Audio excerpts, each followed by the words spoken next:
unless we're going to get up high. We're going to probably have to switch mountaintops.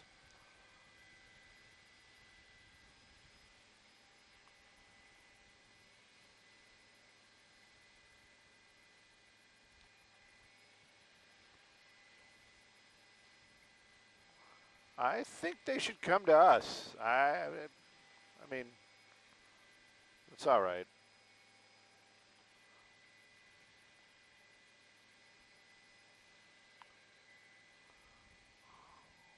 Oh, Alec, yeah.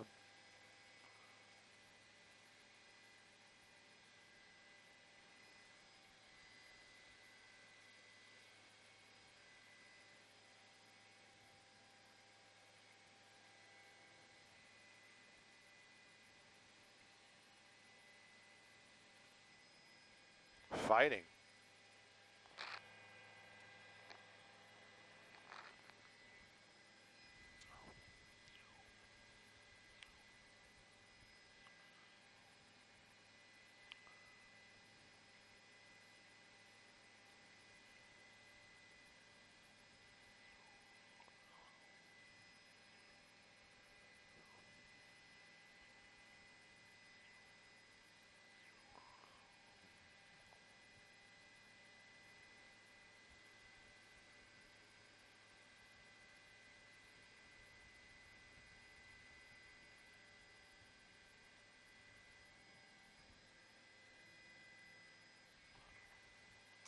SkyFOX to CBS KCAL TOC on frequency 1.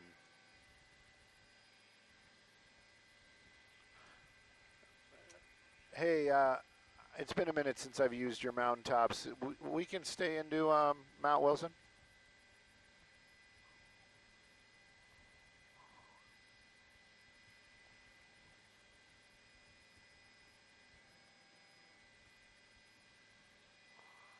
Or did you want to switch to one of the oats? All right, copy all. Just let me know. I'll keep you guys up.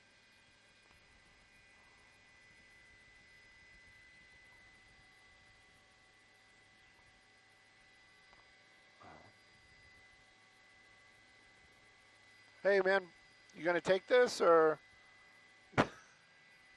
Yeah, I was ready to talk about it when we saw it in Hollywood.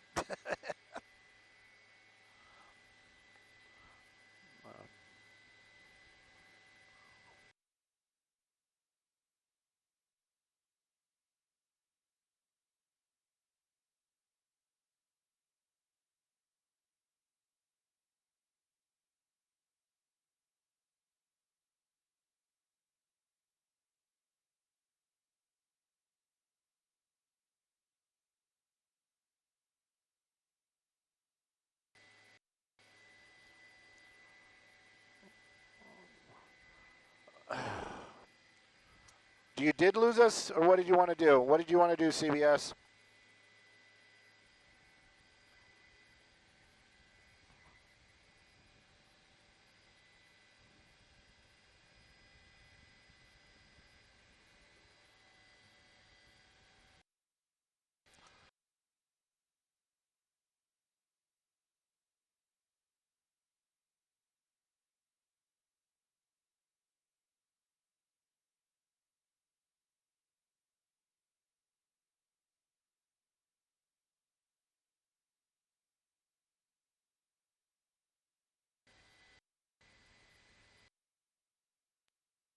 Guys and gals, oh,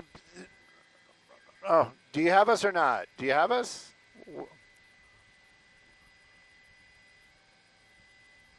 Oh, sorry about that. I heard technical glitch. We're having a little issue with the IFB. We are headed out to a fire. This is a new one. This is called the Hughes Fire. Clearly happening out by Lake Hughes. I can tell you that it is a big brush fire, but it's also wind driven. I've been listening on the scanner. County Fire and also Cal Fire are the ones that are going to be responding. If there is good news to ever talk about with a brush fire, this one seems to be burning in just the vegetation.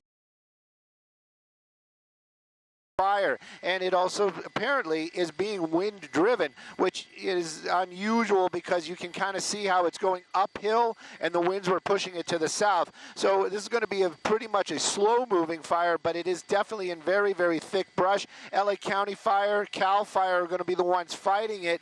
It's going to be a few minutes before they get their assets in the air and over here to start dropping water and start to coordinating how they're going to be battling these flames. This is a brand new fire, popped up maybe 15-20 minutes ago. If you're looking at the picture and you're kind of wondering, well, where is this exactly? I can give you a little bit of a tour right now. We're in the Newhall, Santa Clarita area. When I push into this area right here, that main street that we're looking at right there, that is going to be Newhall Avenue. So that's Newhall Avenue, and that's going to be in the city of Santa Clarita. But those flames and that smoke very far from that fire, and it does seem like it's moving up into that hillside up there, basically in general direction, heading out towards the Acton area and also Agua Dulce. But you can see how it is slow moving, but look at the vegetation, very, very thick. That's one of the reasons why you're getting so much of that black smoke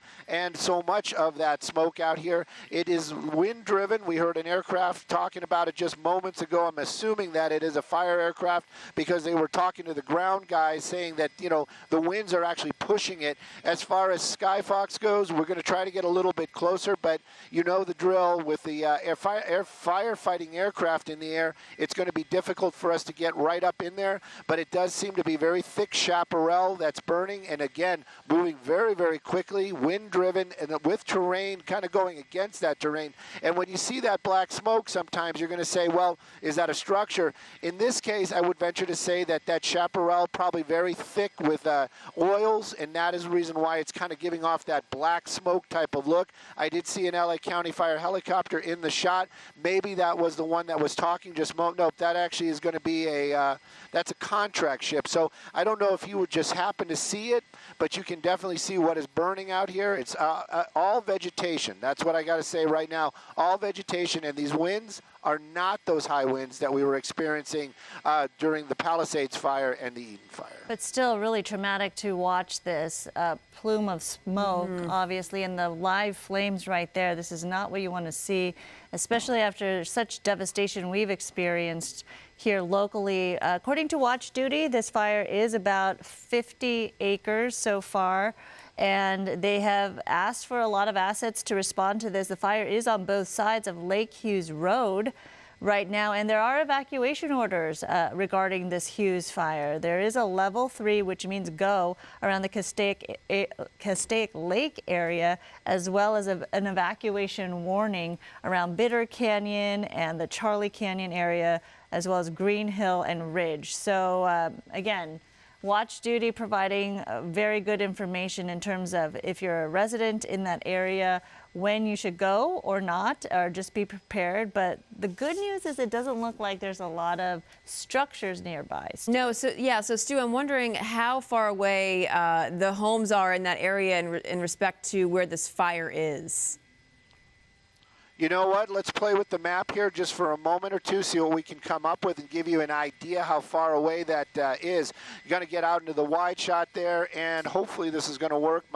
Sometimes my finger skips, but I'm going to make sure. So it's about 17 miles, okay. 15 miles from the nearest home, or from that community. I don't know if there may be smaller structures up in this mountainous area up here. There are a lot of little homes up there. Hopefully that's not what we're seeing burning right there. But again, we know from just past experience that chaparral, you can kind of see that's what it is. We'll put up it is heavy with oils, and that's the reason why it's natural oils, and that's the reason why we have that dark plume of smoke right there. Is that accurate? I'm going to get rid of that line that we drew, but definitely you can see that this is burning very, very quickly, and 50 acres that quick. This is really a fast-moving fire, much like we've seen in the past. Yeah. Stu, I'm also looking at the Watch Duty app as we just refreshed it, and it now upped it to 500 acres. Again, don't know if that, obviously this is still developing. So that number, we have to get confirmation on that, but you can see how big that fire circle is just where you are right there. Do we know how swift the winds are in that particular area? I do not have information on the actual winds up here right now, but it does definitely seem to be pushing against it. But you know what? Any type of wind will actually bring those flames to life, even though it seems to be going against the actual fire itself. I mean, the fire wants to run up the hill, and the winds are pushing it the other direction. But any type of wind is going to fuel those flames, and that is what I'm sure the reason why this thing has just exploded the way it has. Now, these are actual firefighting aircraft that are here already starting to drop water on it. You can see them making their way past that area, and some folks at home might be like, well, why isn't he going to put that out? They're going to try to slow the progress. They're going to try to slow the progress, so they're going to be making the drops probably up over here or on the sides over here, so it doesn't spread, north and south or east and west. But yeah, definitely a lot of bulk of fire underneath there, a lot of vegetation burning. If there is, again, another positive, the water source that is nearby is going to be Lake Hughes near Castaic. That is very, very close by. So as far as the aircraft getting water, it's going to be a quick turnaround. But look at all that fire that is going on down there, and you can see how it's already spotting and just jumping from location to location. This is going to be a massive fire, and I venture to say it's going to be here till the rains come. Wow. I'm afraid of that, but I think you are right there, because just judging by how quickly this fire is spreading right now, and you can see like the line of fire along the ridge line, how extensive that is. When did you first hear a report of this fire breaking out, Stu? This was not too long ago. Not at all. I'm kind of looking at the clock right now. I would say about 30 minutes max. And we saw it from actually near downtown Los Angeles when we were actually on another story, and then my pilot Jeff looked up and he said, "Yeah, there's something popping off up by Lake Castaic." And right about the same time, our desk was calling us saying that we need to start moving up this direction. So yeah, it's been about 30 minutes or so, and look at the bulk of fire down there. Right. And and this is it's one of those things where I look at that, and you can't expect any firefighting equipment to stop that. They need to get ahead of it. They need to, do what they do to slow that fire. But when it's entrenched on a hillside and it's running up that hillside like that, there's very little that anybody could do to stop it. They can try to contain it. Maybe we'll start seeing some fixed-wing aircraft out here shortly. But this is definitely moving very, very quickly. And those bulk of fire, this is one of those things, too. Probably those licks of fire that are popping up there, probably over 10 feet high, and that is all being fueled by the winds. Yeah, they're definitely saying that the rapid rate of spread is due to the wind that's blowing to the west, and you can see that with that big cloud of smoke just blowing. As you mentioned, you can't compare it to the winds that we experienced during the Palisades fire, but this is certainly spreading, and crews on the ground are asking for 4 additional air tankers. They're asking for 10 helicopters. There are already 15 additional engines being requested to fight this, as well as 10 task force strike teams and hand crews. So they're certainly asking for a lot of assets to tackle this, but clearly, not the scene that we want to see. Especially given through everything that we've been through. Not at all. I mean, I can't imagine if you're living in that community, which you said, Stu, is about 14 to 15 miles away from the fire zone, and you're seeing that thick smoke in the air, so close to where you are. Given what happened in the Palisades and then in Altadena with the Eaton Fire, this is very triggering of a lot of trauma that a lot of people have been through over the last couple of weeks. Yeah, definitely. Probably anybody in the Santa Clarita area, after what we've been witnessing out here in Los Angeles and the Palisades Fire, the Eaton Fire, I'm sure anybody down there in the Castaic area right now concerned. The only positive, again, is that you can see it's moving away from, it's moving up to I would venture to say that's probably even to the north of the lake. So it's heading out in that direction, and that's where the aircraft are going to be dropping a lot of their water. water. And you can see that this location out here, this area it's Los Angeles County, but look at all that fuel. Look at all that vegetation. They haven't had a fire out here in quite some time. So those flames have a lot of fuel to get into. But again, the winds are pushing it one way. The flames want to climb up the hillside. That's actually working in the firefighters, for them and not against them. But at this time right now, 10 aircraft dropping water, I think that's a generous amount. Hopefully they're going to really get on there and try to slow that movement up that hillside and then try to contain it in the other directions as well. But right now, I could, like you said, anybody that's out in the Santa Clarita, Newhall area, they're smelling smoke. They're seeing this big, huge plume. I'm sure, I venture to say a lot of folks are concerned. But again, if they're not saying evacuate, if they're not saying go, go, go, right now, I'm sure you guys are safe. But this firefight's going to be here for a while. There actually is an evacuation order right now in areas of the Castaic Lake region. So yes, people might be getting the alert. And if they do, definitely go. There is an evacuation order. Again, a level 3 go order around the Castaic Lake area. There's an evacuation warning, which is the level 2, get ready to go, in Bitter Canyon, Charlie Canyon, Green Hill, Paradise Ranch, Sloan Ridge. So again, this is all coming from Watch Duty. Check out the app. There's a detailed evacuation map right there. But if you are getting alerts in that area for either a warning or a watch, definitely heed the warnings, because we have learned that it is most important to get out of harm's way before it's too late. And we also know through the Fire Watch app that the fire is spotted across Castaic Lake to the west side near Ridge Route Road and will likely impact I-5. This is all per radio traffic in that area. Stu, I mean, this whole area seems, it's obviously very hilly, but do you see any access roads for firefighters to be able to easily get up to that fire and kind of work it from the ground? Most definitely. You have Lake Hughes Road right there. That's going to be, it's not even a fire road. That's an actual access road that's going to take you right now pretty much right up to those flames that we're seeing towards the, not the very head of the fire, but close to the head of the fire.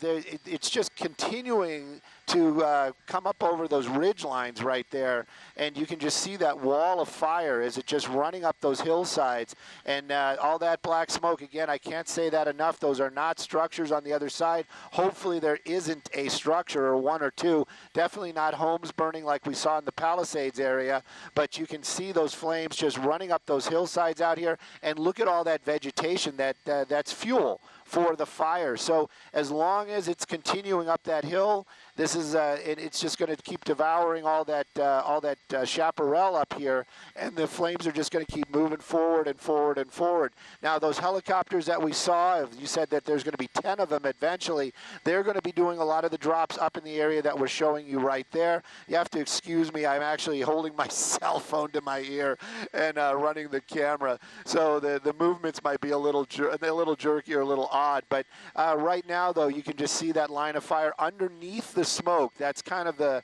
gives you an idea what is burning, what is fueling that huge plume of smoke that's coming up over the Newhall, Santa Clarita area. And they are definitely calling this Lake Hughes. That's the name of the fire. But Castaic is very, very close by, and these flames just continue to bellow out here. Yeah. And it's a little awe-striking to see that amount of fire just running up these hillsides, and how quickly it is just running out here. And again, they are LA County Fire working with Cal Fire. They're going to do their best, and it is going to be a massive attack here in moments. But right now, that fire is just pretty much running almost unchecked, and those helicopters dropping water, just trying to slow the progress of the fire. Stu, we do have Nathan Judge from the Angeles National Forest on the phone with us. Nathan, thank you so much for your time. If you could tell us what you know so far about this Hughes fire and what the situation is. Yeah, sure. So it's Nathan Judy with the Forest Service. So we were able to divert resources from the Eaton Fire, from the Angeles National Forest, from LA County Fire and Cal Fire to start attacking this fire. Aircraft are en route, or and already on scene, along with engines, hand crews, dozers, the plethora of supplies and crews that we had down here from the Eaton Fire, and that were pre-positioned and ready to go attack any new fire. So we are sending folks out there, still getting a handle on the amount of acreage that we have on this fire. There's been a lot of fire history in this area in the past, so you have a lot of sparse, light brush that's in that area, and that's why you see the growth getting so big so quickly. So I know that we're obviously under a red flag warning. Santa Ana winds have been an issue for a couple of days now. But you are able to get aerial assets into the air to go and fight this fire. What are the conditions in that area where the fire is burning right now? We weren't having the winds that we've had this last week. Those have pretty much died down. What it is the dry fuels out there. We have really low humidity in the area, and the fuels are really critically dry. So that's why you're seeing the explosive growth you're seeing, and it's just running up the hills where it's got advantage. Fire wants to run uphill, and that's exactly what it's doing right now.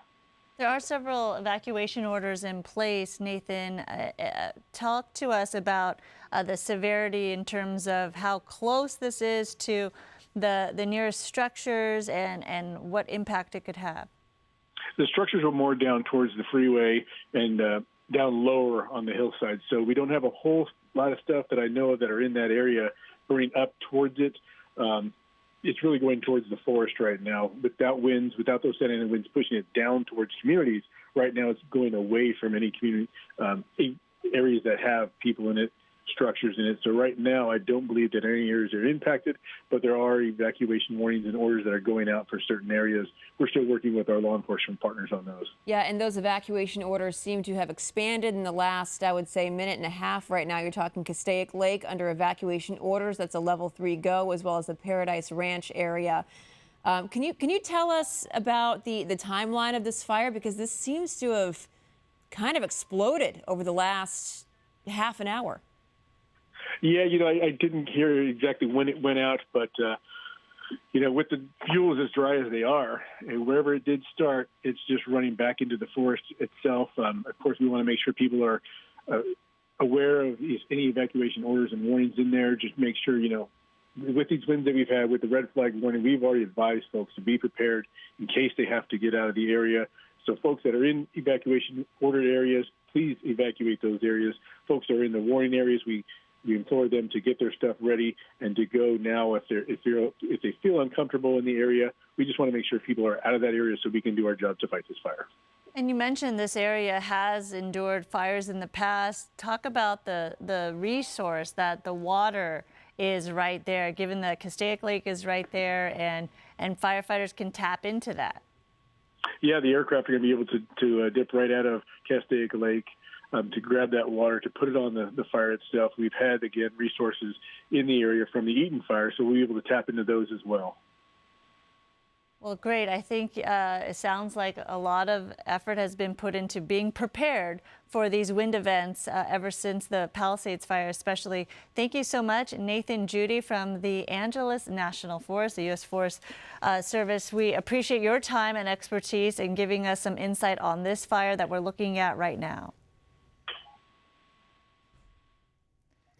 All right, Stu, up in SkyFOX, if you can still hear us, you heard that this growth has been explosive. We know that there are now evacuation orders in effect for this area, Castaic Lake, Paradise Ranch. We have evacuation warnings, which is a level 2 set, meaning get your go bag ready for Bitter Canyon, Charlie Canyon, Green Hill, and Sloan in this area of the Hughes Fire, which now appears to be 500 acres. Okay. Yeah, I don't know if Stu can hear us right now, but again, that evacuation order you were mentioning has expanded, the level 3 go. So clearly, if you're getting that warning on your phone, do not take it lightly. Please just leave the area. All right, we have Stu up in SkyFOX. You can see the emergency response right there, Stu. Yeah, you can see some of those first responders, those camp crews making their way down there. That's going to be Lake Hughes Road, and they have got a heck of a job as soon as they get to where they need to be. And you can see like they're just kind of letting this stuff go because there's very little that they can do right there. They're going to be working their way towards the front of the fire where the direction it's going to do what they can to slow those flames out there. But that is really just continuing to go. I wish I could have gotten the numbers or listened to that interview. I heard him say the names of Paradise Ranch. I was trying to find that location up here, but it's not coming up on any of our maps that's anywhere nearby this location, but you can clearly see how it's continuing to run out here. All that thick black smoke, I can't stress that enough. Those are not homes burning out here. That's just going to be this type of vegetation that you're seeing on the hillside. Lake Hughes Road right there, I would venture to see we're going to see some of those camp crews making their way probably around here shortly.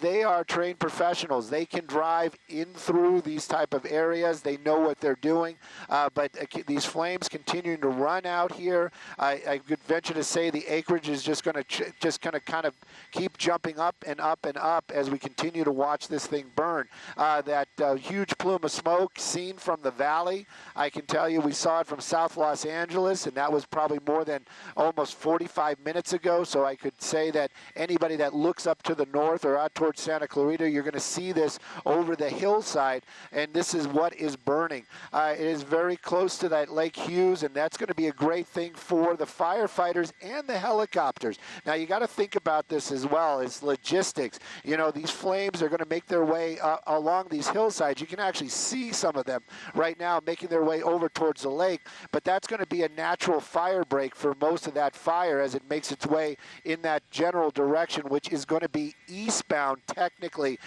So those flames are going to make their way to that lake. It's just going to stop right there. But as the stuff that's moving up this way, that's going to be the big concern.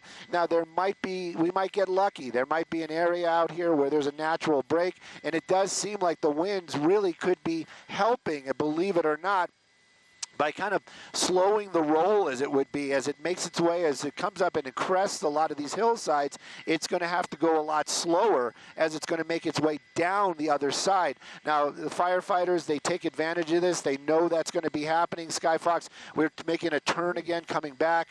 But this is what they're going to be doing, is they're going to look for these spots where it crests those hillsides, and that's where it's going to slow down. And then, of course, that's where they're going to try to hit it with the water. I'm not giving, it's basically, that is just how we've been watching them fight these fires. But you can see that is still very active out here. Huge plume of smoke. And again, this just popping up literally within minutes. And it just shows you once again how Southern California, we are always in fire weather. We are always on fire alert. And, it is very dry. It is very tender out here. But again, the temperatures are down, the winds are less. We're still having that red flag event, so that's definitely not helping the situation. But again, with all the resources that they're throwing out here, there's one of the LA County ships. Hopefully, they can at least slow the advance and then take advantage of how with the fire behavior, and hopefully they'll get this at least slowed down before it gets to any structures heading out towards Agua Dulce and that general area. Yeah, it's kind of a tug of war right now, because on one hand you have that wind that seems to be pushing or slowing the roll, as you say, preventing that fire from going over the ridge crest and going up the hill. But on the other hand, you have all this fresh vegetation, this fresh dry vegetation that it's just eating through right now, which is probably partially why this fire has grown so substantially in just a matter of about 30 minutes. And we did see a number of emergency crews from the ground. Yes, we do have also aerial assets in there. Thankfully, the wind isn't so strong as to prevent aerial assets from attacking this fire from the air. I heard the pause. I'm not sure if that was for us. I heard you saying that they're definitely hitting this from the air and on the ground as well. We saw those camp crews and those men and women in those little trucks. It is amazing how they can get out there and basically just cut line, just slow the fire from making the progression and keep it from spreading out towards. I'm looking at the map right there. I just want to be accurate. So the way we're looking at technically north is going to be like out this direction right here. So it is going in the northward direction, but technically I believe it's actually moving like a northeasterly up into that canyon area, into the forest out here. Lake Hughes Road is in that general area. There's a lot of canyons out here as well. As far as the backside of it goes, those embers, every time I'm moving the camera around, I'm looking out the window because we've seen that so many times in the past. All that header, all that smoke right there, if it starts dropping embers down into these neighborhoods right here, that could be that is going to change the game completely. So I'm keeping an eye out, making sure that we don't see any hot spots over there. I'm going to bring up the other map here real quick and give you an idea where that portion is, because you were talking about the 5 freeway. So the 5 freeway definitely going to be covered by smoke right now, but and this is going to be on the other side of the 5 freeway, that neighborhood out there, and that's one of the spots where the header, the smoke is blowing in that general direction. Keeping an eye on it, making sure we don't see any of those hot spots pop up, the embers, and have any of those problems that we've seen so often with these vegetation fires in the past couple of weeks. But right now, it does actually seem, I'm actually going to say this out loud, seems like the fire is slowing down a little bit because it's cresting a lot of these hillsides right here. And then, of course, with all those helicopters dropping water, I think that is going to be very, very beneficial for that whole firefight. Yeah, the super scoopers are here. The super so scoopers. they are definitely working with their aerial assets, and this is really great to see. The wind's not that dangerous, not that high. So the super scoopers are up here, and also the helicopters. So that is great, and we're going to see the big difference. And I'm just going to, because we're actually moving, let me swing the camera really around out here. I've got 2 of the big planes out here. There's one in the distance and one right here, and they are circling, waiting for the fire attack. That's basically a mobile tower for these guys to basically say, hey, you can come in, you can start doing drops. And of course, they got this one, and then there's another one. I just don't want to lose one for the other. There's another one right over here, but I think I'm going to get SkyFOX in the shot, and I think that's the one that's going to do the first drop. But look at how quickly they get out here. Look at how quickly they're making their way. And so this is, these are like the heroes. This is like the cavalry coming in, and they're going to start dropping the Phosgec, that flame retardant. But they have to wait for air attack to basically tell them, hey, you're safe to come in, because the fixed wing can't come into that area when the helicopters are out there. So that's what we're waiting on right now. But they are here, they're ready, and you know, again, another positive is their base is relatively close by. It's going to be Fox Field, so their turnaround time is going to be a lot better as well. And it's great to see that lake just brimming with water right there. Their resources, what they need to tackle that fire is all right there, as we heard from the Forest Service. And again, we should have mentioned that the evacuation orders do extend from Lake Hughes Road to Templin Highway at this point. But let's bring in Samada, who could tell us a little bit about the winds we're seeing and this big plume of smoke.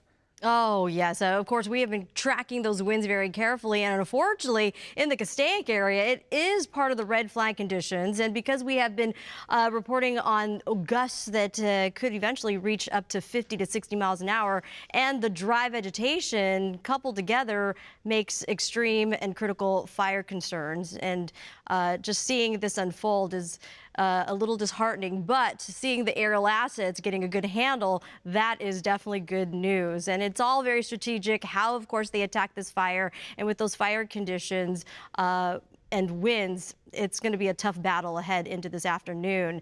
The high wind warnings, as you can see here on our map, yes, applies to areas of Castaic and through portions of our local mountain areas from Santa Susana Mountains out towards the San Gabriel Mountains, and wind advisories will also be in place all the way through tonight. Here's the red flag conditions. In addition to those winds, sustained a range of 15, 20 to even up to 35 miles an hour, perhaps even stronger for those mountain areas, but it's those concerning bursts of gusts that could reach up to 60 in some of those places, and that continues to be a big concern. Critical fire weather, relative humidity down into the teens. We have been talking about how our vegetation is so dry. This is unprecedented in terms of how dry we are for this time of year. It's January. We should have already seen storm systems come through and give us plenty of rain, but we just have not seen it. We've had multiple rounds of Santa Ana winds. Those are the winds going offshore, and they are drying. We've already had 5 particularly dangerous situations, and it's all due to, again, the vegetation and those strong gusts and bursts of winds. Moving ahead with these conditions, unfavorable for firefighters. They have been working round the clock and tirelessly on top of that to try to contain these fires. Now, we are getting word, is it correct, about 500 acres? Well, currently? so Watch Duty app is saying 500 acres, but we're actually going to be going with what Cal Fire says, which is 100 acres. 100 acres, and it is a fast-moving fire. We did address if a new fire were to start, how explosive it can be.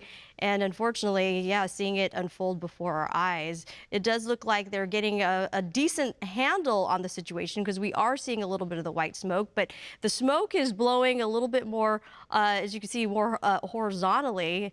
And that's just a good indication that the winds in that particular area is strong, and it will continue to spread. And with the dry chaparral, the trees and the grass, they're plenty of vegetation for that fire to continue to grow. And you couple, again, winds and dry weather, unfortunately, makes perfect conditions for fire activity. Red flag conditions, as I mentioned, into tonight. We've got to be on our toes. Any sign of a fire, you want to make sure if you see something, you say something.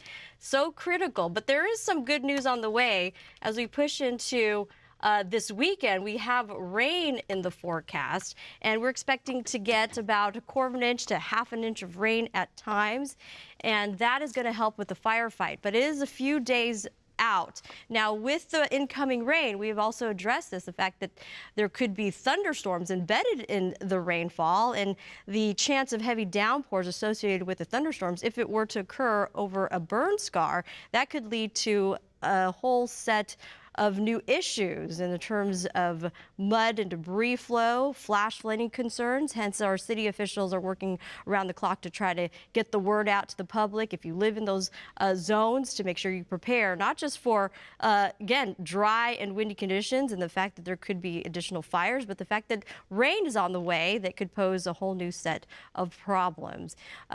Dryness. We have, brought that to your attention. Southern California, the driest record, or should I say the driest beginnings of the water year that we have seen. We're under conditions that we haven't seen before. When we're dealing with January, typically we should be seeing at least over 2 to 3 inches of rain already accumulated, and we're just not seeing that. Getting into February, our wettest month of the entire year, brings us a little more hope that we'll get more rain, and that should help with increasing the moisture levels in our vegetation across Southern California. So there's going to be a little bit of good news on the way, as I mentioned, with the incoming rain, but it's a double-edged sword, especially in the fire zones. The Palisades Fire, the Eaton Fire, if the thunderstorms were to occur over there, it's going to be a big problem. Even just a little rain, we're already dealing, and we've addressed this before, those hillsides across the Palisades and the Eaton Fire area, very vulnerable. So it doesn't take very much to perhaps destabilize the area. So hence the attention in those areas. Red flag conditions, we're looking in not just for LA County and Ventura County, we're looking at areas across the Inland Empire communities, as well as Orange County with these red flag conditions. Critical fire weather does continue on. And even after the incoming rain, we are watching to see if there's another round of offshore winds. So we may be battling several more rounds of Santa Ana's in between rainstorms. And the rain that we're hoping to come, hoping it should be on the beneficial side. And we're hoping that the thunderstorms don't pose the risk that we are forecasting in those burn locations. But taking a look at the footage right now, this is something that we're hoping against. It's moving pretty quickly, and that is the concern right now. Our photojournalist Justin O'Brien is there on the ground. Justin, if you can hear us, are you there? You're not there yet. Okay, so if you're just joining us, it's 11:42 on this Wednesday. We are tracking this rapidly moving brush fire in the Castaic area. This is Lake Hughes Road near Castaic Lake. It's being called the Hughes Fire. Calls first came in around 10:53. This is according to Cal Fire, and it has quickly spread to about 100 acres in that area. And there are evacuation orders in place, a level 3 go in areas such as Cambridge, Castaic Lake, Green Hill, Hazley, Hillcrest, Paradise Ranch, Ridge, Romero, and Sloan. So that is a level 3 go. If you're getting those evacuation orders, please leave immediately just for your health and safety. There are evacuation warnings as well for this huge fire. We're talking about Bitter Canyon, Charlie Canyon, Castaic Ridge, Sloan, and Green Hill. Golden State as well. So again, those are warnings. Be ready to leave if necessary. But speaking to the fire official just moments ago, there seems to be a different tone, as triggering as it is watching this right now unfolding on your TV screens.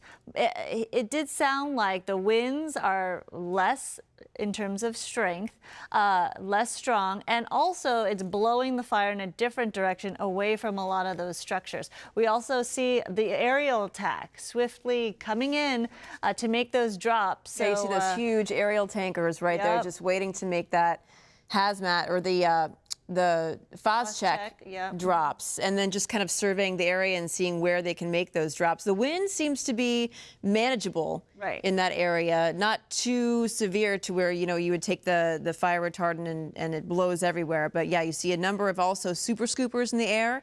The lake is obviously right nearby. Number of helicopters as well, and that is making a difference in this sort of tug of war that we're fighting against this fresh vegetation in this area.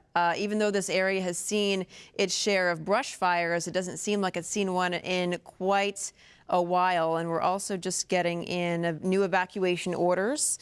This is a level 3 go for Cambridge, Green Hill area, Hazley, Hillcrest, Paradise Ranch, Ridge, Romero, and Sloan. And then you have evacuation warnings, which means just get your go bag together. That is for Bitter Canyon, Charlie Canyon, Golden State, and yes, just looking at these aerial tankers right now and seeing the flames start to spread. Yeah, and Nick, you could see, as Stu was showing you from SkyFOX as well, the I-5. If you're driving along there, you'll probably feel and see the smoke. But there are current road closures due to the Hughes Fire. Ridge Route Road at Lake Hughes Ridge Route is closed at Templin Highway as well. Lake Hughes at Pine Canyon. Dry Gulch at San Francisco Canyon Road. The I-5 is currently open, though, but it is impacted by the heavy smoke. So if you're driving through there, please drive safely through that area. And look at that drop. Well, that's, good to see that. But also, we're just now getting confirmation from Cal Fire that this fire has now jumped to 500 acres from 100 acres just a few moments ago. So you can see how quickly this fire seems to be moving, even though it's battling against these winds. There's another aerial drop that you see right there over the ridge line, hoping to contain those flames. Stu, can you hear us? I know you're in SkyFOX, but do you have your earpiece back up and running? I kind of hear you out there, and we're just watching as those planes, those tankers are dropping their Phos-check. That's that flame retardant, and they are hitting two sides of the fire. They're hitting our side right here, which I'm going to call the south side, but they're also dropping on the other side of the smoke as well. When I was talking about air attack earlier on, I would venture to say that is air attack. So there's somebody inside that plane that's basically picking the spots where the tankers are going to do their drops. There's another one. Look at how low that is. That must be an e-ticket ride for sure. But they are making their way around out here, and they do the drops where where that smaller plane tells them to do it. They're also controlling where the helicopters are. So when these tankers are out here doing those Phos-check drops, the helicopters, they are either waiting someplace or they are actually going to be out there hitting some other hot spots in a different portion of the fire. Now, like I said, where these tankers are getting their the Phos-check from is going to be out at Fox Field. Now, that's Lancaster, but you know what? It's not that far away from this fire, and that's going to be very helpful for this entire firefight. Now, the super scoopers, they are out here as well. They don't have to go somewhere. They just look for water. They might be picking up over here at Bouquet Canyon at the reservoir, or they might be actually over at Castaic. I'm trying to figure that one out myself right now. But you can see all the tankers. They did their drops. They're all turning around. They're heading out to the north. So there's going to be a little bit of a queue up there by Fox Field where they land. They got to get their water. They got to get the water. They got to get their Phos-check, and then they're going to turn around and come right back. My concern is I was trying to hear you guys on the IFB because it's very staticky out here, but you can see those flames running up to the north, and on Castaic off the 5, that area up there does have some homes. And I don't know if you were talking about evacuations, but it seems to be a whole different, like it's kind of come around a corner and making their way up towards the north along the 5 freeway. So this fire definitely growing. They might be able to slow it down in the portion that's like right over here, but it's definitely moving the other way now. So it's going northeast from where we are and creating another plume of smoke out there. But these firefighters, they got their hands full, and that aerial attacks, that is what is going to really help out, not taking anything away from the guys and gals on the ground. They've got their hands full too, and they're going to be doing what they can to get these flames in check. But right now, it seems to be a lot of the aerial assets that are going to slow these flames. But as long as there's a hillside, and even if the wind's blowing against it, that wind is just oxygen, and it's going to feed those flames, and then you add that uphill run, it's going to continue to grow out here and continue to put out all that smoke, and then those embers, where they're going, it's definitely scary for a lot of the folks up here in the Santa Clarita Valley area. Yeah, for sure. And we're coming up at about an hour or so since this fire broke out. And you can see just how rapidly it's grown because of those winds and the fresh vegetation. But we're continuing to see those aerial assets dropping Phos-check and water, which is always a good sign. That's certainly something you want to see. And I know from covering these fires over the past few weeks that fire officials are saying constantly it's the first 20 minutes of responding to a fire that really matters and is the essential critical window when attacking these flames and all the smoke there as well. And you can see from what Stu has been really mapping out for us and showing us live from the air there, this is just such a choreography that they have to follow in terms of the fixed wing, the helicopters, the ground crews, everyone taking their spot in the very mapped out, detailed plan of how they're going to attack this. And Samada, if you want to jump in, I know that you're keeping an eye on the weather conditions out there. We know that fires create their own weather as well, but we're looking at the wind and what the wind can do. In the past hour or so, this has grown from 50 acres to now 500. Yeah, unfortunately, we have the perfect components in place. What drives a fire to be out of control is, yes, the dry fuel. And unfortunately, we have plenty of fuel out there. We had the lush rains that came in and created these conditions for plants and vegetation due to all the rain that we received last year during the water year, and going into the dry summer months, all that vegetation, of course, dried up and now is becoming fuel for these fires that we have been tracking. And the latest one over Castaic, the Hughes Fire, the wind conditions there, unfortunately, not cooperating. And unfortunately, moving into the afternoon, we're anticipating winds to even get stronger. Hence, a high wind warning will eventually be in place for the Castaic area and in around the surrounding mountains of the San Gabriel Mountains, the Santa Susana Mountains as well. Up and down that 5 corridor, very vulnerable to these strong bouts of Santa Ana winds. The prevailing winds coming out of the northeast that could reach, at least sustained, around 15 to over 30 plus miles an hour. And it's those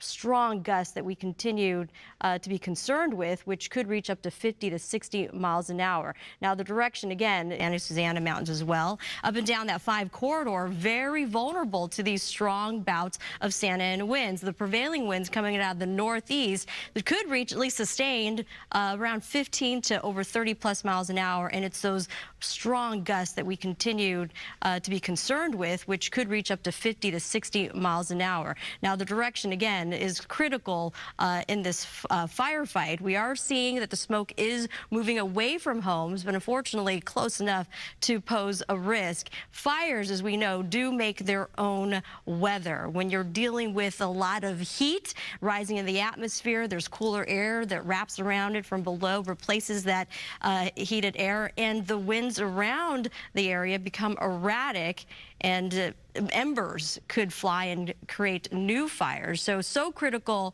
that we get on top of the fire as soon as it breaks out. As you mentioned, Sandra and Jen, the first 10 to 20 minutes, so critical in getting on top of fire in order to get a better handle. And across our Southern California mountain and valley areas under red flag conditions, meaning that we are so dry, you couple that with winds, unfortunately, the perfect conditions for fire activity, explosive fire if a new fire were to break out, and that is happening over the Castaic area. And as you mentioned, I'm tracking the winds. If I can get my iPad set up, if the folks in the booth can pull this up, I do have some wind activity over the Castaic area, and I'm showing about gusts up to 32 miles an hour. Now, that in itself is strong enough to push those flames, but the good news is it's not hurricane force winds that we witnessed during January 7th, where the aerial assets couldn't fly. But now, because winds, again, are just perfect enough where the aerial assets can take off, that, of course, brings relief because they are able to put water drops or conduct water drops, as well as the FOS check that is needed to try to contain this fire. Here is a look at some of the winds that are active across the area near Castaic Lake, near where the Hughes Fire is, about 32 mile an hour gusts, and that seems to be what's playing out as we had forecasted earlier this morning. A range of even 17 to 23 miles an hour in around that area. So we are dealing with the, I would say, winds that we don't want to be seeing. And as we get into the afternoon and the evening, unfortunately, some of these gusts could be stronger. So a really tough firefight ahead for our firefighters. And going back to the Hughes Fire, wanted to give folks some information. Again, this is off of the CAL FIRE website. We do have now 500 acres burning in that area. And we have evacuation warnings and evacuation orders, as you both had pointed out. And you could see the evacuation warning, it outlines Newhall Ranch Road. So if you are watching right now and you live in these communities and you're getting these alerts, make sure you, again, follow these orders, evacuate, get your go bag ready. And we're already seeing how fast this fire is moving. As I zoom out, the area shaded in the red there, those are the locations that are under evacuation orders, and the yellow surrounding the red is the evacuation warning. They're getting a good handle. We have, again, aerial assets up there trying to contain the fire, but this is not just a wind-driven fire. This is a vegetation fire, as well as the topography-driven fire. We know that fires, when you're dealing with topography, it races twice as fast going uphill, preheating the land ahead of it, and races up towards the ridge. We're seeing that happen right now. And then you couple that with the blowing winds, continuing to allow a fire to spread, and a lot of fuel. The vegetation that you could see on our live screen there that Stu is giving us, just so much fresh fuel for this fire to continue to grow. And we're just hearing that North Lake Hills Elementary School is being ordered to evacuate right now. We have a number of evacuation orders and warnings in place. We're going to go with what CAL FIRE is saying right now, and so far evacuation orders in place. Again, this is a level 3 go to leave immediately. This is Cambridge, Castaic Lake, Green Hill, Hasley, Hillcrest, Paradise Ranch, Ridge, Romero, and Sloan. We have evacuation warnings to tell you about as well. Bitter Canyon, Charlie Canyon, Golden State, and again, this fire broke out around, or was first reported rather, around 10:53 in the morning. We are just about an hour, or a little bit over an hour away from this first being reported. It has jumped from 50 acres to now 500 acres, so still very much so an active fire. We have Stu up in SkyFOX. Stu, if you can hear us, I know you had mentioned that this fire was around 15 or 14 miles away from the neighborhood of homes there. The fire was moving toward the northeast. Do people in that immediate area, I'm sure that they're seeing the smoke and they're really worried right about now? I think you were asking me about the neighborhoods and how close they are, and you can see it kind of right there. See, these are a lot of the homes that we were looking at earlier on, and the bulk of the fire is actually moving away from this area. Now, a wind change, or if any of the first responders are saying that those are the neighborhoods that you need to go, you go. Don't worry about don't even think about what I'm saying. If they say move, you move. We're taking a look at what's been going on, though. These flames, the fos checks that they have been dropping, the flame retardants, what the big planes and the jets have been dropping over here, I keep taking a peek, and it does look like it is slowing the progression. You can see that line right there, and then you can see that burn scar, and the flames are actually going down that hillside right there. So that is going to be a little bit slower. All those aircraft that were here, they're back at Fox. They're going to be refilling their tanks with that FOS check, and they're going to make their way back over here. Yeah, one of the other positives that I see, I'm going to try to line this up before I push the button so it doesn't get too confusing, is the 5 freeway. Now, I was thinking they're going to maybe be shutting that down, but it definitely looks like the 5 freeway is moving in both directions. Bring that map up real quick and see if it lines up just a little bit. But it shows you that the 5 freeway is still open, so first responders, they're still allowing traffic to move through that area. You're definitely driving through that smoke or under that smoke out there. That might be one of the reasons why they're allowing it, is because that smoke is staying high. It's not running right along the roadway. When we have those really high winds out here, sometimes that smoke will literally run just across the ground, and that would create a much different driving situation. So that might be one of the reasons why they're allowing that 5 freeway to keep moving. The northern side of the fire, that's that darker plume that you see right there.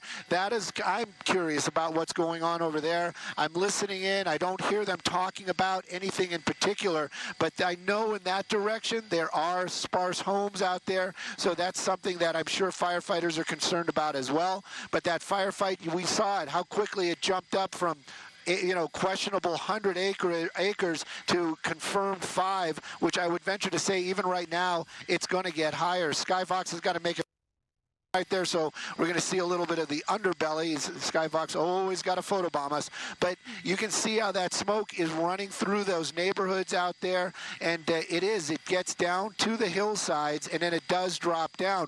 But I would venture to say that people in Ventura County are probably smelling and seeing a lot of this smoke out there. You can see how far that plume of smoke goes, and the winds, they're going to definitely push it and carry it in that direction. the smelling it, the dealing with it, that's one thing. A hot ember landing someplace out there, igniting something else, that's a different story altogether. But believe me, with the amount of resources that we have and the fact that the aerial assets can fly, they're really going, this is their moment to shine. This is the time where we're going to see, how it could have been different if we didn't have those hurricane force winds during the Palisades Fire.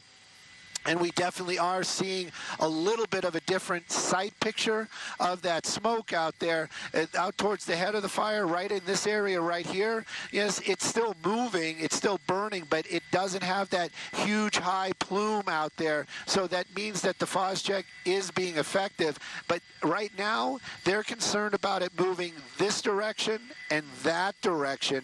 Maybe when they come back, they'll start laying some lines trying to slow the roll in the northern direction. But as it stands right now, it's still a very, very, very active fight, and I know it. I know it for a fact. I would be worried if I was living in the Santa Clarita area, Newhall, anywhere out there, especially in that neighborhood on the other side of the 5 freeway, directly on the other side of Lake Hughes, this neighborhood right here. I would be very concerned about anything out here. Just looking out the window, you just don't want to see any embers fall in there and then catch any of that vegetation on fire near those homes. We don't want to see that happen again out here in the Castaic area. But right now, look at that plume of smoke, and it's massive and continues to grow. Yeah, it's massive, and it's also making that entire neighborhood dark. I want to share with you, this was just confirmed with Castaic Union School District. So North Lake Hills Elementary School in Castaic has been evacuated, and kids and staff are being moved to Castaic Aquatic Center, and they can be picked up there. Yeah. Also, some road closures to tell you about. So Ridge Route Road at Lake Hughes, Ridge Route Road at Templin Highway, Lake Hughes at Pine Canyon, and Dry Gulch at San Francisco Canyon Road. And the aquatic center where kids can be picked up from by their parents, it's right along the 5, and the I-5, as Stu has been showing and has mentioned, it still remains open. So despite the fact that you're going to hear or see rather and smell the heavy smoke along the 5, that does remain open, and you can access Castaic Aquatic Center from there, which is just along the 5 freeway right there at Castaic Road. So please go pick up your kids from there as the North Hills school is closed for evacuation. We also know that when we've seen brush fires like this in the past, especially when it came to the Eaton Fire and the Palisades Fire, the finality of those fires was determined by the aerial assets, right? And they can get those super scoopers in the air, as we've seen. Number of helicopters, those big aero tankers we've seen already drop the Phos-Check in the area, which seems to have made a difference.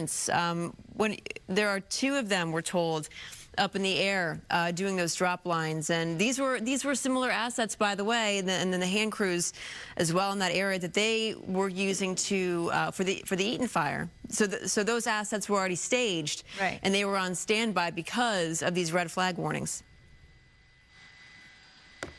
And Stu, if we have you, yeah, I was just going to say they're doing amazing work right now. If they were in the air, I'd be showing you where they're at, what they're doing. I venture to say that the helicopters are dropping water on the other side of the fire, which would be right now it's just impossible for us to get to at this moment. When those aerial assets come back, meaning the fixed wings, they make their way back over here, I would venture to say they're going to start again doing that same thing. They want to create that line right there. Now Lake Hughes Road, natural fire break for some of these flames, but I was just taking a peek at that, and it does look like it just kind of jumped over the road right there in a couple of spots. Yeah, that right there, it's way off in the distance, but let's see if we can do some miracle work. That is actually a dozer from LA County, and we've seen how effective they are. They get out there, they cut line. Basically, they take that huge dozer and they just plow through the vegetation, and they create fire breaks, and that is also part of your containment numbers, which we're not even starting to talk about, but that dozer is there and ready. And again, people might be saying, well, why isn't he? Look, they work on a regimented situation. They don't work on knee-jerk. They have a reason reason for being there, and they're waiting for their assignments. And as soon as they get it, that dozer is going to be out there working. I can guarantee it to you. I can tell you, I just looked out the window. I'm going to try to find it with the camera. I just saw the air attack making its way back out here. So they are back. He's back. So he's going to be doing a perimeter search, basically. He's just going to be flying this area. He's going to be the one that picks and chooses where they're going to drop the FOS check. So that's basically a mobile tower. That aircraft is giving the instructions to the fixed wing, tells them where to drop their FOS check, and they work with him and they coordinate, and then he basically leads them in. I haven't seen this aircraft do it, but in the past, a lot of them, they'll actually drop a white line of smoke out of the back of the plane, so that the following one, the one that drops the FOS check, knows, okay, this is where I hit the button and we start that line or do the drop. But he's definitely doing what we're doing from a distance. He's just kind of surveying this area, saying, all right, is the FOS check working? Are we getting the effects that we want? Are we got to double it up? How are we going to keep attacking this?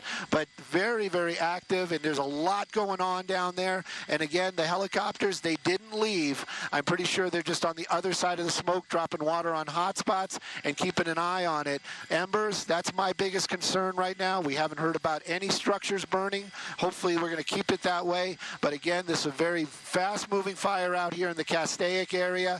And again, moving to the northeast. And the winds kind of blowing against it, which is a positive, but any kind of oxygen near those flames, when they're running up those hillsides, it's just going to explode into fire. Luckily, right now, we're not seeing any of those big black plumes of smoke, and when we see those, that's usually that chaparral burning. The chaparral filled with natural oils, and that's the reason why we see a lot of that black smoke. But again, very active fight out here, and believe me, resources, they're still getting out here and getting their assignments. That's right, and there are a number of evacuation orders, level 3 go, so just as a precaution for many of these areas. And in fact, there are also some animal shelters that have been open and available for anyone who may have animals. You can go to, basically, if you have a small animal, the animal shelter in Palmdale, they're taking and accepting pets. And if you have small or larger animals, you can go to the animal shelter in Lancaster.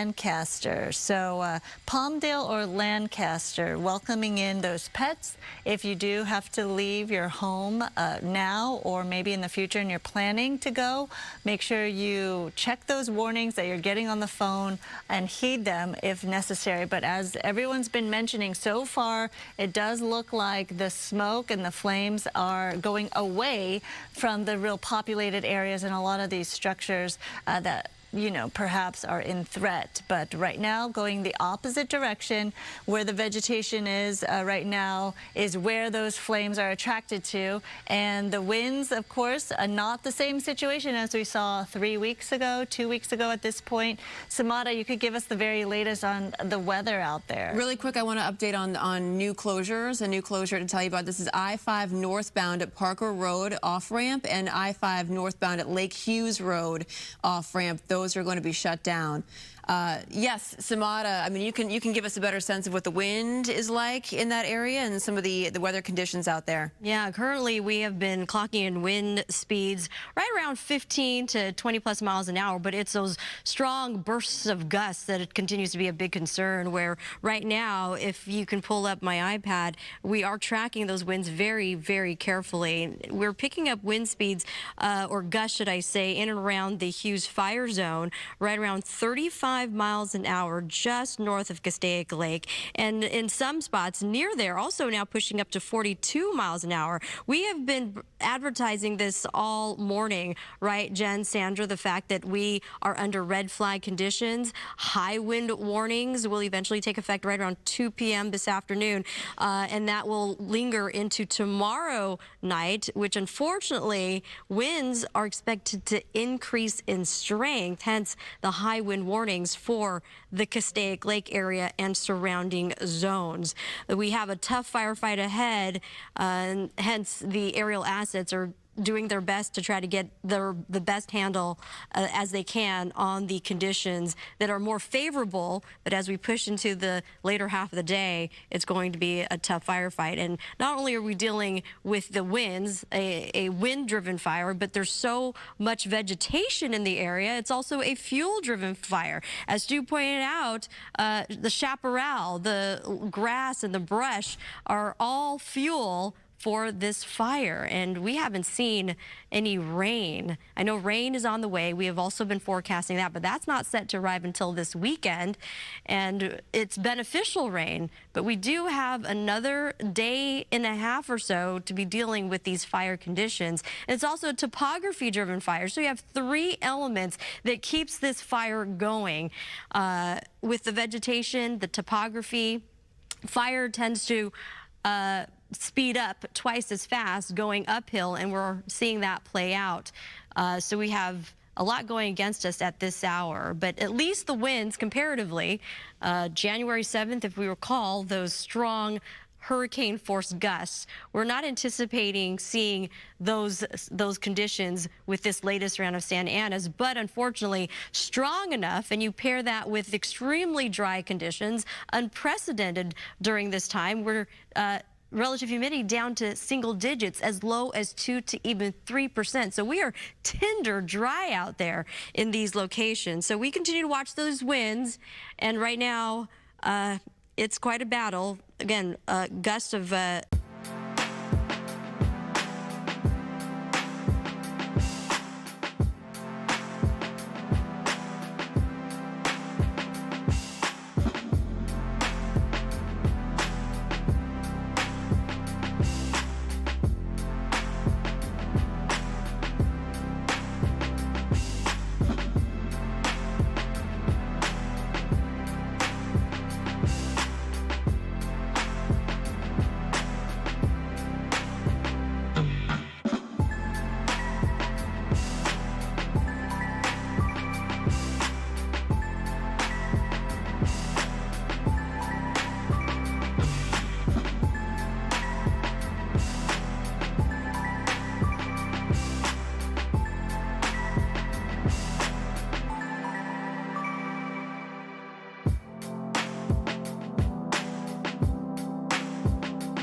over 500 acres, and you're seeing those aerial assets, which are key in terms of fighting these fires well over these flames and the smoke.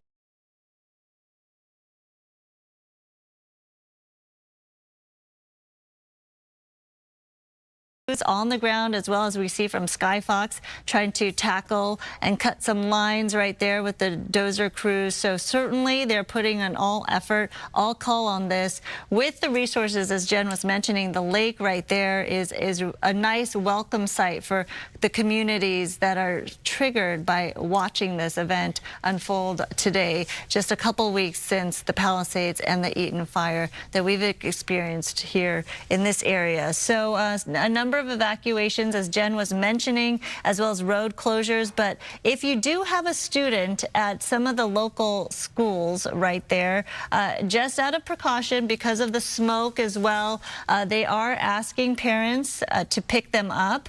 One is the North Lake Hills Elementary. Right. They're under evacuation. The kids there are being moved to Castaic Aquatic Center, where they can be picked up. We're also hearing now that Castaic High School has also been evacuated, and the kids there are being transported to other schools in that district. This was confirmed with William S. Hart Union District, High School District. And let's see, because a number of these evacuations, again, are still coming in.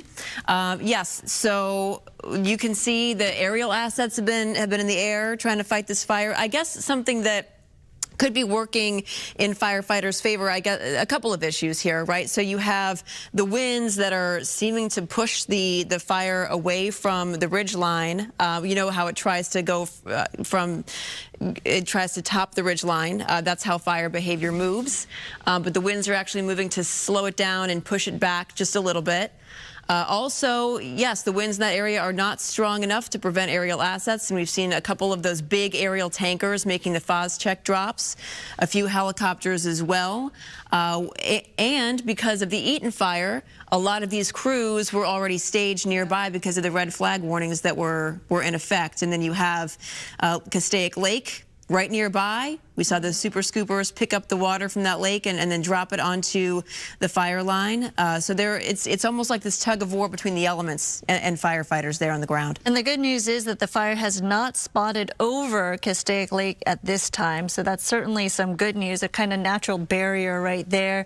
Also, I believe we mentioned I-5, the closure there. Of course, they're telling everyone on I-5 in that area to be careful because you will experience the heavy, thick smoke there.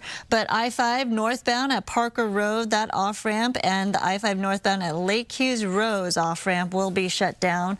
Keep in mind, first responders do need to make their way in and out of the area, so that is also an asset for them. So I-5 northbound at Parker Road off-ramp and the I-5 northbound at Lake Hughes Road. So avoid that area if possible. You can see this gigantic plume of smoke. It's actually making the neighborhood and the area dark. You have to imagine that this is pretty traumatic for people who have experienced the Eaton Fire, the Palisades Fire, knowing what it can do.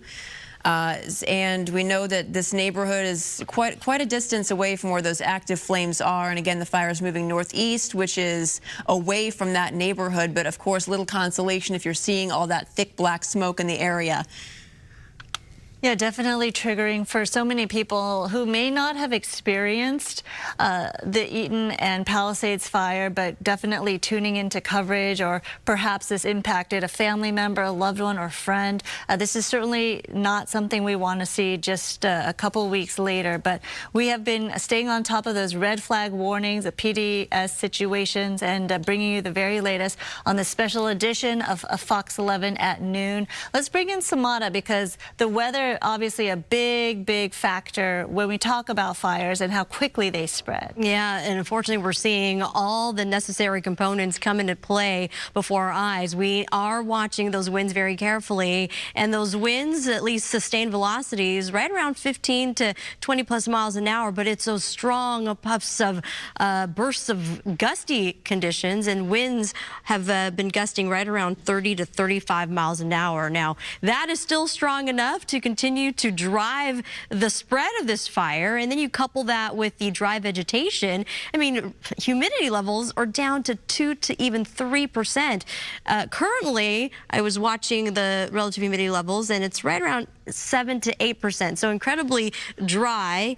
And you have a bed of fresh fuel, so it's a vegetation driven fire, a wind driven fire, and also a topography driven fire due to the fact that it is hilly and a little mountainous in those regions, and the terrain is making the fire actually grow faster if it's going uphill towards the ridge line.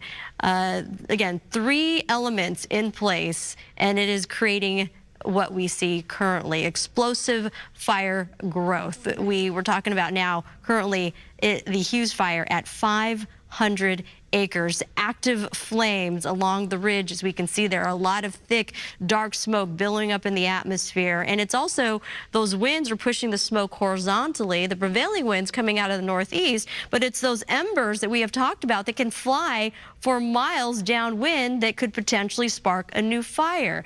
This wind event that we're dealing with, a current look at some of those winds in and around the area, about gusts at 30 miles an hour. And with this fire area, this new fire, we're also watching how widespread it is. We have evacuation orders and evacuation warnings. Please heed those warnings if you live in the area. All right, Samara, we also have some breaking news about this fire. It's just been upgraded to 3,400 acres. This just happened moments ago per Cal Fire, also the Watch Duty app. Let's get over to Stu up in SkyFOX. You're taking a look at the fire from up above. Stu, it's very fast growing. Definitely very fast growing, and this is going to be the 5 freeway again. I know you were talking about the closures over here by Lake Hughes. I think this one is actually going to be the Peck Road off-ramp, and they do have it shut down. You can see California Highway Patrol, but the 5 freeway itself is still moving. You got a lot of folks out there in that stop traffic. They probably, hopefully, they can get to another area and turn around. I wonder if a lot of those folks might live in this area right there.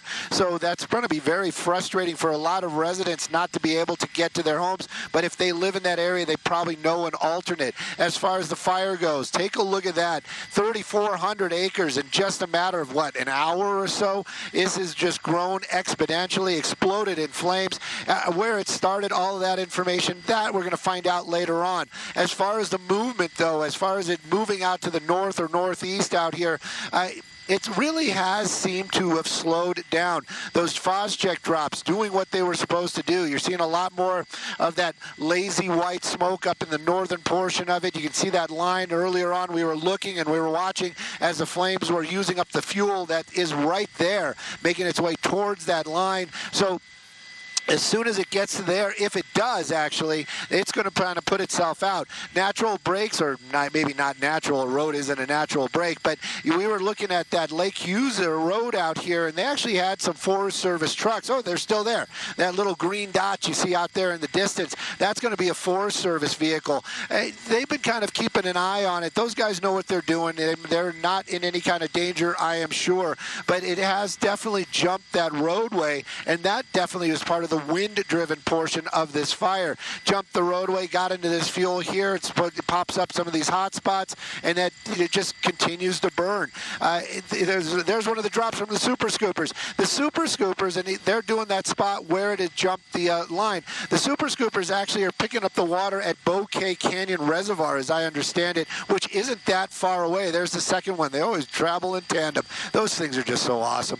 Anyways, look at how effective they are, though. That's what we always were talking about there during the Palisades fire. Oh, if we had the aerial assets, you know what? This is really a testament that it is true. That whole ridge was on fire just moments ago. 2 drops from the Super Scooper. The majority, the bulk of that fire now out. And this is just going to continue on. The helicopters, they're out here as well, but they're going to move them out of the way when the fixed wing are making their way in. I have been waiting for, I wanted to see a couple more of the DC-8s do their drops out here, and the big fixed wings drop their Phosgec. They have not yet returned. I'm not sure what the delay is, but as soon as they get out here, their drops are going to be valuable to this firefight like you have no idea. These hot spots that are underneath here, I'm sure this is a concern for the firefighters, because if the winds change a little bit or they get up into a little bit of any kind of wind, it's going to just start spreading out in another direction. They don't want to see that at all. I'm looking out the window. I see a United plane flying really, really low right by us. That was pretty amazing to see. There he goes. I wonder what that is all about. Anyways, the fire itself continues to burn out here. The Lake Hughes fire. That black smoke, don't panic. That is, or I would venture to say, not going to be any kind of structures. Those are going to be that heavy in oil chaparral. That's natural oils. That's in those plants. That's what's creating that black smoke. But it also carries those embers. That's going to be the worry. I'm going to do a pan. I have a feeling, hopefully Jeff can move with me, but Just going to do a pan to show just the wind directions and the smoke as we're panning along. As we keep going, through that light right there, that's going to be out towards Simi Valley. So that's as far as that smoke has gone, and is actually kind of whipped back around and made its way over Oat Mountain. The wispy parts that I'm showing you right there, that's going to be Oat Mountain. If you don't know where Oat Mountain is, just think Magic Mountain is over here in this area, and that's the valley. That's going to be the San Fernando Valley. So this, as far as the smoke goes and in the air and how far you can see it, this thing is huge. 3,400 acres of ash in the air. That is a lot of ash to get around. And with these winds, it's just moving it around. And again, embers, biggest concern. The whole time we've been here, we've been taking peeks and making sure we're not seeing any hot spots in any of those neighborhoods. Lake Hughes area, definitely scary. But as far as that firefight goes, aerial resources, look at the difference. Earlier on when we got here, this is where it all was. This is where the direction it was moving, and they really kind of hit the head of that fire hard, and that really kind of slowed it down. So we're seeing this area right here. This is just fuel that is inside the burn area. That's the technical term for it. But Lake Hughes Road, if the winds do not pick up, if there's nothing that could change, Lake Hughes Road is actually going to be a portion, or going to be a part of the fire break. That's going to be a spot where it's naturally just going to burn up to that roadway, and it's going to be a spot where the ground crews could basically make a stand and say, well, this is like, we're going to keep it in this area right here, can burn this part just so long as it doesn't get to this part. That's the biggest concern. But very active firefight indeed, and the LA County Fire and all the resources that are out here, they're earning their pay this fire season. And you got to think about it. We always say it. It's always fire season in Los Angeles or in LA County. It's January, for gosh sakes. And look at what we're dealing with. That's right. And it's also the driest start to a wet season since they started keeping records, right? Samana, back in the 1800s. I want to update you now really quickly on a number of schools that are being impacted by this in the area. We have... If we got to go... Yes, yeah, I know you have to go. Oh, and this is Citizen App video that you're looking at right now, showing what the fire looks like from the ground. Look at that massive plume of smoke. This can be seen for miles. I want to update you quickly on some schools that are being impacted by this, if I could. So Tesoro Del Valle Elementary School and West Creek Academy. So parents are being encouraged to pick their kids up. These are not schools that are being evacuated, but parents are being encouraged to pick their kids up there. All Valencia schools, however, are being evacuated. Castaic High School was evacuated. Kids are being taken to other schools in the district. And then North Lake Hills Elementary School has been evacuated. Kids there have been moved to Castaic Aquatic Center.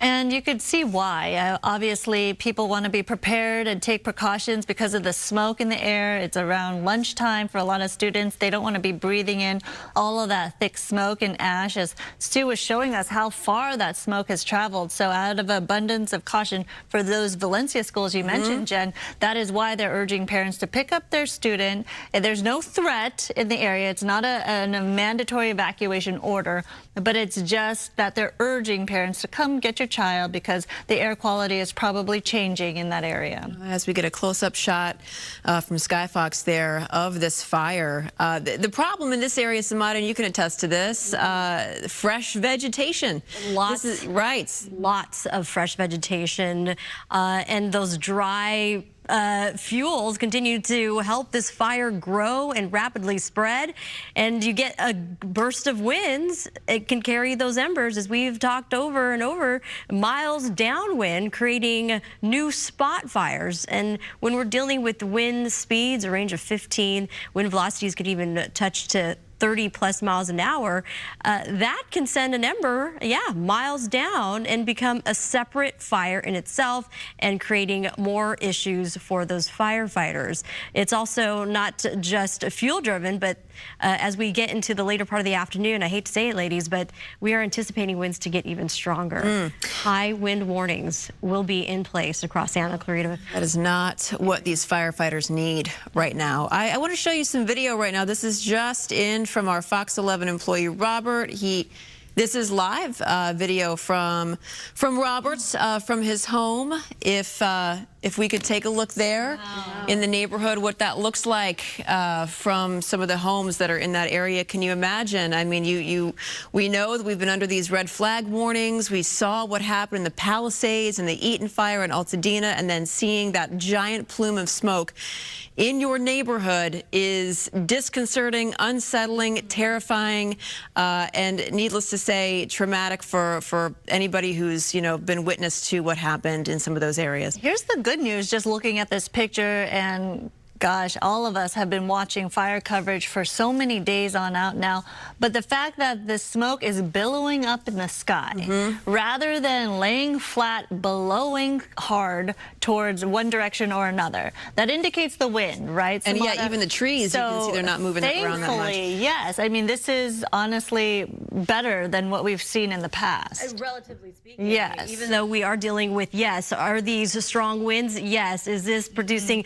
fire conditions? Yes. But to your point, Sandra, we're not dealing with those hurricane force conditions that we all witnessed January 7th, where wind speeds were clocking over 80, gusts over 80 plus miles an hour. The gusts going on right now, we're observing a range of 20 to 30 plus miles an hour. Picked up a little bit. So yes, and eventually we may see some isolated areas push into the 50 to 60 mile an hour mark, but we're not, at least at this hour, looking at dealing with 100 plus mile an hour winds, and that's really going to help firefighters because the aerial assets can still get up there. That's right. That's right. And as we know, that can mean everything when it comes to a firefight like this. Just to give you a sense of the timeline of this Hughes fire, it was first reported around 10:53 in the morning at around 50 acres. Then about an hour or so after that, it exploded to 500 acres.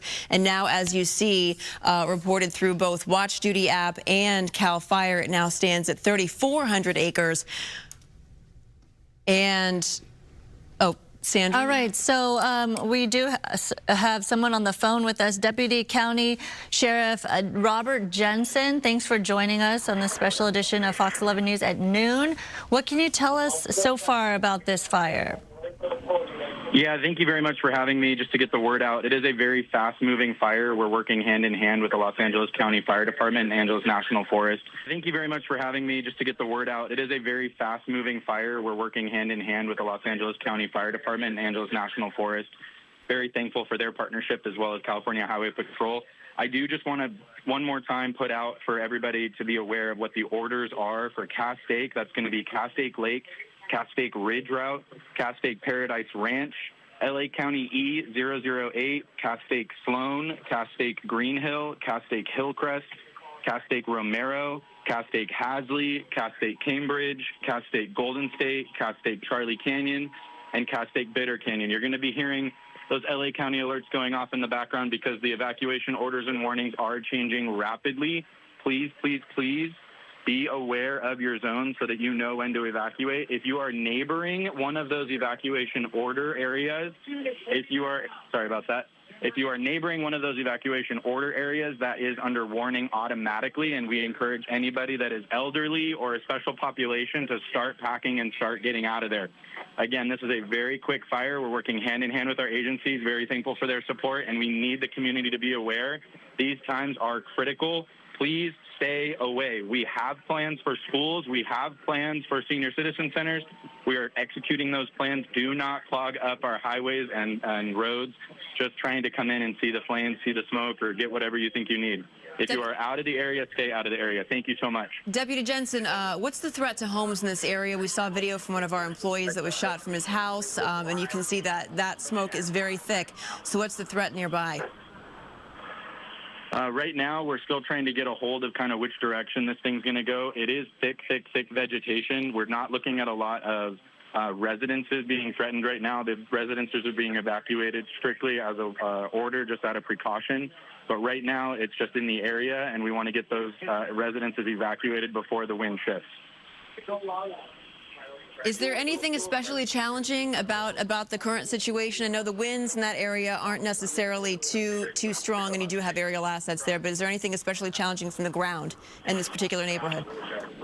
Yeah, we're just a very populated area, so we need the roads clear. That's going to be the biggest thing. If you see an emergency vehicle, pull over to the right or create a lane so that they can get through.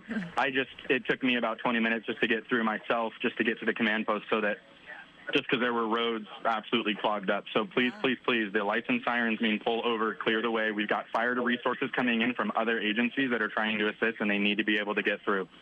Yeah, that's not something we want to hear, that first responders and officials like yourself can't even get to your location and the command post because of traffic. Are people getting out of the area or trying to get in? It's a little bit of both right now, but we are pushing everybody out of the area. Just keep in mind the area of Castaic is also kind of a through point to like the northern part of the 5 freeway up towards Gorman area. So Castaic's kind of the last little town before you hit that long stretch to Gorman. So there's already a lot of traffic in here just with the truck stop and that kind of thing. So again, just try to keep the roads clear. I got to run, but thank you guys so much. Thank you, Deputy Jensen. So appreciate it. You could hear the Have a great urgency one. in Bye-bye. his Be voice. safe. And That's right. the necessity of these people trying to get out that warning, the public information right there. If you get a warning, if you get an order to please leave, you can see why it's so important. You know, for him taking 20 minutes stuck in traffic trying to get to a command post, I mean, that is just a small window of what you're, you know, these first responders are experiencing trying to handle this. So as he mentioned, please listen to fire officials and deputies there. Get out of the roadways. If you do see an emergency vehicle, definitely clear the way for them to get through. I want to take it over to Justin O'Brien right now. He's on the ground with some people who are being evacuated. Justin, what can you tell us? Yeah, g'day, Jen. I'm up in the North Lake area of Castaic, and this is a road here. So this is a Ridge Route Road. I drove about 2 miles up that road. The fire hasn't got to it, but the smoke is crossing it about 2 miles away. Now, you have a lot of residents who are being stopped at a checkpoint, and they're having to walk up the hill to their house. They said a couple of people we interviewed saying that they just wanted to grab a few items. But interestingly, you've got a lot of people out with their garden hoses trying to get prepared and defend themselves in case something happens. And here, if you have some sound here, you can listen. As quickly as safely as possible, mandatory evacuations in this area. That's the Sheriff's Department deputies going around telling people that there's a mandatory evacuation. Now, I have a gentleman over here who said he'd have a chat to us. Mate, what are you doing here? I'm trying to cover the walls and the roof with water. I'm trying to, you know, if I could try and save it, I'll try and save it. I'm not just going to give up by leaving. So, you know, until it reaches my wall, I'm going to stay at the house. You're determined to stay? Yeah, 100%. Until it reaches my back wall, I'm not leaving. Right. Even then, I'll think about it. Okay. And what about, have you grabbed some items in a car ready to go just in case? Yeah, I already packed it up the second I heard when it was around like 100 yards or 100 acres. I packed up like my documents, any important stuff to me, and then I got my keys ready and I'm going to go whenever I have to. Good luck, mate. Thank you. Yeah, so they heard it, Jen and Sandra. Looking across here, you got all the neighbours with their sprinklers on, just hosing down. One thing I can say, though, just from covering a lot of fires, it does appear that they're on the edge here. If you look at the smoke, the way it's blowing, so it's blowing directly towards this housing estate, and no doubt those houses you see up on the hill will be the first ones that are hit. So I'll just keep wandering around here, chatting to the neighbours. Back to you in the studio. Yeah, Justin, it does seem like most people, you know, I saw a woman who was packing up her stuff in the back of her car. It does seem like some people in the area are obeying those evacuation orders. We saw the officer in the neighborhood with the bullhorn and the loudspeaker saying this is an evacuation order, you have to leave now. Obviously not advised to stick around, like that gentleman said, until the flames approach your wall. That is not something that you should be doing, frankly, at this moment. Just heard from Deputy Jensen right there on our air saying, please go. Ladies, this is not a joke. Sandra and Jen, we've got another resident here who wants to have to say something. Are you not concerned, or what are you doing? We are just hosing our house, like put as much water as we can, because we cannot even, I think we need to leave soon.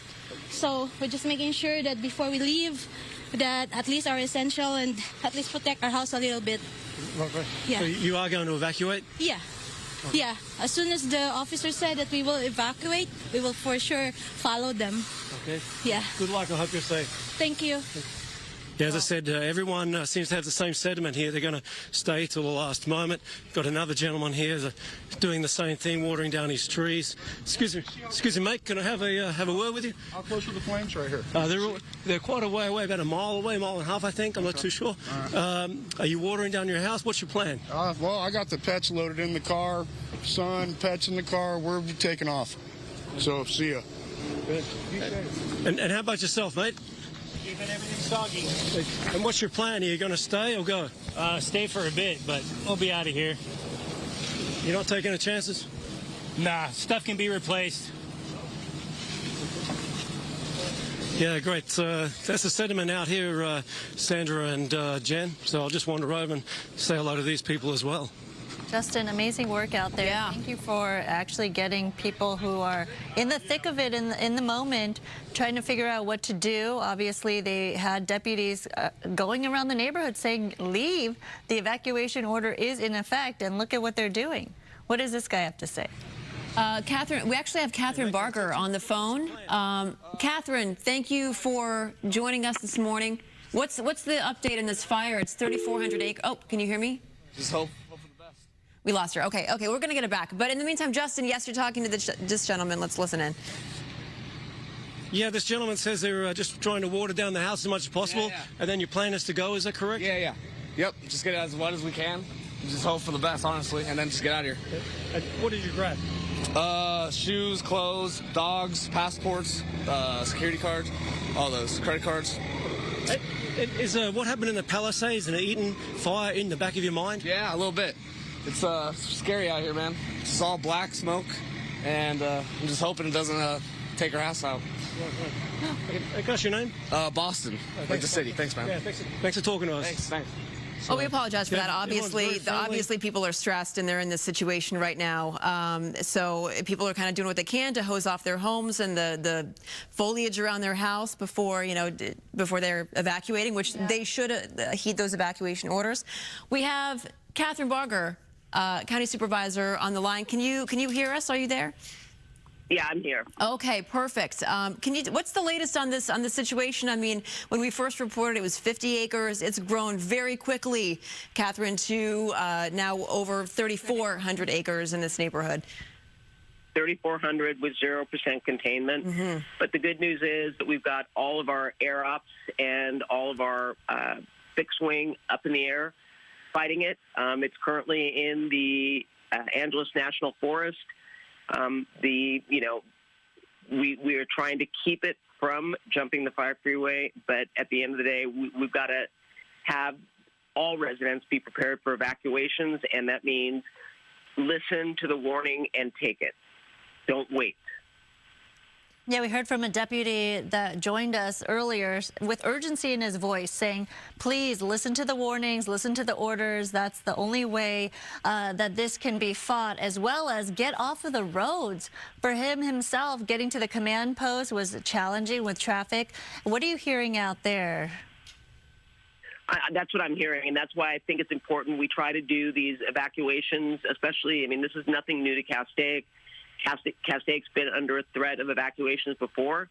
It's important for them to begin to evacuate now while it's safe to evacuate versus waiting. And if this fire does move in a direction that does impact their neighborhood, I don't want to have them stuck in gridlock. So again, I'm pleading with people to take this seriously and heed the warning for evacuation, especially when you've got sheriffs saying it. There are the boots on the ground. Mm-hmm. And for everyone that doesn't evacuate, it impacts. We saw that in the Eaton Fire. We had firefighters that couldn't fight the fire because they had to help people evacuate that waited to the last minute. So I want to avoid that. I mean, that's a lesson learned.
here. I know that some were released to go back after the Eaton fire, but we kept resources here. And if you look at the resources on the ground, combined with the air, I believe we have a strong force fighting this fire.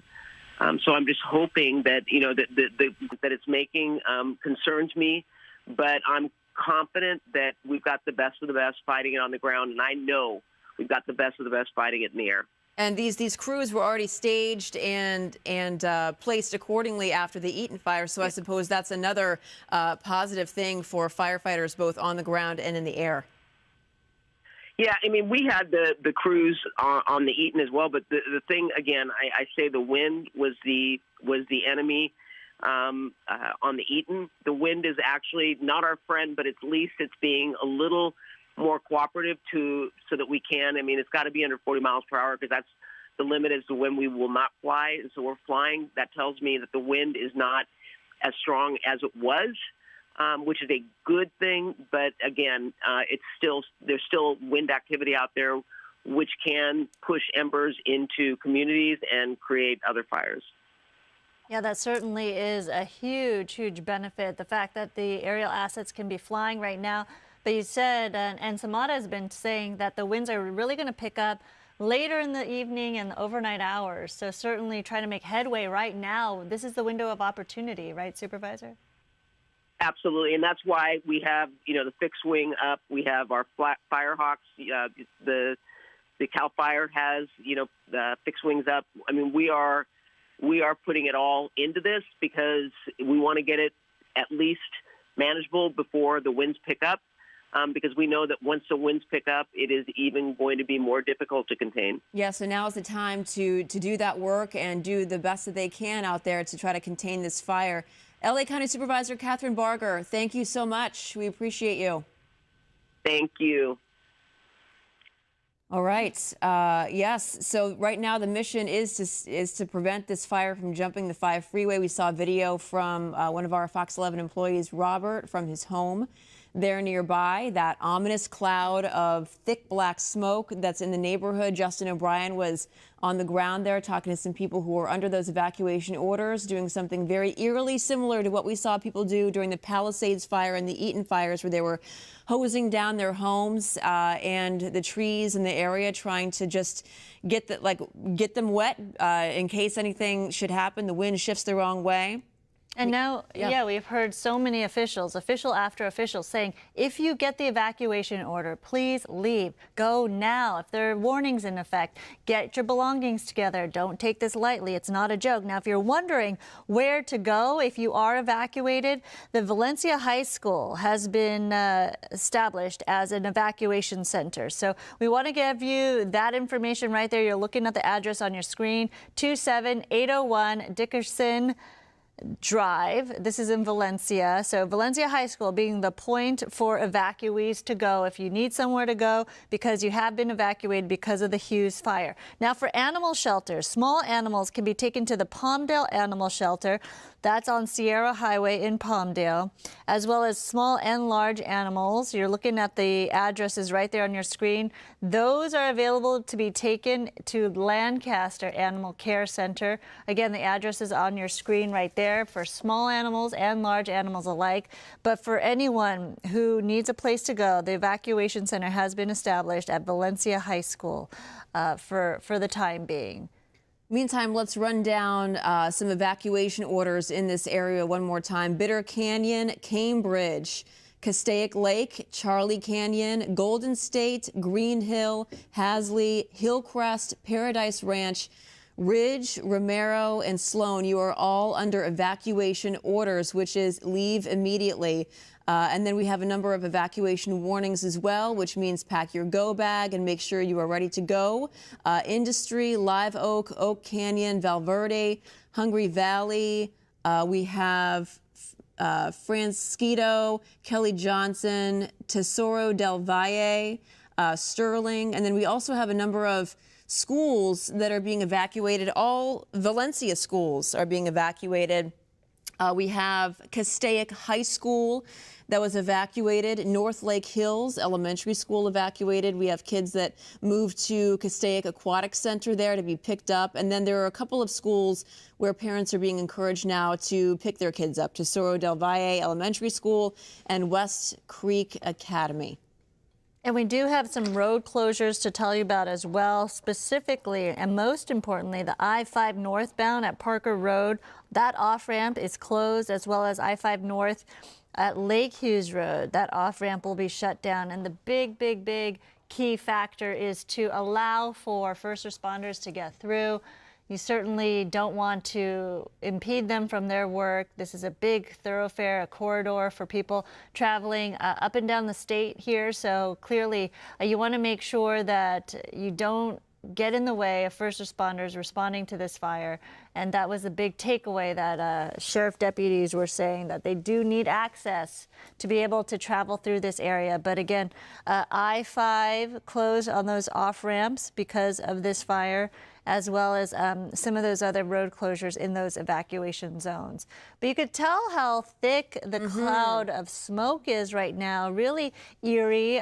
Extending all the way to Simi Valley. Yeah, creating a different kind of atmosphere for all of those communities impacted, and the air quality as well. Yeah, that's right. And some of those neighborhoods, I mean, the neighborhoods have gone dark, being right shrouded under that thick black plume of smoke, which can be seen for miles and miles. Samada, we can talk more about the wind conditions in that area. They've picked up a little bit, and then they're supposed to be picking up again this evening. Yeah, unfortunately, it's going to be a really tough firefight moving into the afternoon hours and into the evening, through overnight and into tomorrow afternoon. We do have red flag conditions that were supposed to lift yesterday, but due to the fact that winds were expected to surge today, the red flag warnings have now been extended through tomorrow night. And unfortunately, today, the red flag warnings have now been extended through tomorrow night. And unfortunately, for those same very vulnerable wind-prone areas near the Castaic Lake, near the Hughes Fire, now at 500 acres. And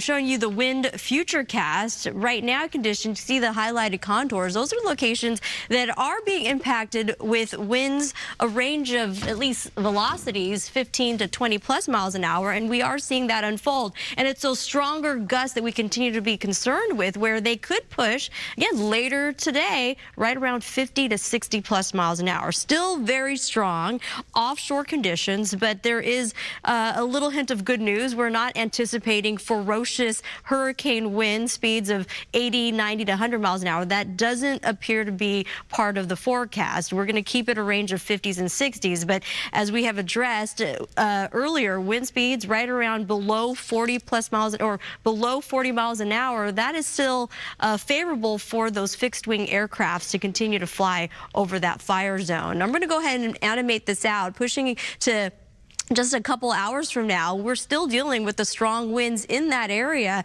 and that continues to be a problem as those prevailing winds coming out of the northeast pushing south-southwest. All that dark billowing smoke is now, as we're seeing, pushing into areas across the Santa Susana Mountains, into Simi Valley, and it is impacting not just areas near the Hughes Fire in Santa Clarita, but the 5 freeway, and that is a heavily traveled roadway. So if you've got travel plans, or if you plan on commuting through the area, you may want to rearrange those plans as some roads are already beginning to close. Pushing into overnight, still very strong, and into tomorrow morning, it is going to be pretty difficult moving ahead. We are dealing with not just the strong winds, but very dry conditions. Relative humidity down to single digits, and it's possible even a range of 2 to 3%, the driest we've seen in the area. And we've had bouts of Santa Ana winds. We've also been experiencing now a total of 5 particularly dangerous situations where we have extreme fire weather, and unfortunately, we're not out of the woods. Eventually, we pushed into Friday. Finally, the winds do relax. We'll get a better handle on the humidity and those winds backing off. And then we also introduce some wet weather. Rain is in the forecast, and that's good news if it comes into fruition. We're looking at a range in terms of accumulation about a quarter inch or under in most areas, and there's a possibility of half an inch to even an inch for some of our foothill communities and our mountain areas. But embedded in this beneficial rain, which begins Saturday through Monday, is the possibility of pop-up thunderstorms. And we've discussed anywhere a thunderstorm is to occur, it could create heavy downpours. And if it rolls over an area through the burn scars near the Palisades Fire or the Eaton Fire, that creates a whole new set of issues. We may be talking about flood threats, mud and debris flows. So hence we do have our city officials and our city leaders that are taking, heeding that warning and bringing in sandbags and K-rails into place, again, in those fire zones. But right now, we are dealing with the latest fire. If you're just now joining us, this is the Hughes Fire burning near the Castaic Lake area. As Jen and Sandra pointed out, it started very small and then rushed to 500 acres. Now we're dealing with over 3,400 acres. And we're talking about the traffic conditions. I was just addressing the 5 freeway, and you're seeing officials helping to navigate that traffic. The off-ramps are being utilized, but how slow it is in that area, but it's orderly. So they're trying their best to get people off the freeway safely, and who knows the impacts as this fire goes on. But what we are aware of, unfortunately, is these red flag conditions. We have the 3 main components in place that continues to drive this fire. We talk about the winds. We have that, unfortunately, with wind gusts, as I pointed out, even 40, 50 to 60 miles an hour eventually. But right now, winds are favorable to have the aerial assets, all the crews on the boots on the ground in place to really attack this fire. But we're also dealing with a lot of dry vegetation, so fresh fuel for this fire to rapidly spread and grow. And you combined it with the winds, it continues to be a problem. It's a terrain-driven fire as well. Now we're going to go ahead and throw it over to Justin O'Brien. Here, just bring it all the way up. Justin, what do you have for us? We'll feed it out on this side. Yeah, we got a resident here. What are you doing, mate? Well, right now, one of my best friends, mandatory evacuation order. I saw how bad it got in Altadena, and we're not going to let this house burn up. So, you know, we're here and we'll do whatever we need to do to save this guy's house. Right, buddy? Yeah. All right. What's your plan? What's your plan? Just keep everything wet, put out all the small little hot spots that come up, and then that's it. Really no other plan than to keep the fires from getting too big around this neighborhood. Right, okay. And then what's your plan? Are you going to stay or go? Oh, we're staying. We're staying. We're not going anywhere. Yeah, we're not going anywhere. Right. And I have some other people before. The Palisades Fire and the Eaton Fire. Yeah. Is that in the back of your mind? I have the host. It is. I'm actually a first responder, so I work the Altadena fires. So I know exactly how bad it gets. And, yeah, it's, you know, unfortunate, but we'll do what we need to do, right? Yeah. Great. Thanks for talking to me. All right. My mic. Hey, thanks for your help, man. No worries, thank you. Yeah, Jen and Sandra, you can see here they got the sun out, passing up the hose, and they're going to set the sprinkler up on the roof here, hopefully to, if any embers come this way, I'll just come down off their ladder.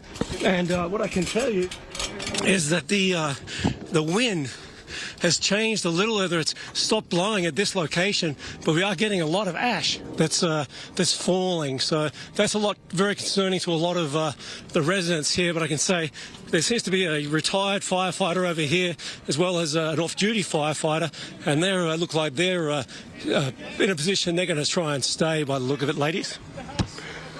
All right, Justin, thank you so much. And we want to welcome our viewers, if you're just tuning in, to a special edition of Fox 11 News at 1 o'clock this afternoon. We are on top of this coverage of the Hughes Fire near Castaic Lake, now burning 3,400 acres.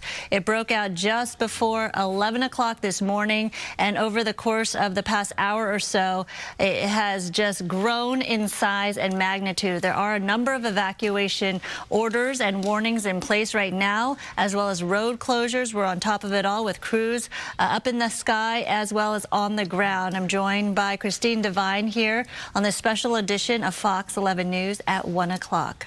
Sandra, it is one of those not again moments. I'm at home. Obviously, I work night shift watching you all here on Fox 11, only to see this fire go from a small fire until we have now these evacuations. So it has grown quickly in just the hour and a half it took me to get over here to the station to continue our coverage. And to think that there are already evacuations makes it very real.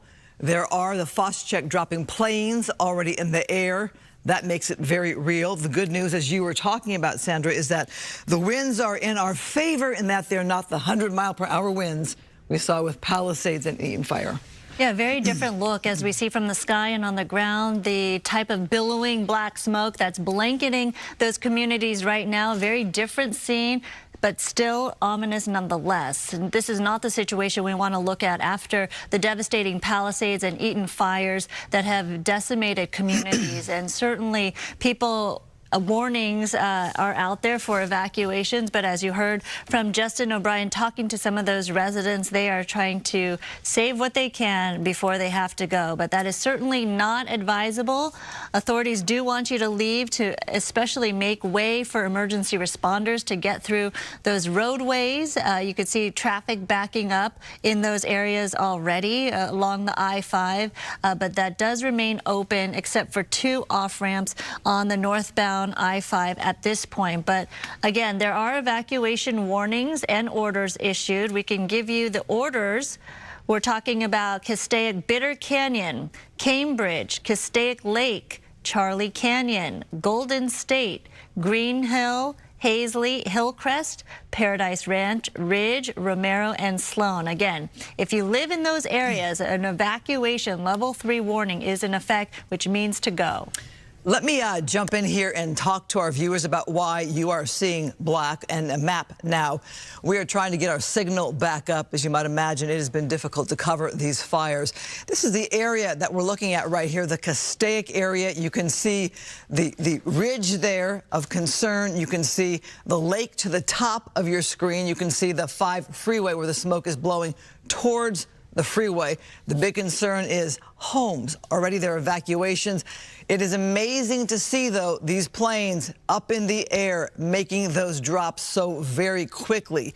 Palisades and Eaton Fire just basically outmanned, out-resourced. Right now you can see they're working to get a handle on this one. As you're seeing our banner there, Valencia High School being used as an evacuation center. Schools are being evacuated, parents being asked to consider their children now in these situations. As you can imagine, we are revisiting the issue of, once again, having to pack up immediately and get out the door. And Sandra, I just posted on my social media today things you need to pack up in an evacuation zone, thinking, well, I'm a little late on this one. That should have been posted, you know, a week or 2 ago. But here we are again. And I was in one of those zones to stand by for evacuation, so it's kind of fresh on mind here. That's right. The 6 Ps they talk about: people, pets, prescriptions, paperwork, also pictures and photos and passports. So all of that obviously is on the fire websites, but you're taking a live look again as we show you the Hughes Fire right burning by Castaic. But let's bring in Matthew Seedorf. He is on the phone right now, joining us live from that area. Matthew, what are you looking at? Yeah, right now we're on the 5 heading northbound past the Magic Mountain Parkway. Just a giant plume of thick smoke. We've been seeing emergency vehicles driving by, just trying to go up there and add more resources to help put out this fire, and also seeing some aircraft up in the sky. Obviously, trying to send as many resources, put out these flames as quick as possible. But unfortunately, this is an eerily similar feeling that I had going to the Palisades Fire. Fortunately, you know, this seems like there's more vegetation involved, but just a giant plume of smoke is very reminiscent of what we were seeing 2 weeks ago, and a scary situation as people are are trying to evacuate. I remember talking to you that exact moment. You were making your way to the Palisades Fire, and here we are again, as Christine was mentioning.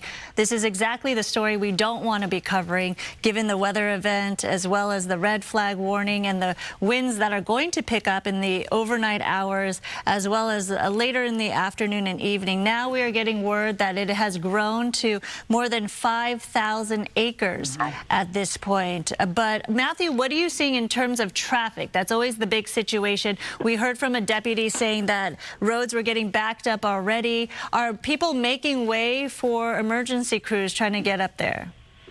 Yeah, they're making way for emergency crews. I did see and come into some traffic on the 5 northbound. And then right now on the 5 southbound, it is bumper to bumper of traffic and cars trying to get out of town. And we were just talking about these winds. I mean, it's definitely gusting pretty strong, just looking at flags and stuff in the area. The winds are significant, and obviously as the fire is increasing now to over 5,000 acres, it is definitely a concern with how dry everything is right now. Well, Matthew, you have been covering fires nonstop. To be headed to another one, I'm sure doesn't surprise you, given our very dry conditions. We're going to check in with Justin O'Brien, one of our videographers who's there on the scene also. Justin. Yes, sorry, Christine. I'm here with the Shaheen family up in North Hills Lake, watering down their house.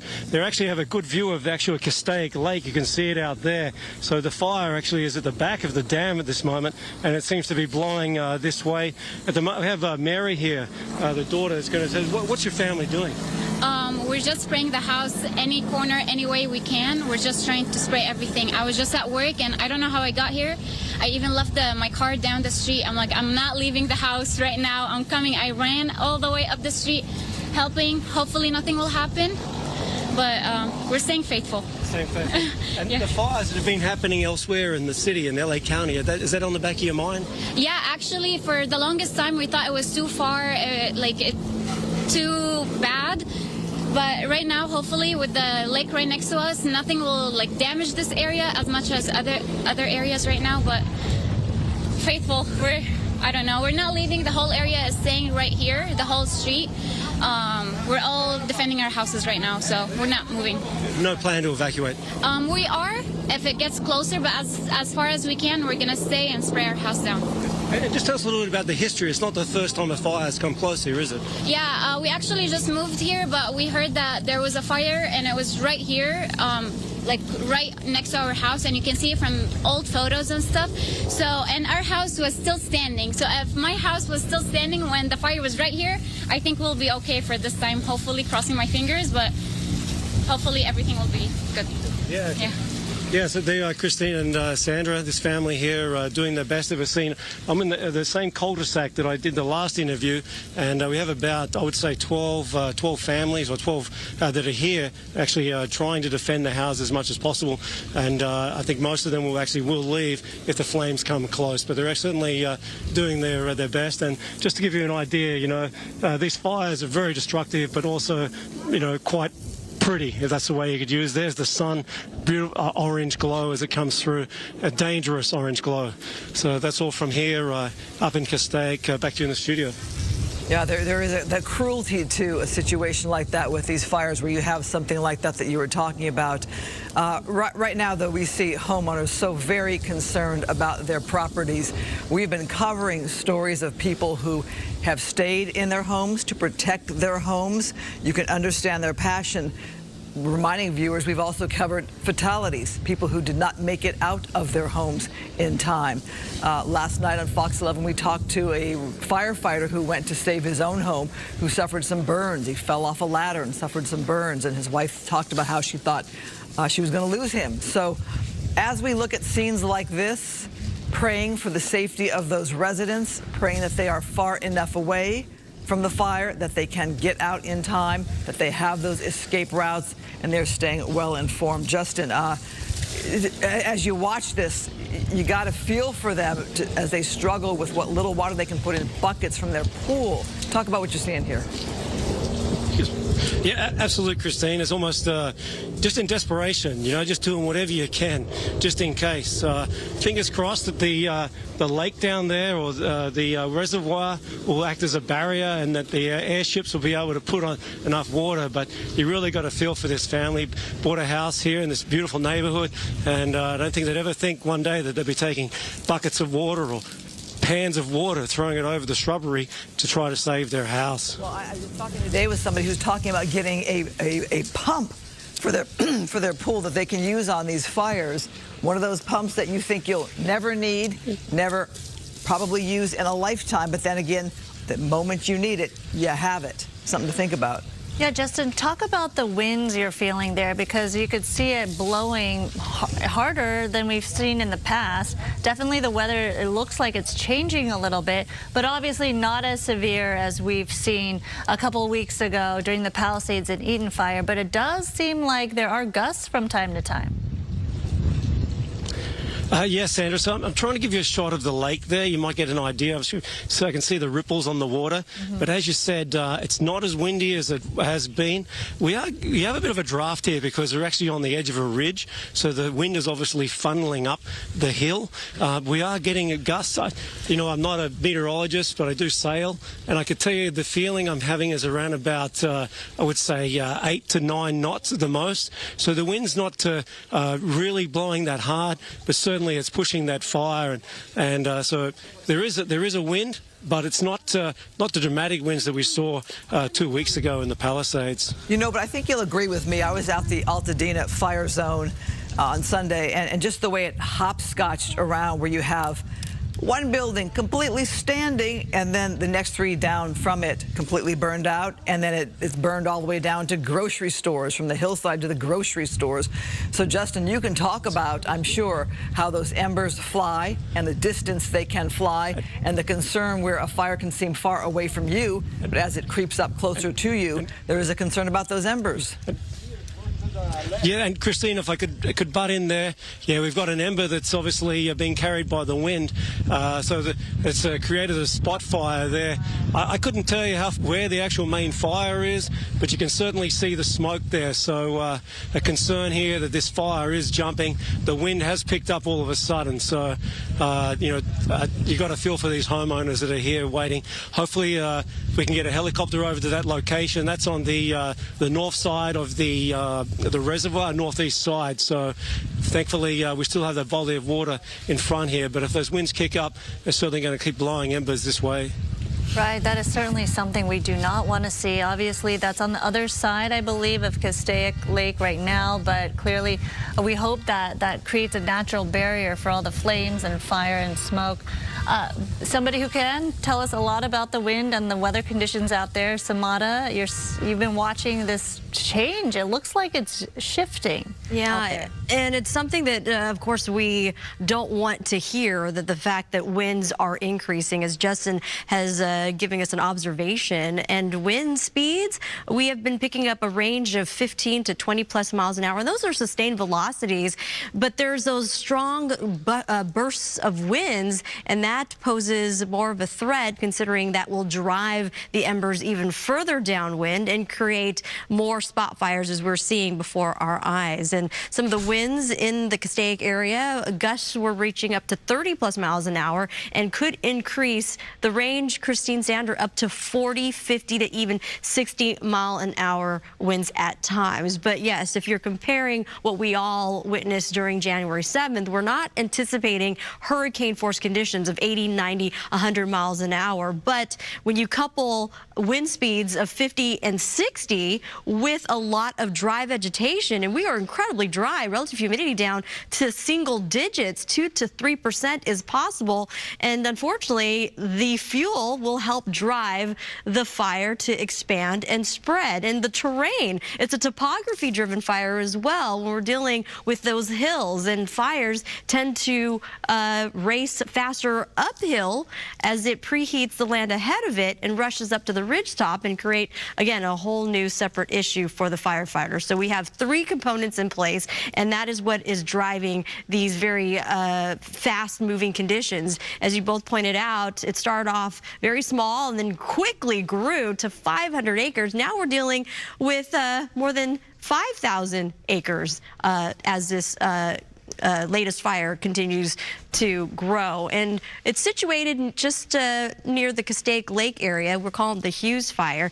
You can see the prevailing winds are going out of the northeast, pushing southwest, and we discussed this earlier, where the thick, billowing, dark smoke is pushing all that smoke out towards areas across the Santa Susana Mountains into Simi Valley. So if you are downwind, you want to make sure you protect yourself against the smoke as well. Close those windows. And if you live in the fire zone, heed those warnings. Evacuation orders, evacuation warnings are at hand. Have your go bag ready as we battle the winds, and these winds are going to be with us all the way through tomorrow afternoon. High wind warnings, wind advisories, and red flag warnings continue to remain in place.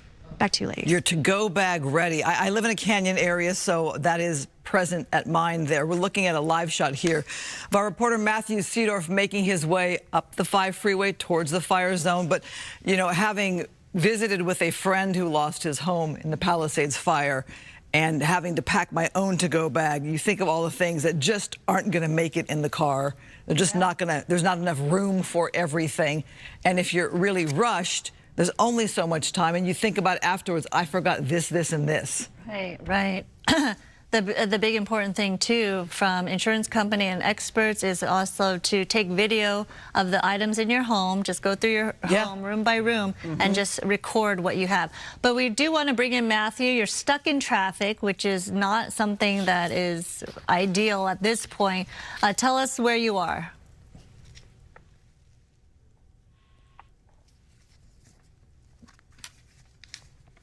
Matthew, can you hear us?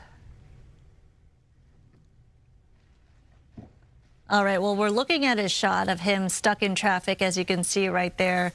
And he was telling us that in both directions of the 5, there's a lot of traffic, and that's exactly what deputies were telling us. If you have an evacuation order, listen to it immediately, because otherwise, if you wait, they'll have to help rescue you, which they don't want to do. You're taking away from their duties, but also you're going to get stuck in even more traffic than this. So that's why they say if you get a warning, listen to the warning so you could get out of town before you're stuck in this type of traffic.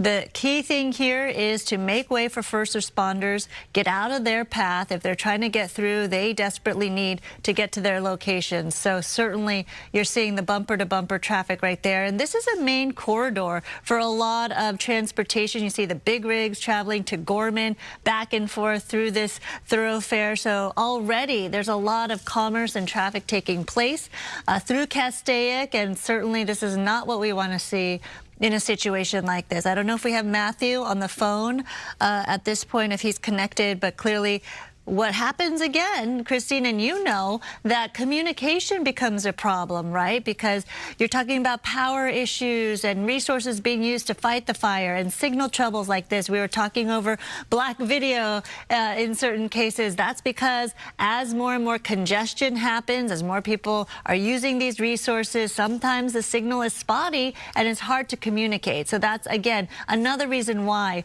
officials are urging people, if you do have an order or a warning, to make sure you listen to it so you could get out of town, get to safety, and not have to deal with these communication problems. Yeah, because it's you and everybody else trying to get out of town. All right, let's get some updated information from the Angeles National Forest. We have the Fire Information Officer, Diana Dieris, joining us. Thank you so much for being with us. Yet another fire here in Southern California. What is your concern with the area that you deal with? Well, I just want to also point out we do have a lot of firefighters on the scene with both Angeles National Forest and Los Angeles County that were in unified command on this fire. And obviously our firefighters are all working very hard to put this fire out as soon as possible. So the area that the National Forest covers is what? I don't know if you have specific boundaries that are of your specific concern. Obviously, anything within our Angeles National Forest is concerned, but we have great concern for all of our communities in and throughout what we call the wildland-urban interface. which is where the wildland meets our communities. So what are you seeing with this fire? You know, currently right now, obviously it's a fast-moving fire. I've heard a little bit about what you've been describing here on your show already, talking a little bit more about, you know, some of the different factors that are engaged with how fast this fire is moving. It is very, very, very dry out there. Obviously, winds make fire more challenging as well as topography and other things as well. So those are definitely factors that our firefighters are all working with at this time.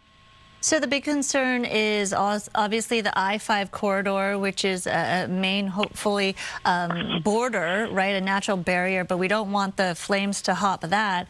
And then Castaic Lake on the other side, hopefully acting again as a natural barrier as well. But it does look like the flames, Dana, are going the other direction at this point, and then because of the aerial attacks, all the assets that you have provided as well, that they're really getting kind of ahead of forward progress. Would that be fair to say? I don't have specific details about anything brand new on the scene right now. Yeah, it is disconcerting because we are looking at wide open flames right there and a billowing cloud of smoke, both black and white, consuming communities over there and certainly triggering, you know, the scare among so many people who have witnessed the Palisades and the Eaton Fire and now this. We do appreciate your time and expertise and the information you've provided for us, and we do hope your crews remain safe as you continue to fight this fire. Yes. Thank you. Thank you so much. And correcting, I got the name wrong. It's Dana Dieris. Thank you so much from Angeles National Forest. Right now, we take you back there on the ground to where our videographer, Justin O'Brien, has been on the scene at a home. And Justin, so great to see firefighters now there at that home. Well, actually, Christine, the interesting about this is these are private firefighters. They've been hired by a insurance company to come out and hose down this house. I actually have the homeowner over here, Matt. Could you, Matt, mind just telling us all about what's happening here with this firefighters? So, I mean, obviously there's a fire very close over my house. I'm working on packing up all my stuff to get out of here, and some folks showed up from my insurance company, apparently USAA. My wife's working to verify that with them right now, but they're gel coating my house to help protect it from the fire in case it gets close. That doesn't sound like a bad deal. If it's for real, no. I was not expecting anybody to show up, but yeah. What's your plan? You going to stay for a while, leave? So I tried to get home. I heard there was a fire. I work at a local college, so I left right away to come home and get some personal belongings and my dogs. My street was blocked off, so I parked my car and ran up the hill to my house. A close friend of mine who is a retired firefighter called me and said he could get to me, so I grabbed what I could from the house. We packed it in his truck. Right now, I feel pretty safe with my friend who's a firefighter that's here. If we need to get out, we're going to get out. Yeah. And this isn't the first fire you've had to go deal with, is it? A few years ago, we got evacuated. The fire wasn't as bad as this one looks, so yeah. Right, okay. Yeah. So, what's your feeling now looking out here? The smoke, we saw an ember or a spot fire jump there just over the hill there near the water. Are you feeling good, or you're not really worried? You're concerned still? No, I'm still concerned. I mean, we can see active flames up on the hills over here, so there's true concern. I haven't been this nervous about a fire ever. Right. Yeah. And is in the back of your mind the recent fires in? Yeah, the Palisades in Altadena, Pasadena. I used to work out in Pasadena and know several people that lost their homes and had to be evacuated. So, I mean, it's scary, especially with the winds and how dry everything is out here now. So, yeah. All right, thanks for talking to us, Matt. And Christine and Sandra just talking about the wind, just feeling it picking up a little bit here. So unclear whether it's gusty or whether the fire is generating those winds as we know they do. Yeah, certainly changing in terms of watching your picture, the video that you're showing us. It's darker than before, more ominous, more smoky. Certainly not a situation that residents want to deal with, but interesting that these private firefighters are coming, sent by his insurance company to protect or preventively protect this home. That is fascinating to me. As the homeowner there talked about, they're gel coating his home, he said, from his insurance company. So they must think this home is in enough of a danger zone that there could be a problem if they are there already. I wonder how many customers they have in that neighborhood, how many homes they're able to do, and how maddening if you're the neighbor right next door and you're watching this protection for your neighbor, but not getting it for yourself, how scary that must be. I also feel for that homeowner who said, you know, they've been on edge and he's very fearful of this fire, because I think we're all on edge.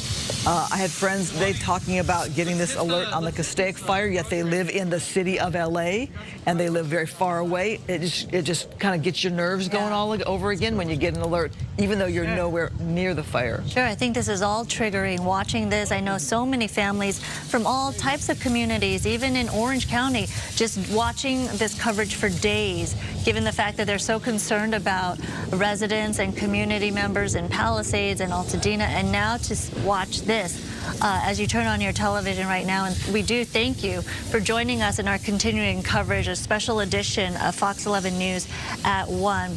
And this is about the time where parents may be getting ready to pick up their kids from school in about an hour or two, but clearly a lot of schools have been impacted by this already. As you can see right there, this is Castaic High School, and there have been evacuation orders in place for a number of schools because of this fire. You could just see the air quality really shifting for a lot of these students. So we do know that in this school district there was an evacuation order. If you're a parent, you were urged to pick up your child as they wait right there for their rides.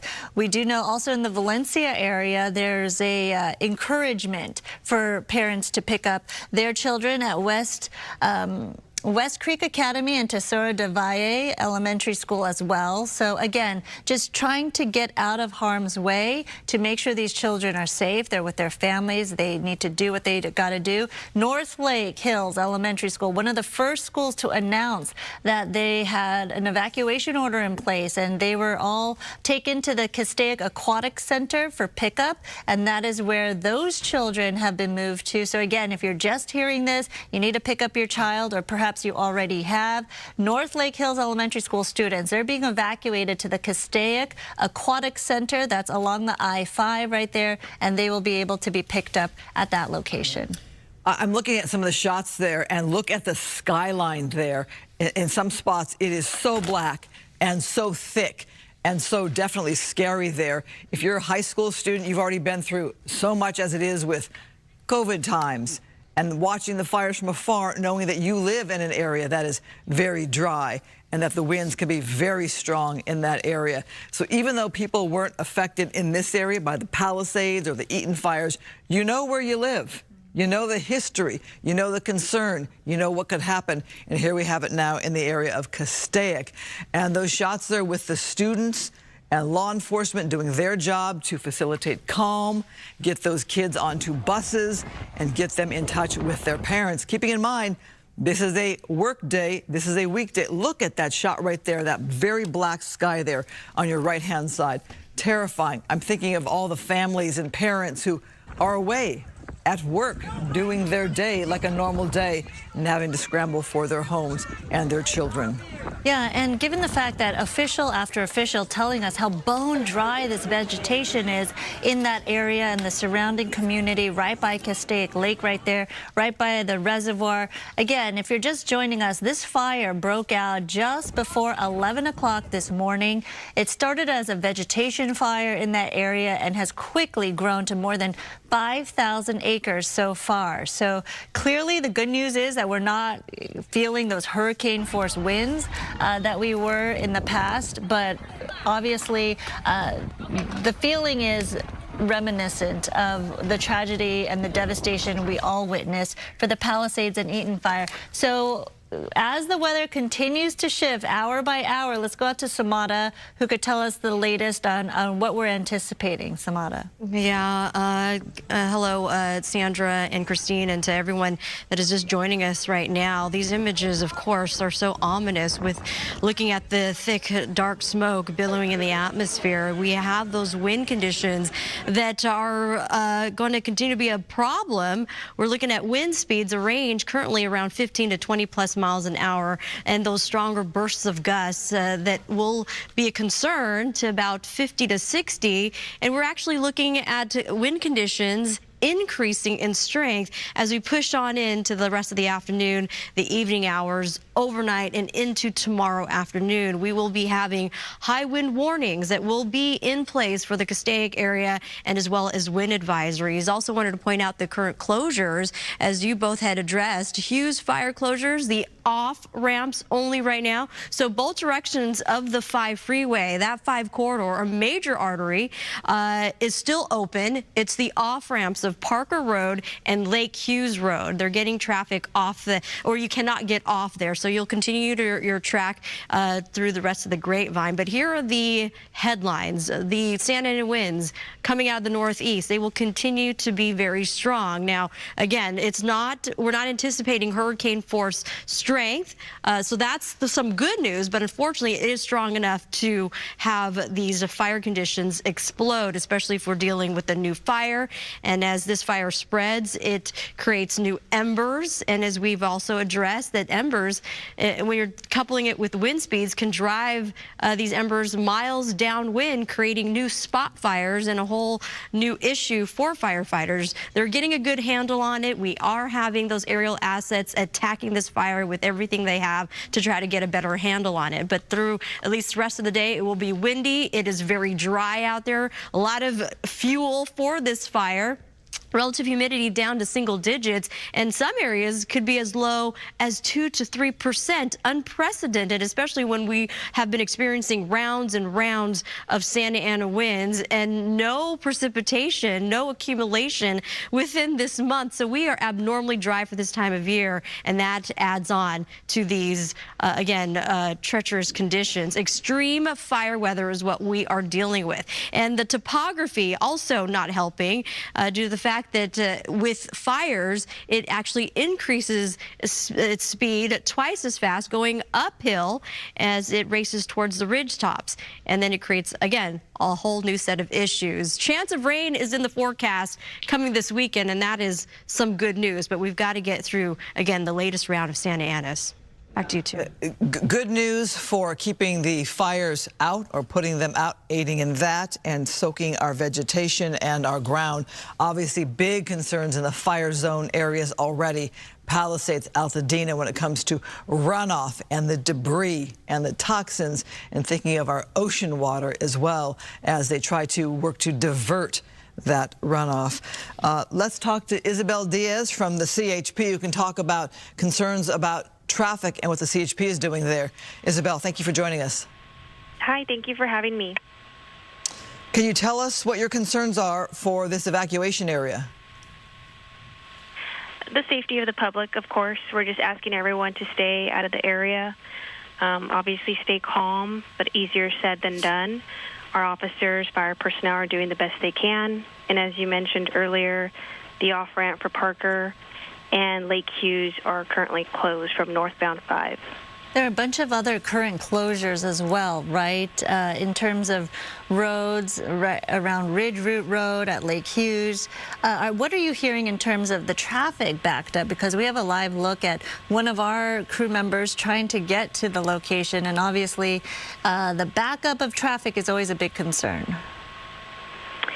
Yeah, so in addition to the ones I mentioned, we also have Templin Highway at Old Ridge Route closed and Ridge Route at North Lake Hughes.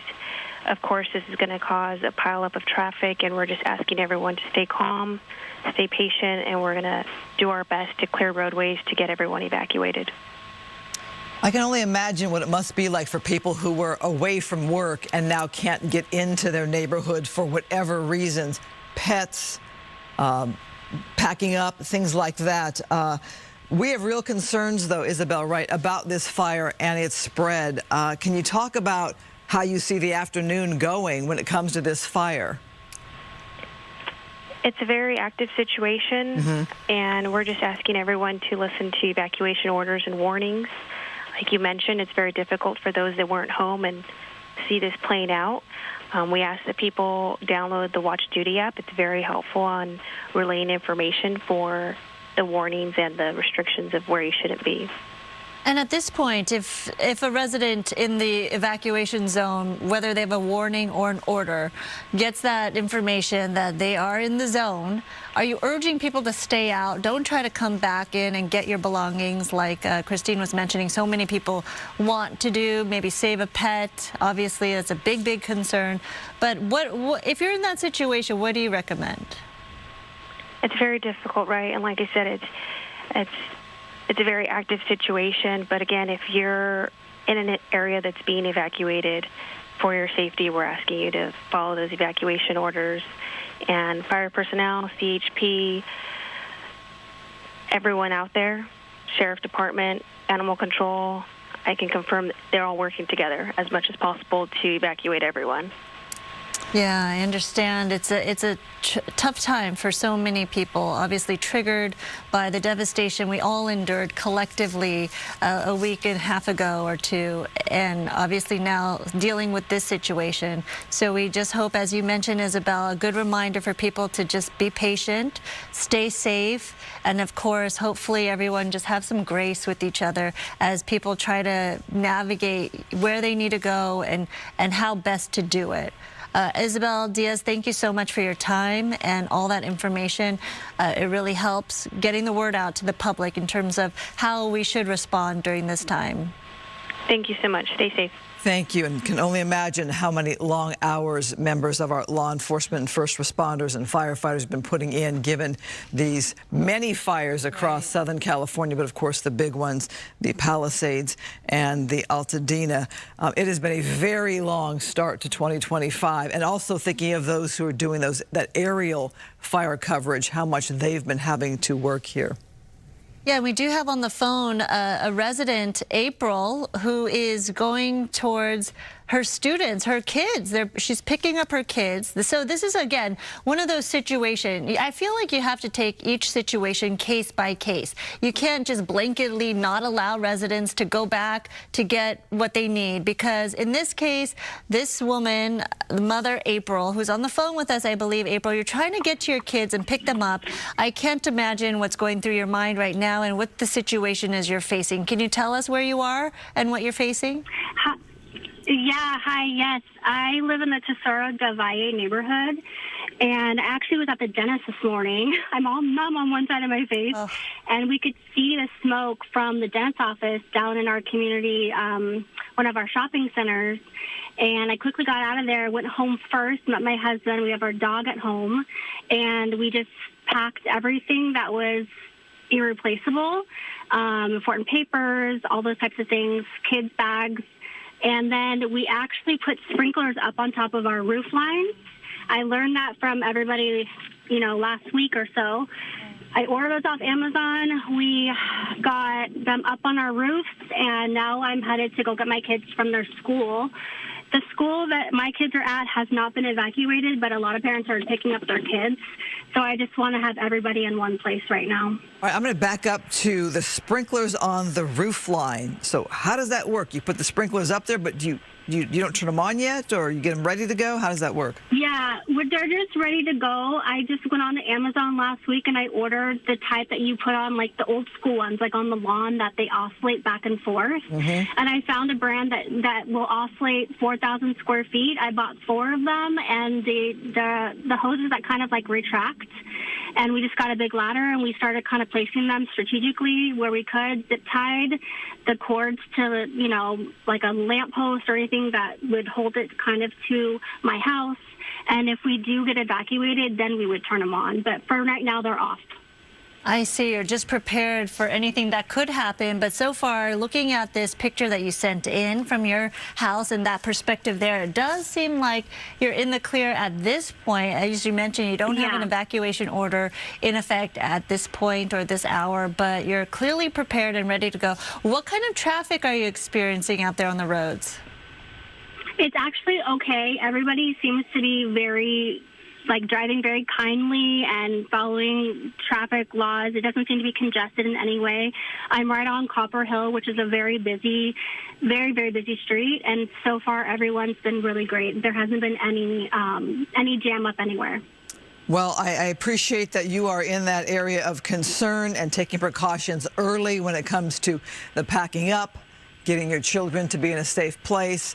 We've all been on edge watching these fires, and sometimes they seem very, very far away, and the next thing you know, people have said they've been right on their doorstep. So I can truly understand your concern. April, they're very unpredictable. Yeah. Thank you so much. We really appreciate you helping us out with this coverage here and telling this story. We are watching these. Yeah, we're going to say goodbye to you for now, let you do what you have to do, stay in touch if you need to. We're watching these aerial shots here right now where you see fire officials there on the ground as that fire is right up there on that, looks like a ridge line to me a bit, some kind of structure there. We have our crew on the way, Sandra. Yes, look at Matthew Seedorf, who has been battling traffic to get to this location at this point. Matthew, let us know where you are and what you're seeing out there. Yeah, we're off of a Pinecrest Place, and right now we can just see and feel the ash coming down from the sky as people are actively trying to evacuate. You can see it looks like a sheriff's deputy rolling up right as we speak here. And also Cal Fire is behind us. They're trying to put out any spot fires that might reach out ahead of the active flames. If we can kind of look possibly in this backyard, we've seen firefighters going in and out and up on this hill where they can get a better vantage point of kind of towards the direction of the fire. It looks like possibly a homeowner out there behind the fence and maybe linked up with firefighters kind of looking out over the lake trying to see this thing come in. But also, as residents are preparing to evacuate, we've noticed that they've got their sprinklers on. They're watering their house, just trying to keep everything wet. You know, as that fire approaches, they're concerned about their house and their well-being. But right now, generally speaking, this neighborhood is pretty quiet. All eyes on the backyard out here towards the lake as this fire seems to be approaching and blowing this direction. I'll go ahead and send it back to you. So you're definitely feeling the gusts of wind blowing towards that direction. It's hard to tell in terms of perspective because, you know, the fire creates its own weather. And given the fact that these neighborhoods are kind of in canyon areas, also the wind blows a little differently through those areas as well. Yeah, it's nice that you mentioned that because it's almost swirling. I haven't been able to pinpoint a direction. For the most part, we see the smoke blowing towards the southwest. But at some points, it seems like the gust is coming from the opposite direction. So it does seem like it's swirling. We are noticing that ash in the sky just falling all over the place out here. And it's definitely getting smoky. The air quality is not good right now. Well, you have covered one too many of these fires starting out 2025. As you look here and you check out this neighborhood, as you were driving up, were you seeing signs of people trying to drive away? Were you seeing signs of people in their yards? What did you see as you were driving there? Yeah, we saw people driving away. We saw people even walking away with their suitcases, trying to get out as quickly as possible.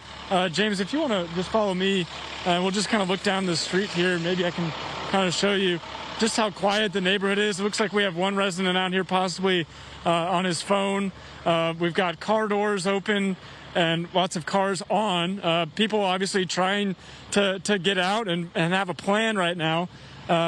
I feel like they feel like they're in a safe distance, but maybe if you can swing up this hill here, it looks like we've got some more people kind of watching. So right now I feel like people are doing the preparations as best as they can, but they're also kind of trying to watch and see just how close this thing gets, maybe before they decide to ultimately leave. All right, Matthew Seedorf, thank you so much. Keep us posted from your location there. Let's go straight up to Stu and SkyFOX, who can give us more indication of what we're looking at. I saw these flames jumping a roadway earlier. I wasn't sure which roadway, but it's certainly not looking good.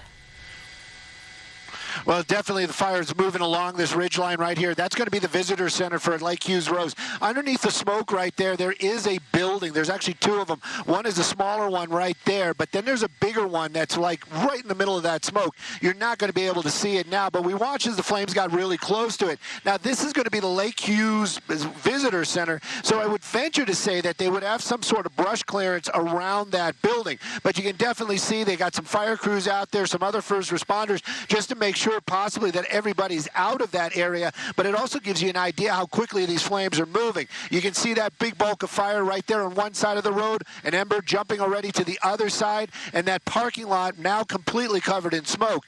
Basically, right where we're looking, right in that center of the screen that's going to be gone here in just a moment or two, there is a bigger building, and it did look like it had some sort of tarps over the top, and that was my concern. Even if they have that brush clearance out there, those tarps, you know, they can easily catch fire. Right now, though, you did see some fire crews out there, but it does seem like the fire is actually moving towards the south, especially because we are on the southern flank of that fire. Now, it's definitely moving out to the west as well, but it's going to be moving in a southwesterly direction. Going to pan over just a little bit. That's going to be the Lake Hughes right there. So I bet that building actually had views of the lake and also the area, but you could see those flames just running up that roadway. And now that's going to be that quick fuel. That's going to be that flash fuel. And that's the reason why it just kind of lit up that area. And now we're seeing some of that spotting. Now I'm kind of dragging it along, just kind of hoping maybe that smoke will clear a little bit. We can see if those buildings survived.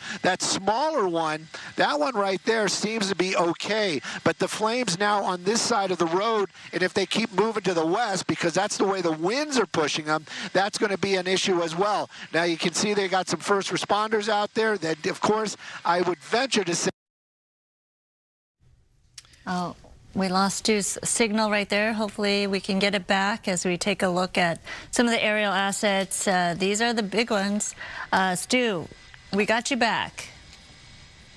You got us back. So we just saw the building. It is still standing out there. So that is a good sign. I see that they have the plane, the big DC-10, making its way into this area. I don't know if that's going to be on this side or the other side of the fire, but they are definitely the ones that are going to be like the shining lights that are going to come through and really kind of show everybody what the air assets are and how they can help these situations. But right now on the southern flank of the fire, these flames are being pushed by the winds, heading out towards the west. That's going to put it closer to homes and maybe even over where Justin was just moments ago, where he was talking about that house with the private firefighters, because I could see the lake in the background. So I would venture to say it's somewhere up on this hillside right here. Now, this is not right up there, but it's definitely getting closer. It's going to be moving in that direction. These are going to be those lighter fuels that are the flash fuels. So it's going to move very fast if it hits that area. But right now you can see those flames continuing making their way to the west as the fire burns southwest now because of the winds. I'm going to do just a kind of a quick move out here and show you guys. We were looking when we first arrived out here, this was the area of our concern because we saw it making its way out towards the north and out towards the east. Now it's kind of slowed in that area. We can see some fire over here as well. I don't know if that jumped that fire line, because if I pan up, we can actually see a fire line right there, but I don't know if they were able to complete that. You can see some of that frost check in this area as well. So the fire definitely now being a little bit wind-driven or more wind-driven than it was earlier on, pushing those flames to the south and moving them out towards the west. And this is what the issue is. You can see it right there. The lake definitely is going to be a blocker. There's going to be, you know, when the fire gets close to that shoreline, it's going to slow it. It's going to stop. But this area right here, that's all kind of a light fuel. That's going to be grass. That's going to burn very, very quickly. It's going to throw a lot of embers. And I'm sure the fire department, they know about it. They see it. But that visitor center, those flames got very, very close up there. And right now you can still see those flames running on that hillside. And this is the area that we're seeing is a big concern. And of course, homes, other side of the lake, they are still quite of a distance away. I would venture to say if we have a moment, we actually can play with some of the tech that we have out here. I would venture to say it's probably about a mile or so away. You can see it right there. We're going to just do the line. Yeah, so it's about a mile away. So that's the visitor center. Those are the homes right there. It's about a mile. That's quite a distance indeed. But, you know, we've watched these things move so very, very quickly in the past, and we just don't want to see those flames get up into that or that close to the homes. And, of course, the residents already worried about what's going on. My goodness, I would be. But does that smoke, it must be ominous down there, especially for homeowners and anybody that's underneath it. Stu, that visual there with that graphic you had showing the mile-away distance was very telling. We thank you for that. It is a welcome sight to see that buffer of Castaic Lake, and if you look on a map, it's kind of like a U with the fire on the top of the right part of the U, maybe even a V kind of shape, and that fire would be to the top right of the U or V, and if it's blowing to the southwest, it drops down right into the lake, right across from the lake. But then you have that 5 freeway to the other side of the lake. And of course, those communities probably more concerned to the south there. We talked about one neighborhood being Tesoro de Valle, where she's really watching it, a resident there. We are looking now at some of the homes in the area. Such a beautiful area of California, Southern California, but obviously a great concern for fires. Stu, are they using that lake at all for water drops and water pickups? Do you know how that's actually helping out with this firefight? You know, I don't know if they're actually using Lake Hughes, maybe because of the heavy smoke out there. I do know for a fact that the super scoopers were picking up out of the Bouquet Reservoir up to the north over here. That isn't really that far away. I would venture to say some of the helicopters might be picking up in the Castaic area. But the southern line of fire, just since SkyFOX has been up, which is probably just a few minutes now, maybe not even half an hour, is line of fire on the west side and the southwestern area has really, really picked up. You've got Lake Hughes Road down there. This was one of the spots that I was hoping is going to be a fire break in this area. That truck that you see right there in the center of the screen, that's actually the truck that brought the dozer over here. I'm sure it is manned. They just don't leave those things sitting there. But those flames, you can see them just coming up over that hillside. That's not a camera trick. Those flames are close. And I understand the super scoopers are coming back in right now, so they're going to be doing a drop here in a moment. But take a look at that, the lengths of those flames compared to this. You know what a big rig looks like. And look at the size of those flames, and they are farther away. So this is going to be something that is really where the firefight is. I'm seeing some more black smoke coming up over here. This is more to the north, but this is on our side. So that's going to be on the south side of Lake Hughes. So the flames definitely jumped that roadway. There's that dozer.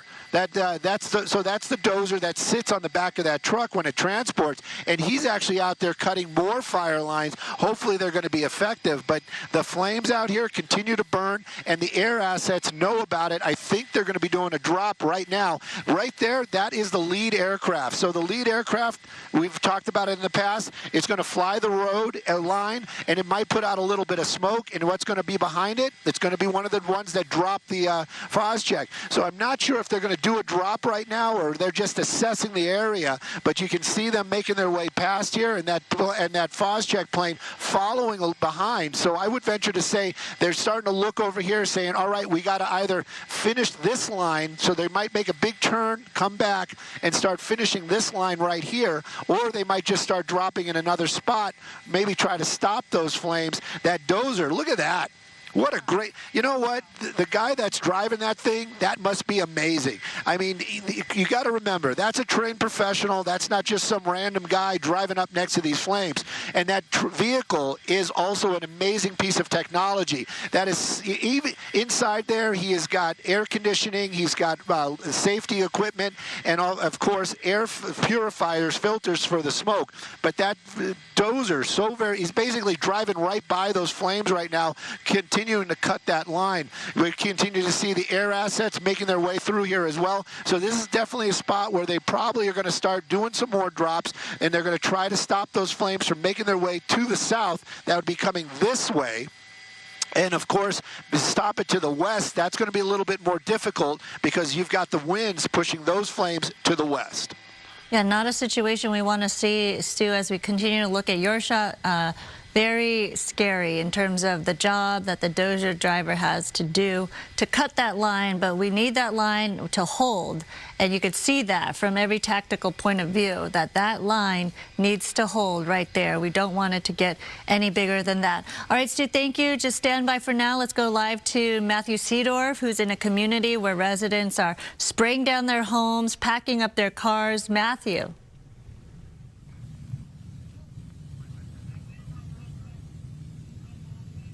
All right, we don't have Matthew at this point. Obviously, again, spotty situation in terms of communication sometimes, especially when responding to these fires. We do know that Governor Gavin Newsom issued a statement just moments ago regarding this fire. I don't know if we have that statement at this point, but the fact that he issued this, tweeting it out or posting on Instagram, there you see it right there. State resources have been deployed to the Hughes Fire in the Angeles National Forest to assist in the federal response. He goes on to say, we will continue to monitor the situation closely and provide the federal government with whatever it needs to extinguish this fire. So again, the latest statement coming 8 minutes ago from Governor Gavin Newsom regarding this latest fire here in the Castaic area. We look at how dark and black it is there, how terrifying it must be to be on the ground, especially with the awareness of the two major fires we just went through here in Southern California. So much smoke there in the air. And we've talked about the conditions being just a little bit different there, with the wind still blowing the fire across the lake there, across Castaic Lake, and towards those neighborhoods and towards that 5 freeway to the south and southwest there of the initial point of the fire, the Hughes Fire, which is to the top right of Castaic Lake. Let's go on the ground now, where we have reporter Matthew Seedorf. Matthew. Yeah, we're looking out over Castaic Lake right now. It's almost eerie, but also kind of visual vantage point of kind of where these flames are coming from. That lake really important right now, and hopefully playing defense and blocking the flames from growing more towards the town of Castaic. But you can see the active flames on the other side and the thick smoke out there, and then even some firefighters on the road looking out there towards the right. And even closer, James, if you want to just show the members of law enforcement here watching this closely, and then the town of Castaic right there with the 5 in the background as people are evacuating. Kind of a neat vantage point, but also eerie, looking out over the flames and thinking that it's all blowing this direction. And a lot of people in this area watching this closely, evacuating, and hoping that this doesn't jump the lake right now. Where we are, it seems like the conditions are relatively calm, but you can tell out there those flames are growing and look pretty fierce, especially up on the hillside there, where there's also some glow from those flames. So definitely a concern, and hoping that this does not jump the lake right now. I'll go ahead and send it back to you. Certainly an ominous situation, because when we checked in earlier, we saw that little spot fire over your left shoulder, and then it's grown. We see further on more spot fires and a line of active flames right there. So that area has certainly been impacted already, more so than it was just half an hour ago, Matthew. Yeah, it's definitely growing. Again, like you're saying, you can see the line of flames, but also I count probably at least 5 or 6 spot fires ahead of the line of flames as this continues to spread. Again, more than 5,000 acres so far, and very quickly. Fortunately, where we are standing, at least, it seems conditions are relatively calm, which is great news. As residents are watching this closely. And James, if you want to flip it this way, we actually see some firefighters actively walking around here, and there's a neighborhood right behind where we're standing, so they're watching these homes as well, and just trying to make sure that this is the last line of defense if those flames do happen to jump the lake. And that's kind of what everyone over here is watching very closely. But wow, those flames, I mean, it's pretty intense over there right now. It's definitely growing. And Matthew, some of those firefighters we're seeing in the shot, the emergency personnel right there in the army green, the olive green jackets, who are they, and what are they doing? They're just monitoring. Oh, the sheriff's deputies. Okay, I can see right there. They're monitoring the situation, reporting back. I'm sure trying to kind of gauge the perimeter. But it's interesting, Matthew, from your perspective, that you have these fire insurance companies sending out private firefighters to protect some of these homes. Yeah, I mean, that is interesting. I mean, I think everyone is just on edge after what we've seen these last couple of weeks, right? So people are going to drastic measures to do whatever they can to save their property. And yeah, I mean, I think people are just desperate right now. And given the situation, I mean, look at that. That is, I don't know if you can see that, but that is that is an intense wall of flames pushing to the southwest right now. And I can hear sirens in the distance and smell the smoke and the ashes falling from the sky. Definitely an intense situation for everyone out here. Matthew, as you stay safe, we appreciate you bringing us the update and the picture there. I'm looking at those phone lines there, those electric lines there, and it's very concerning. All right, we're going to step away from you right now and be joined by telephone by Scott DeTorio from Ventura County, the public information officer there. Scott, thank you so much for being with us. Talk about your concerns in your area. Well, at this time, we do not have any immediate concerns. In other words, in terms of threatening the county itself, but we are pre-positioning units along the 126, the Highway 126 corridor in that area, and we are closely monitoring all the activity that is going on at the Hughes Fire.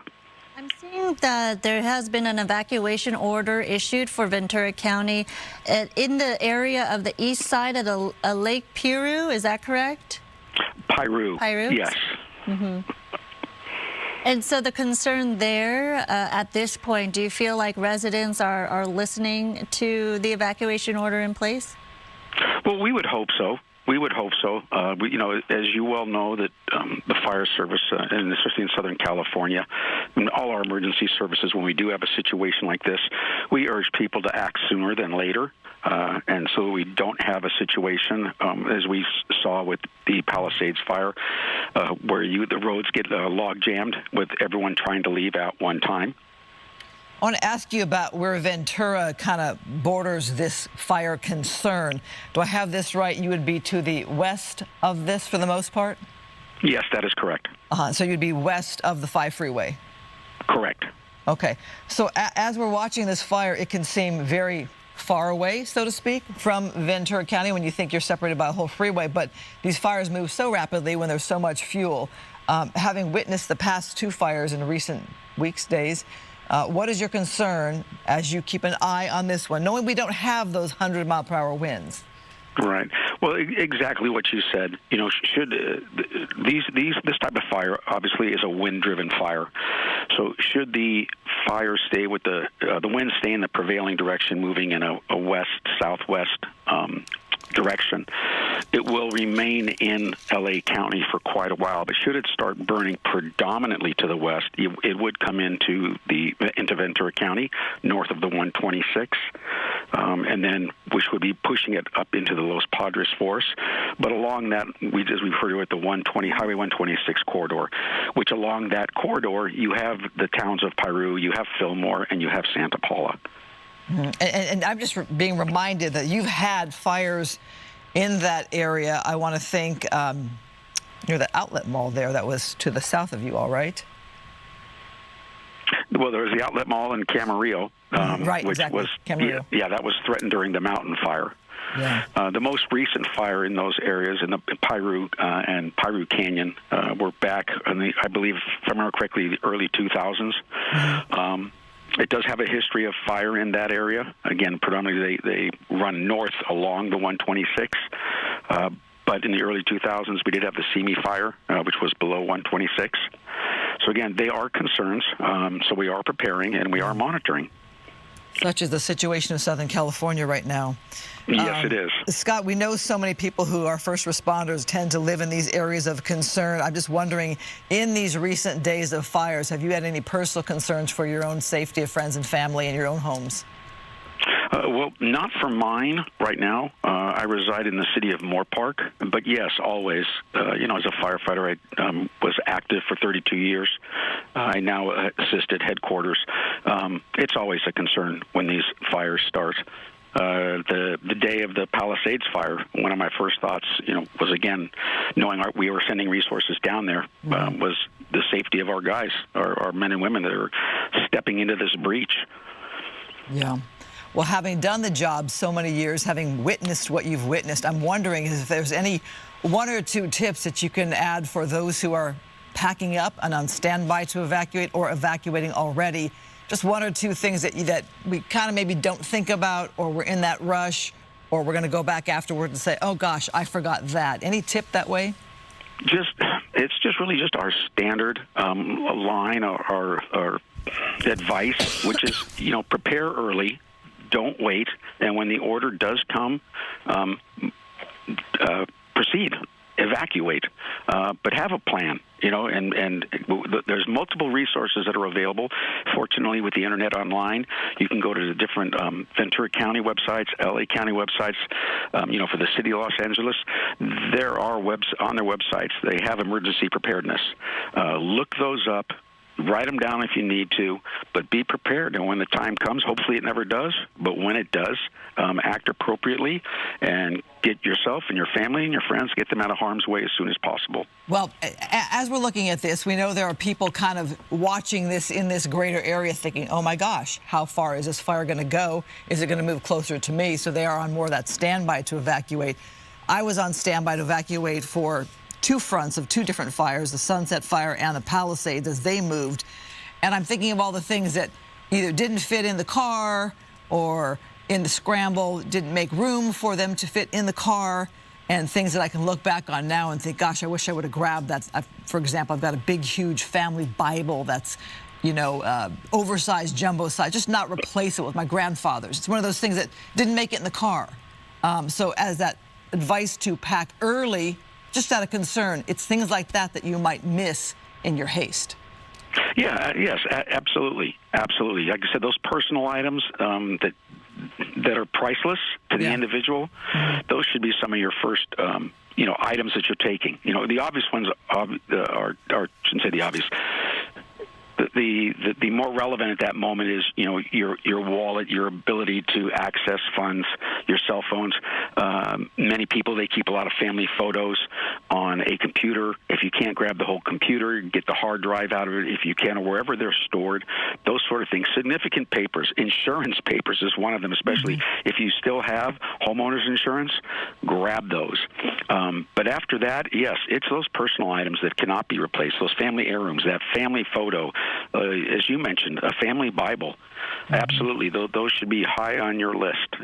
People, pets, and then go on down the list. Well, as I'm thinking of all the emergencies that you and I probably have covered in our decades of being in the industries that we are in, I'm still thinking how unorganized I am myself with the documents and the papers. I think that they're in kind of one pile, but as I've had to think about evacuating, I'm not so sure they're as organized as they should be, or that to-go box is as readily evident as it should be.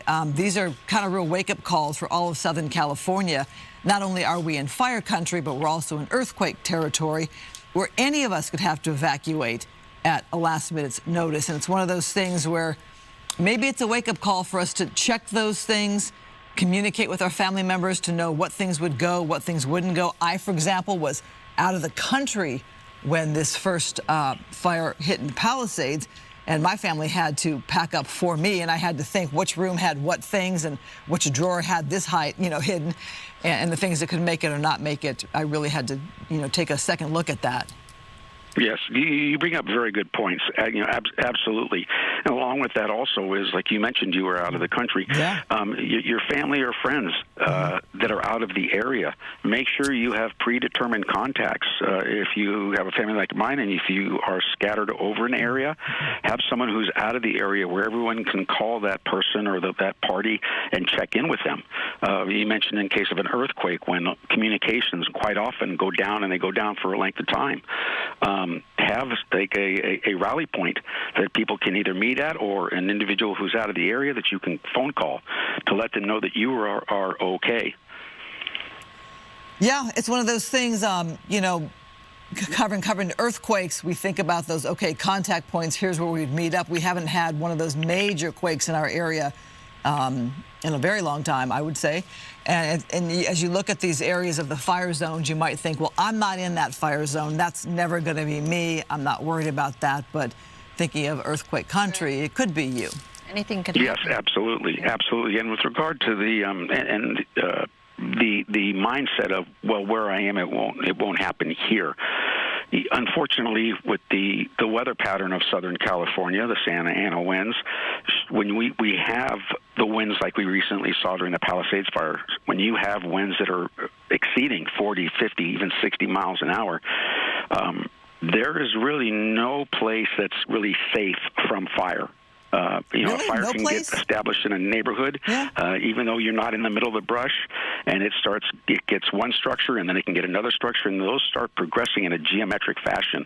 Quite often it would go from 1 to 2 to 4 to 8, and so forth. When you have winds like that, very difficult to fight. Yep, you just never know also where they break out, you always think, oh, it's a vegetation fire, that's how they all start. Not necessarily these days. So it can start anywhere. Yes. Scott, we're just watching some amazing Phos-Check drops right now, and I can tell by your calming voice that you're a veteran here. You've been in this scene before.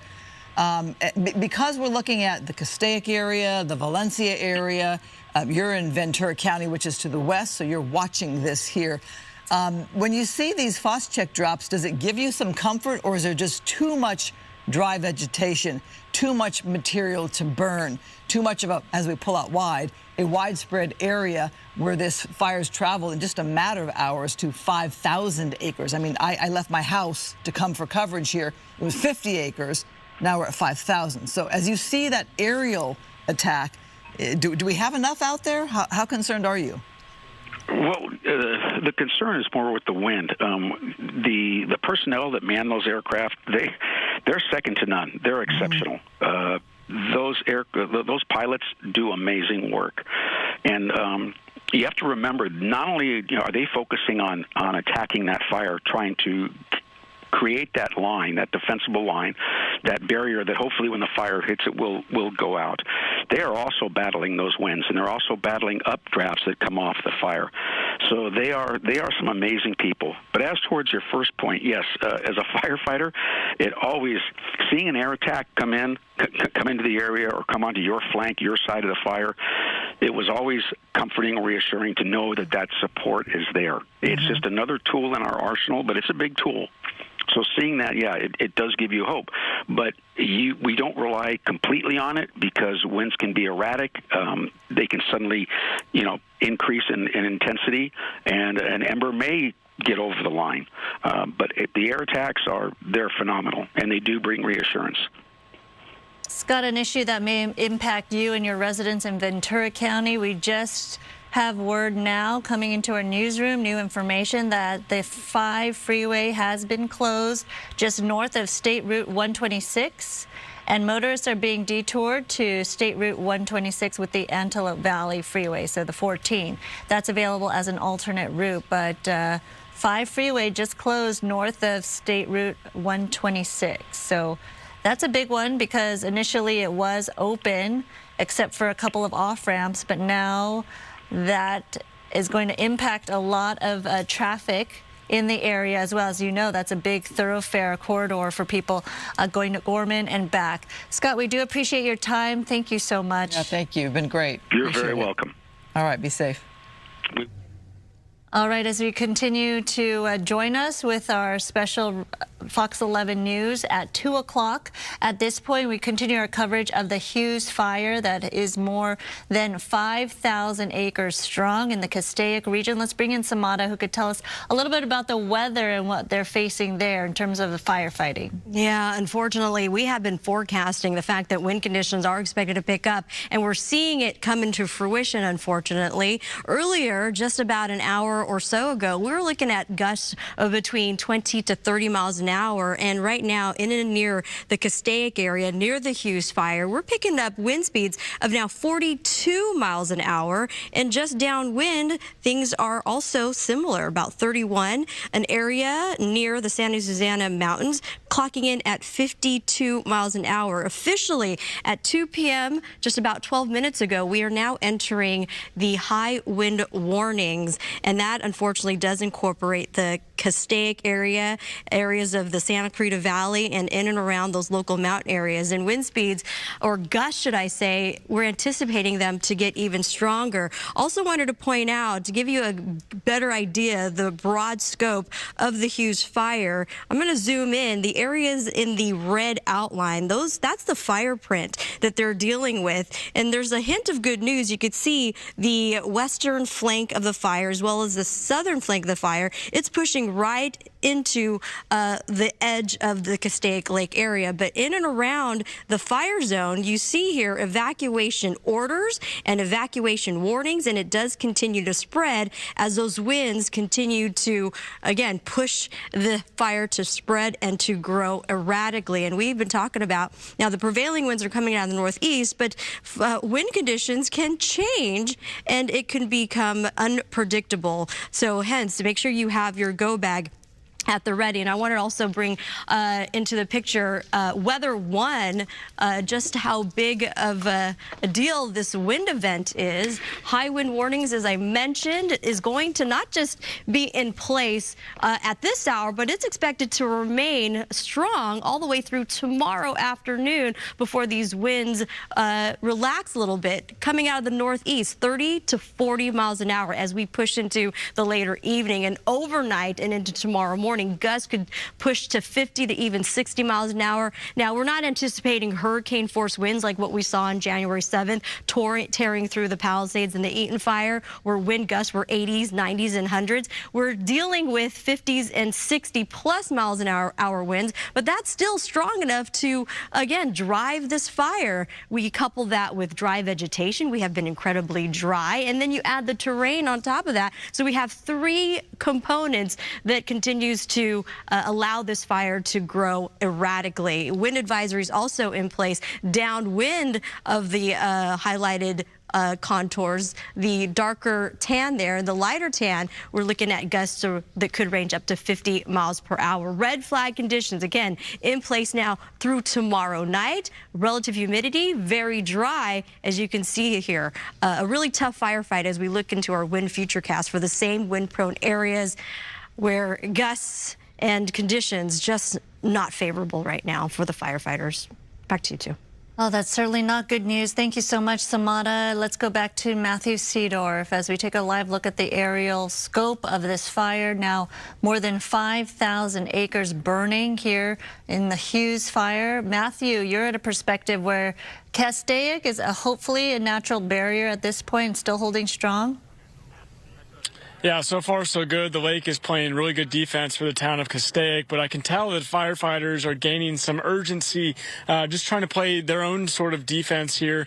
You can see them over here right now, just kind of mapping out their plan with all these homes on the other side of the hill if this fire does jump the lake. And then we've got residents down here taking matters into their own hands. This guy's out here on his roof with a hose.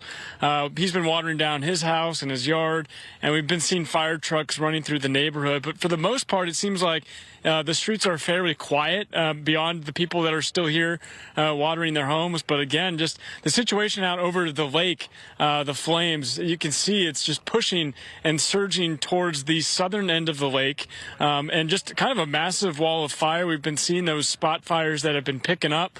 But fortunately, it seems like we haven't seen anything that's jumped the lake so far. But I do want to show you the concern kind of closer to where we are standing, that if it does happen to jump that water, you can see all this dry fuel. And this is a major concern because we have all those homes in the town of Castaic. So if it does jump the lake, you have all this fuel right next to these homes. So that's where these firefighters are right now, kind of mapping out their plan, just in case, worst case scenario. But again, hopefully, and so far, the lake is playing some good defense for us over here. I'll go ahead and send it back to you. Oh, yes, I know that you're with residents there as well who are very concerned about perhaps jumping the lake, and as they try to protect their property, they're also trying to collect their belongings because an evacuation order is in place there, Matthew. Do you see this scramble in terms of people and all their emotions as well? Yeah, when we were first driving in, I mean, it was definitely a sense of panic. You could feel it. Looks like I see someone walking their dogs right now. But we did see people evacuating, some even with their suitcases, trying to get out. Other people stuffing their vehicles as quickly as possible. We did talk about the traffic on the 5 in both directions as we were coming up here. Yeah. But fortunately, it seems like the streets are relatively quiet right now beyond residents at their homes. Just if they are still here, just trying to water everything down and pack up their car. Also just watching the situation closely.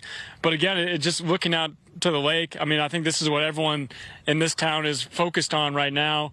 And so far, so good on this line of defense. And we're just hoping it stays that way. Yeah, well, we hope that the winds remain calm in that area, because that is going to be the biggest issue. You know, carrying embers over the lake is one thing, and that is if there are gusty winds. But right now it looks relatively calm, which is what we're hoping for, and what we hope that'll continue throughout the night. Thank you so much, Matthew. We do have some new information into the newsroom right now from CHP. They are now working to close the southbound Golden State Freeway, which is the 5 at Grapevine Road. That means the entire freeway will be closed in both directions between Grapevine Road and State Route 126. So we're talking about a major portion of the 5 freeway that'll be closed in both directions, again at Grapevine Road and State Route 126 because of this fire. We're going to see a lot of motorists impacted by this, given the fact, again, I've been mentioning this is a major thoroughfare, a major artery here, with people traveling through Castaic to Gorman, to Northern California, as well as points to the south as well. Let's bring in the Santa Clarita mayor, who's on the phone with us, who can tell us about what you're seeing there, Mayor. Thank you so much for joining us. I imagine your community is seeing the plume of smoke and sensing it as well. Yes, we are. What a surprise. Just when we thought we had escaped all the fires, here they are. And so the good news, I think, is that we're as prepared as we can be for this. We've learned from previous disaster experiences, but also from the recent Palisades and Altadena fires, to be ready to evacuate when necessary. Just to reiterate, the fire's now over 5,000 acres and growing. We've given evacuation orders for Castaic and some of the northern parts of the city of Santa Clarita. Castaic High School, Castaic Middle School, Elementary School, and North Lake Elementary Schools have been evacuated. The evacuation center, as I saw on your highlight, is at Valencia High School. So any parents who want to, hook up with their children, go to Valencia High School. That's where they've been evacuated to. The city has sent transit buses to help with the evacuation.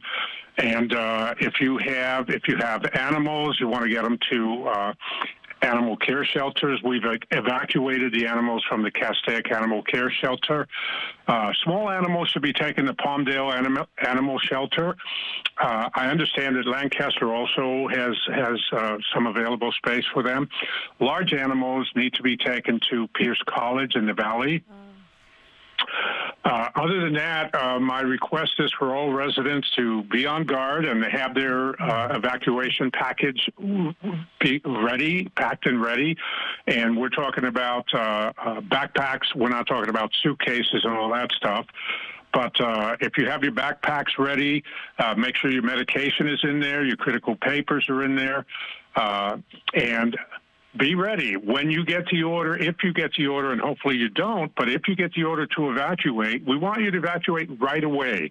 We've learned from the experiences in Altadena and also Pacific Palisades that it's so critical to evacuate right away. And when you evacuate, let's not have people leave their cars in the middle of the street like we saw, I believe it was in Altadena. If you need to pull your car over, pull it over to the side of the road and do not clog the road. We need them for emergency vehicles. Right, absolutely. Yeah, again, I think we're ready. We have a command center, unified command center set up in Castaic with the LA County Fire Department and the Santa Clarita Valley Sheriff's Department, and of course, city staff. The city manager is there right now as I speak. And for our citizens, for the latest updates, please visit SantaClaritaEmergency.com. That was a mouthful. Bill, we thank you so much. Christine Devine here with Sandra Endo. We thank you so much for painting this picture of the map of your area. Again, noting that the fire is to the north of you, the Hughes Fire above Castaic Lake. You're talking about concerns about Castaic, which is to the south and along the 5 freeway here. You are the mayor of Santa Clarita. We think of the area being Stevenson Ranch, Magic Mountain, those kinds of area as the fire moves to the southwest. How concerned are you about some of these areas? We're very concerned. We're very concerned. Winds can change in a heartbeat. Okay, even tonight we're expecting stronger winds. You know, there's not going to be any rest for the weary. We're expecting stronger winds, and the fire is burning, as I said, over 500 acres and growing at this point. So we have to be very vigilant. Actually, and yes, we're very concerned. Yeah, 5,000 acres, as you know. So you have a command center there in Castaic. My concern is, as we continue to update evacuations, we're talking about evacuations in certain areas of Castaic, and we're concerned about the 5 freeway right now and closures there. So as we look towards the south of your area, what boundaries or buffers are you looking at here right now?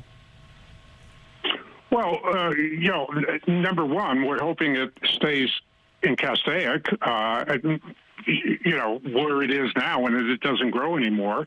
That the fires, seem to be blowing northwest right now.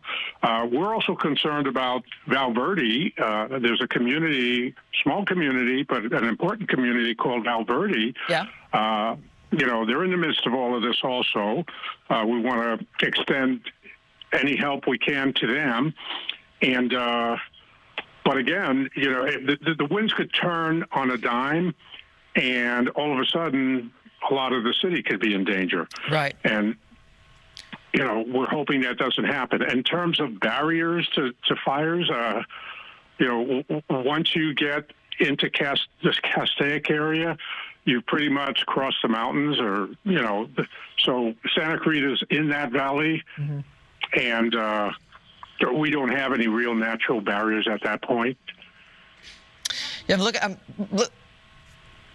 at your map there, Val Verde is to the south and west of Castaic. It is to the west of the 5 freeway, where the fire is burning now, to the east of the 5 freeway. But that goes to show you what great concern you have as to how this fire could spread into communities that don't seem to be in the immediate line, well, not immediately at the fire, let's say that.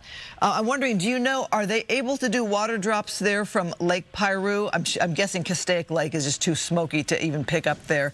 Is Lake Piru of help to you there? No, they're picking up at Lake Castaic. Oh, amazing. Amazing. Right there in the fire zone. Wow.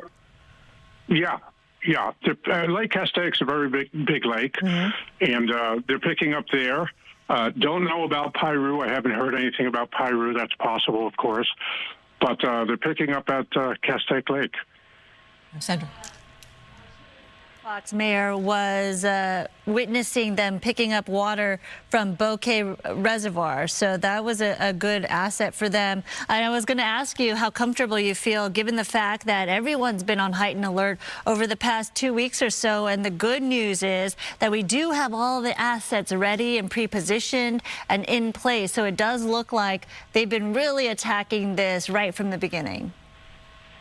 Yes, I can't say enough for Supervisor Barger, County Supervisor Barger, and all the work and effort she's put into this. Most of the fires have been in her county district, if you will, and she's been a tremendous leader, and we want to say absolute thank you to her for helping us prepare. But also, we've gotten support from Sacramento. We've gotten support from Washington, D.C. From all of our elected officials have contacted us and offered, standby support, if you will, should something happen. So we feel cautiously optimistic that we can handle whatever comes. But, of course, there's no such thing as perfect preparation. Things happen. And so we're concerned, yes. Yeah, absolutely. We could understand your concern, and given the fact that the threat is right there, neighboring you, and obviously you're witnessing it firsthand. I'm sure when you look out the window, you can see that smoke and definitely smell it and sense it in the air. We do appreciate your time and the information that you've given to us and your residents in Santa Clarita. We hope that you remain safe, and again, that everybody heeds the warning, right? To listen to officials and make sure that everyone stays safe. Thank you so much, Mayor. Thank you. I appreciate the call. It is concerning when you see, Christine, just looking at the sky and how it's changing in color, seeing the winds shift, and it just must be so scary for so many residents who have been glued to the TV, looking at the devastation from the Palisades Fire as to the Eaton Fire as well, and then looking up and looking at this. So this is certainly another tragedy. What concerns me is looking at the map when you think of the fire, how it spread from just 50 acres. They call it the Hughes Fire in the Castaic Lake area. I pictured this before. If you don't have a map in front of you, it's like a V-shaped. And so the Hughes Fire was at the top of the V on the right-hand side, which is to the east of the 5 freeway, to the north of Santa Clarita, for people who know the area. To think that there are concerns now about the 126 freeway to the south and closures there to vehicles, a major corridor for trucks and transportation, as well as people who live in the area. But I'm thinking of all the businesses that are now affected when it comes to not being able to get through that 5 freeway with those trucks. Yeah, absolutely. It's going to be a big, big impact for the residents in that area, as well as just commerce and people who need to get from the southern region of this area, LA County, to the northern areas, Gorman, as well as Bakersfield. A lot of people commute, and so the I-15 being closed down from Grapevine to the 126 is going to be a huge impact for residents there. But keep in mind, there are many road closures as well, just locally surrounding that area. And you could tell by Matthew Cedar just trying to get to his location where we checked in with him. There were a lot of road closures and traffic to contend with.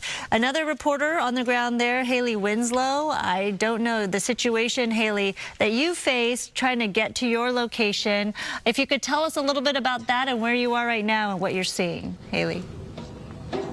Well, it was hectic to say the least, Sandra. Yes, I am in a neighborhood here. There's kind of a nervous silence and people hosing down around their houses. But this is North Lake neighborhood. We're right on Vista Point Place and Elk Ridge Road. And you can see Justin's been showing you, of course, the what's going on across on the lakes. We've got Castaic Lagoon right here.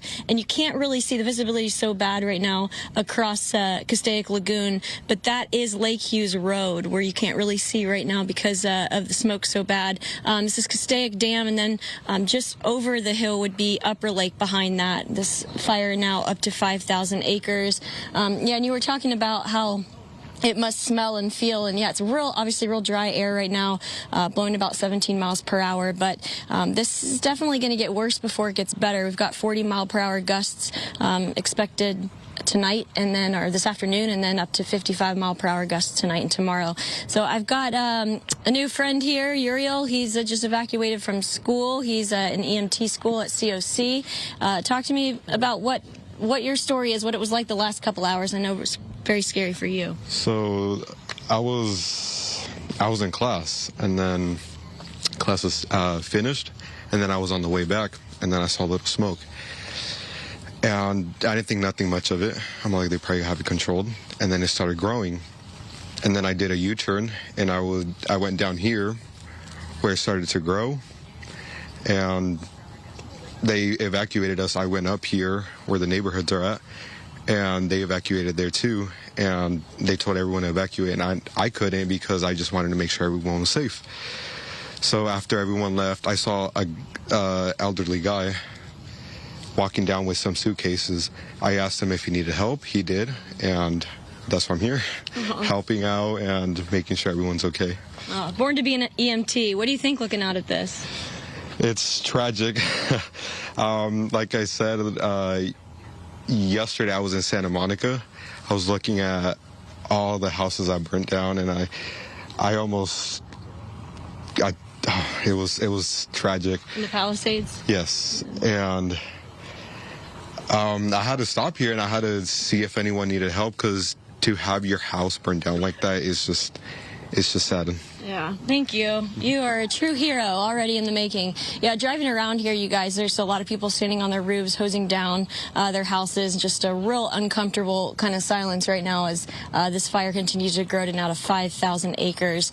And we're here in North Lake neighborhood, just talking to residents and trying to help them keep the ground around their house wet.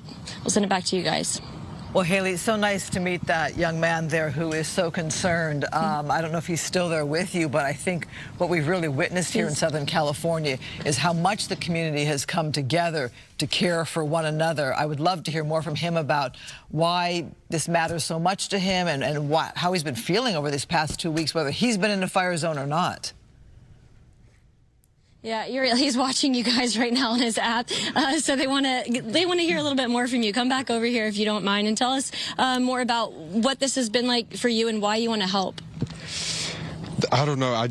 Since I was a kid, I've been fascinated with ambulance, like in the medical field, firefighting field, aerial firefighter. That's my plan B if EMT doesn't work. But I just really love chaos and helping people. That's just going up to people and seeing them at their worst and just being there and just telling them that everything's going to be okay. Yeah, so Uriel goes to College of the Canyons. He lives about an hour away, but instead of heading home, he'd rather come into the chaos and see who else needs help. And you obviously helped that nice elderly man. I'm sure he was pretty grateful for that. Yeah, he is. We actually have 2 of his kids out there. Oh. And we're just waiting for it to calm down a little bit, and then we're going to go down there. Oh, I don't think it's going to calm down anytime soon. It only seems to be growing. And it is very, very hectic, you guys trying to get here. They did shut down the 5, even trying to just get off the exit, whether you're an emergency personnel or somebody who lives here trying to get your stuff. It's pretty impossible. So for good reason, obviously, they've evacuated the area. So if you are in the area or you're trying to come home and get your stuff, get out as soon as possible, because it definitely seems to be growing. Hopefully, as Matt said, it doesn't jump over the lake, but I know the winds are going to definitely pick up before they calm down tonight and tomorrow. Well, as we look at your picture there, Haley, for a minute, how grateful we are that there are young people like that who want to get into the business of saving lives and fighting fires and rushing into a scene of chaos where so many people would be so terrified, like myself, to do that job.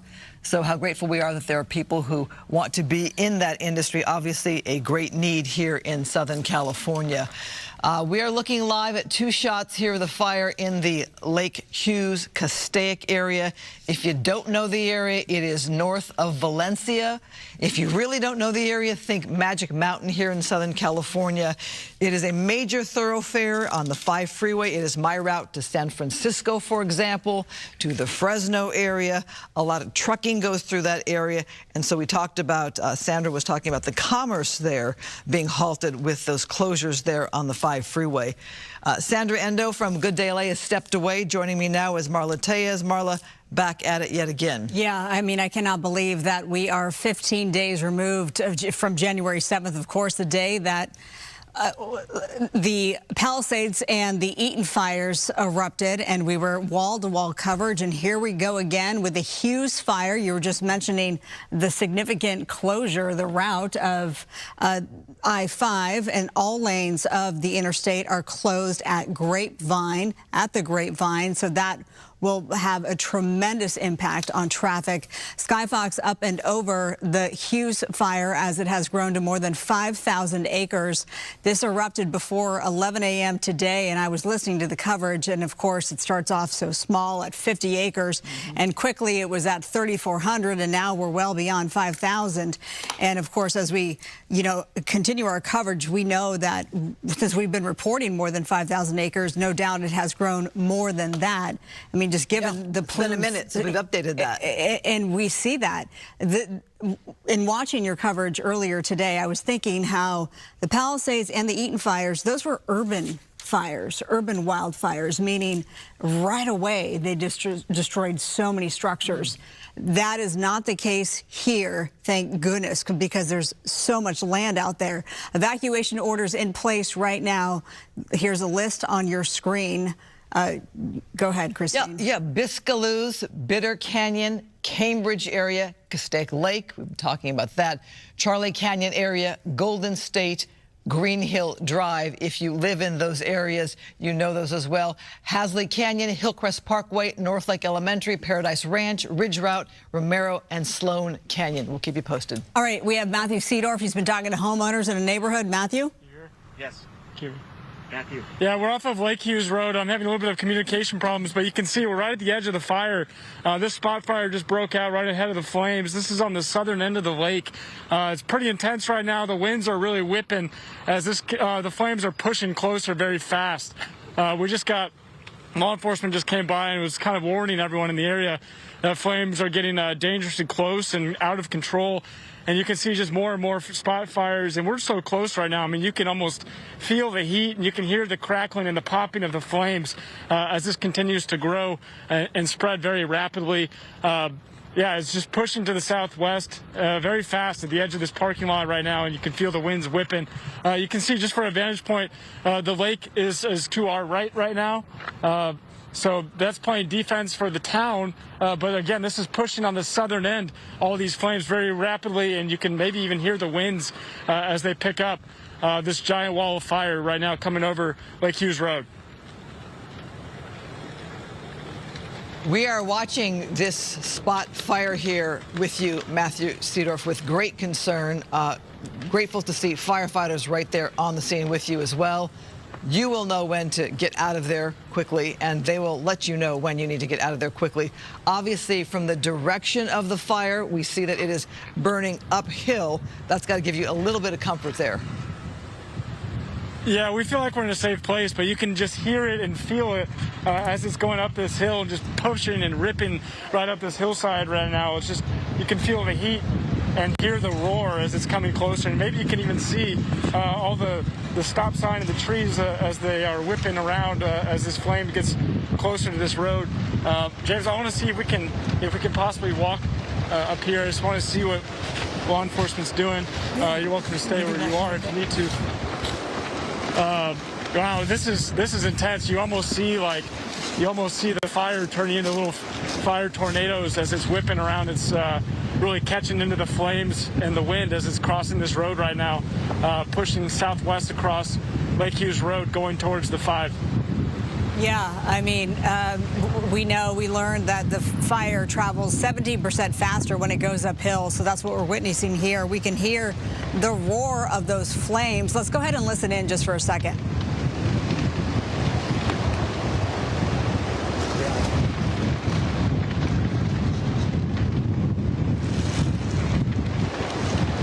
Wow. Matthew, you were out there at the Palisades and the Eaton fires as well. I was just noting to Christine and our viewers that the difference between those fires and this is those were really just urban fires and that they were so all-consuming of local neighborhoods. And fortunately, there aren't a lot of structures where you are. Yeah, unfortunately, it's mostly just a vegetation area. The lake and to our right is playing very solid defense. But as you said, this fire is just ripping and roaring up this hill. We've been able to hear it. You can feel the heat, and it's spreading rapidly. And I just want to peek up over this hillside, if you don't mind, here real quick. And Yeah, it's all vegetation on the other side of this hill, which is good news. And we can see law enforcement up here watching it closely. But, man, the winds, the gusts that we're getting out here are fairly significant. I would estimate probably 30, 40-mile-per-hour wind gust, especially as the flame gets closer. And you can almost see it take the flames and just continue to push it. And, yeah, now we're seeing some thick black smoke over here. So it looks like a tree is lighting on fire on the other end of this parking lot. I just lost my communication and my IFB, so I will no longer be able to hear you. But I want to make sure I'll try to dial back in as we can just take all this in. Remarkable as the flames are getting to the edge of the parking lot where we're standing right now. And it's almost creating its own weather pattern. And you can almost sense the urgency of people here as it's getting closer. I feel like we're in a safe place. If we need to keep pushing, we will. But yeah, look at that. Right now, the power poles up in flames. Wow. Is continuing to rapidly push. We hear the emergency alarms going on people's phones. I lost IFB. And we lost communication, so I'll try to dial back in. But we'll just keep this shot up right now. Thank you. Remarkable to see. Yeah, so we heard our photographer there on the scene also talk about losing communication with us. Glad to know they are there with firefighters as well. But look at that spread. It is absolutely terrifying as we watch this there on the ground. We saw a FOS check drop from the top of your screen on the left. Don't know if it's anywhere near where these firefighters are and our crew is, but we are concerned, of course, for their safety, Marla. All right, joining us on the line now, I hope I get this right, Captain Robert Hughes with the Ventura County Sheriff's Department. Did I get that right, sir? Yes, ma'am, you did. Okay, well, thanks for taking the time out. We know that evacuation warnings have been issued for your county. Let's get your thoughts on, as you watch these flames and the large plume of smoke, what is your role in all of this? Right. So currently, I mean, we're getting quite a lot of the smoke from the fire due to the wind directional blowing into Ventura County. So much of our area has been affected by that. As far as the fire itself, we're closely monitoring it and its progression as things go along due to the winds and the direction it's pushing, which is towards Ventura County. Currently, we have 2 evacuation zones. The first one is under an evacuation order. That would be an area extending along the east side of Lake Piru all the way to the Los Angeles County border. And the second zone is actually under an evacuation warning, which is extending east of Camulos to the LA County border and north of the Highway 126 to Lake Piru. Those areas are primarily agricultural and ranch lands. There are spotted a small amount of residents located within there, but it's mainly agricultural and ranch lands at this point. Our Office of Emergency Services is working in conjunction with Ventura County Fire Department to monitor the situation and see if there's additional evacuation orders or warnings that might need to be issued for Ventura County. We also have, from the Sheriff's Office side, we also have additional resources that have been deployed in the field during this red flag event, and so they are too closely monitoring the fire and would be available to respond to conduct additional evacuation warnings or orders if it comes to that. So, Captain, as I'm looking at your a map of your area here, I'm looking at Lake Piru there. It is to the west of the 5 freeway. It is a bit to the south to where the fire started there, the Hughes Fire. We're talking about closures, though, also on the 5 freeway, being rerouted onto the 126, which takes you into Ventura County as you head towards the ocean. Can you tell us about what kind of traffic increase you're seeing or how this is affecting your area?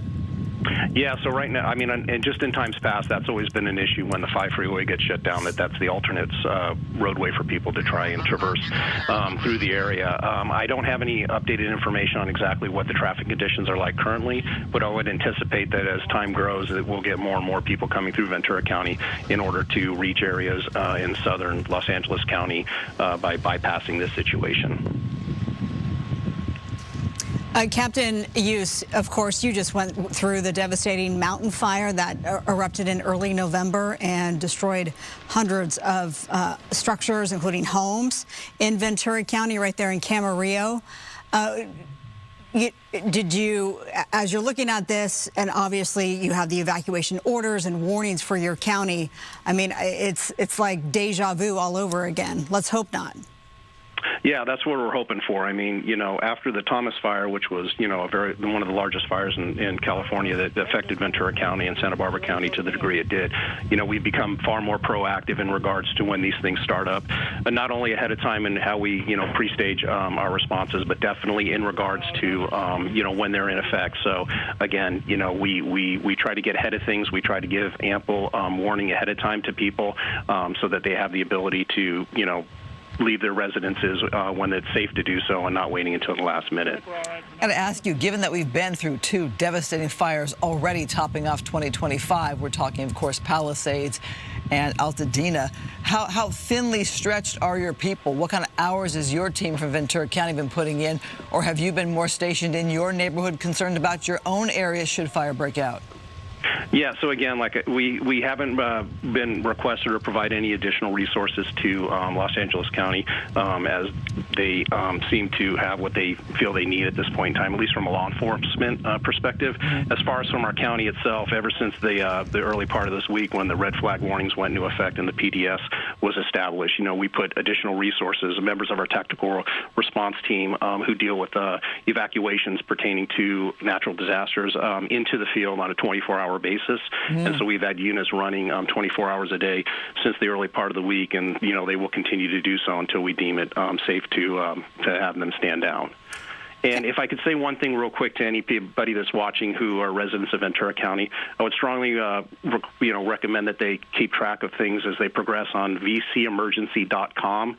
It's a website that we have where we post all the updated information in regards to Ventura County when it comes to evacuation orders, warnings, the zones that have been established, and there's also a real-time incident dashboard and map that can provide information in regards to that, all the stuff that we've just talked about. It is a great website, vcemergency.com. Captain Robert Hughes with Ventura County Sheriff's Department, thanks so much for taking the time out. All right, thank you very much. Take care. All right, you stay safe, and thanks for all you do. SkyFOX up and over the flames that continue to ravage this hillside. Again, this is the Hughes Fire. It's been burning for about 4 hours now beyond 5,000 acres. Started at about 50 acres.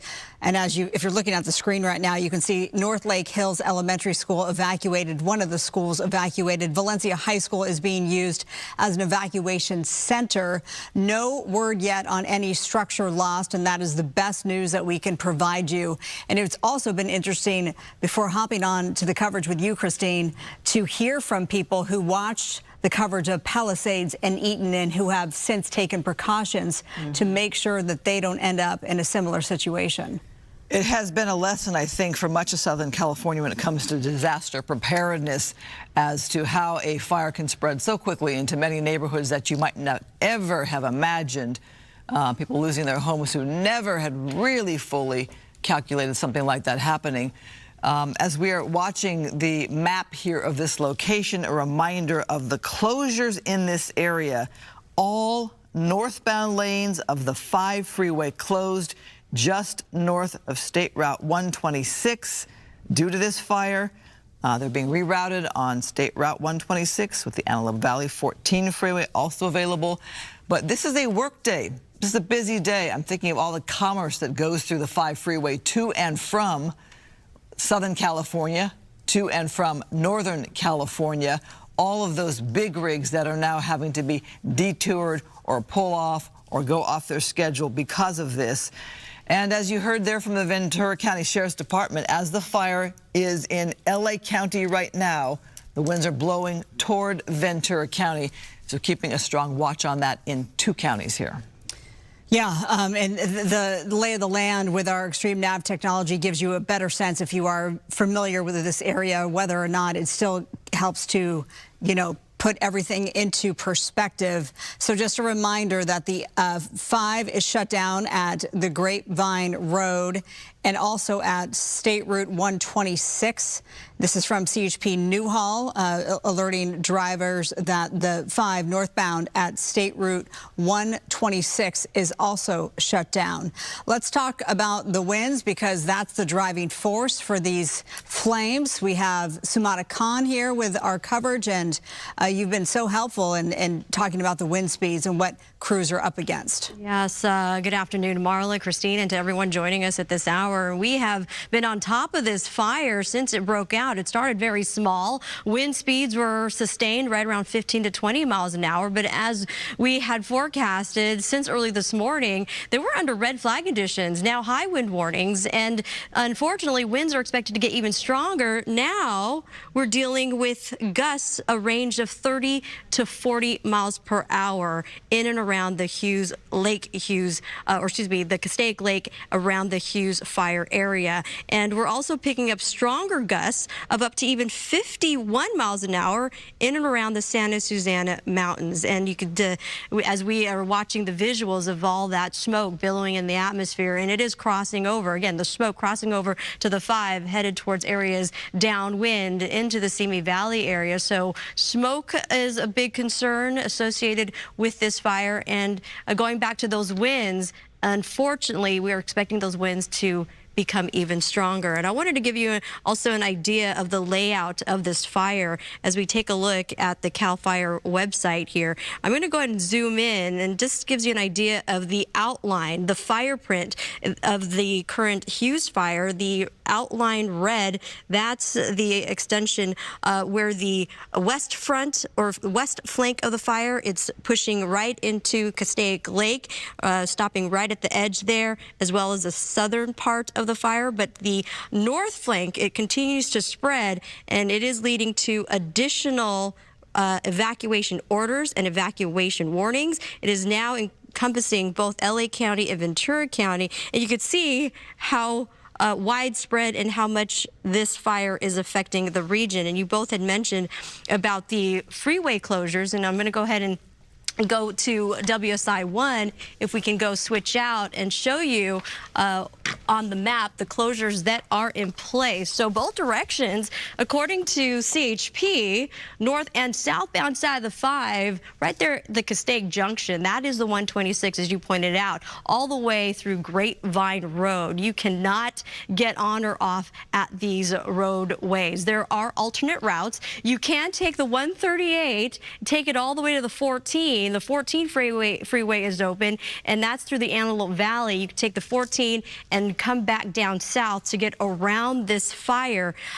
Just a heads up if that's if you are looking to reroute yourself. But avoid the area. We've got a very dangerous situation in terms of how widespread this fire is. Now, back to the winds. A high wind warning currently in place. You can see the wind speeds there. We're going to bump the sustained winds from 15 to 20 to eventually 30 to 40. Those gusts 50 to 60 miles an hour, and even some isolated areas could be even stronger than that. But I also wanted to point out that we're not anticipating winds to push to hurricane force as we did January 7th that tore through the Palisades Fire area as well as the Eaton Fire. We're going to maintain gusts around this range, but unfortunately these winds are strong enough to impact, again, the firefight. It's really good news to see that there are aerial assets still, again, being very aggressive on this fire and getting the best handle as they can under the circumstances. But as we move into the evening hours, it continues to be a really tough fight. Not only are we dealing with these strong gusty winds that will continue to drive and spread the fire and the embers downwind, potentially long range spotting that could potentially create new fires, but there are also a lot of dry vegetation out there, relative humidity down to the single digits, so a lot of dry fuel across the region. And you couple that with topography. Fires do speed up as they're going uphill twice as fast. So you have all these weather components, unfortunately, unfavorable at this hour. Wind advisories extend across areas of interior valleys. The red flag warnings have now been extended through tomorrow night. So we are not out of the woods yet in terms of how long we have to deal with the fire conditions. We are under critical fire weather. Any new spark, any spark at all, could have a fire become out of control. And unfortunately, we're seeing that play out at the Hughes Fire. Look at our future relative humidity. Single digits, 3%, 4%. Some areas could be down to even 2%. Just to give you an indication of how dry we have been, abnormally dry, unprecedented for this time of year. It's January. We should be talking about rain and storm systems. But what we have been talking about is rounds of Santa Anas And rainfall totals so far since the beginning of the water year, only 17/100th of rain for the downtown LA area. And we are at an incredible deficit. We want the rain, we need the rain, but we don't want it all at once. And unfortunately, moving forward, after the excessive wind event, we are looking at rain chances both Saturday, Sunday through Monday, 1/4 inch to 1/2 inch, and even some isolated areas could push to 1 inch of rainfall. Now, that's the steady rain, but embedded in that is chance of thunderstorms. And if a thunderstorm is to roll over those burn scar areas, a slew of other issues concerning the potential for mudslides and debris flow and flash flood concerns. Hence, our local leaders working really hard to shore up, again, those vulnerable fire areas near the Palisades Fire and the Eaton Fire. And now we're dealing with the Hughes Fire. Christine, Marla. Well, we always try to think that we welcome the rain, but there is that downside of it, having the burn scars there. We are watching some water drops and pickups here at the lake, which is amazing to see these helicopters here in action with their buckets. In the meantime, we're going to go on the ground to Matthew Seedorf, who's reporting for us. Matthew, where are you now? Yeah, we had to push back a little bit. We're off of Hughes Road, and I can show you where we were standing on the other side of this creek. About a couple hundred yards from where we are now is now up in flames. So police made everyone push back, so this is kind of where we're standing right now. And it looks like the flames have started to jump over this creek bed. You might be able to see that, the flames right there on the other side of that tree, starting to ignite, pushing to the southwest, kind of blowing towards the 5 right now. I would estimate probably about a mile and a half from the 5. Fortunately, that is closed down, but you can see it looks like there's a bunch of cars in the pathway of where this flame appears to be headed. And it just seems to be kind of out of control with these winds that we're seeing, these gusts. I'd estimate between 30 and 40 miles per hour, pushing it that direction, and you can just hear it. It's really whipping out here. And again, about a mile or so from the 5 freeway, pushing to the southwest. We've seen firefighters pushing that way as well, also trying to play defense, but fortunately it doesn't seem like we've seen any structures in the town here impacted so far. But again, everyone's just watching this wall of fire pushing to the 5, and it looks like it jumped this creek. So that's kind of what we're seeing right now. I'll go ahead and send it back to you. So if I just heard you correctly, Matthew, the area where you were just live from just a few minutes ago, that's now engulfed in flames?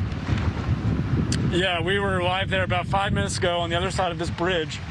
You can maybe see some fire on the right side of the road, and we were in that parking lot on the other side of the trees, and we saw fire jump the road, and we had to get out of there, and you can see kind of just the thick smoke coming out of that parking lot we were standing in just a couple minutes ago. We were hearing about the winds picking up from Samada there. I'm wondering what it feels like to be out there for you, noting that you've covered fires for more than a week plus now. How are you feeling there with the winds? Because it sounds like mad. Yeah, it's definitely windy, and you could feel those gusts come in waves, and especially as the fire was getting closer, it seemed like the wind was picking up with it. It reminds me a little bit of the Palisades. Obviously, that was such a different situation with all the structures that were being impacted, and the winds that night were unbelievable. I do say, though, that this is definitely very windy, not quite to that level, but you can see all that smoke pushing to the southwest with those winds. And again, this is the creek that we're talking about here that it just jumped as the flames continue pushing southwest towards the 5 right now.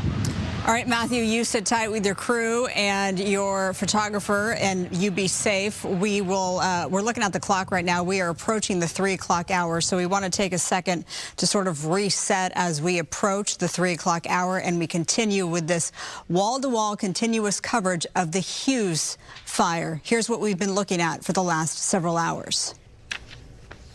Neighborhood, my car is loaded and I'm leaving. You can feel the heat and hear the roar.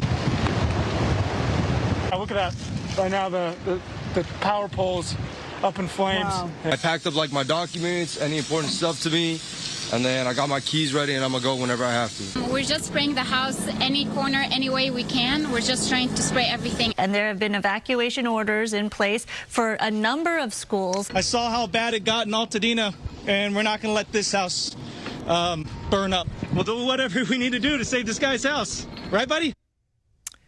Been watching a recap, some of the breaking news we've been covering here on Fox 11 all morning long since this fire broke out. The Hughes Fire around 11 o'clock. This is the Castaic area. If you know the area, you know it is above Valencia. If you don't know the area, think of the north part of LA County when it comes to tourist areas like Magic Mountain. Right now, we are watching the fire here as it brushes up there against Castaic Lake there. Very concerning here as the winds have moved it from 50 acres to now more than 5,000.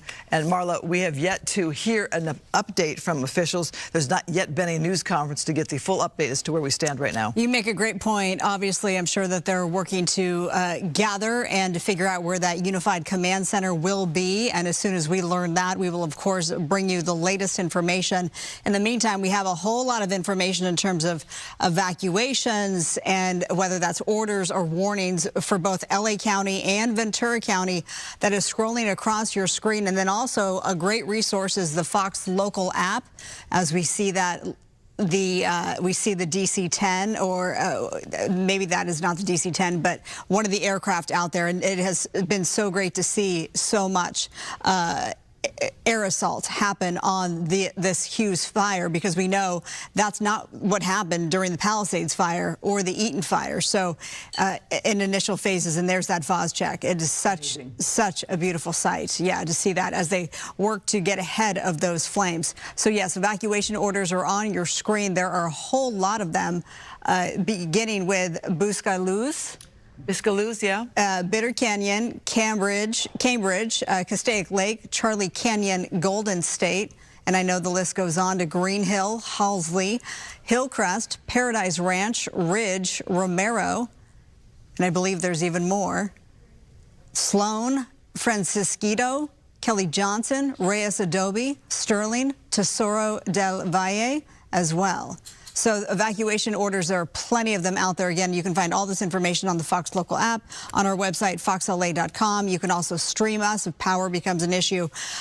We are streamed at foxla.com/live. So we have two different shots here, one of the active flames and one of the canyons here, and then you can see the heavy smoke that is enveloping the area. Reminded about the dry conditions out there along that 5 freeway. You can see that there are some big concerns for all that vegetation that can burn up towards the neighborhoods, the communities, which we're going to start panning over there more to see more of those communities of concern with those evacuations, with that spread, with that smoke that's carrying down to the south into other parts of LA County that are sure to be smelling this smoke, and the concerns about Thousand Oaks as well. Sorry. Let me just say Ventura County, the Ventura County area when it comes to smoke, as the smoke is moving towards the southwest, which is to the ocean, towards the ocean. I want to make the point that CAL FIRE, as of 1 o'clock, they have deployed 20 pre-positioned engines for hand crews, for bulldozers, and more aircraft to support the local response. And we're seeing some of that aircraft in one of those helicopters up above, who will dip into Castaic Lake and make those most needed water drops. So this is one of those situations where it's CAL FIRE, it's LA County Fire, it's Angeles National Forest. It is another all hands on deck situation. And that shot from SkyFOX with a huge plume of smoke, it is so daunting. Let's go to the ground, though. That's where we have Fox 11's Ashley Rodriguez. She's right there at Lake Hughes Road. What's the scene from where you are? Hey, ladies. So where I'm at is pretty much a command post of sort. There's a fire department right next to me, and this is where a lot of the fire engines are coming. And I want to move out of the way to bring your attention to this hillside. This is where all their attention is focused right now. We see active flames billowing, and what we saw when we first arrived was these flames at the top of the hillside, and in a matter of minutes, they have just come down and down, and you can see they're encroaching closer and closer. Now, the corner I'm standing on is in front of businesses, apartment complex. There are people standing by watching the flames get closer and closer to their homes. This area is under a mandatory evacuation order, but I spoke to many people who are trying to wet down their roofs. They want to stay. I spoke to one woman, Jasmine. She said that a lot of the neighbors, they just want to stay because they've been through this before. They don't feel afraid right now, even though everything that's gone on already in the past 2 weeks. They're watching and they're ready to go if they need to, but right now many of them just trying to protect their homes. homes. Now, I want to bring in Cooper here. Cooper, tell me a little bit about what this hillside has above it. What is burning? Well, for me personally, the Lake Hills Community Church, I'm a member there, and I've been there since probably I was 6 years old or something, and so it means a lot. And there's a lot of landmarks to hear people in Castaic, like the lake, the lagoon, and even just access to it for the docks and whatnot, and some campgrounds as well. So, but a big thing for me personally, the church is huge. We know God's in control, and we know we're just hoping for the best. And you are afraid that it could be on fire? Yeah, I mean, from what we know, I'm not 100% sure, but it sounds like that the fire is very close. And I mean, obviously, fire's right there. That the church is just beyond that, so we're just unsure, and just all in God's hands. Yeah. Absolutely. Now, walk me through this morning. When did you know, okay, something's not right, something's happening, I need to go? Well, unfortunately, I was actually out in Green Valley, which is miles away, doing some work, but I didn't have service at the time. So when we finally did get service, we heard from somebody, one of the people house we were working at, they told us there was a fire. So me and my father had to rush back here, and we thankfully made it back in time. We got some of our stuff, and we're heading out, but and let me just move you out of the way so Joe, the photographer, can get some of these flames. You can see they're continuing to billow in this wind. There is a steady wind over here, and look at that. Look at that. It's getting closer and closer. Now, when you saw the plumes of smoke, did you get afraid? Because I know when I was driving in on the 5, it just got bigger and bigger and darker, and I said to myself, I am going into the heart of what's become a wildfire in just a matter of minutes. Just driving back from San Francisco Canyon, there was the giant plume of smoke, and it was huge. Like, it's, when you think of big things, that was the biggest thing I've ever seen, I felt like.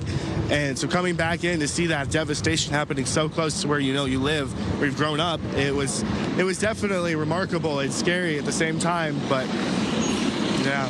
Now, do you know anybody who's evacuated? Do you yourself want to evacuate? Are you prepared if you need to at a moment's notice?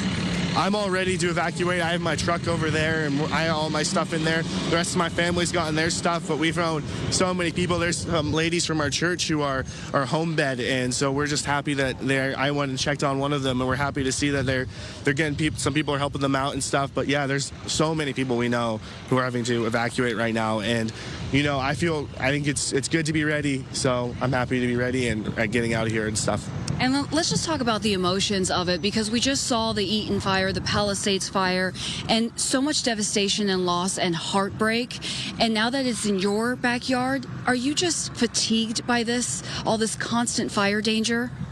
Yes, I think everyone has like a higher level of concern and caution this time due to the Palisades and stuff. I think might be one of the reasons why the evacuation was very quick and fast. I mean, we want everyone to be safe, and I want that too. Absolutely. Thank you, Cooper, so much. I appreciate it, and we're hoping that your church is okay and the church members. All right, so I just want to bring you back to the scene right now. You've probably heard a lot of emergency vehicles flying past. And then this is Lake Hughes Road down here. You can see all of this activity. We're getting darker black smokes, the billowing smoke right there.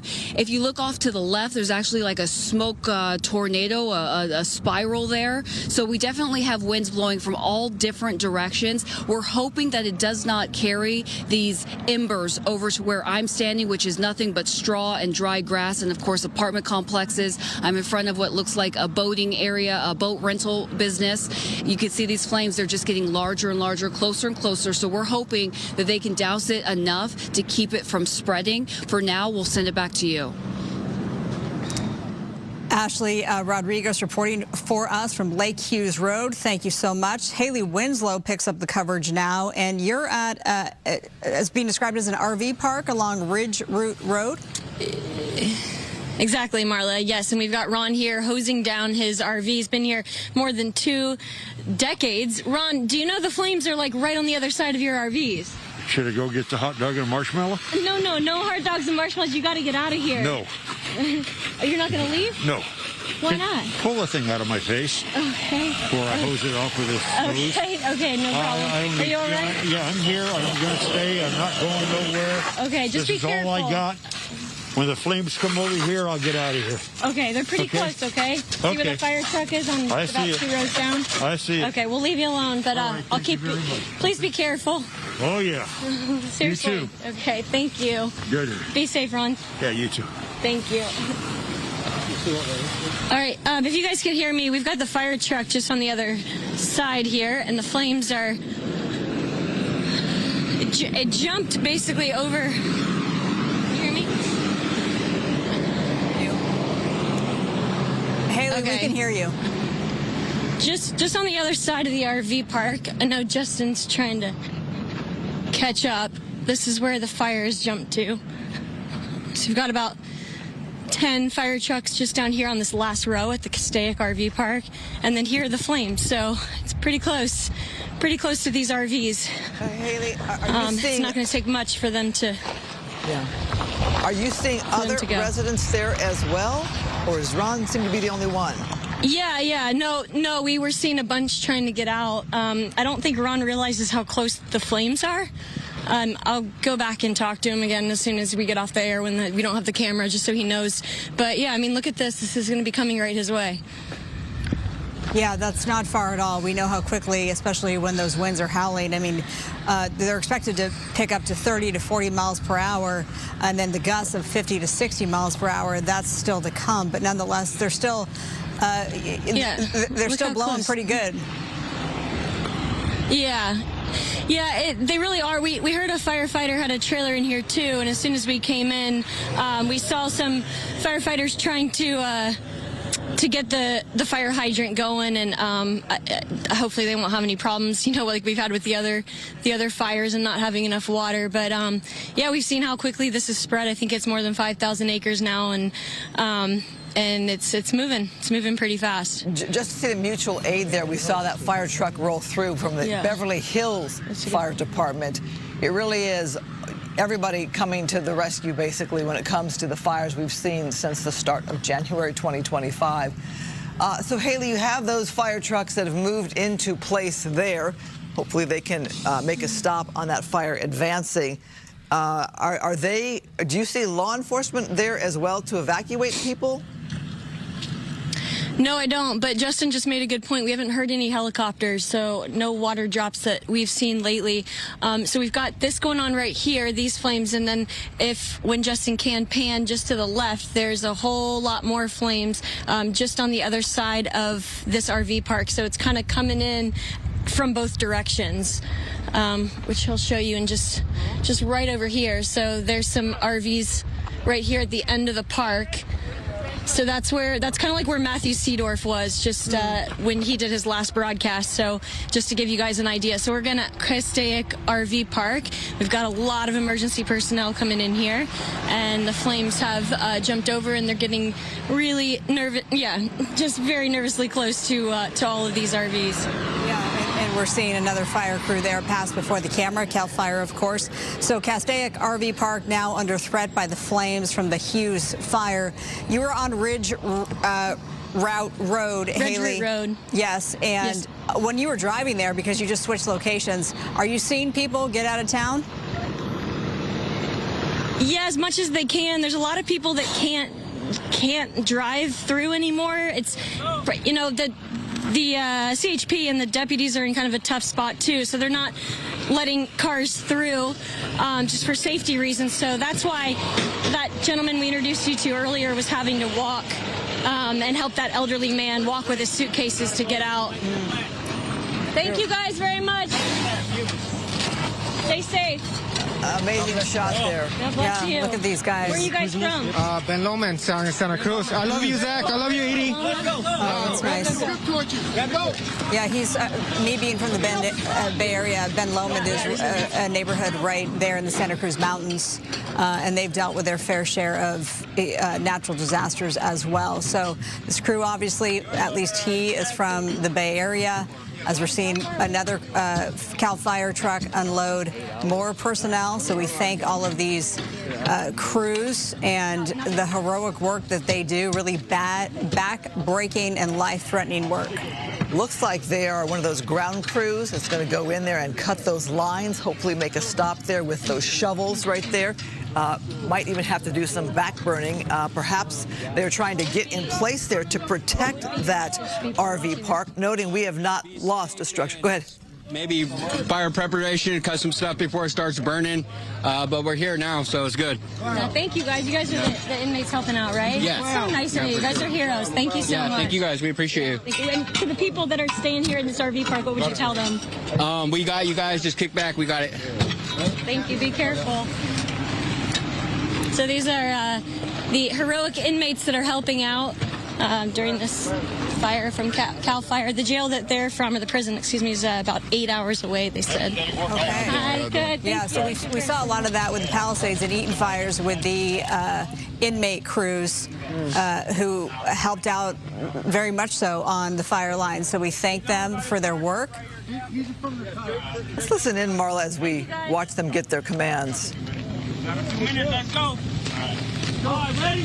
All right, ready? Ready. Move it. Move it. Move it. Move it.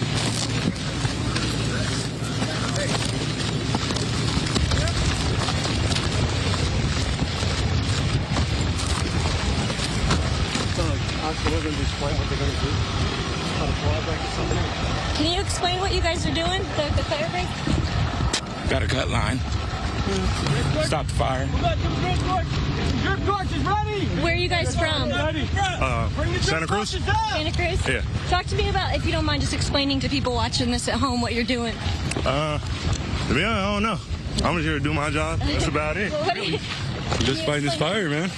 So you guys cut the fire lines with that? Yeah, we cut the hand line, yeah, so they can bring in the hoses. Right now we're about to burn. Yeah. Anything that you guys want to say to people out there? Just trying to save these people's homes and whatever surrounding us. That's what we're here for. What do you think about this work that you guys get to do? It's a blessing in disguise. Is it going to change your life when you one day when you come out, change careers? It's a possibility. Yeah. Possibilities are endless. Yeah. Thank you so much. Yes, Be ma'am. safe. You as well. Do you want to say anything about what you guys are doing? It's a little hectic, sorry guys, but we'll show you these flames. You got one, you got one. Just how close they are, give you a better idea. So this is Castaic Lagoon right here, and that's Lake Hughes Road.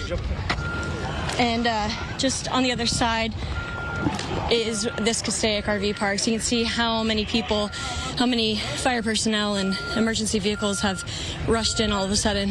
It is quite a scene to see that fire and those mobile homes and to see that crew there. So much respect for these inmate crews, and a shout out to their families who might be watching their loved ones here at work.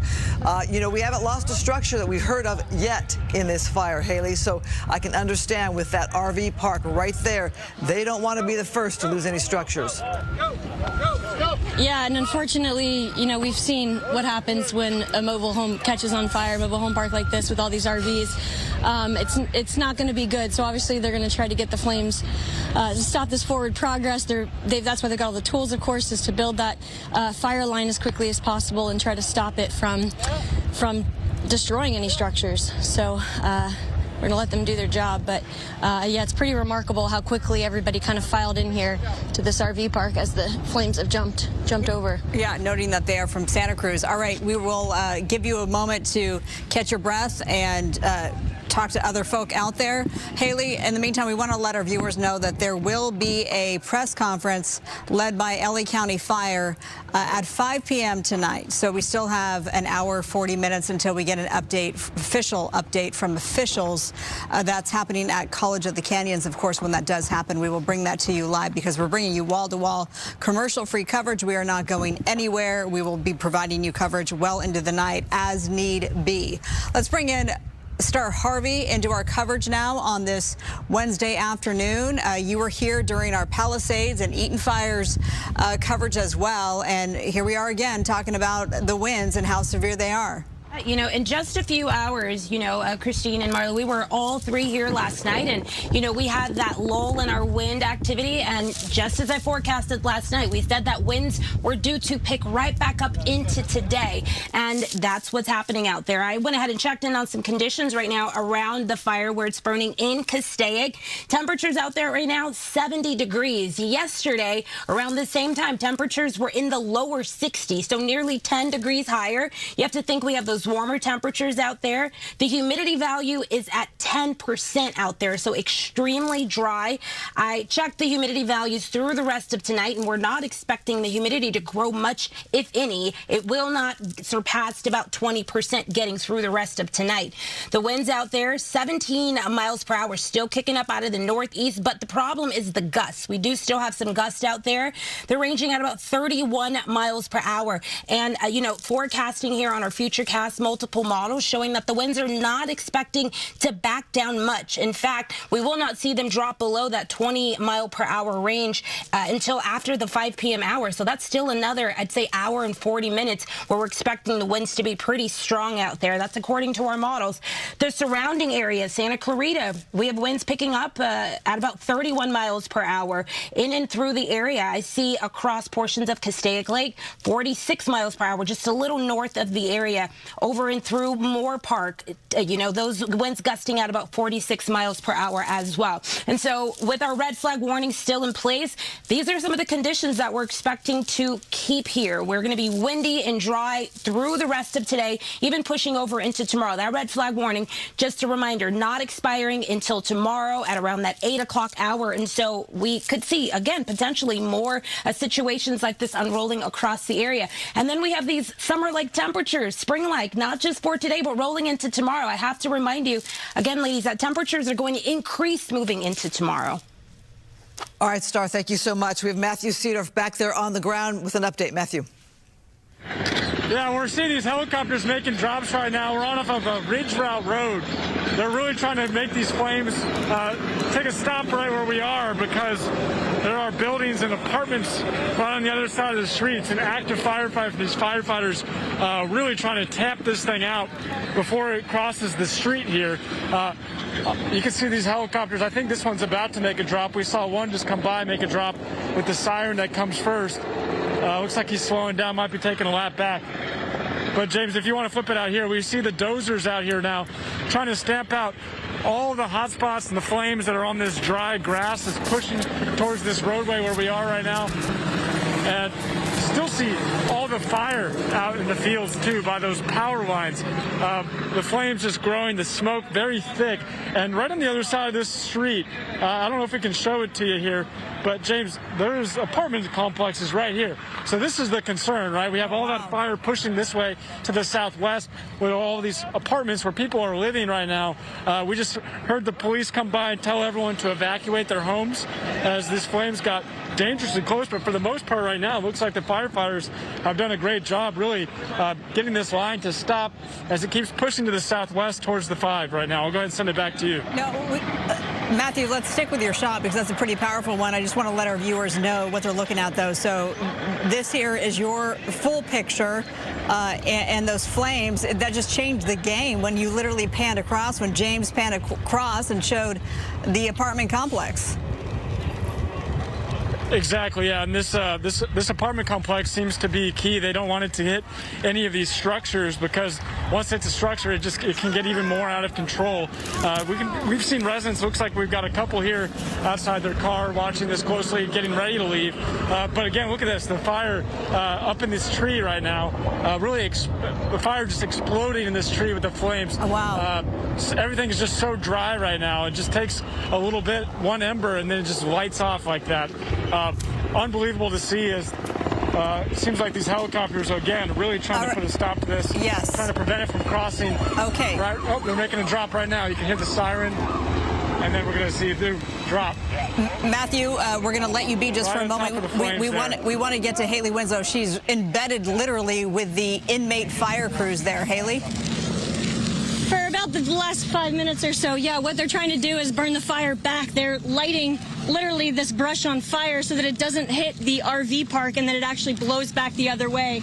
So it's been pretty remarkable. Did you guys get everybody out? Yes, sir. Okay, yeah. So they got everybody out. There's it was unbelievable. So you can see them dropping the ignite fuel on the brush, and then it's just catching on fire, and they're hoping that it's going to blow back the other way, spread back the other way, and not keep going towards these mobile homes. But pretty incredible work by these inmates from Santa Cruz, these heroes. When you just asked them if they got everybody out, were you referring to the RV park itself? No, I was referring to the inmates. So there were a couple dozen of them back there, and they kind of ran forward really fast before the flames got them. So I was just making sure all of them got out okay. Got it. Okay. So this is their assignment for the day, at least for now. This inmate crew from Santa Cruz is doing its part to cut the lines there and to prevent the fire from going further into the RV park. Why not? This is what you're hoping for? Yes, ma'am. Okay, talk to me about what you guys just did. We basically met the fire to the rest of it by drip torching. Looks pretty good, you guys. Good work. That was remarkable. I've never seen anything like that. Awesome. Thank you. We appreciate it. And you're hoping that it blows back the other way? Yeah, for sure it will. For sure it will. For sure it will, they said. So if that works, they just saved all of these RVs and all these people that are counting on them. So really, really heroic work. The mode section. Did they come? So we went up and down this kind of like makeshift fire line, Marla, I'm sorry, and they were putting ignition fuel on it, and then we basically just run as the flames let up, and now the fire is kind of pushing back the other way towards the lake, towards Castaic Lagoon. Yeah, unfortunately, we saw those devastating images from the Palisades Fire with RV parks that were completely wiped out there along PCH. These inmate fire crews doing their part to hopefully keep the Castaic RV park intact. It looks like a massive RV park. Can you estimate hundreds of RVs there? Dozens? What do you think, Haley?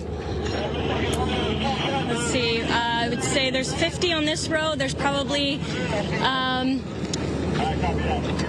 at least a couple thousand RVs. Wow. So it is. It's a massive RV park. I'm going to look that up just to do my own due diligence back here. And that was a beautiful shot we just saw from your camera. Thanks to your photographer out there, the Justin O'Brien behind the camera with that water drop. Yeah, he's on it. He's our guy from SkyFOX as well. So also doing some remarkable work. So now they're going to continue doing the same thing over here. We'll try to show you it in action once again. So it's pretty quickly. They line up right along this kind of makeshift fire road, and then they ignite the dry brush, and then it just goes up. And so far, it's working. Haley, can you ask them, have they been fighting the other fires we've had here in Southern California? Have you guys been fighting the other fires in Southern California? Yes, we have. Wow, what was that like for you guys? It's been a ride, that's for sure. We just demobbed today, and here we are again. Just when you think it's over, right? Yep. Yeah. Anything can happen out here. Yeah, that's for sure. We're experiencing that. So were you at the Palisades Fire or the Altadena Fire? The Palisades Fire, yes. Talk to me about that. What was kind of the craziest part, the most heartbreaking part that you saw? Just seeing all the people's homes burned down and all the turmoil, you know, and just thinking about their displacement. What's your name, sir? I'm Damien Browning. Thank you for your heroism. Did you guys do the same sort of work there? With Yes. The fire line? Yes, ma'am. Thank you. Is there anything you want to say to people who live in this area? Just, you know, just try to stay safe, you know. Stay safe and watch your surroundings. Thank you. Where are you guys going now? What's the next step?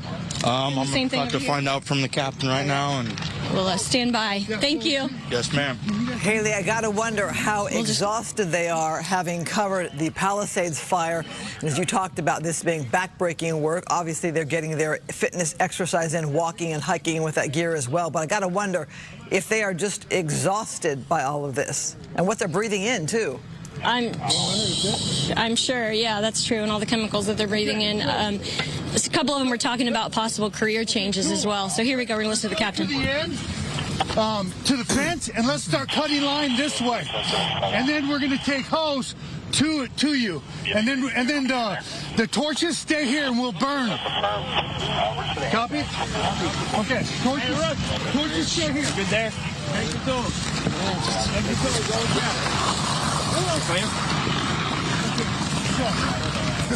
You need help with that? Thank you. You guys are not in a good spot over here. I wouldn't be down here. I'll take off in a second.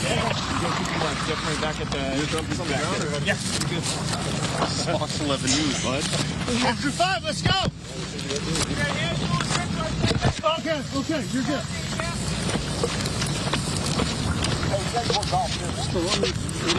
Can you guys still hear me okay? Yes, we can hear you. So let's tell our viewers who may just be joining our coverage at 3:30 now. This is the camera of Justin O'Brien alongside reporter Haley Winslow. This is an inmate fire crew from the Santa Cruz area who has been down in Southern California for more than 2 weeks now. They have been fighting the flames along the Palisades Fire. They thought they were going to be transferred back home, but then the Hughes Fire broke out just before 11 a.m. today, and they have been assigned to cut some lines to help the spread. And this particular area, if you're familiar with the area, this is right near the Castaic RV Park. I want to let you know that the Angeles National Forest just put out a new update for a temporary evacuation point that has been announced at Hart High School. This is in Santa Clarita. So again, Hart High School is being used as a temporary evacuation point as we look live at these fire crews and doing their hand crews and cutting those lines. Animals evacuation centers, we know this is a big deal. So for the large pets, Pierce College and Woodland Hills has once again opened its doors for large animals. We saw that happen with both the fires that we covered in the last couple of weeks. Small pets can be taken to Palmdale, Agora, along with Lancaster Animal Care Centers. This information from the Angeles National Forest. So if you have a small pet that needs to be evacuated, there are animal care centers at Palmdale, Agora, and Lancaster. They're open and willing to take your animals. It is amazing to watch this fire burn here in the Castaic area and the work of those ground crews that are cutting those lines. We think of the area that they're protecting right now, which is that RV park that has so many residents who call that home, Castaic Lake RV Park. There you see it right there.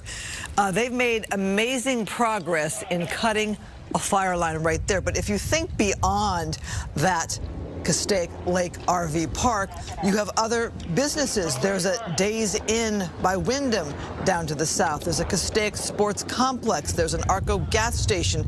So if they can stop that fire from reaching any kind of structure, that's a big thing, because below that RV park, it's kind of a buffer between the countryside and more structures. And they can stop that fire from burning that RV park, which would then bring it more into the communities there. Amazing work on their part. I'm on in fact, the Castaic RV Park website, and that's what they note, Christine. I'm glad you brought all of that up, that they are a short distance from Magic Mountain. And of course from movie theaters, shopping, dining, and they go on to list the other businesses that you can frequent if you are at this Castaic Lake RV Park, as it is officially known. So this is the area that the bigger picture is, and then the smaller picture, that is SkyFOX showing you the flames from above. So this is an all hands on deck firefight. The Hughes Fire underway for coming up will be 5 hours since the flames have erupted. The best news in all of this, and we may be repetitive, but it's good repetitive news, is that we have not heard of any structure loss. CAL FIRE is monitoring the acreage according to their website, and you know they update slowly, or they update when they can, let me say that. CAL FIRE puts this at 5,054 acres. Of course, 0% contained. We haven't even gotten to that juncture yet. The whole point at this point is to just try to stop the forward progress, and it is a tall task given all of the dry vegetation out there. Yeah, we are watching again this inmate crew on the ground here. We're going to go to reporter Matthew Seedorf, who's also there on the ground in the Castaic area. Matthew, go ahead. Yeah, we're just a couple of blocks from where Haley is. We're off of River Route Road, where that fire was pushing to the southwest, right next to some apartment complexes. We saw some helicopters make some drops. And fortunately, it seems like it's at least slowed it down. You can see kind of what's left. This is kind of what was burning in that field, just kind of dry brush, leaves, grass that's burning now. After they made that drop, it really slowed things down. Even if you pan further out, I mean, there's just kind of spots of that. We've been seeing firefighters going in here and trying to stamp it all out. Just really trying to make sure that it doesn't cross River Route Road as it kind of pushes to the southwest towards the 5. We are seeing those winds, though. I mean, it's intense. The winds and the smoke out here, it stings, and it's really it's consistent at this point. Those winds really pushing towards the 5. I'd estimate right now we're probably less than a half mile from the 5, so it is close. I know that they closed it down, but in this area too, there's also some trailers at the edge of this fire line, and we've been seeing firefighters going in here and making sure that everyone in here is okay and stays safe. But quite an intense situation for so many people in this town, and it seems like firefighters are doing a remarkable job. I mean, using the lake to their advantage as the fire kind of pushed to the southeast of the lake, and now they're really trying to play defense with these RVs and these apartments out here. But amazing job so far. I mean, as we've been repeating, no structures lost that we know of, but dangerously close to at least several RVs and apartment complexes, and you can just see the smoke over here. And then even if you pan up the hill, James, you can see some flames up on the hillside here. More spot fires picking up as this continues pushing to the southwest. It looks like there's some emergency vehicles up there as well. Yeah, just a very challenging situation right now. Go ahead, send it back to you. Just to see that, how close that is to that RV park is really scary. I'm looking at the map here and thinking of how much this fire has dropped down to the south. Below Castaic Lake, it started at the top of Castaic Lake on your northeast side of the lake, and it's dropped below to the southwest side of the lake. And you mentioned the location there about the 5 freeway. It's not far at all from the 5 freeway. It's basically two roads over. You have Castaic Road there, and the direct road next to it is Ridge Route Road. So if that were to cross Ridge Route Road to the west, then Castaic Road to the west, you would hit the 5 freeway. It is that close. So I can see why they're taking a major stand here, Matthew, because perhaps you can see from your visuals or having driven in, we are right near a lot of businesses and more community. We've seen grasslands burn here, but now we're getting to the community. Yeah, it's getting close to the community, like you're saying, and it is dangerously close to the 5. You can maybe see the gas station and just all the commercial retail stuff on the side of the 5. And so far, so good. They're really playing some great defense. But it does seem like, just to show you how close it got to these trailers, I mean, they're actively still putting out some hot spots in the dry vegetation in this area with these firefighters out here right now. And even then, you've got more flames up in the hillside, and it continues pushing. It's still very hot, still windy, and these firefighters are doing a great job so far putting it out. So it looks like, let's see what he's doing here. You're gonna stop this out real quick? Yeah, so you can see what they're doing. I mean, the flames on the edge of this tree right now, and we've been seeing them doing this in large quantities with the dozers, but here, just kind of cover up any flames, make sure it really stops. Look at all those leaves there on the ground, too. Look at all that fuel that could go up right there. And not so much that there's a building right there or a structure right near there, but those embers that are carried so far, Matthew, by the winds. Exactly, yeah. With these winds, anything can spread. And this tree obviously is just one thing. And then right on the other side of the street is an apartment complex. So it's really important that they knock as much of this down as they can so it doesn't spread from what is just a tree to a possible building or a business just very close by. Matthew Seedorf and James Wolf behind the camera. Thank you so much. We'll check back with you in just a moment. Let's go to, as we see this shot of that aircraft about to make some sort of a drop. We want to get to the ground. Oh, that's a nice shot. Let's just see it. Let's just stick with this shot for a second here. This is, of course, live coverage from SkyFOX of the Hughes Fire, and now we don't see that aircraft anymore. You can see the FOSCheck lines, though, that have been there, and there is another aircraft. Let's watch and see. Maybe it made the drop, maybe it hasn't. That's been the big difference in this firefight. What we didn't, there it is. Beautiful shot.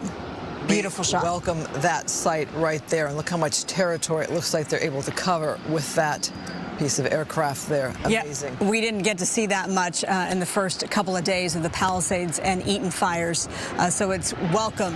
It's a welcome sight here as we're wall-to-wall coverage on the Hughes Fire. Back to the ground, Ashley Rodriguez, you are there. Tell us where you are and current situation. Hey, so we are right in front of the Stonegate community right now. This is Lake Hughes Road and Ridge Route Road right now, and we're all kind of breathing a sigh of relief. I just want to bring your attention to the hillside.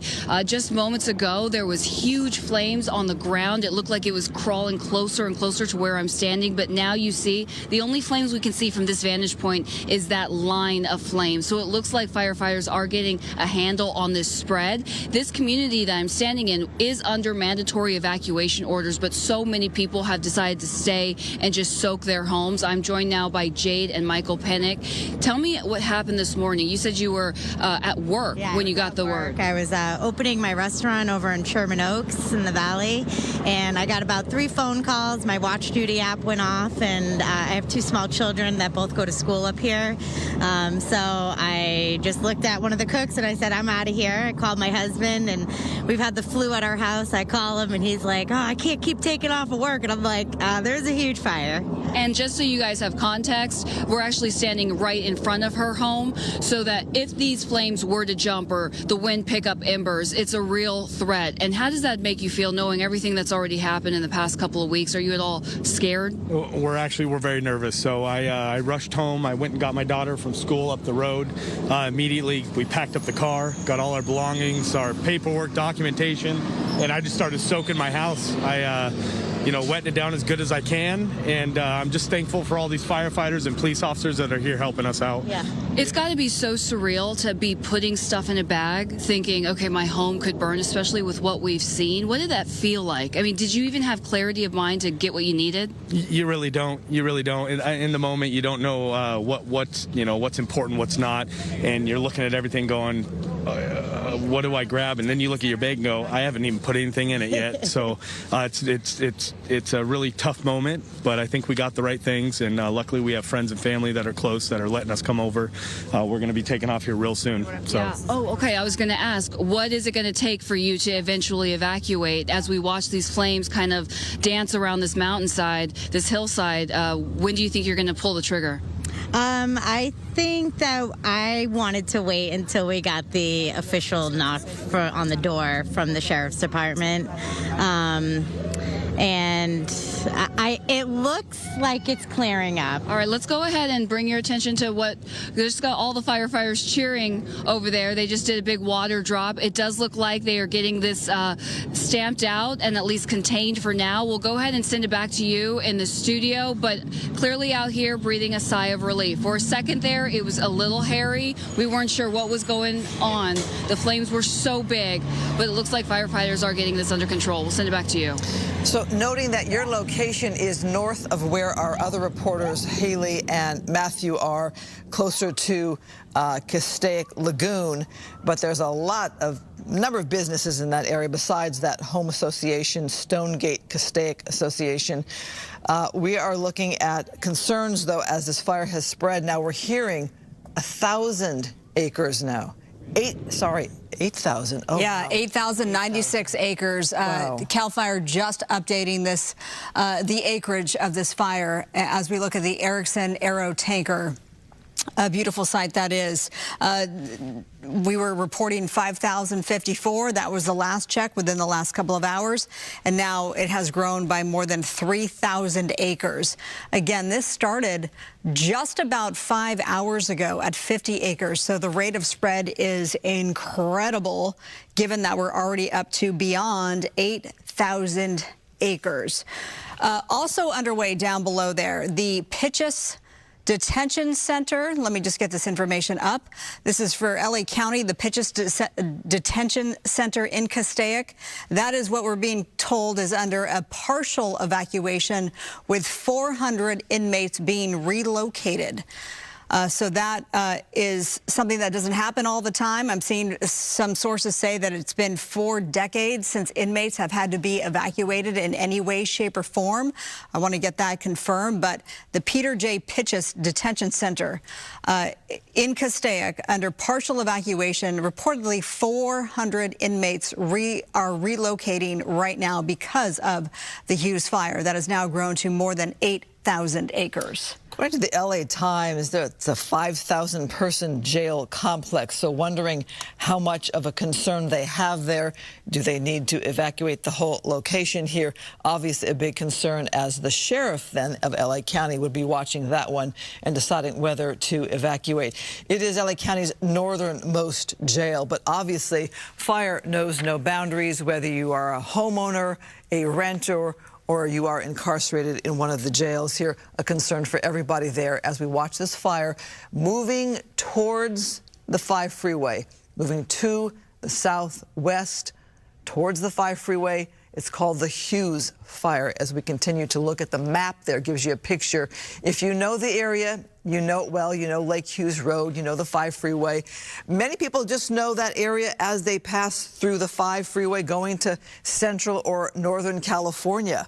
Others know the area for perhaps Magic Mountain, a vacation spot. Yeah. But this is an area where a lot of people live. They like that they're not quite in the city of Los Angeles. They love the beautiful mountain ranges there. They love the warmer temperatures. They love that view of California that is a little bit different from other parts. The mountains are gorgeous to drive through, especially on a beautiful sunny California day. But then you have the fire risk. Very hot there, very dry there, as it is all across Southern California. And you have the winds, of course, not the strong winds, Marla, that you saw with Palisades and the Altadena fire, but still we know what the damage winds can do here in Southern California. Absolutely. You make a good point. These are weaker winds than we saw 2 weeks ago, but nonetheless, they can be really devastating, and they have pushed this fire to grow to more than 8,000 acres. If you think of it, Christine, the Eaton Fire is just over, it's been at 14,000 plus acres, and we are more than halfway there in just a few hours. And that is because this is really just a traditional brush fire, wildfire that is raging out of control. There's not a lot of structures nearby. That is the saving grace, the silver lining, if you will. Let's hope that it stays that way. You mentioned the 5 being such an important route, and I'm looking on Google Maps. It essentially extends from Six Flags Mountain, and it's all lit up in red, of course. It goes by through Castaic. It goes through, let's see, some other points of interest that you may know about. Vaquero Beach at Pyramid Lake. It goes through there. The Pyramid Lake RV Resort. Heading northbound, the Gorman Post Road, Lebec, and all of the 5 right now is completely shut down between the Grapevine and basically Magic Mountain. So that gives you a sense of how many miles that is, and there's a whole lot of stopped traffic as a result of this. Yeah, well, a big concern as you wonder in these mountain communities, these hillside communities, how many evacuation routes you have.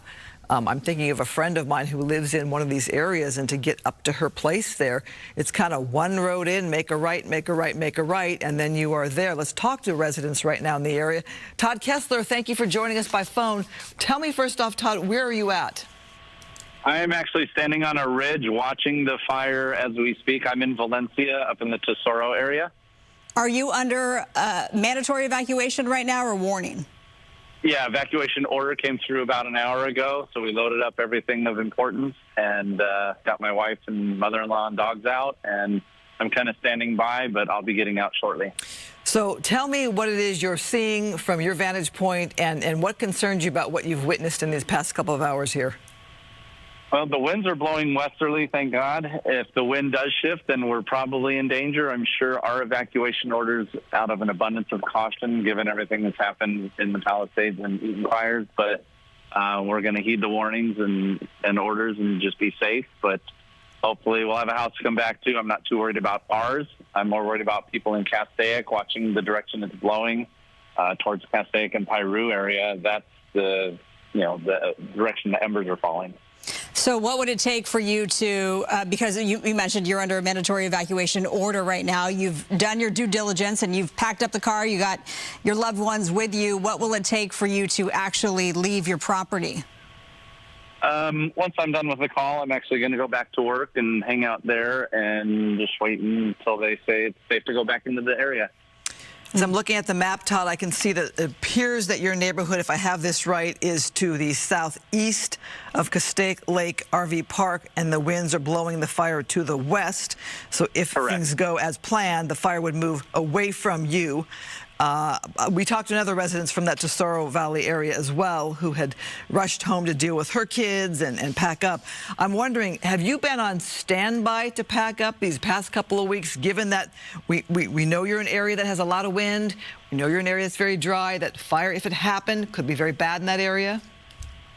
I haven't been on standby, but my wife and I have talked about, being prepared and, with a friend that lost everything in the Palisades Fire, it was definitely a wake-up call. And so, yeah, you have to be diligent and be ready to go and grab the essentials and kind of go from there.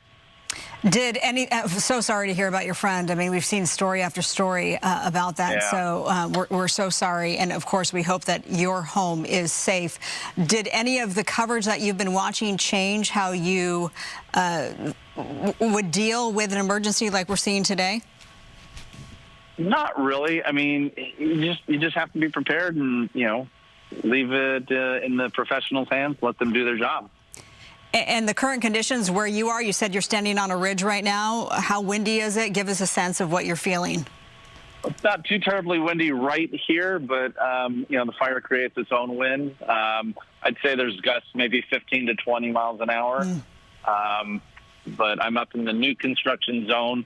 I can see flames from where I'm at, and I'm watching some incredible fire drops of the Foscheck, and it's kind of a cool show. It is amazing to see them at work. Todd, are you from Southern California? Yes, I grew up in Granada Hills and moved out to Santa Clarita in 1985. Been out there ever since. Okay, so you've seen a lot of our disasters here when it comes to what happens in Southern California. I'm wondering, just your take as somebody who's watched the fires that we just had in Altadena and Palisades, what you make of what we witnessed here in Southern California? It's, I don't want to get political. I'm going to keep my mouth quiet. Okay. Well, we appreciate, your candor. We can. Any final thoughts before we let you go?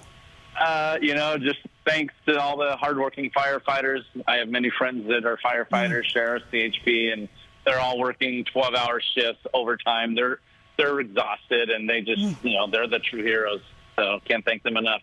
Well, about you not sharing certain political thoughts, we understand lots of people are wanting answers and have questions as to the devastation we witnessed here in Southern California. But we'll let you leave it on that wonderful thought, thanking our firefighters, because they are truly the heroes in all of this. And to think that, Marla, they're working on yet another fire. We saw those inmate crews on yet another fire. So, Todd, thank you so much. Be safe. We hope your community stays safe. My pleasure. Thank you. And I have to give a shout out to Sylmar, apparently, because the fire's heading that way as well. Be careful out there. I think you know who I'm talking about. All right. Yeah, we know Sylmar would be to the west. I believe Sylmar is Ventura County. Is that right? Yes. Yeah, it's right on the eastern flank of Ventura County. Right. So we talked to officials from Ventura County who talked about being at the ready as that fire, as we talked about, moves towards the south and the west, towards the ocean if you keep on going. So thank you so much for that shout out. Thank you, Todd. Appreciate it. All right. Thank you so much. All right. You stay safe. On the line now is Deputy Robert Jensen. He's with the LA County Sheriff's Department. No doubt you've been busy the last couple of weeks covering all of these fires. What do you want people to know about the current situation as it relates to the Hughes Fire? Well, thank you very much for having me and giving an opportunity to get this important information out to our residents and our community. Santa Clarita is a very close-knit community. It's really awesome in times like this to see everybody come together.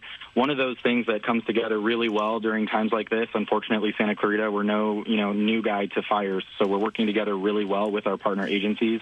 LA County Fire, Cal Fire, U.S. Forestry Service is up here as well with the Angeles National Forest, attacking this thing really from the front, and I'm grateful for that, grateful to see that. We have issued several evacuation orders and several evacuation warnings, and I just want to make it very clear, if you receive that LA County alert, they are accurate, okay? I know there was some concern in the past, but please be aware. those alerts are accurate. So if you were issued an evacuation order, that is not a recommendation. Please get out now. We've opened up the 5 freeway with the assistance of California Highway Patrol. 5 northbound is completely closed at Highway 126, and 5 southbound is going to be completely closed from Grapevine all the way down. So you have a clear route to exit. What I need from you, though, is if you are in an area that borders an evacuation order zone, consider yourself under evacuation warning. What that means, if you're under a warning, is that if you are a special population or you know that it's just going to take a little bit longer for you to get some help to get out, please start packing. These evacuation orders are no joke. The wind was looking pretty bad at the start of this fire. It jumped. It moved very fast. But again, we attacked it from the front with fire.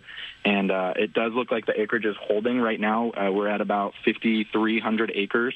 And it's been that amount since about an hour ago. So that is encouraging. Well, we do have a temporary evacuation point set up at Hart High School for anybody that's been displaced. And then please make sure you're aware as well. This is over 31,000 people that we are evacuating. So our Los Angeles County Sheriff's Department deputies, whether you're from Santa Clarita Valley Station that know this area really well, or one of our sister stations that are here assisting us, if you get a lawful order to evacuate, that is not a recommendation. Please help us help you and get out of your residence as quickly as possible. Do so safely and do so, don't lollygag. Get out of there as soon as you can. You just gave a lot of great information. I hate to be the bearer of bad news, but CAL FIRE just updated the acreage. So now the Hughes Fire is more than 8,000 acres. So it's grown. That is no surprise over here. We've been getting like minute-by-minute updates, so that is not a surprise. That is going to update some of those numbers as far as population and structures, so I won't have that information until I go check back in with the command post. But what that means, though, is that the fire is growing and it is moving, so please make sure that you are paying close attention to that Protect Genesis app. It will show you which zones have been under an order and which ones have been under a warning. What is that app again, please? It's Protect Genesis. Genesis is spelled a little funky. It's going to be GENASYS, Protect Genesis. It's also a website.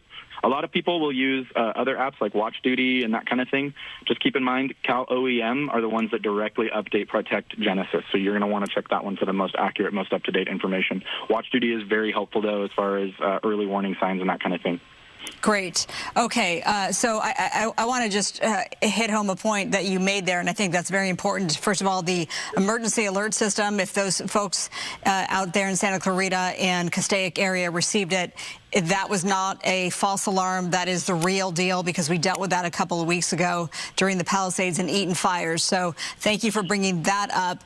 And then if you're thinking, well, I can't get out because the 5's closed, no, there's a clear route for evacuees. Correct. Yeah, we have the 5 opened up for residents that are trying to evacuate. And another thing on that, too, I mean, please let the lessons that were learned through Palisades and Eaton, let those, just kind of take home with you. We need to evacuate. I know there was some concern about the Alert LA orders going out and not being accurate, but please understand, as of right now, that information is true. That information is correct. So if you receive that alert, it is time for you to go. Let me ask you about the 31,000 people that you're evacuating. We talked about the fires that we had earlier, and they were in hillside areas that often have few routes to evacuate. Is that a concern for you as well? Yeah, absolutely, and that's why we deployed deputies there immediately to start those evacuations. We do have a lot of little villages within Santa Clarita.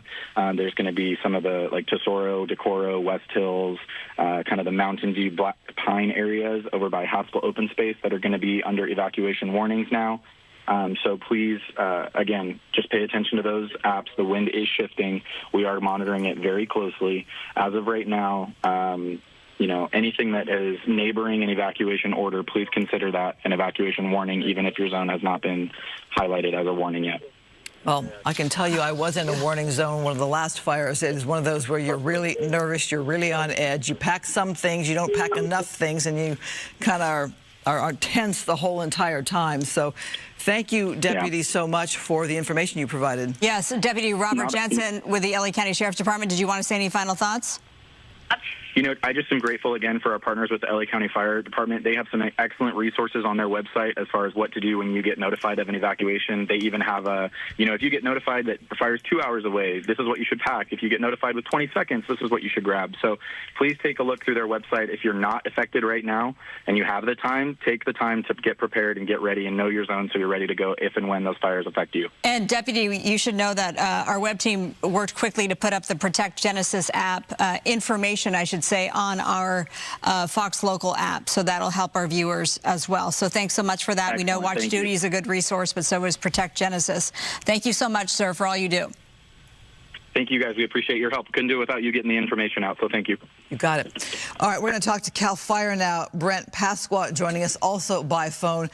Cal Fire, you've had quite a morning here starting at 11 o'clock this morning with this fire breaking out. What's your thoughts right now, Chief?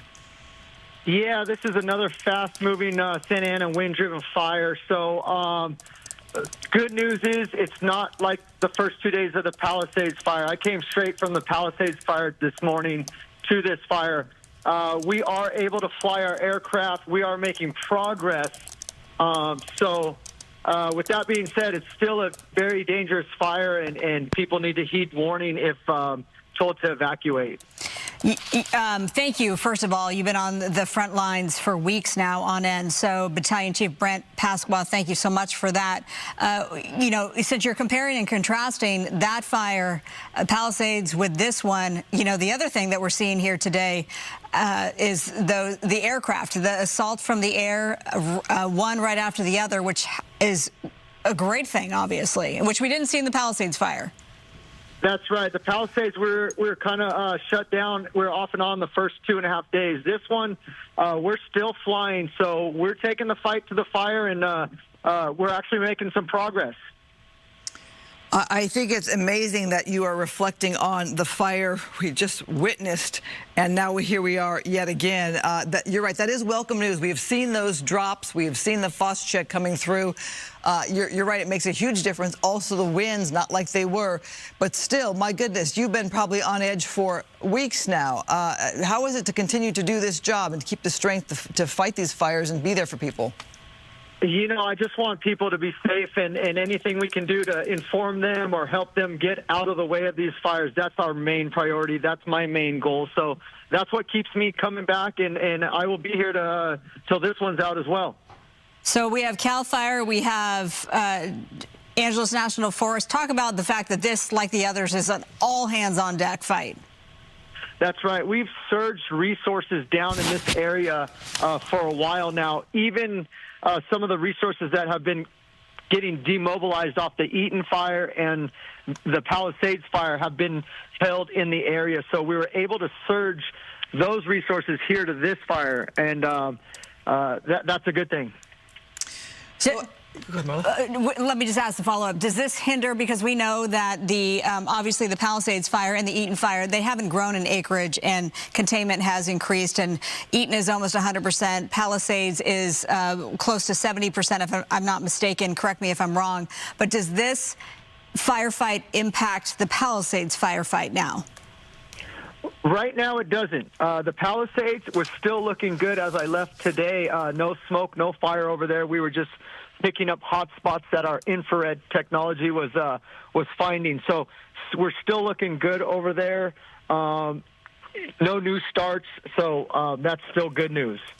While we have you on the phone, since you know a bit about the Palisades Fire, I'd love an update from you. We're hearing about rain coming this weekend, concerns about the burn scar and residents trying to get back. What's your thought on what's happening there in the Palisades area? Yeah, so we're still looking for those hidden heat signatures, and we're doing everything we can to lift those evacuation orders. Also, like you said, with rain forecasted, we've mobilized a team to come down and specifically deal with any kind of runoff, landslide, mud flow debris. That is their one priority, is to go and make sure these places, the hazards are mitigated from those. From the rain. Well, I know we need the rain. It's just tough to get rain in a situation like that. I gotta think that what we're looking at right here in the Castaic area, so very dry. Right now, though, we have not heard of any loss of structure. That's got to be very welcome news right now, that we are not seeing homes or that RV park that Fox 11 has been covering. We're not seeing any of that. No homes on fire here. Right. Yeah. I don't want to paint a picture that's all rainbows right now, because it's still a fast-moving fire. But I noticed the wind has died down a little bit.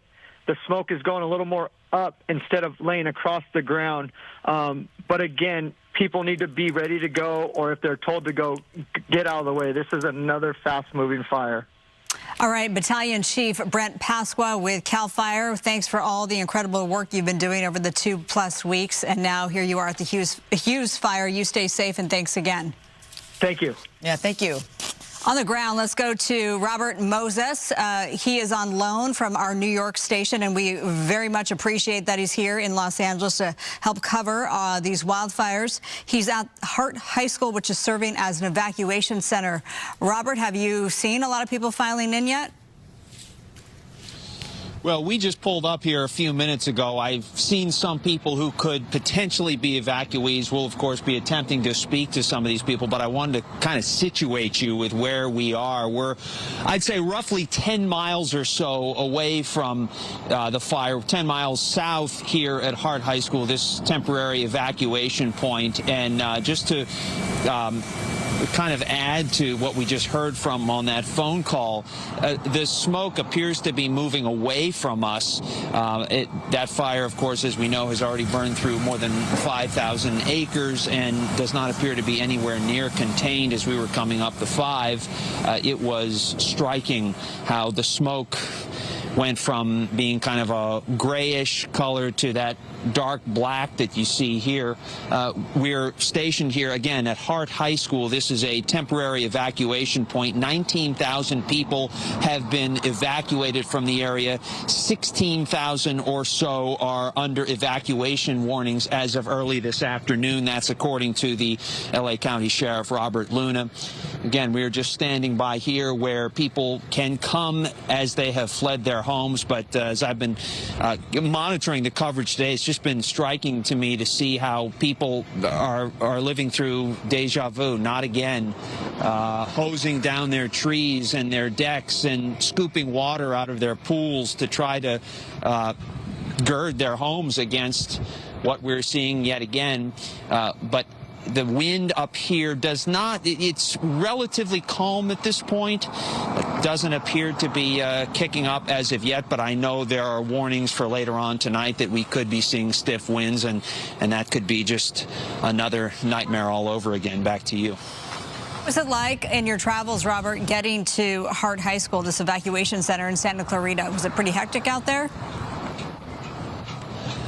At this point, it's fairly calm. We're on the, what I can tell, the right outside the auditorium here at Hart High School, and it looks fairly organized. We can show you a little bit of what's happening here. I saw some emergency personnel just over my right shoulder here. We're keeping an eye on people who are pulling in, and again, as we get some time on the ground, we'll try to speak to people. But it doesn't look chaotic here, at least at this point. We were heading to what we thought was the evacuation point, and we were diverted here, so it appears as though the evacuation orders, the evacuation points are a bit fluid at this point, but Hart High School is temporarily at least where people are being brought. I saw a couple with a dog. I saw a woman in a wheelchair. Again, I can't say for certain if they were evacuated from their homes, but we'll keep tabs on it here, of course, and report back to you and bring you whatever stories we can from here as people leave their home and come here perhaps to settle in for the night and hope for the best, as these winds, unfortunately, are forecast to pick up later on. Just one more look, if you don't mind, Andrew Chase, my photographer, giving us another look at this fire, again, about 10 miles or so away. The smoke continues to billow into the air, that thick black smoke, as the winds fairly calm at this point, but we fear that will change as the night wears on. Back to you. Well, as we look at that smoke there, it's amazing for me to look at the map and see how far it is from the start of the fire. Hart High School is much to the south. It is above between where the 5 and the 14 split. It is in the Newhall area, which is south of Valencia, which is south of Castaic, where the fire is burning. So they've given themselves quite a pad when it comes to space from this fire. And perhaps that might be why you're not seeing a ton of people. Perhaps many people have found another location to go to. There is some space there, like I said, from the fire, but nice to know that it is there. That is the address right there on your screen. We are looking also at a Phos-Chek drop site here, and I got to ask you, Robert, you've been covering these fires for us, and this is your probably third location when it comes to fires here in Southern California. What do you make of what you're seeing today compared to perhaps some of the other fire zones you've been at? Well, today really strikes me how fast this thing has spread. I mean, just monitoring it from before it started around 11 o'clock this morning, we were at 100 acres, and then 500, and then 3,000, and now at 5,000 plus. It just seems to have jumped exponentially. One thing I can tell you, you can't really tell this perhaps from your screen, and you might be wondering why I'm not wearing a mask at this point. We certainly have them, and we're ready to put them on at a second's notice, but we're a good piece away from this. Again, I'd estimate, forgive me here, but it's probably about 10 miles or so, maybe a little bit more to our north, and the smoke is going away from us. So I really can't even smell smoke here at Hart High School. Again, as soon as that changes, we'll put the masks on. When I've been in Altadena the last couple days, the smell of smoke is much stronger than it is here in Santa Clarita, and it looks like at this point the wind is blowing things away from us.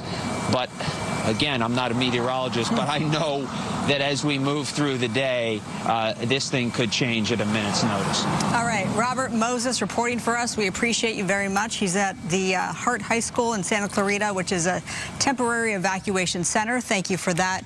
We also want to let you know, our viewers, that Valencia High School is also established as an evacuation shelter. That, of course, is in Valencia High School. He just said he's not a meteorologist. Neither are we. Let's bring in one. Star Harvey, she has been tracking the winds, and this is daunting to see the SkyFOX shot with that massive plume of smoke, but the winds aren't as bad as they were 2 weeks ago. Yes, you know, that's right, Marla. You bring up a lot of important facts there. So, you know, just from that plume of smoke that you're seeing right there out there live, you know, that smoke is going as far south and west of where that fire is burning there in Castaic, all the way down to Sylmar. We're seeing that smoke, Moore Park, Simi Valley. And so, again, this fire did start really close to that 11 o'clock hour this morning. The winds when the fire started were anywhere between that 15 to 20 mile per hour range, but we did have some gusts clocking in at about 30 miles per hour.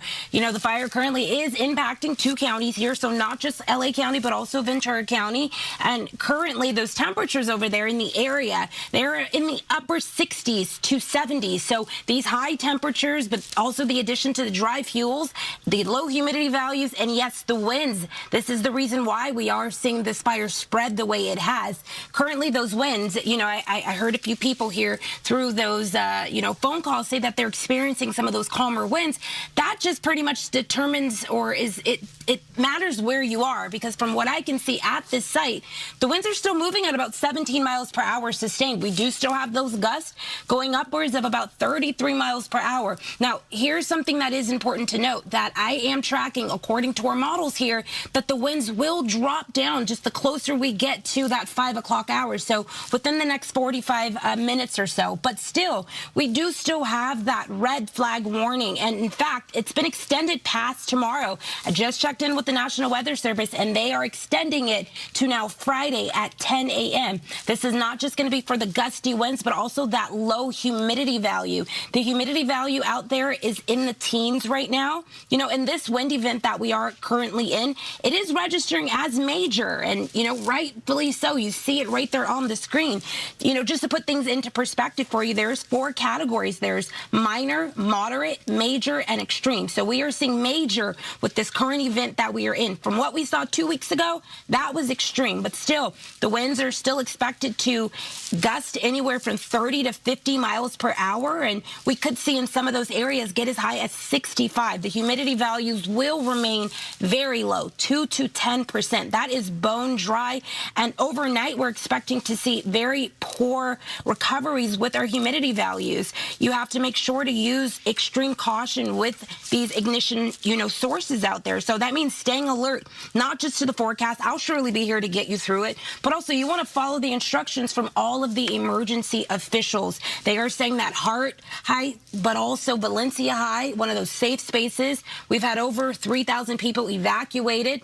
2, apps that us meteorologists are using just like the public are that Protect Genesis app, but also the Watch Duty app. They are very helpful with knowing how many acres those fires are burning, but also the evacuation parts that need to get out, right? But also this fire, fast-moving Santa Ana winds, they are driving this fire. It is not like what we've seen in Palisades. I do want to stress that. We heard the battalion chief, Brent Pasqua, say that. You still want to take heed. You want to stay out of the way of these fires. We are continuing to see that the winds will not let up. They are expecting to still move at this fast pace. And, we've been forecasting not just the winds through at least tomorrow, but we have some rain on the way. We have precipitation on the way. And precipitation-wise, we are not forecasting much as of right now, but still it could do or pose a new set of problems for us here across Southern California. Our coast and our valleys, we're expecting to see anywhere from about 1/4 of an inch to 1/2 of an inch, and some of our foothills to our mountains could see more than that, so about 1/2 an inch to an inch. And also, before the weekend comes to an end, we are talking a chance of thunderstorms as well. This is going to put us in the likelihood of those mudslides, but also that debris flow. If you are anywhere downhill of these locations, that does pose an issue across the area. I want to remind you that around the area, we are checking in on some of those gusts. If, you're in the, I'd say, Simi Valley area, we are seeing winds still pick up there. Fillmore, winds are gusting at about 44 miles per hour. Those are winds that where if you are standing outside straight up, you would be able to feel those winds rocking you from side to side. There's 39 mile per hour winds over in Santa Clarita. These are our gusts, and that's those bursts of winds that really just do push out from time to time. Our winds are expected to continue through tonight, pushing into tomorrow. And yes, a reminder for you, just coming through from the National Weather Service, our red flag warning has been updated. So Marla and Christine, I really do hope that we are able to get this under containment fast, because the winds are expecting to continue to peak through today and move over into portions of tomorrow. Well, Star, we are watching a frost check drop right here on the right, but I'm also noting that it's getting to be dark out as well sooner. It gets so dark so early these days.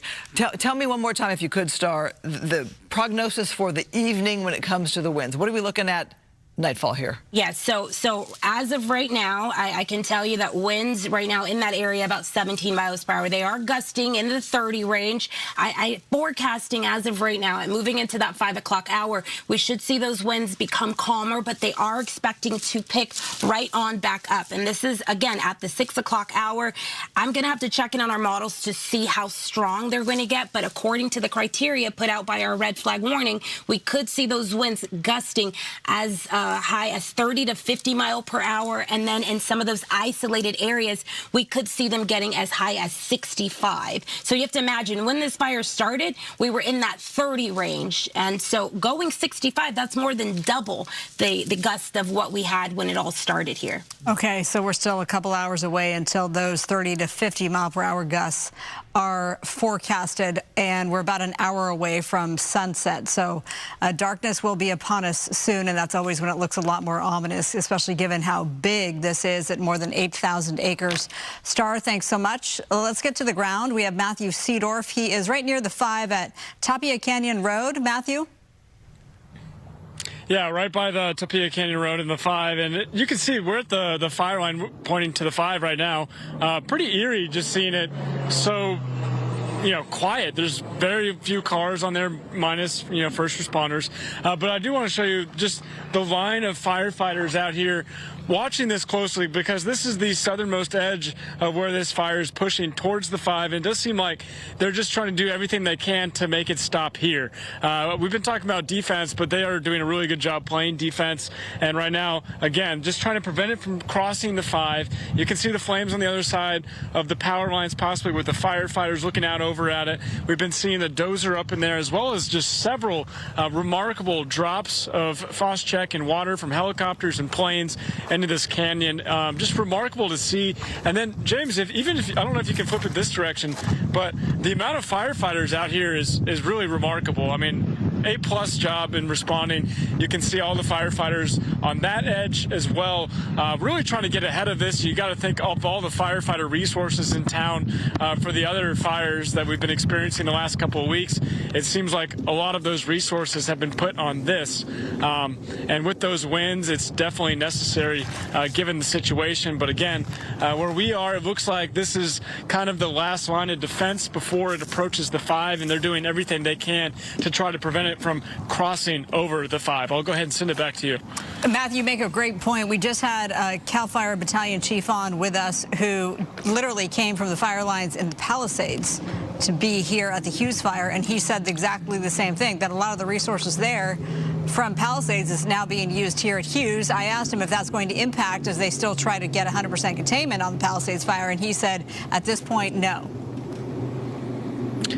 Yeah, and I mean, just coming from the Palisades fire, I was out there yesterday. I mean, for the most part, you're not seeing flames. They're just building those containment lines around the fire zone and trying to get containment levels up to 100%. Whereas here, we actually have active flames that we can see, and they're really trying to just prevent the spread from going out of control, crossing the 5, and impacting residences or businesses. So right now, I guess they're just prioritizing kind of where they see the biggest threat. As we pan over to the 5, you can see law enforcement and police cars out here, and just the 5. I mean, look at that. There's no one on the 5 at 4:20 on a Wednesday evening. How often can you say that? So it just shows the seriousness, and again, there's trying to prevent it from crossing over the 5, and there's more structures over there and just a whole lot more land and hills that it can cross over. So go ahead and send it back to you. It is always eerie to see the 5 freeway or any California freeway with zero traffic. Obviously, we've talked about the closures in that area.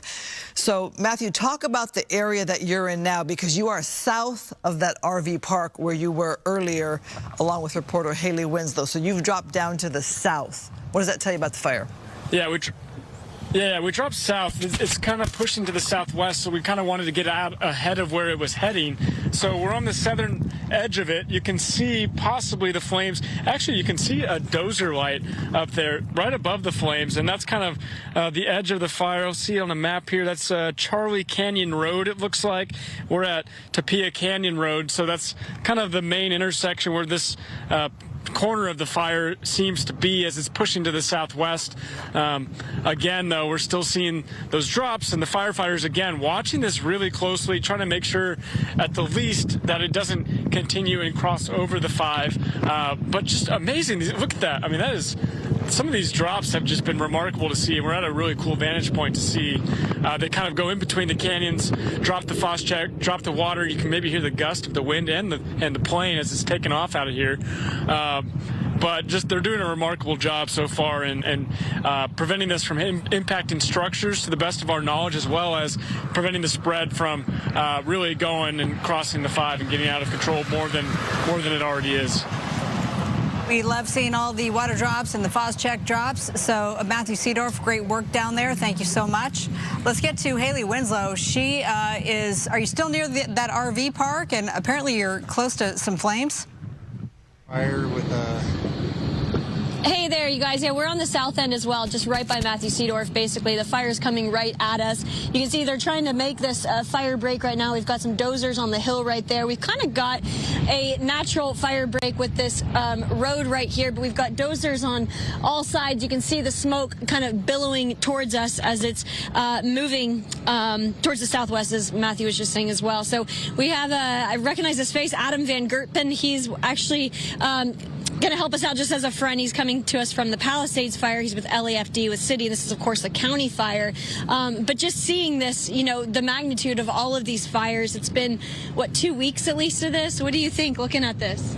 Yeah, so we're in our second week, and as I said, this is a LA County fire right now. We do have our Cal Fire OES resources are assisting here with this. But this is why we said that even though at the Palisades Fire we've been very concerned about the wind, we're still in red flag conditions, and there could be new starts in other areas. So this is a new start in a completely separate section, completely separate area. But this is why we still have over 5,100 firefighters on scene at the Palisades Fire. And on the heels of the Palisades Fire and the Eaton Fire and now the Hughes Fire that it's exploded to 8,000 acres, this doesn't even look real. I mean, what are your thoughts looking out at this? Well, so we are starting to deploy some of our resources from the Palisades Fire are starting to come to the Hughes Fire now. So we're all, as well as some of our air assets as well. So that the part of one of the mutual aid systems, by having so many firefighters on scene, the incident commanders for the multiple fires are able to discuss that, and then they can deploy them as needed. And then lastly, your message to people who still live in this area if they're watching this. Okay, so as always, you need to listen for your evacuation orders. If you are in that evacuation order, if you have received alert, you should now be in the go of the ready, set, go. Thank you. Adam Van Gerten with LA City Fire just coming over to say hello. He recognizes us obviously from the Palisades Fire. And you heard him say they're having to pull resources from the Palisades Fire that's mostly under control. As far as it's not like this, you know, that's just exploded to 8,000 acres. So you can see it on the hill really igniting there as the dozers come through to build more of a fire break, if you will. And then we've got this road here. This is called Charlie Canyon. So then we've got this this kind of fire road right here that would hopefully serve as a break as well. This is Haley Winslow reporting live from Castaic Lake, and I will send it back to you guys. Keep a look at your picture safely, obviously. So for people who live in that area, if they want to know where are these flames, Haley is south of Castaic Lagoon. She's dropped down much below the RV park that she was at before. If you know the area, there's a Los Angeles County Animal Care facility right near where she's at there at Charlie Canyon Road. It is to the east of the 5 freeway. If you were to drop down farther south, you would hit Cedar Lodge. If you were to drop across the 5 freeway to the west, you would hit Castaic Elementary School. It is to the south and to the west. But you can see Haley's in an area that is pretty much grasslands. It is brush.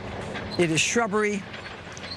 I don't see any major structures or neighborhoods or homes where she is at directly.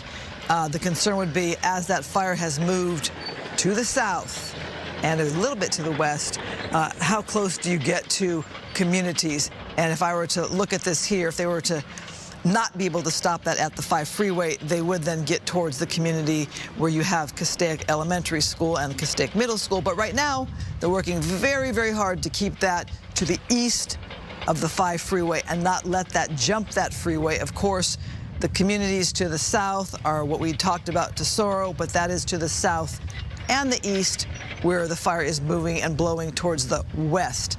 So keeping an eye on these neighborhoods. I'm hoping it's not too much detailed information for those of you who don't know the area, who don't live in the area, but so many times people are always texting us and asking us and messaging us, what about my specific neighborhood? Hopefully that gave you a little bit of a picture as to where these flames are burning right now, with those crews working so very hard and our reporters there feeling safe enough to be there on the scene. And Haley, we're seeing that dozer with the headlights on. Obviously, visibility is a problem, but of course we are closing in on the sunset, and that takes on a whole different feel when you're covering these fires. Yeah, it definitely does. Yeah, the sun actually, I don't know if you can see it when Justin gets a chance to show you with, you know, a couple hours away from sunset right now, but look at how ominous it looks with that water dropping chopper going across it right there. But we were just being told to stay kind of on this side of the dozer as the fire gets closer and kind of jumps. They're expecting it to jump this way, and that's why they're trying to get that fire break line ready so that it doesn't keep spreading. So it's at 8,000 acres right now is just trying to get an update, which I'm sure you guys have made clear. But the other thing I'm really noticing is the winds definitely picking up, which is what we were expecting. 55-mile-per-hour gusts expected this afternoon here and tomorrow. So it's up to, I would say, about 30-mile-per-hour gusts in the last hour or so. But it's definitely not good conditions. It's very dry. It's warm, and you can see I'm sure all the dust coming up with it as the fire is making its way over towards us. Basically, we're on the south end of Castaic Lake, got Castaic Lagoon. That I'd like to say too, by the way, that Castaic RV Park. Thank you to those heroic inmates. It looks like they saved that RV park. We did check on Ron on the way out and some other people, and they were so grateful. So it looks like hopefully it's going to stay that way. But yeah, we've got this dozer. We've got dozers kind of all around, building these fire break lines as they expect this fire to, I wouldn't say slowly, but to come this way, crawl this way. Well, we hear the winds there. We can sense the distress there with Haley Winslow reporting, who's been doing all of our fire coverage throughout Southern California. And you saw those dozers there at work. Great update there, Marla, on that RV park to see have heard those crews there on the ground, heard from them, seen them, and to know that we do not have any loss of structure there is really wonderful news, as the fire is still burning to the south of that, which is where our crews are there now. Yeah, especially noting how large that RV park is right near Magic Mountain. So great work to the inmate fire crew who came down here to help fight the Palisades and Eaton fires, and now they're here helping out on the Hughes Fire. They're from the Bay Area, the Santa Cruz area. Let's get to Ashley Rodriguez. She is there covering the Hughes Fire for us, and it looks like a similar situation to Haley in that you're not too far from flames. Not at all. So I'm on Charlie Canyon Road right now. Lake Castaic is on the other side of the hillside that you cannot see because it's completely impeded by that thick, black, dark smoke. And you can see these flames. They just come down the hillside, and they're getting closer and closer to us. I was just around the hill, over the hill, and that was where the community is, the Stone Gate community. Those are the ones that are under mandatory evacuation. So again, they have the lake and now a hillside between them and the flames, so they feel like they are okay for now. A lot of them soaking their homes, just watching the flames, making sure that they don't need to leave. But yes, they are under mandatory evacuation orders, and as you heard last time, they are ready to leave at a moment's notice. It is windy out here. It is nothing but dry brush, and it is just fueling these flames closer and closer to where we're standing. In fact, we were probably 100 feet closer to the flames just moments ago, but fire crews told us that we need to move. So they know that this is encroaching upon us. We've seen dozers out here. We have multiple helicopters dropping water that they've picked up from the lake, and they're trying to get this tamped down. But you can see for yourself, the flames are just billowing, and they're being pushed by the wind. They're just eating through all of this dry brush right now and growing. And it's just this air quality out here so thick, so putrid, and there's a lot of sand. So it's sand, it's dirt, it's ash, and right now we are just watching them throw everything that they have at it. There has got to be hundreds of firefighters out here right now, and we're watching this grow. We'll keep you updated. We'll send it back to you in the studio for now. One more time, let me get your location here, because I'm watching all of these fire locations and reporter spots on the map here, and can help paint a picture for residents as to what we're looking at. So give me your location again. We are on Charlie Canyon Road right now, and this is completely lined with fire crews and media. We have Forest Service people here as well. And again, we have some dozers coming through. They were out here behind me, and then they came back in once the flames started to get bigger and closer. It's hard to see right now with all of the smoke, but they are just rolling down this hillside. And then I'm standing not only in front of a hillside, but in front of me is more hills, more dry brush. So there is a chance that these flames could just completely move this way, and the wind, it's all over the place. It's swirling right now. At one point we saw a fire spout, so you can tell that the wind is swirling. Definitely not under control right now. We're going to keep you updated. Let me just move out of the way. You see that, Joe? The flames, you can see through the smoke there. They just got closer to us as I've been standing here. They are large, they are fast moving, and the smoke is just overwhelming. We'll send it back to you. All right, Ashley Rodriguez, thanks. So she's reporting from the Charlie Canyon area. It's under mandatory evacuation. This is just south of the Hughes Fire, some distance away, but she makes a great point. You just need those wind gusts to kick up, and a whole lot of damage can be done. So SkyFOX up and over, you see our navigation technology that is pointing out the Charlie Canyon Road, Castaic area there where she is, right along the 5. The smaller picture there, a ridge of flames. We've seen a whole lot of that. We've been on the air since since the fire broke out just before 11 a.m. Already, it has exploded to more than 8,000 acres. It's almost to 8,100 acres at this point. We are awaiting our first press conference from both L.A. County Fire and Cal Fire and Angeles National Forest. I believe everyone will be involved to give us the latest information. That's coming up at 5, and that's at the College of the Canyons. So her location is about where Haley Winslow was, which is just a little bit to the north of where Matthew Seedorf is. They have all dropped south from their initial locations as we continue to watch the fire move toward the south. Susan here is soon as standing by to bring us the update as we await that news conference at 5 p.m. Susan.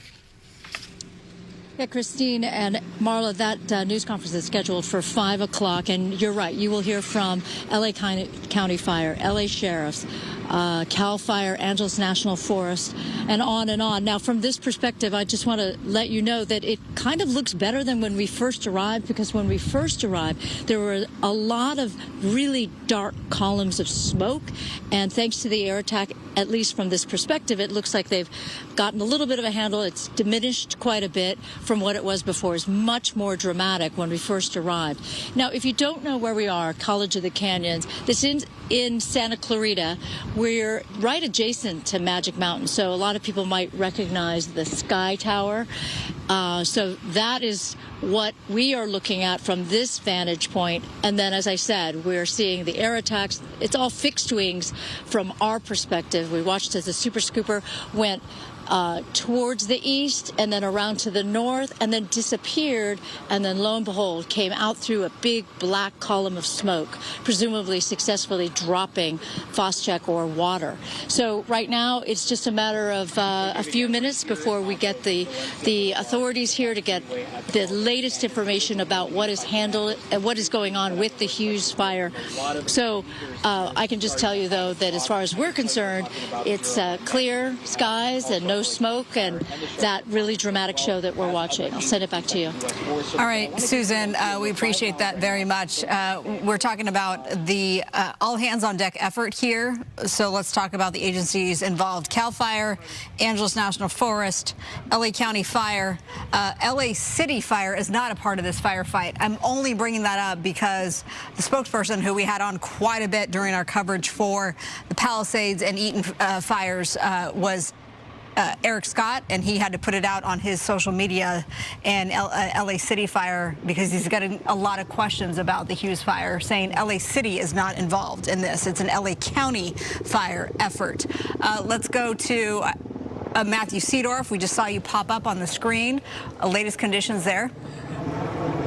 Yeah, look at this. Another airdrop. I mean, they are just using an overwhelming air attack on this fire. Looks like another one's coming in right behind it right now. Really trying to stop it. I mean, this is something that we really didn't see at the beginning of the Palisades fire when I was out there, just comparing the amount of resources that are available today. Just the air attack is nonstop, really trying to stop the flames, especially from possibly crossing the 5. And then you can just see this line of firefighters. It looks like at least the truck near us is from LA County. I can't necessarily see exactly. Looks like they all look like LA County firefighters from my vantage point, but just the line of them watching, making sure that the flames don't push further southwest to the 5. I know it's going to be a little tough, but James, if you can swing it, you can see the 5 this direction. I know we've been talking about just how close that fire is to the freeway, and mostly emergency vehicles out there right now, but other than that, it is just quiet. There's no one on the 5, and we're talking about again, 440 on a Wednesday evening. So just kind of remarkable, and it puts this all into perspective. But again, the active firefight taking place behind us right now. You can hear and you can feel the winds. We've been seeing gusts, I'd estimate 30 to 40 miles an hour. Right now, probably about 15, not quite as strong as what we were seeing earlier. But again, look at the flames. I mean, we've been seeing them kind of come over that ridge and down the hillside for the last 30 minutes, hour or so. And the air attack seems to be slowing it down for the most part, but again, it's still progressing and pushing further to the southwest. I'll go ahead and send it back to you. When you're looking at that shot of the 5, and it does look eerie, the fact that it's empty, we're talking to officials about evacuees and those who are concerned that maybe the 5 is shut down, and it is for most drivers, except if you're an evacuee, they will allow you to use it. So you may see a civilian vehicle, if you will, every once in a while. Matthew, we're looking at your picture on the ground of those active flames from the air. I will say I like to breathe a little sigh of relief with Castaic Lake down below, and you're seeing just less of that massive plume and more see-through smoke, if you will. It's dissipated quite a bit, but again, this is just one area. We know that it is raging on. It is raging out of control. At this point, Matthew, the wind speeds, give us an idea, because we know they're expected to really kick up come 6 p.m. Yeah, I'd say it's been fairly consistent for much of the afternoon anyway. I'd estimate gusts 30, 40 miles an hour with a consistent, 10 to 15 mile an hour wind. You might be able to hear it right now if I just pause for a second. Possibly you can hear that. But again, the flames, it seems like, and I don't want to be too optimistic as another helicopter comes in for a drop. Look how low they get. Wow. Right on top of the flames. I mean, that's a 10 out of 10 right there. And they're flying right out over us. Very impressive. I mean, look at that. And another one comes in behind it. You can just tell, I mean, how consistently they're coming in, helicopter after helicopter, putting these drops on these flames and trying to get the spread to slow down as it pushes to the southwest. And then they're just really overwhelming it with all of the air support and the firefighters on the ground. It's really just remarkable to see and to watch. I wouldn't even call it defense at this point. I'd call it firefighters on offense, trying to get this to slow down. Yeah, we see the dozer up there on the ridgetop, and that was back-to-back 10 out of 10s, I'd say, on those water drops. And it's interesting to see how low they do get. Another aircraft here. It looks like LA County Fire, if I'm not mistaken. All right, Matthew, we're going to hop on the line with the animal control manager for LA County Animal Care, Public Information Officer Chris Valles. Did I get that right? Yes, thank you for having me. Thank you so much. So we see a whole lot of terrain being chewed up. We know at least 31,000 people are under evacuation. That's per officials who we talked to live on the air. A lot of these people have animals. What do you want them to know? So first things first, if you have if you are given an evacuation warning, please take that as a notice to leave. If you're ordered, please don't stay behind. If you do have to leave, make sure that you have an animal emergency kit, and this should include leashes, blankets, water, pet information such as microchip or any type of vet information, or any medication that the animal needs to have. Second, if you are impacted by the fire, we are accepting small animals at the Lancaster and Palmdale Animal Care Center, and any large animals at Pierce College Equestrian Center. Yeah, that's in Woodland Hills. That often serves for the large animals. I just want to make sure our information is correct. We also heard Agora Animal Care Center. Is that true? So Agora Animal Care Center, we were accepting animals, but they are at capacity at this moment. Okay, good to know. Good to know. So at this point in time, for the small pets, it's Lancaster and Palmdale. And Palmdale. Lancaster and Palmdale. You, I'm sure, have in all of our coverage in the last couple of weeks for Palisades and Eaton, a lot of our coverage has focused on the animals. So You know, how has that been for you over the last 2 weeks? And are your shelters prepared for another influx like this? That's a great question. Yes. So we're very well rehearsed when it comes to incidents like this. So we're always prepared, as we know that there is no fire season. It's year round, so we're always prepared. We were prepared for, you know, the Eaton Fire as well as the Palisades. We were just recovering, but yeah, no, we're able to handle the influx with the animals that are impacted by the Hughes Fire. We appreciate so much. This is Christine Devine joining you here with the coverage. I understand that we're all kind of a little extra prepared given these past 2 fires that we had, kind of all at the standby, the ready for however it affects our lives. So tell me, are you seeing or getting many phone calls about people planning to perhaps come to see you, or how does that work? Do they just show up? Yes. So if again, if they're impacted by the fire and they've been displaced with their pets and they don't have a place to go, you can go to our website at animalcare.lacounty.gov, where you can see where any of our animal sheltering sites are available to anybody who's been displaced. That's wonderful. Yes, Chris Valles with Los Angeles County Animal Shelter. Thank you so much. So many people and their furry friends are concerned right now, so we appreciate you jumping on the line with us. Let's get to Robert Moses now. He is at a Ralph's parking lot where the students, they've organized a makeshift evacuation center or drive. What's going on there? That's right. This was a meeting point for some students from Castaic who were evacuated from their schools. This is where parents could come and pick them up. And I just met Terry and Valerie, who evacuated from their home in Castaic earlier. Guys, thanks for taking a couple minutes. Terry, I want to start with you. When did you make the decision that we had to go? Well, I had been home just about 5 minutes when Valerie texted me that there was a fire by the lake, and I went outside, saw it, and probably like for about an hour, I was packing stuff up, and I kind of had a mental list of what I needed just because of watching, you know, people who just had gone through this. So I kind of had a mental note, just made a pile, packed it up, got the dog, yeah. What was that like, walking out, not knowing what you might come back to? You know, I had thought about that just this past week and thinking like the same, like what, you know, our fellow, you know, Los Angeles people have to do now. And I didn't think it would happen to us. But yeah, here we are. I got the important stuff. I got them. Yeah. An emotional day, clearly. Yeah, it is. I can't imagine going back to the neighborhood and not seeing my house there. We were in Altadena, obviously, the last couple days, and just seeing the devastation is amazing. I sure hope that doesn't befall you guys. Did you do any kind of, did you wet down the brush? Did you wet down your roof? Did you take any of those steps before you left?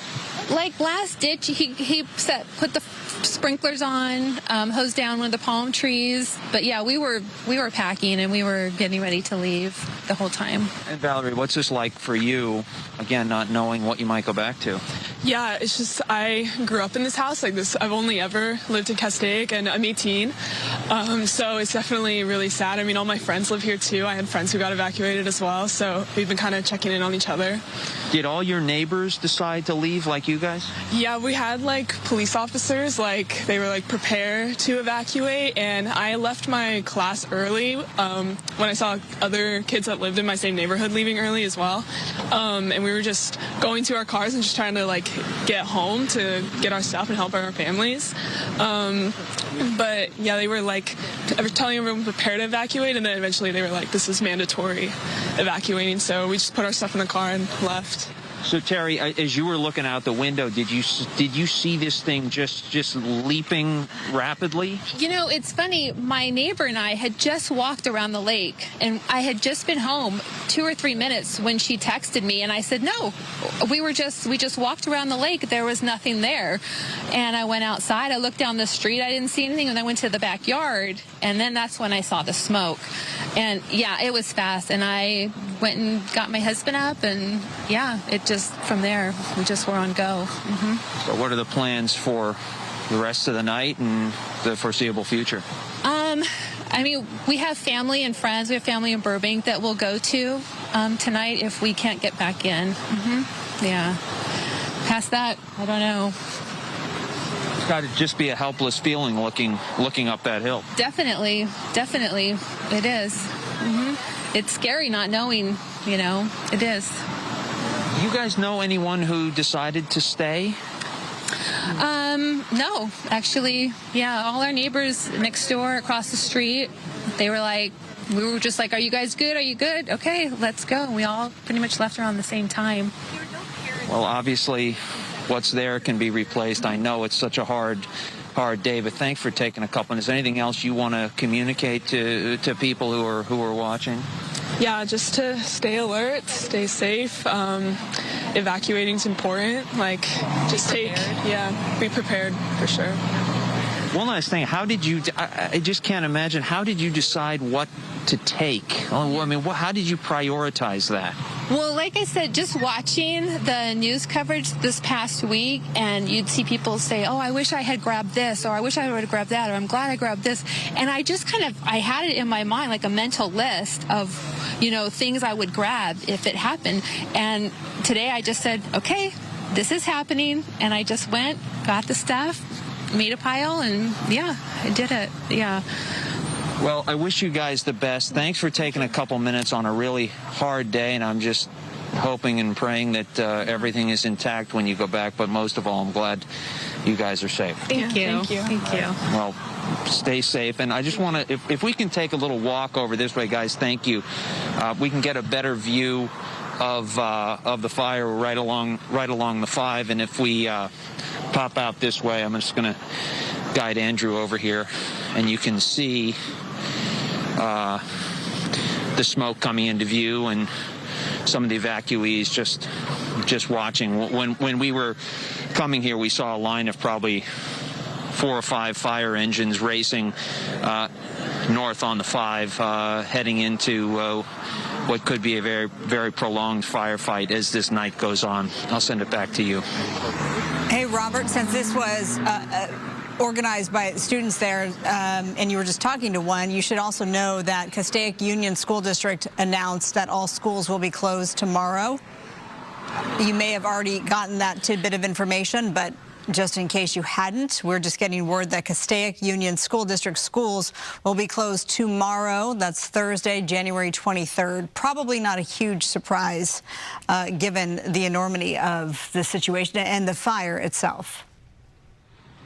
And I have to say, I mean, the uncertainty, I mean, just looking in the eyes of Terry and Valerie as they spoke, not knowing, you know, what they might go back to, but hoping and praying that that their home and their neighbors' homes are still intact. But with that smoke billowing, there's just no telling what could happen. And you heard Terry say that, you know, she looked out her window and she thought, what's the big deal? There's no real problem here.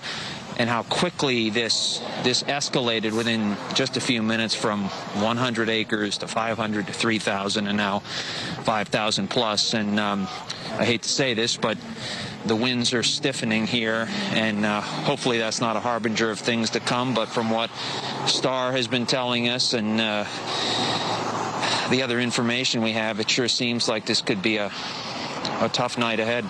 Well, we should note the good news, having been on the air since 11 o'clock here, Fox 11 has not seen one structure burn.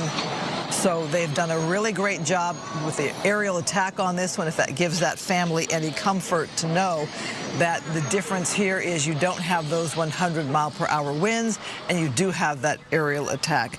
All right, joining us on the ground now is Haley Winslow with her perspective. Haley? So we're on the south end of Castaic Lake, so essentially the opposite side of where the fire started, but where, of course, it's heading. So you can see the dozers have done a really nice job of trying to build these fire lines and stop the fire from continuing to spread to now more than 8,000 acres. There's kind of like a very uncomfortable, ominous silence right now, but we've obviously had LA County fire helicopters flying overhead. They've been dropping water, of course, the dozers you can hear in the distance. And every time you kind of get a big, heavy piece of machinery come by, it's really sad to see all the wildlife kind of scatter. What's left of, you know, a bunny or the birds in the sky just trying to get away from all of this fire. So we talked to some inmates earlier that were on the fire lines. You know, I've covered a lot of wildfires over 20 years, but I've never quite been in the situation we were in earlier where we were completely surrounded by flames as these inmates were essentially trying to get the fire to go back to where it started. So they were igniting the dry brush and trying to kind of get the fire to run backwards where it came from. Pretty remarkable work there from Santa Cruz, and they did an amazing job and essentially saved the Castaic RV parks. We talked to them earlier about what they were doing and their remarkable job. Last 5 minutes or so, yeah, what they're trying to do is burn the fire back. They're lighting literally this brush on fire so that it doesn't hit the RV park and that it actually blows back the other way. So it's been pretty remarkable. Did you guys get everybody out? Yes, sir. Okay, yeah. So they got everybody out. There's it was unbelievable. So you can see them dropping the ignite fuel on the brush, and then it's just catching on fire, and they're hoping that it's going to blow back the other way, spread back the other way, and not keep going towards these mobile homes. But pretty incredible work by these inmates from Santa Cruz, these heroes. When you just asked them if they got everybody out, were you referring to the RV park itself? No, I was referring to the inmates. So there were a couple dozen of them back there, and they kind of ran forward really fast before the flames got them. So I was just making sure all of them got out okay. Got it. Okay. So this is their assignment for the day, at least for now. This inmate crew from Santa Cruz is doing its part to cut the lines there and to prevent the fire from going further into the RV park. Why not? This is what you're hoping for? Yes, ma'am. Okay, talk to me about what you guys just did. We basically met the fire to the rest of it by drip torching. Looks pretty good, you guys. Good work. That was remarkable. I've never seen anything like that. Awesome. Thank you. We appreciate it. And you're hoping that it blows back the other way? Yeah, for sure it will. For sure it will. For sure it will, they said. So if that works, they just saved all of these RVs and all these people that are counting on them. So really, really heroic work. So they did an incredible job, but unfortunately it did actually jump the line a little bit. So if it weren't for them, they definitely saved the day, but it did jump the line a little bit. And then they had some water drops that kind of helped out. So they were coming at it from different directions. So definitely a joint team effort that saved the Castaic RV park. They were yelling for their friend Winston earlier, who they weren't sure had made it back. So that's what we were worried about. But they got everyone out. As far as we know, the Castaic RV park is still okay. And they are just continuing to fight this fire that's now exploded to 8,000 acres. Justin showed you a minute ago the sun setting over the hill now as it's starting to get dark. The winds have calmed for a little bit, but they are definitely going to pick up tonight to 40, even possibly 55-mile-per-hour gusts. As here's in Castaic is under a red flag warning until Friday at about 10 o'clock in the morning. So just a bad recipe for disaster for these fire conditions, with it being so dry and warm and not a whole lot of recovery overnight for our low relative humidity. So you can see the flames really starting to pick up there on the hillside as this helicopter is making its way around towards us, and the winds out of the northeast, of course, blowing the fire towards the southwest. Let's see what they're going to do.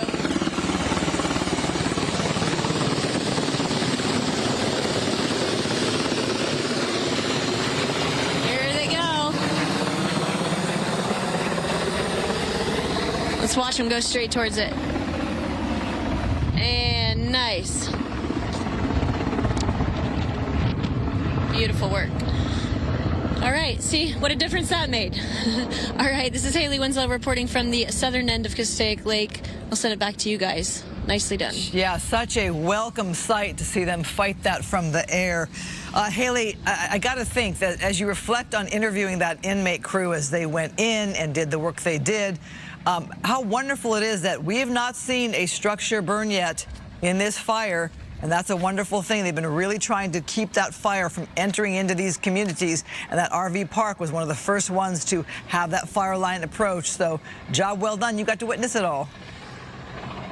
Yeah, and they came from the Palisades Fire, so this wasn't their first rodeo. They finally thought that they were heading home. You know, they're from Santa Cruz, and little did they know, they, I guess, got rerouted, and they went straight from fighting the Palisades Fire, you know, with a whole, not much of a break, to now coming here to Lake Hughes. But I did talk to, they were so nice. I dropped everything out of my pockets, was falling out as we were running with them, and one of the inmates found me, and he's like, here, this is all your stuff that was in the dry brush. But a couple of them said that they were thinking about doing a career change because they were so excited by what they had been able to do here and in the Palisades. Yeah, really inspiring story. Many of them out there because there were dozens. We watched them arrive right outside that RV park and unload from those CAL FIRE trucks. All right, Haley, we're going to let you go because we're minutes away, less than, if it starts on time, for that 5 p.m. presser held at College of the Canyons with LA County Fire, Angeles National Forest, and CAL FIRE on hand to bring us up to date. It is set to start at 5 p.m. You see officials there gathering. You can see LA County Fire Chief Maroney and LA County Sheriff Robert Luna. They're doing a mic check right now. Good afternoon. Let's go ahead and listen in to the joint press conference for the Hughes Fire. We're going to announce Chief Maroney. He's going to start it off, and then he's going to subsequently, they're going to announce each other. We have Fire Chief Maroney, Sheriff Robert Luna, Chief Robert Garcia, Joe Tyler, and the Mayor of Santa Clarita, Bill Miranda. We'll start this press conference off with Fire Chief Anthony Maroney. So good evening. On behalf of Board Chair and 5th District Supervisor Catherine Barger, we're holding a press conference to give important information to the community of Santa Clarita and the Castaic area.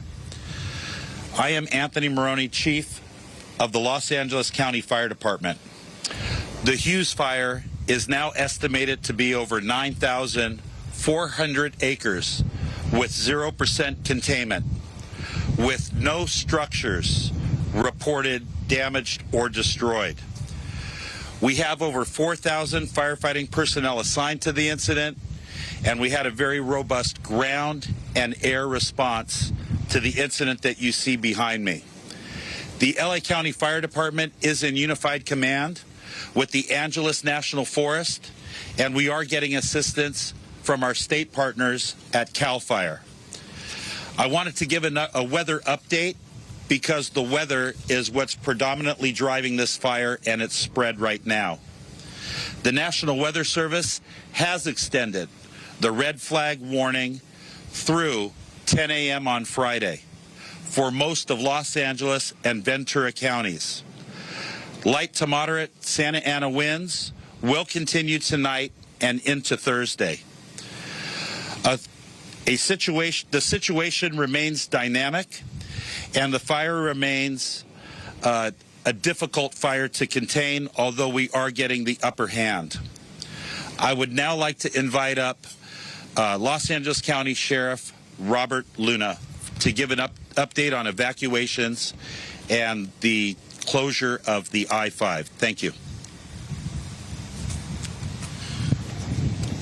Good evening to everybody, and thank you, Chief Maroney. So for us, obviously in unified command with our partners at the fire department from the very beginning of this fire incident. And right now, the numbers that I have is that we have approximately 31,000 people who are affected by our evacuation orders. Another 23,000 that are impacted by evacuation warnings. Along with the work that our deputies have been doing, and you've seen them going from neighborhood to neighborhood, making sure that we are protecting the neighborhoods to make sure nobody gets hurt, traffic ingress and egress, and also, unfortunately, when we talk about fires, our staff knows that immediately they start what we call looter suppression, just to make sure that no one's coming into the area to take advantage when people are evacuating their homes. So I want to make sure people know that if you leave your homes, there will be additional deputies working out there in the neighborhoods to make sure your homes are safe.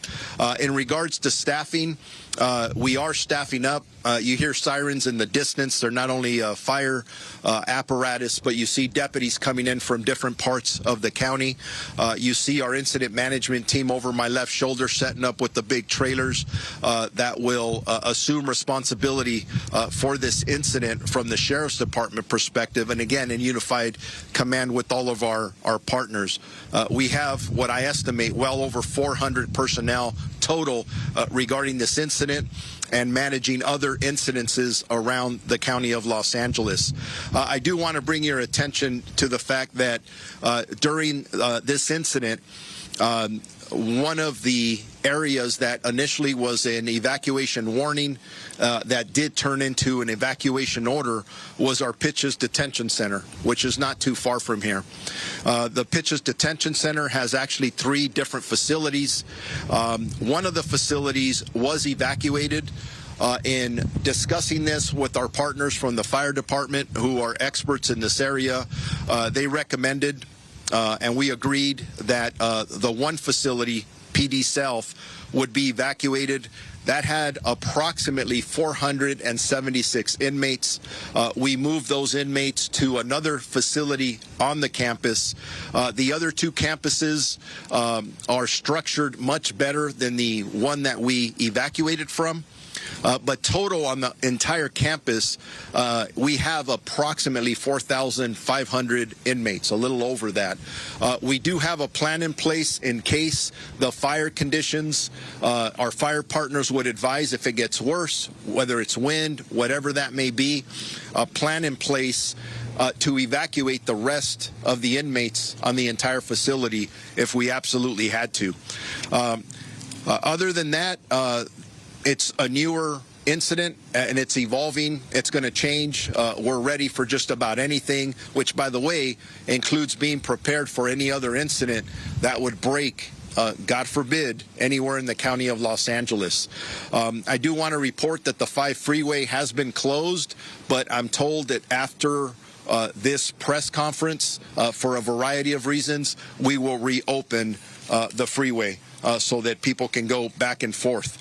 Again, I do want to reiterate that if you do not live in this area and you're following the smoke, you want to go see what the firefighters are doing, turn on the television set.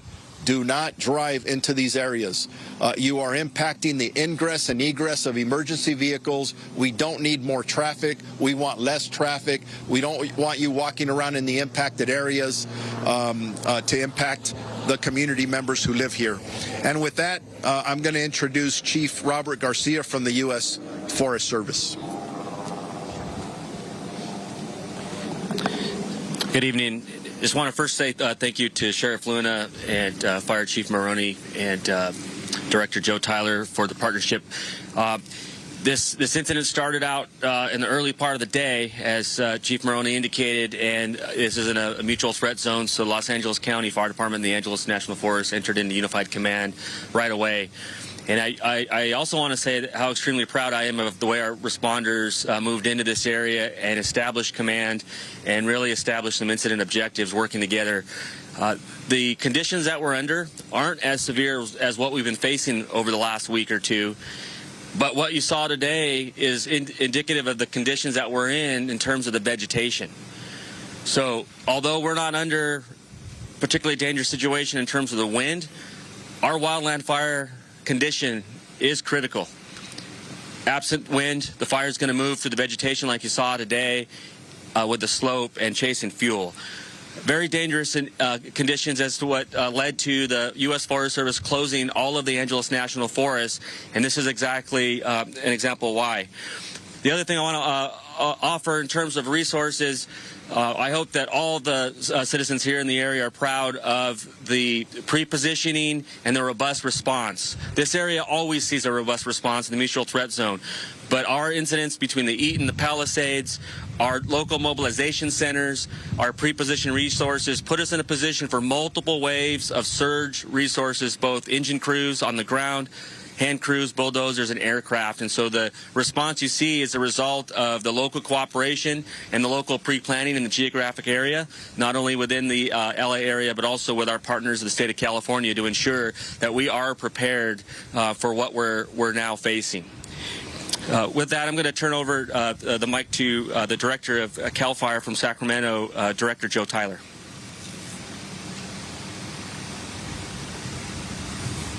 Good evening, everyone.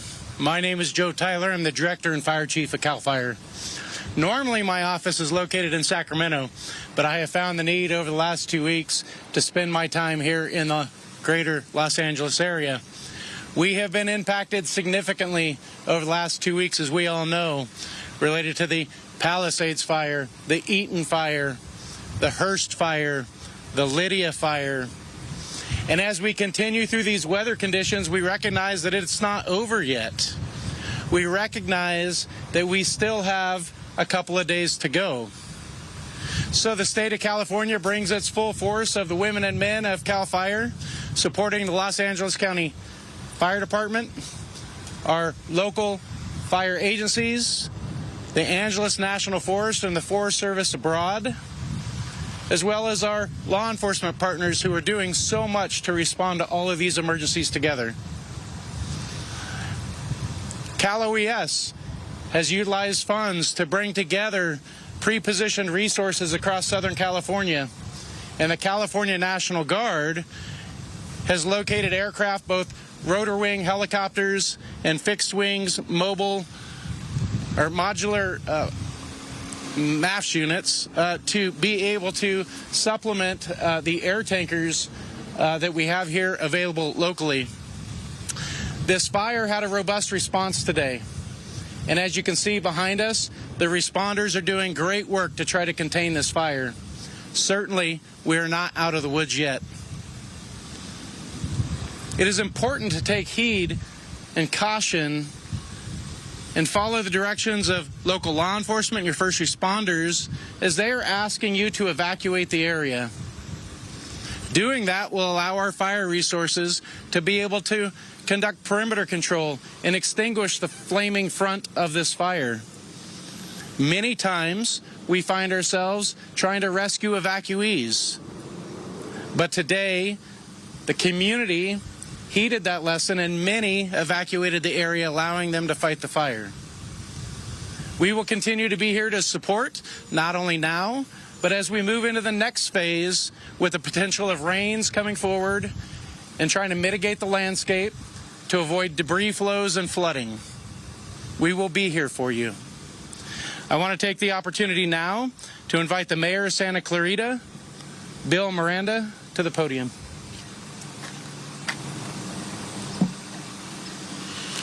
Thank you very much. I'm City of Santa Clarita Mayor Bill Miranda. We just cannot say enough about the work our first responders have done over the past couple of weeks and the work that they are currently doing just north of the city. In the wake of the devastation that tore through Los Angeles, claiming homes and lives, understandably, everyone is on heightened alert and all too aware of the damage these fires can cause. I want to reemphasize the importance of listening to our first responders and paying attention to the emergency alerts. If your area is under evacuation warning or order, please, if it's a warning, prepared to evacuate. If it's an order, evacuate now. Don't wait 10 minutes and see what's going to happen. Nothing's going to happen. Nothing's going to change in 10 minutes. We want you to evacuate now. Do not hesitate. Do not stay. Grab the necessary items and leave as quickly as you can.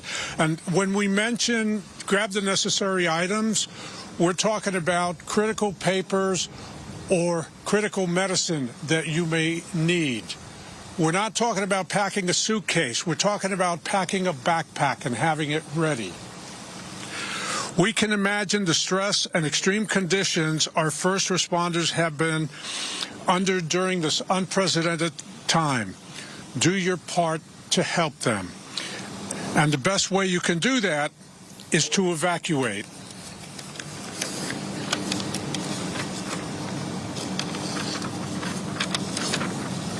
Our city is unified. Our city is in unified command with the Los Angeles County Fire Department and the Sheriff's Department. We're working together to ensure that our residents are safe and minimize potential damage to homes and businesses. All city recreation and community services have been canceled for the rest of the day. Our Santa Clarita transit buses are running behind schedule because of the traffic due to the evacuations. I encourage all of you, if you are safe, not in an evacuation zone, please stay home and off our city streets. We need our streets open for evacuees to safely leave and for first responders to get in.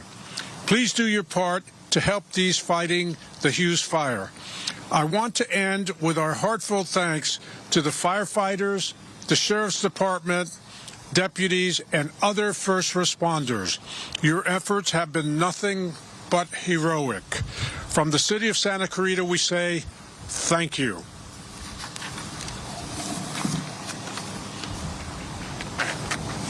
Thank you, Mayor.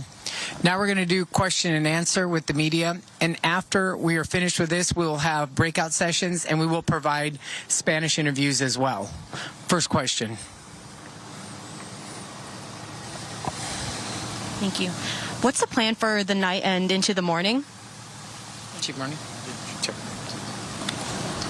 So we've already developed the day and the night plan with our unified partners. We are going to be on scene all night long, gaining more perimeter control, making sure that we can put out the hot spots, and then have enough resources in staging that if we do have a flare-up, we can move those resources to the fire line. So we already have a plan for tonight, and we're making orders for tomorrow. Can you talk more about those plans for the night, like specifics? Regarding number of resources or job assignments, yes. We're going to keep the 4,000 firefighters assigned to the incident. We're going to increase our perimeter control, and we're going to extinguish those hot spots. So those would be the tasks. Yeah. Describe the decision-making to first close the I-5 and now reopen. What changed that allowed you to reopen that particular byway? So working with our partners at the California Highway Patrol, we needed to have better ingress and egress for emergency vehicles coming through the 5 freeway corridor. I believe that we've gotten a lot of the equipment that we need here for the rest of the evening. Obviously, that could change, that could be modified. So we want to give the 5 back to our community so they can get through here as safely and as efficiently as they possibly can. And is there anything on the way of Interstate 5 that puts those drivers at risk at all, or are you concerned at all about what the traffic will look like? Always concerned about hazards coming in and out, north and south. As far as I know now, we don't see any hazards, but the winds are what they are. I'm not a fire expert, but we listen to our fire experts, and if the winds shift, fire behavior does whatever it does, and if at any time we believe that our community may be in peril because of that wind or fire behavior, we'll close it again. I say we'll close it again. It's our partners at the California Highway Patrol who usually do that, and they do an excellent job at that. Amanda Starantino, KCAL. Chief Maroney, I have 2 questions. A lot of people are on edge after the last couple of weeks and what we've seen happen in Altadena and the Palisades. How does this fire here, the Hughes Fire, compare to what we've seen the last couple of weeks? Well, I think that we've all been on edge over the last 16 days. And we've had numerous fires start throughout Los Angeles County. The response to this fire between the Angeles National Forest and the LA County resources, in addition to the state resources that were pre-deployed, we had 2 strike teams in the Santa Clarita area. We were able to amass a lot of fire resources early on to change what this fire looks like. Just 3 or 4 hours ago, the smoke was laying across the 5 freeway. That's what necessitated its shutdown, because there could have been accidents, but also the ability to fight the fire from the air. The winds were strong, but they were not those 70, 80, 90-mile-an-hour winds that we experienced on Tuesday the 7th. We had a very robust, like Director Tyler spoke, a robust helicopter and fixed-wing retardant response to this incident. We were able to put in tens of thousands of gallons of retardant on the south side of the fire because the fire was moving to the southwest. It was really the aircraft in addition to all of those ground resources which allowed us to get the upper hand. Because had you been here a few hours ago, the situation looked much different and it certainly looked much more threatening. And Chief Maroney, what are the biggest challenges heading into the night? Well, into the night, it's going to be making sure that we can rest our crews that have been out there since 10:42 this morning, making sure we can feed them. You know, firefighting is dirty and dangerous work, but we got to rotate our crews through so we can have, you know, a lot of production and efficiency throughout the night. We're going to take advantage of the lower temperatures and hopefully the reduced wind speeds and the higher humidities to try to get an upper hand. Okay, thank you. And Sheriff Luna, this is for you. With the 5 reopening, will there still be no access to those neighborhoods now that people will be driving up and down those roads, so getting off at Parker, Lake Hughes, Hasley, all those evacuation order areas, just because the 5's open, is that still going to be blocked off? We're assessing that now to make sure, but we'll have a lot of presence. If you are coming into the area, be ready to be challenged, meaning in a polite way, to find out if you actually live here. Be ready to show identification because we want to make sure that we're limiting the people who are coming in and out, and it's people who actually belong here. I guess this question might be for you, Sheriff, since you guys handle evacuations. I'm Craig with KNX News. When it comes to the idea of evacuation, some people are stubborn, they don't want to go. Have you seen a change in attitude with this fire and now because of the terrible devastation, the death toll, and the fact people are panicked because of the Eaton Fire and the Palisades Fire? I haven't received that assessment yet, but I will in the next couple of hours to see how we did on this one. Our deputy sheriffs do amazing work. And yes, whether it was the Palisades Fire in Malibu Lost Hills for us, and the Eaton Fire in Altadena, our deputies' jobs are very difficult. There are times where people challenge them. They get evacuation orders, and they refuse to leave. They think that they're going to be okay. I know I told a story earlier of a situation in the Altadena area where we were directing people to evacuate, and they refused to, and the deputy felt that they were in such danger that he actually threatened them with arrest. There was an argument between a wife and a husband, wife saying, hey, we should listen. They listened, they left, and they are now crediting the deputy sheriff for saving their life because that house and neighborhood completely burned down. Those are the challenges that we face, but you've heard it here over and over, and really the message is simple. If there's an evacuation order, please leave. Do not put your life at risk. Do not put the life of first responders at risk. It's not worth it. And I'm even pushing it that if you're in an evacuation warning, you should also leave. Gather your most important items, medicines, important paperwork, pets, chargers for your phone, and get out of the area. Don't sit there and argue. It is not worth it. Camilla Rambaldi with NBC4. My question is for Fire Chief Maroney. You talked about some of the wind conditions and the plan going into the evening hours and tomorrow. At this point, are there any additional concerns that you have in battling this fire? No additional concerns. You know, the situation that we're in today is much different than the situation we were in 16 days ago. We have so many resources from Northern California, from the Western United States, international resources, aircraft resources, the number of helicopters and fixed-wing retardant tankers that are available to us really allow us to attack a fire like this and have it laid down right as we reach nightfall. It was a monumental work from the firefighters that were on scene, our law enforcement, our sheriff's deputies, the CHP. They did great work today, and it was a good example of what we can do when we have enough people and when we have enough aircraft. David Gonzalez with ABC7. Chief Maronian opened this up to Garcia and Tyler as well. Just, you mentioned the importance of giving your fire crews a break. It's been 2 very tough weeks for your fire crews. How's the morale of your firefighters? It seems that this fire popped up and the first thing people thought of is, here we go again. How are your fire crews doing? And just how do you tackle this to keep them motivated? Yeah, their morale is excellent. And firefighters and sheriff's deputies, they never give up. And they're ready to keep doing it until the weather changes. We do have rain.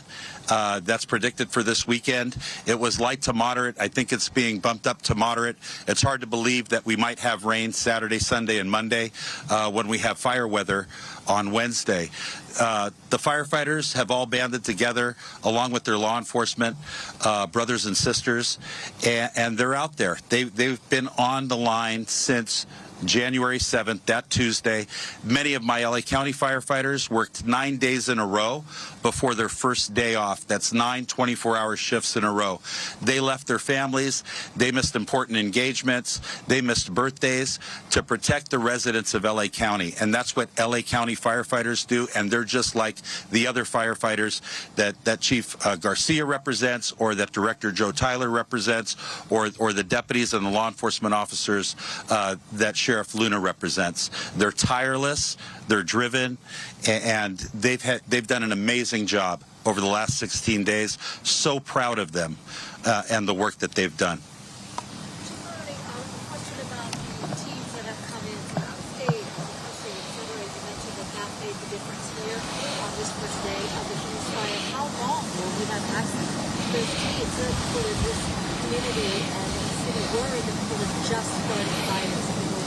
Yeah, no, all of the additional resources that came into LA County have certainly assisted us. I don't have a timeline on when they're going to demob and go back to their states or to their countries, or when the aircraft are going to return to their home bases. But for now, the Weather Service did extend the red flag that we're under today all the way till Friday at 10 a.m. So I can't imagine that we're going to have any reductions in personnel. The teams that the National Incident Management Team from the Federal Forest, that the Federal Forest Service brought down to help us manage the Eaton Fire, and the 2 or 3 teams that Director Tyler brought down from CAL FIRE, those incident management teams, they're still in the area. They're not going home because the threat hasn't been completely abated. It's really going to be weather driven, and the climate is certainly changing because it's January and we've had numerous fires over the last 2-week period. Hi, Jade Abishan, KHTS Radio. Will Hart High School remain the evacuation center? We know it's already changed once, so there is some concern about that.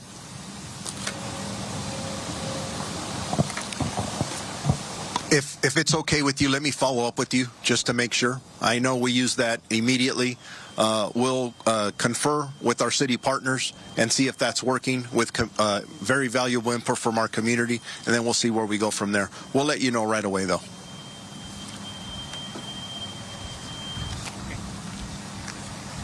Okay, that concludes the question and answer portion of this press conference. We will break out. There's PIOs from Los Angeles County, Angeles National will be around to answer your questions. Thank you all for coming.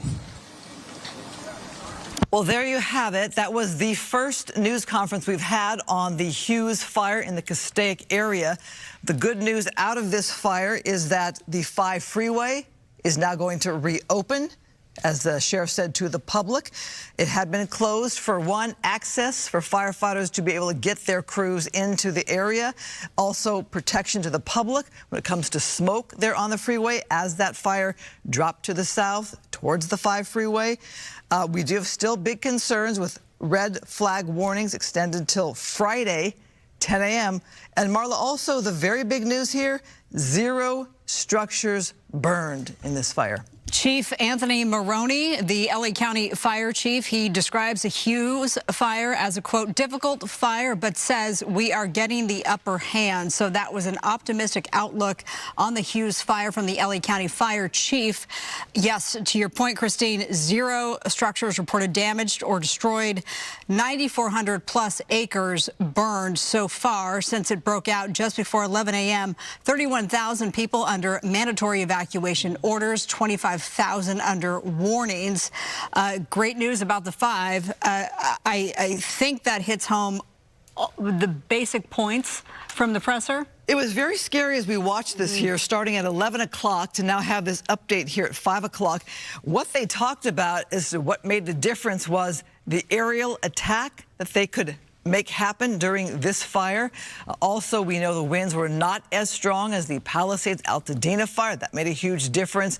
And basically, personnel there on the ground also able to make a difference. But as we heard there from the Chief Maroney, he said that with nightfall, the fire is laying down a bit. So with that 5 freeway opening, that told me they've made really good progress. Yeah, over 400 firefighting personnel on scene as well. Okay, let's check in on the ground. Speaking of, with our Matthew Seedorf, he's been covering it. Current conditions, Matthew. Yeah, what a change in the last hour or so. I mean, like we've been saying, firefighters really got the upper hand. It seems like that air attack, that offensive, and the firefighters on the ground have really just put this thing in its place for the most part. At least that's what we're seeing right now. I mean, an hour ago, what we were looking at right now was on fire, and we saw helicopters making those drops. Now, I mean, you can see some hot spots essentially, but that's it.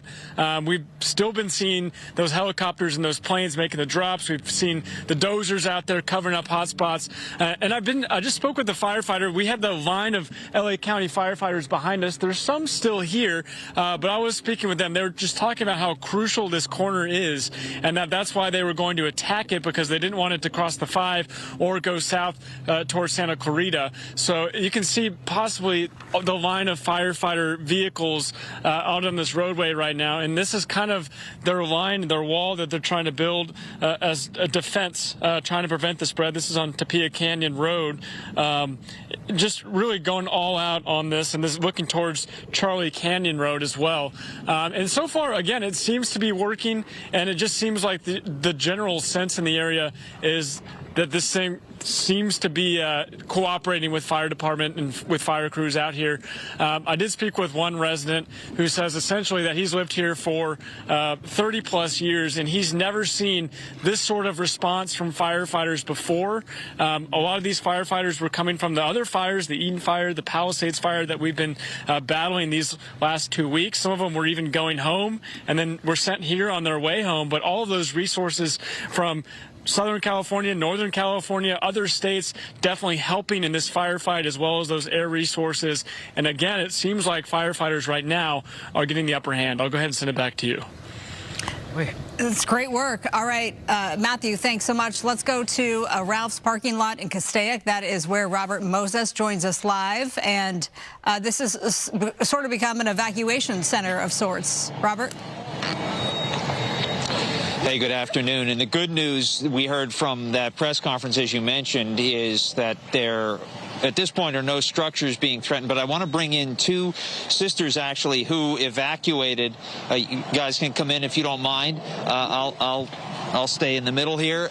This is Maya and Michaela. Actually, let me step on this side so that so we can see over your shoulder here. You guys, you were home this morning. Describe kind of the process of looking out the window and what you saw. It was honestly a pretty normal day. I went to go on a walk with my sister with their dog.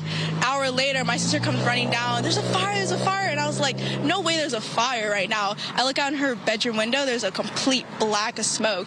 And we didn't get the evacuation until maybe 30 minutes later. And we were like running around packing everything, my mom's stuff, my sister's stuff, my dad was coming home. So it happened so quickly, but we were already prepared, so it happened right away. Michaela, was there any doubt in your mind about what you should do? Did you think at all about staying? As soon as I saw how much was spreading, especially when I have Watch Duty app, I've had it ever since the Palisades and Eaton fire. I kind of knew in my mind, it's just like, if I have to evacuate, I gotta go. I have to take whatever is necessary, have to take whatever means to me, and just get the hell out. It's just, you know, what I do best. And we live in an area where fires like these happen, but not something like this, you know? And as night falls, and actually, Andrew, if we can see that, you can kind of see the orange glow there now that it's getting a little bit darker, so it's a fairly ominous scene. How did you guys decide what to take? And there had to be a level of panic as you're rushing out. Well, yeah, we've been trained like this. We've had so many fires in the past, not as like extreme as this one, but we've always just grabbed whatever was needed, like clothes, just everything, like photo books and everything, and just grabbed it and go. Like, it wasn't really like time to process everything. We just grabbed whatever's near and dear and just went for it. Like, our dad has trained us for this, so we pretty much like are prepared for it. And I mean, both fortunately and unfortunately, you guys are prepared. You just watched the Eaton and the Palisades fire. How did that play into what you decided to do? Well, it kind of just saw like how big these fires can get, especially with the Santa Ana winds. We knew that like these winds can be a powerful force, and with how our system is and the environment has gone with climate change, it shows that like the areas of pretty big like brush fires can happen in an instant. And obviously we can't take anything for granted, and nothing lasts forever. So what are your plans for tonight?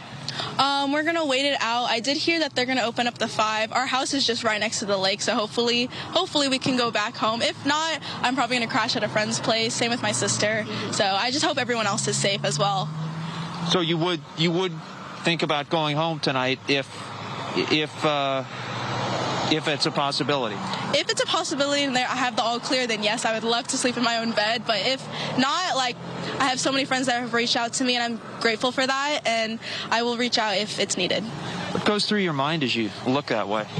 I'm just kind of afraid for anyone who has houses over there. I know my house is just literally just over the lake, but then again, there's other people who have it way worse than me, and all I can think about is them and what they're going through the situation. It's kind of like the same how I watched, you know, the ones in Eaton and Palisades, how they lost their homes in an instant, and it just is so heartbreaking during this time too. We're still trying to recover. It's not even halfway contained, and all I can think about is just them and what they're going through.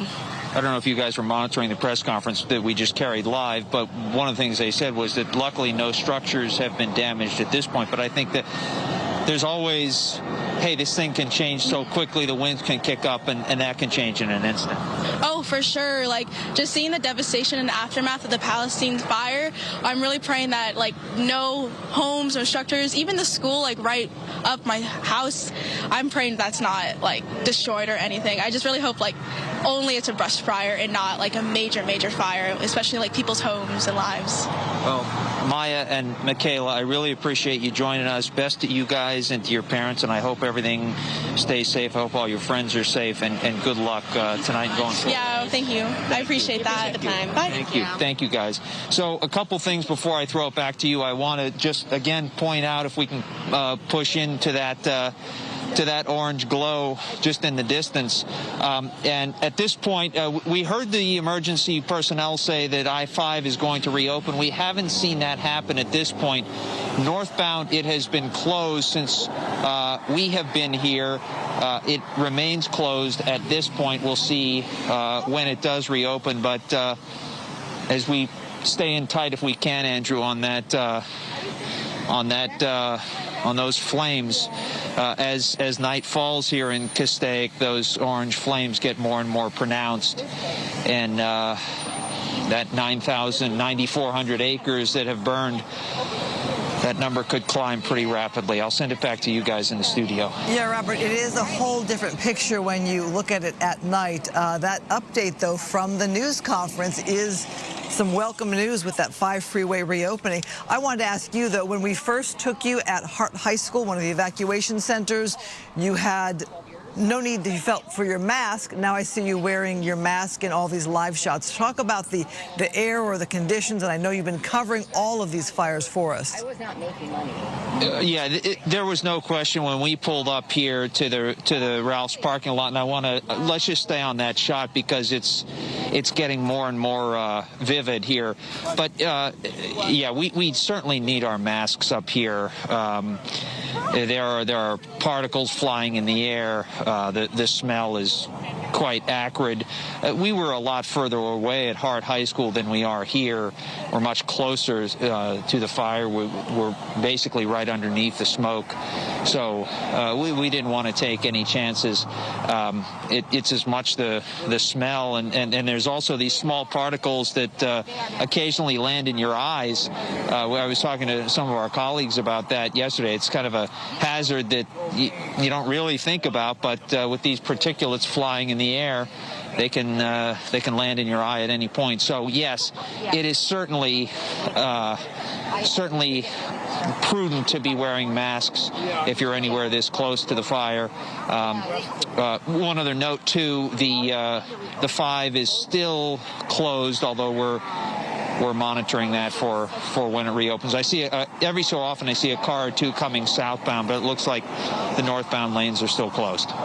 Yeah, I mean, Robert Luna made the point and said soon after the press conference was to end, they were going to reopen the 5. So I'm sure it takes a little bit of finagling and coordination to officially and efficiently do that. All right, Robert Moses reporting for us from Ralph's parking lot in Castaic.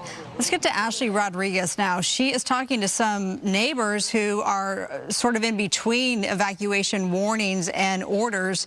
They're ready to go if necessary, Ashley? Yeah, so we went to a neighborhood that's northwest of the 5. It's Via Canyon Road. We were driving up and down, and we saw numerous people packing up their cars, soaking their homes. I spoke to one resident who said, as soon as I'm done soaking my home with the hose, I'm going to get my dad, and we're going to evacuate. But as I was driving, I saw this ragtag group of neighbors here, all different neighbors on different homes on this block. This is Rita. Now, Rita, you actually didn't even get an evacuation order, even though this neighborhood is under mandatory evacuation. Yes, I did. Actually got a text from one of my friends saying that if we were okay, and I was like, what is she saying? Like, why shouldn't we be okay? As soon as I saw that the sun kind of changed, and I was like, oh, came outside and there's a fire. Yeah. So the smoke, the smell. Are you at all? My eyes on. Yeah, the ashes flying around. Now, are you scared at all? I know you said that you are willing to evacuate. You have a go bag ready. I do. My husband came home early from work, and it was able to. I just, did the plan of like getting, most important stuff in bags, and a bag for us to have some clothes and stuff. But we're ready to go. I mean, our trailer's hooked up, our trucks, packed, our dog's there. Mm-hmm. So whatever we need to do. But I mean, right now we're holding on. Yeah, and I actually found you guys standing together because you guys are watching the hillside. Are you at all worried that this thing is going to jump? Well, we're always worried, but this is our home, and I'm going to stay here as long as I can to at least take care of it, watch out for it, And Ernest, yes. You have an interesting story because as everybody's out here with a hose, you're ready to go. Can you explain to us why your house is just drenched in water? Well, my wife, Pi, she insisted on putting a roof sprinkler on our house. And initially I didn't want to do it. I was like, why? I mean, no one else has it. Why do we?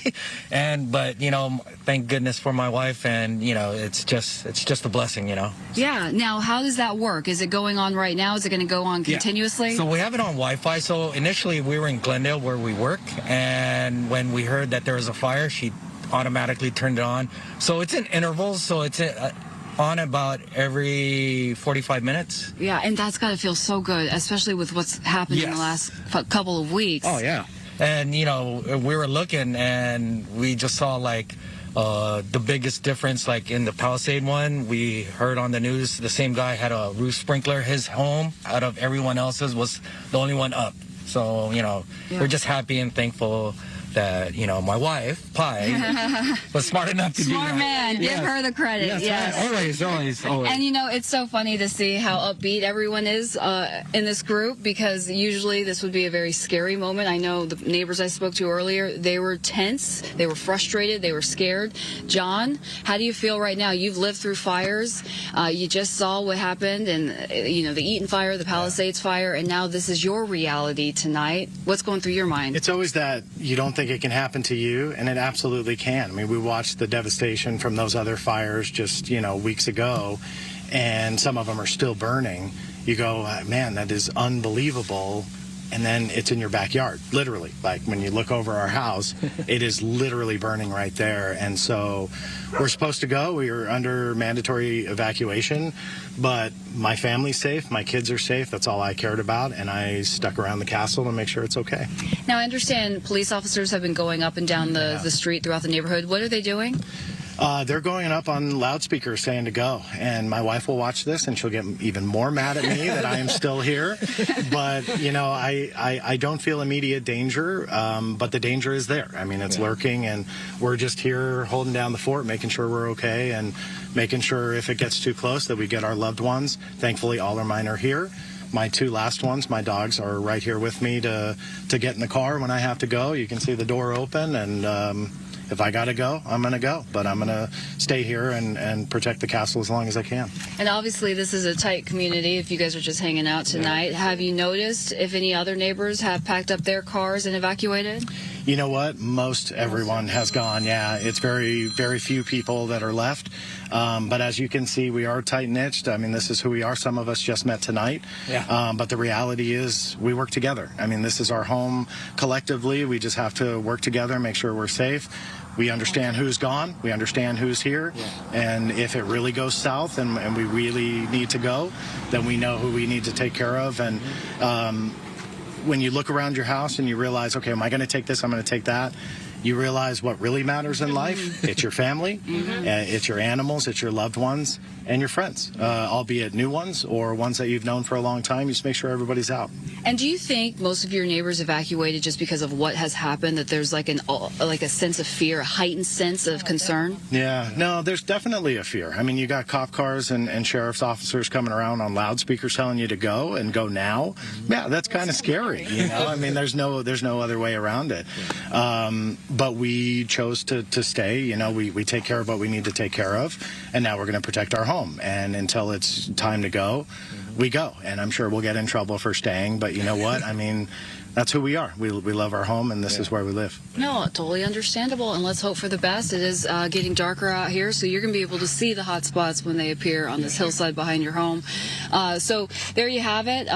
This neighborhood now quiet, except for these guys, and we're going to hope for the best. We'll send it back to you. Well, as we look at these live pictures here, Ashley, I'm noting your location here.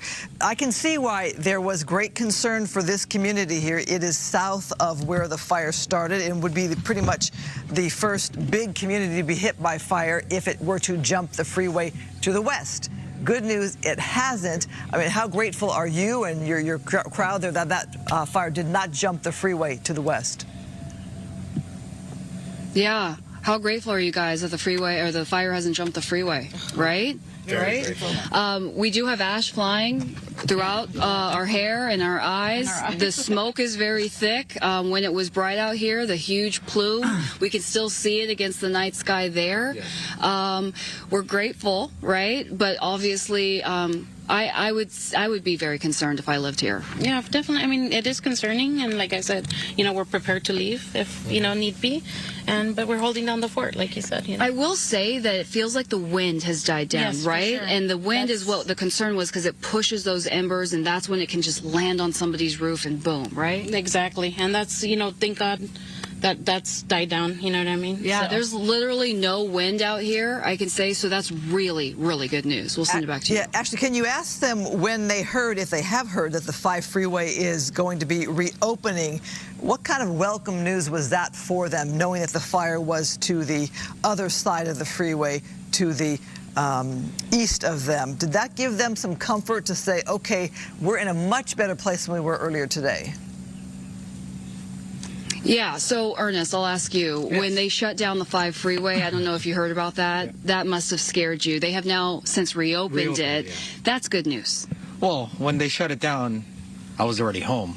So, you know, it took me about an hour plus from Glendale to come back here to the house. But, you know, now that it's shut down, it's reopened. They reopened it. Yeah, so good news there. And I remember when I first got to the fire scene, there was a gentleman in a car, and he was just arguing with law enforcement that was blocking the road. And he was saying, I have birds inside my home. I have to get there. And the cop just looked at him and was like, no, I can't let you. And that's what's so frustrating when they do that. Obviously, you understand they have to, but when you have to go back home or you were at work and they shut these roads down and you've got, you know, animals inside and everything else, it's scary. That's why we're afraid to leave, because we might not be able to come back.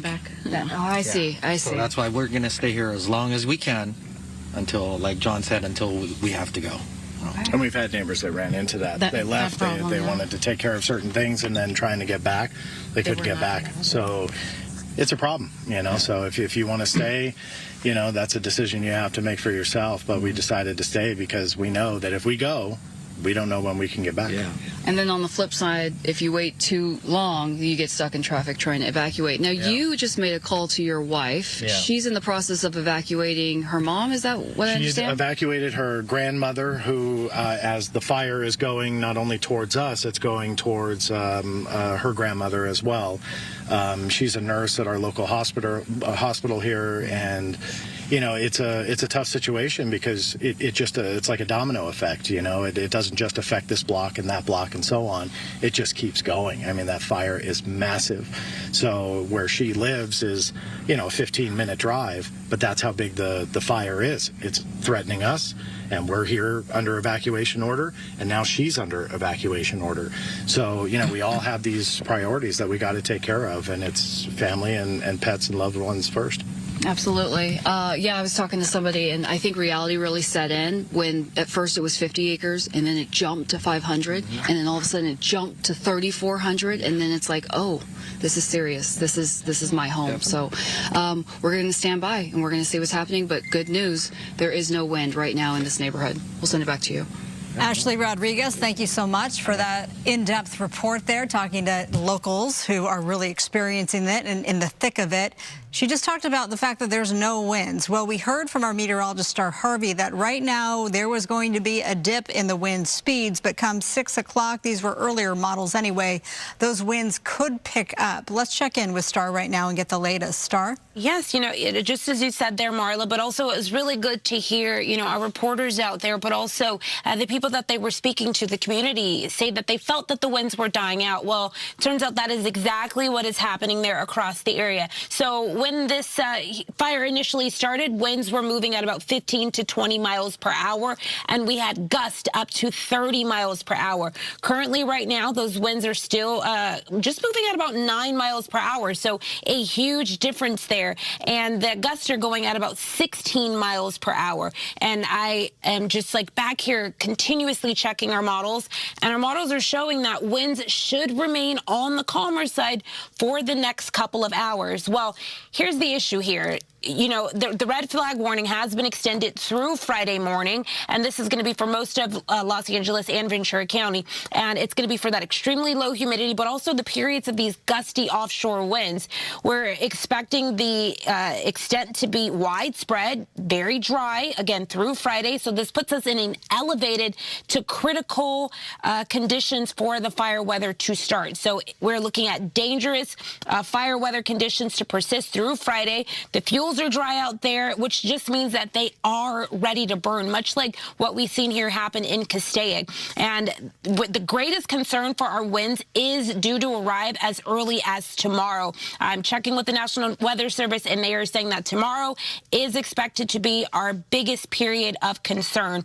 And we're tracking that any fire could start from now until then, obviously, because we are in that red flag warning. But the note here is that if the fires do start, they are expected to get out of control. The northeast winds are expected to expand either tonight or into tomorrow morning. But again, the worst tomorrow during the daytime. As far as I can see, timeline-wise, I'm picking them up to move their fastest around late tomorrow morning and through portions of the afternoon. It does not look like they will let down for hours. And we're expecting those winds to peak gust at about 35 to 50 miles per hour. And this will be common over all of the Los Angeles County area and portions of Ventura County as well. We could see local gusts get anywhere from 50 to 60 miles per hour, especially in our favored mountains area. And then over into interior San Luis Obispo and our Santa Barbara County mountains, those winds could go anywhere from 20 to 35 miles per hour. So meanwhile, we're dealing with the low humidity. Those levels are under 10% at times, and overnight we're expecting very poor recovery. Now, while the winds will gradually weaken and shrink over the next couple of hours and into, again, that second period late tomorrow, we are still in this pocket of, where we could see the winds gust through Friday morning. I want to stress we are not completely in the clear through Friday morning. Now, the good news, but also it does pose a brand new set of issues, is the fact that we do have some precipitation on the way. We do have a low pressure system that is expected to bring some light to moderate rain and, of course, some mountain snow. And this is due to arrive for us as early as Saturday afternoon and carry us through at least early Monday morning. And we also see a slight chance of thunderstorms arriving on Sunday. Now, that's a bad setup there. Now, while the risk of the debris flow over the area is expected to be on the lower side, it's not at zero, just low. But when we tie it to the fact that we may see some thunderstorms flow, that is where our issues are due to arrive. So back to what you're seeing there on your screen, this is the Hughes Fire over in Castaic. We had that sunset just at 5:14 this evening. So you got to think once it's dark out there, it does not allow for us to do as much, damage against this fire as we could. The sun will not be back up until tomorrow at 6:55. We're currently still seeing those winds blow in the area out of the northeast. The smoke is moving still to the west as well as the southwest. So we're seeing it move over into areas like Sylmar. I'm telling you, it's dark out there, so you aren't going to be able to see the smoke. But I can assure you that with me looking at the models here, that smoke is moving over into Sylmar, Moore Park, Simi Valley, along the 126 freeway, along the 118 freeway as well. And we're going to continue again just to really be in the thick of all of this. We are not in the clear through Friday morning. That red flag warning now not expiring until 10 a.m. And again, we'll just continue to check our models here. And as of now, we do show the timeline to where we'll have a little bit of a break wind-wise. But again, tomorrow is expected to be the peak of our winds picking right back up. And as of now, the models are showing tomorrow morning through portions of tomorrow afternoon where we just have hours on hours without our winds really letting up for us. But in the area right now, yes, the winds are calm. 9 miles per hour, gusting very low in comparison to where we were earlier today. So a little bit of good news there, and it'll be even better when we see, this fire put out, obviously. But those are the conditions out there right now, Marla and Christine. Quick question for you. So you talked about the biggest period of concern being tomorrow. How does that compare with the winds we saw today? So the winds that we are expecting to see tomorrow in that criteria for the red flag warning, we're expecting to see some of those gusts at about 35 to 50 miles per hour. Now, when this fire started, our wind gusts were at 30 miles per hour, so still in that criteria. So based off of what we could see tomorrow, we could see winds kicking up even higher tomorrow. I clocked in some winds across the surrounding areas, so Santa Clarita, Valencia, stretching through Newhall, Saugus, all around that area. Over the last, I'd say, 4 to 6 hours, I've seen wind gusts come in clocked at anywhere from about 30 to up to 48 miles per hour. So we're still seeing those winds move in and around the area, although they're not directly over this fire. And this will be the case again, moving over into tomorrow, where we could see the winds still going as high as what we saw with today, but even higher. Makes me wonder if they will keep those evacuation orders then through tomorrow, perhaps even Friday, Marla, just to allow crews to be able to have access. They've gotten people out already. If there's more concern tomorrow, let's keep them out until we're completely done. Very likely. We saw that, and we see those evacuation orders for the Palisades Fire still in effect right now, and that one is almost 70% contained. All right, we're seeing a whole lot of flames light up the ridges here. And let's check in on the ground with Matthew Seedorf. And you are within some flames as well? Yes, right behind you. Yeah, we relocated to off of Charlie Canyon Road. There's actually a paintball park nearby, kind of behind us, where we see these flames. I'll step out of the way. You can kind of see what we're seeing. It's climbing the hillside. Almost, it seems like pushing due south at this point towards Wayside Canyon Road and Tapia Canyon Road if you keep going further south. And we are seeing those winds kind of where we are in the canyon. It's calmer, but up by the fire, I mean, you can see it just kind of taking off. And I can almost hear it from where we are. I don't know if you can hear it on TV, but it does seem like it's taken off pretty good with the winds going up the mountains, because we always talk about the flame pushes quicker going up the hillsides, and that's kind of what we're seeing right now. As this fire continues to grow, it seemed like if you go in the southwest direction of the fire towards the 5, firefighters on that end have an upper hand, but over here it seems like it's still kind of pushing and growing further south at this hour. I'll go ahead and send it back to you. Well, always, you know, Matthew, when it's the night sky like that, it gives a whole different picture there and kind of a whole different fear. But when you have the winds, perhaps not as bad as they were today, but still the concern for tomorrow.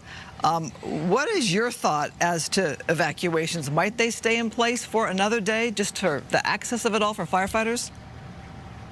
Yeah, I can see evacuations staying in effect, especially if you look further south. I do want to pull up a map, so James, if you don't mind just kind of showing us the flames here again, and even just the giant glow in the sky. It is pretty remarkable. I'm just going to look at a map here. Just looking further south, I mean, those are the areas that I would be concerned right now. I know it seems like firefighters have a good line at the 5 and westward, but up in the Copper Hill area, in that area and north, I think should be just kind of watching this closely tonight, especially with those winds blowing that direction. And it's such rugged terrain. It's really tough firefighting up in there, up in those hills. It's hard to, you know, beyond making drops, there's not a lot of hand crews that can get up in that steep terrain, especially at night. So that's one of the concerns I'd have going forward this evening. Yeah, and you don't have your mask on, and it looks like it's much calmer out there, as we've been hearing from Star and other locals. Yeah, it is calmer where we are currently. We do see those gusts, and I think it's probably because we're in between a couple of ridges where we're standing right now. There's actually, you can maybe see there's even flames on this side of us. So we're kind of in between some hills on both sides. So I think it's kind of calming the conditions where we are, at least wind-wise, but you can definitely tell where the flames are taking place up on those ridges. It's still gusting pretty good as more firefighters are pulling in. Looks like these are from Cal Fire right now. Definitely bringing in some reinforcements as they see this area of concern pushing further south right now. Well, you know, as we are looking at this here, we are reminded that it is much calmer at this hour here as we approach the 6 o'clock hour. But with that concern where we heard from Star about the winds tomorrow, that is concerning. We know it's a little too close for residents. That's why they have 31,000 people evacuated. All right, let's get you caught up to speed here at 6 o'clock.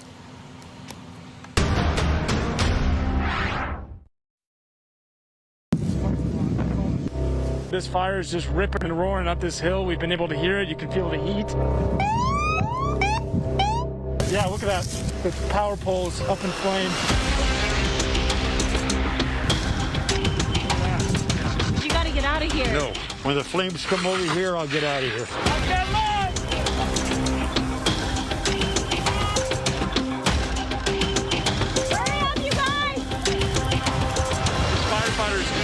Really trying to tap this thing out before it crosses the street here. Let's start cutting line this way. What they're trying to do is burn the fire back. They're lighting literally this brush on fire so that it doesn't hit the RV park and that it actually blows back the other way.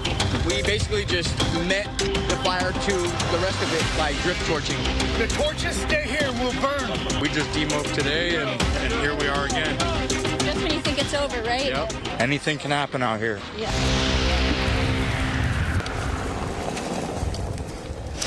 Welcome, everyone, to the Fox 11 News at 6 o'clock and continuous coverage of the Hughes Fire burning in the Castaic area. I'm Marla Tejas. And I'm Christine Devine here for Alex Michelson. You saw that amazing work by those inmate fire crews. They were able to stop that fire that was encroaching upon an RV park that would have been the nearest structures to burn here in the Hughes Fire.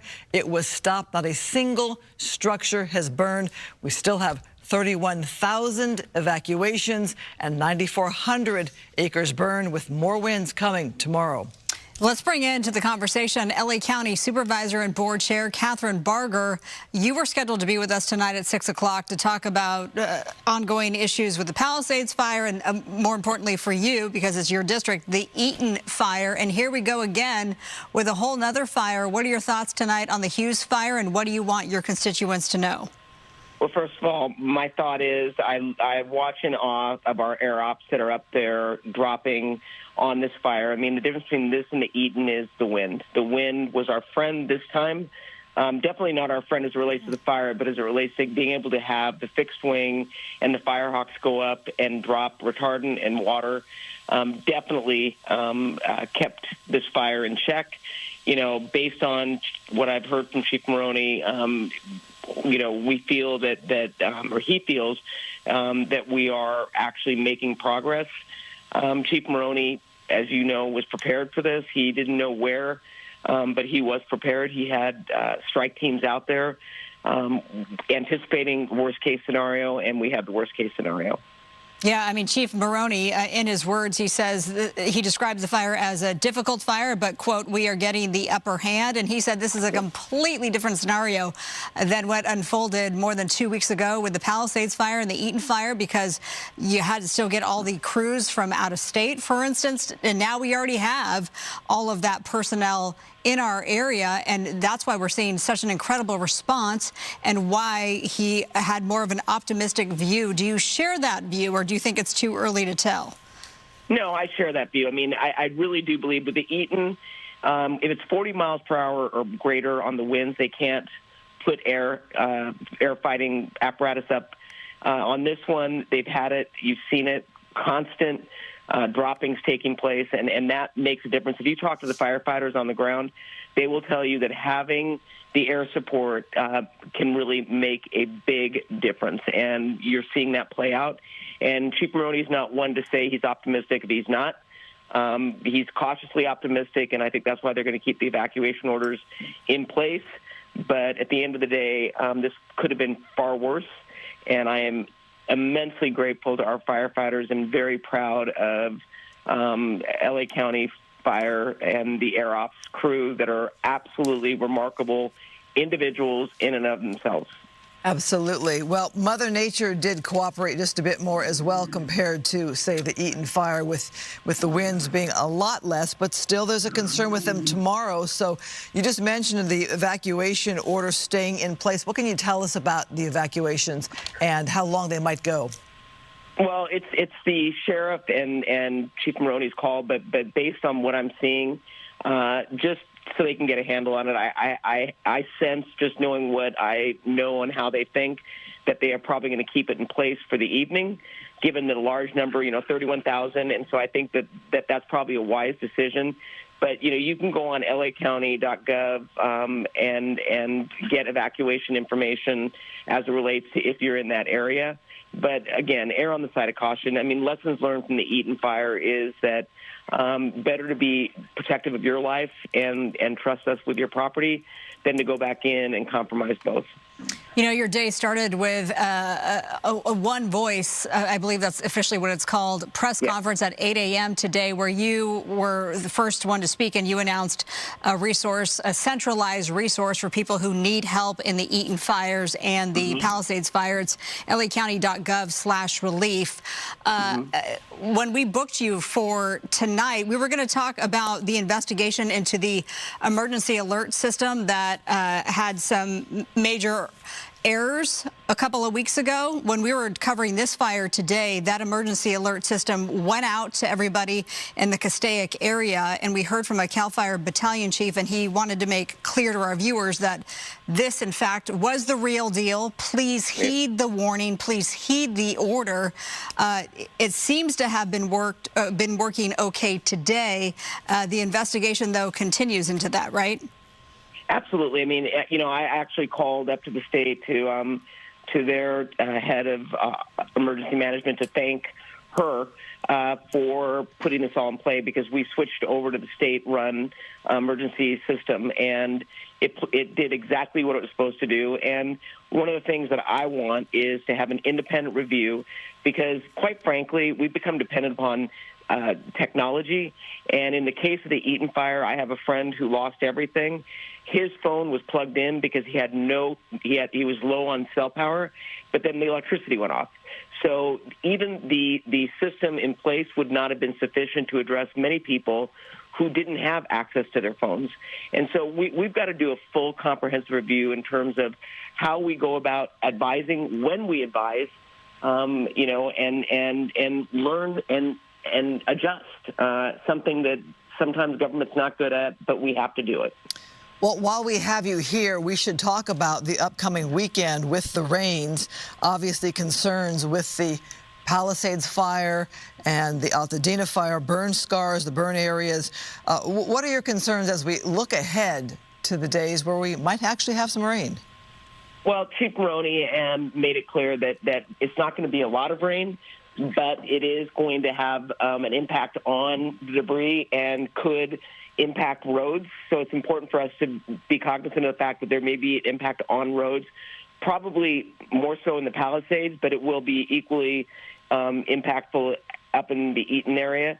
And we are focused on debris removal, but we are also focused on redirecting the water so that it does not impact you know, properties, and telling people that if they live up close to a hillside that has burned, that we have public works engineers available to go out and do take a look at it to find out if it's been compromised. And if they don't want to use public works, they should have someone come out and take a look at that hillside, because with rain, even a small amount, it could impact and impact the property up against the hillside. This is obviously, as mentioned, this is your district, District 5 for LA County Board of Supervisors. Are you safe? You and your family safe? I am safe, but, you know, it's one of those things where I live close to Eaton, and I'm sure you all know people who have been impacted by the fire up in Altadena. I'm amazed at the tentacles of individuals that know or grew up or, you know, have dear friends that live up there. And so it's personal as well. I mean, I'm watching friends who have nothing and are trying to figure out how we are going to rebuild. And that's why when I say the bureaucracy is going to get out of the way, I'm going to make sure if I have to camp out at the office that we're going to set up in Altadena, I will. Because at the end of the day, these individuals have a right to rebuild in a way that is going to not compromise health and safety, but we need to support them, and we need to get Altadena back. As we launched into 2025, could you have ever imagined that Southern California would be in this situation, dealing with this kind of recovery? No. And I think it's a wake-up call to us all. A wake-up call on several fronts. Number one, that we said it all year, that fire season is no longer a season; it is year-round. But it's also a wake-up call that that there are things that we need to do as it relates to emergency notification, and a sense of that it's not going to happen to me, but at the end of the day, it does. I mean, the silver lining on this very dark cloud is I've never seen more of an outpouring of support for a community. You know, my where I take my dog, Dogtopia, had pallets of food dropped off from a company up north, and said, give it away to everybody that you can that needs it. You know, you see people dropping off clothing. You saw Santa Anita open up their parking lot for people to come and donate. and for people impacted to come and pick up whatever they needed, a toothbrush. The basic needs that we take for granted, these individuals had none. And it's humbling for them, but it's also, it gives them hope, because I've talked to some of them, that in fact the community does care. Well, you care as well, and we can hear that in your tone, in your voice, in your demeanor tonight. LA County Supervisor Catherine Barger, Board Chair, thanks so much for taking the time out to call in. We appreciate it. Anytime. Thank you, and thank you for covering this. Thank you. All right, let's get to Matthew Seedorf on the ground, and oh my goodness, those flames look like they're encroaching on you. Yeah, we walked a little bit closer off of Charlie Canyon Road, and right now, I mean, you can almost feel the heat. You can hear the popping and the crackling. It's ferocious climbing up that hillside right now, and it almost looks like firefighters in this area are just letting it burn in that direction. I believe that's to the south, due south, maybe southeast a little bit, but trying to make sure it doesn't cross this road that we're on. Just trying to watch it closely, but I mean, geez, you can just look at that. It's unbelievable. This line of fire up and down this hill, just pan up as far as you can see up that hill, and then just the thick smoke up there. But you can see it. I mean, it's spreading very quickly, and you just, right when it hits another branch or a tree, it just erupts in a big fireball of flames again. And it's just unbelievable. I do see some helicopters over here. Looks like they're just monitoring it at this point, but again, just letting it grow and push to the south. Definitely concerning situation. I want to pause for a second, and maybe you can hear the crackling and the popping of this fire. Yeah, it is ripping and roaring up this hillside right now. Very ferocious. It's almost like it's angry going up this hill. Go ahead and send it back to you. Well, you've covered all of these fires for us this month. It's always jarring when you're right there up close. And you can hear the sounds, you can hear the wind, you can hear the popping. All right, Matthew Seedorf, thank you so much for hanging out there in Castaic as we continue to watch these flames burn. And give you some numbers here. They have changed the acreage from 9,400 to 9,200, dropping down just about 200 acres burned.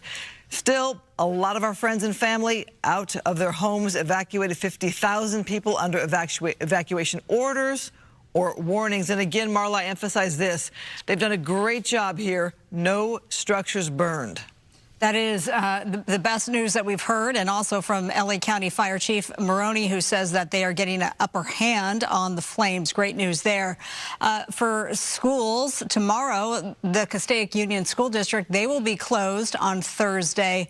And then, as we've heard from STAR, the red flag conditions continue through Friday, 10 a.m., with the peak gusts expected on your Thursday. So more to come.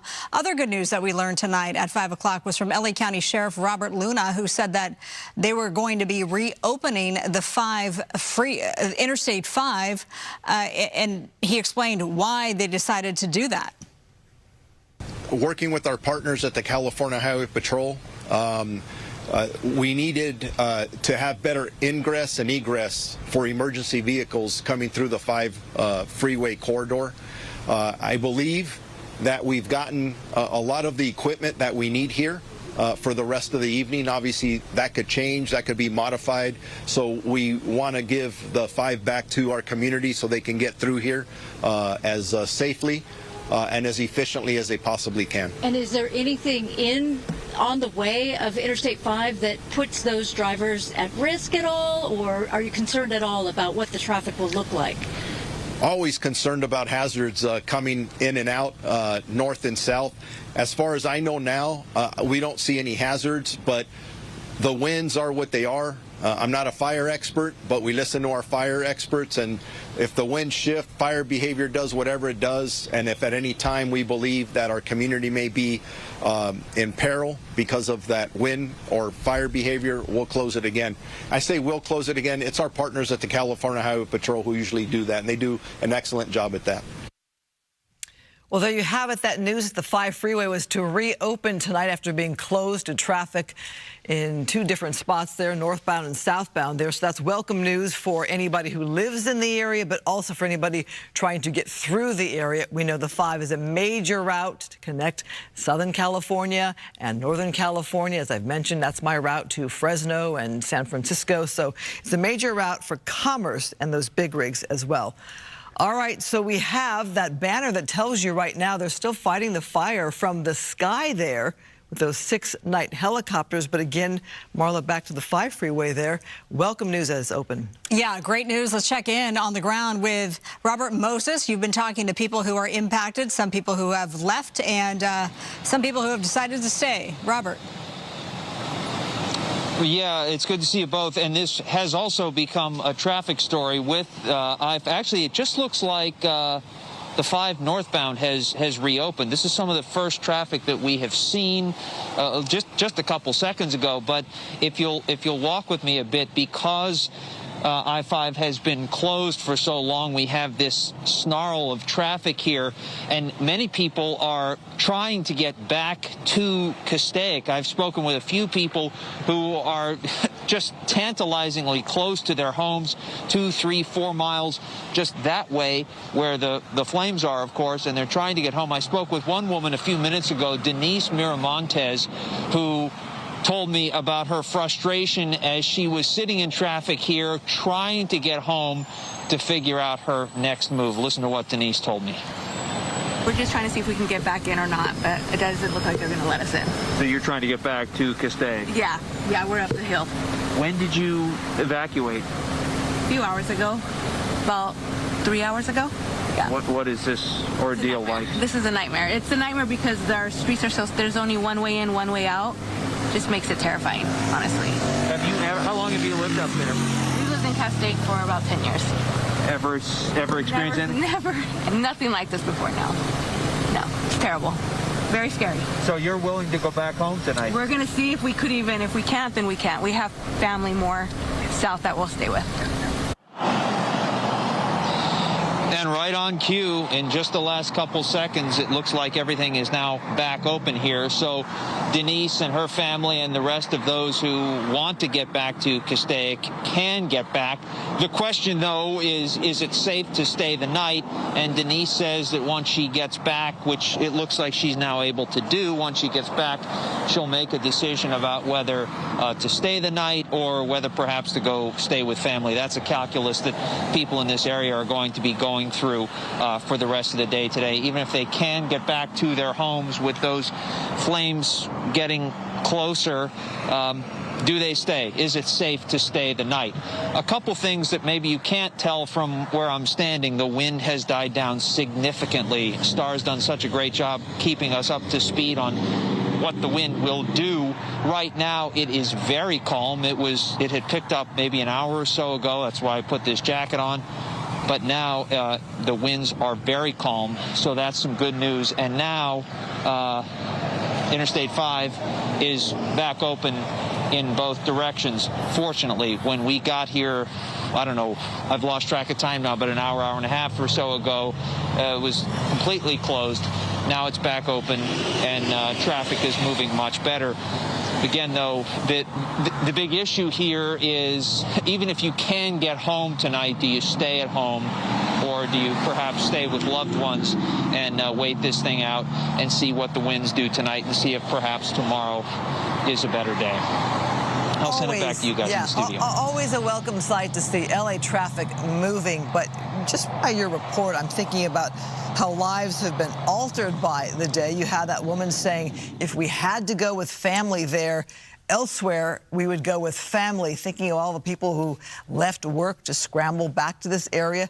Ooh, look at that night drop, Marla. Wow, that is impressive at night. Yeah, really great news to hear that they're still able to fly at night. That doesn't always happen. That didn't happen initially in the Palisades firefight and the Eaton firefight. So 6 night helicopters doing their thing as the Hughes Fire from LA County Fire Chief it was deemed a difficult fire to fight, but he says they are getting the upper hand. Let's carry on that conversation with Cal Fire Battalion Chief Brent Pasqua. You joined us earlier in our coverage today.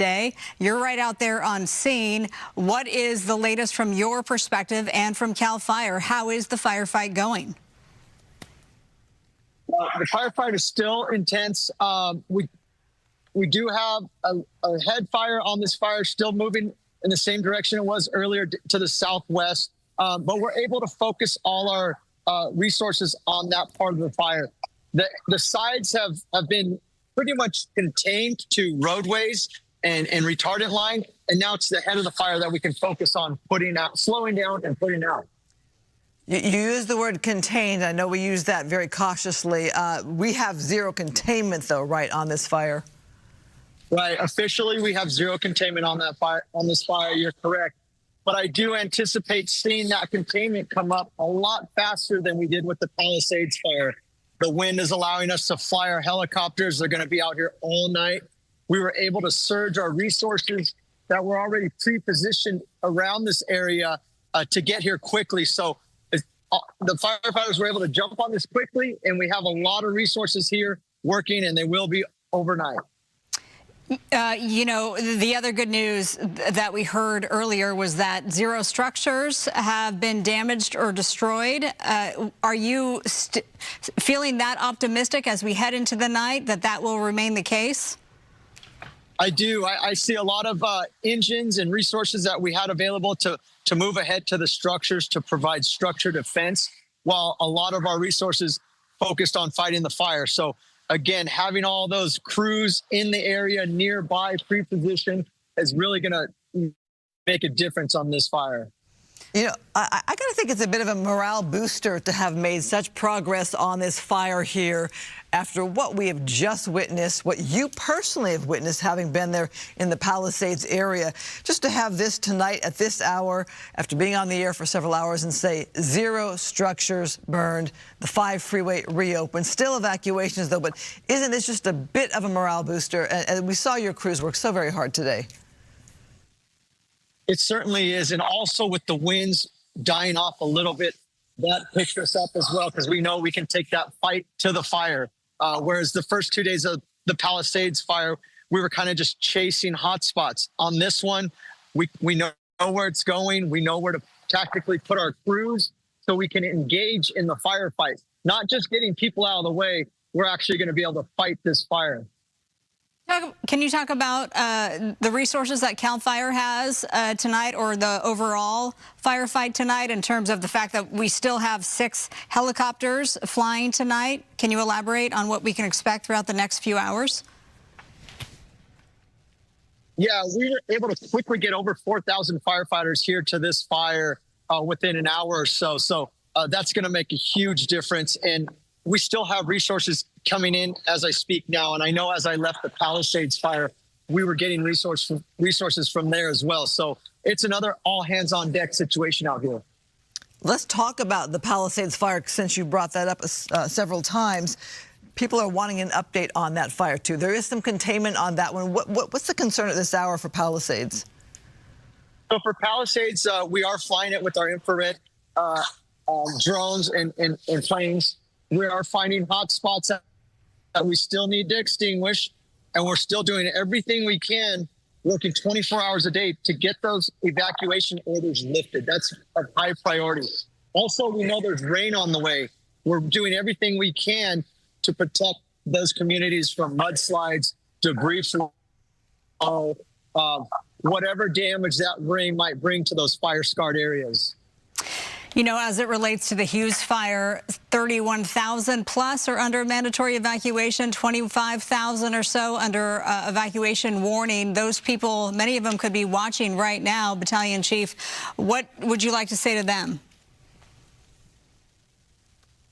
Stay informed however you can, whether it's watching the news, listening to the radio, checking your apps, Stay informed. If you feel unsafe and you feel like you need to go early.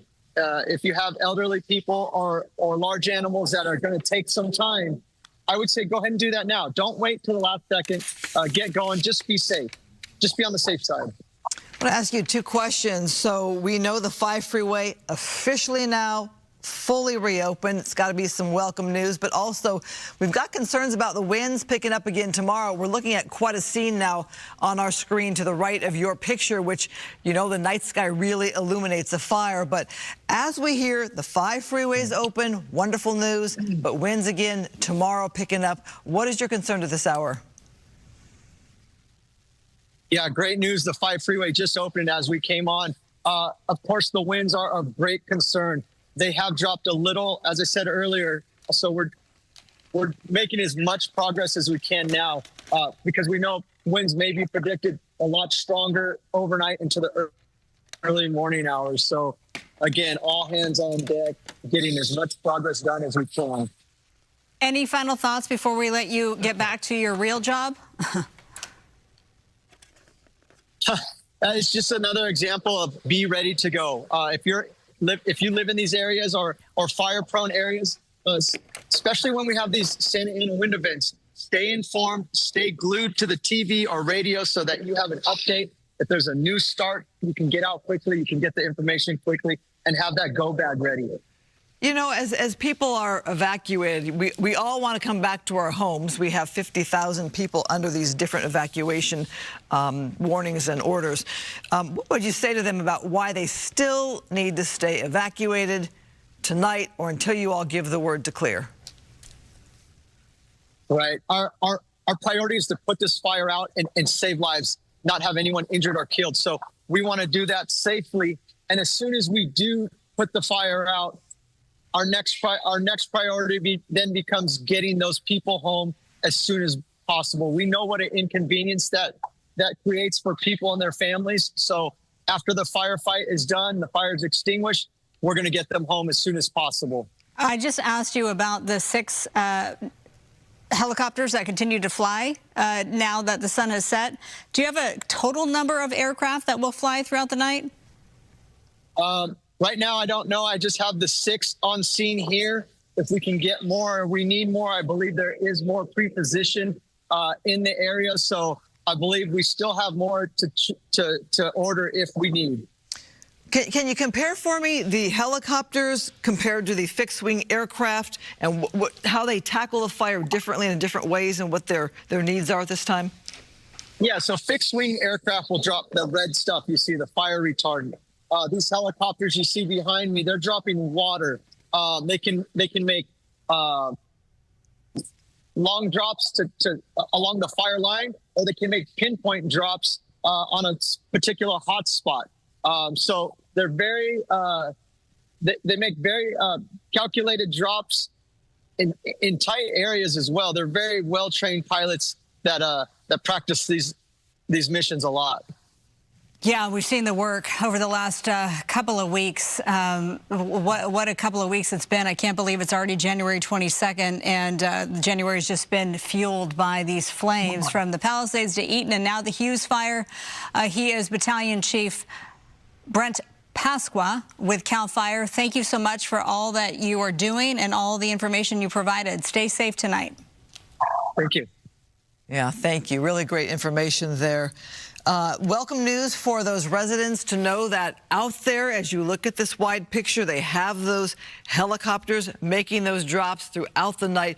Can you imagine what a tough job that is, Marla, to be flying at night in these kinds of conditions and to have to drop down and pick up water? What a skill, and how grateful we are to have them. Oh, my goodness, it makes all the difference in the world. And, you know, I may sound like a broken record if you've been watching the continuous coverage, but we didn't have that for the Palisades Fire. And these pilots, they have this down to a science, and they've done such incredible work. We've profiled a few of them. In fact, Matthew Seedorf did a wonderful story on some of those who went into the flames after they could fly in the Palisades Fire. You could check that out on our website. That's there, foxla.com.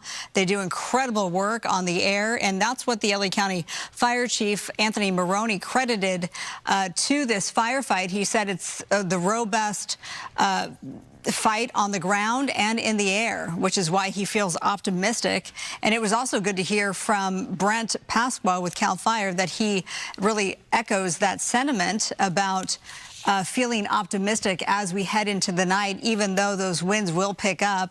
He said that, you know, they have those air resources. Yes. They have the ground crews, not just from locally, but of course we've seen, as we saw, even the inmate fire crews that are out there. We have so many crews from out of state that are here and, you know, pre-deployed and can be activated if need be. But it's a feeling that we didn't have a couple of weeks ago, that optimistic feeling. And of course, if you're one of the residents who is out of your home tonight, you know, easy for us to say, but it's still a much better outlook as we head into the evening on this Wednesday night into Thursday with, as the banner says right there, winds up to 60 miles per hour, possible overnight, those gusts, but still. In fact, while we're talking about the winds, let's bring in Star Harvey, our meteorologist, to talk more about what's ahead in the coming hours and tomorrow, peak winds.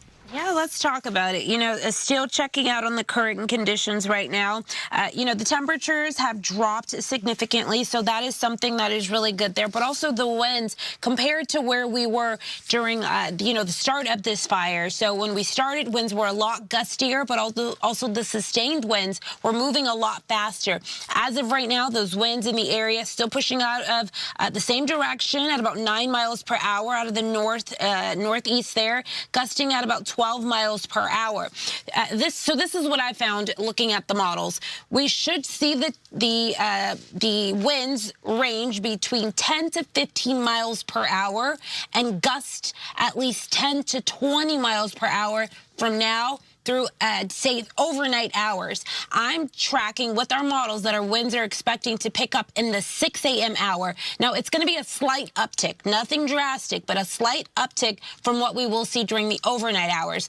But we really start to see things pick up in the late morning and through the afternoon. And so with that, the National Weather Service does say that we do have dangerous fire weather conditions that are going to persist through Friday. That is the reason why we have that red flag warning in place until then. We have those, you know, dry fuels out there, which are just ready to burn. And so with that, Thursday, tomorrow, is expected to be the greatest period of concern. And so with any fire starting, just as you've seen with the Hughes Fire here, it could be out of control and fast moving. When we started this fire, you know, just right before the 11 o'clock hour this morning, I remember looking up and it just being, you know, 50 acres. And where we are to now, we have seen so many more acres burn there. And so it just is indication that the ingredients are there for these fires to ignite, for them to rapidly spread, for them to grow. And so very calm conditions out there right now, but again, should remain calm throughout our evening, but really picking up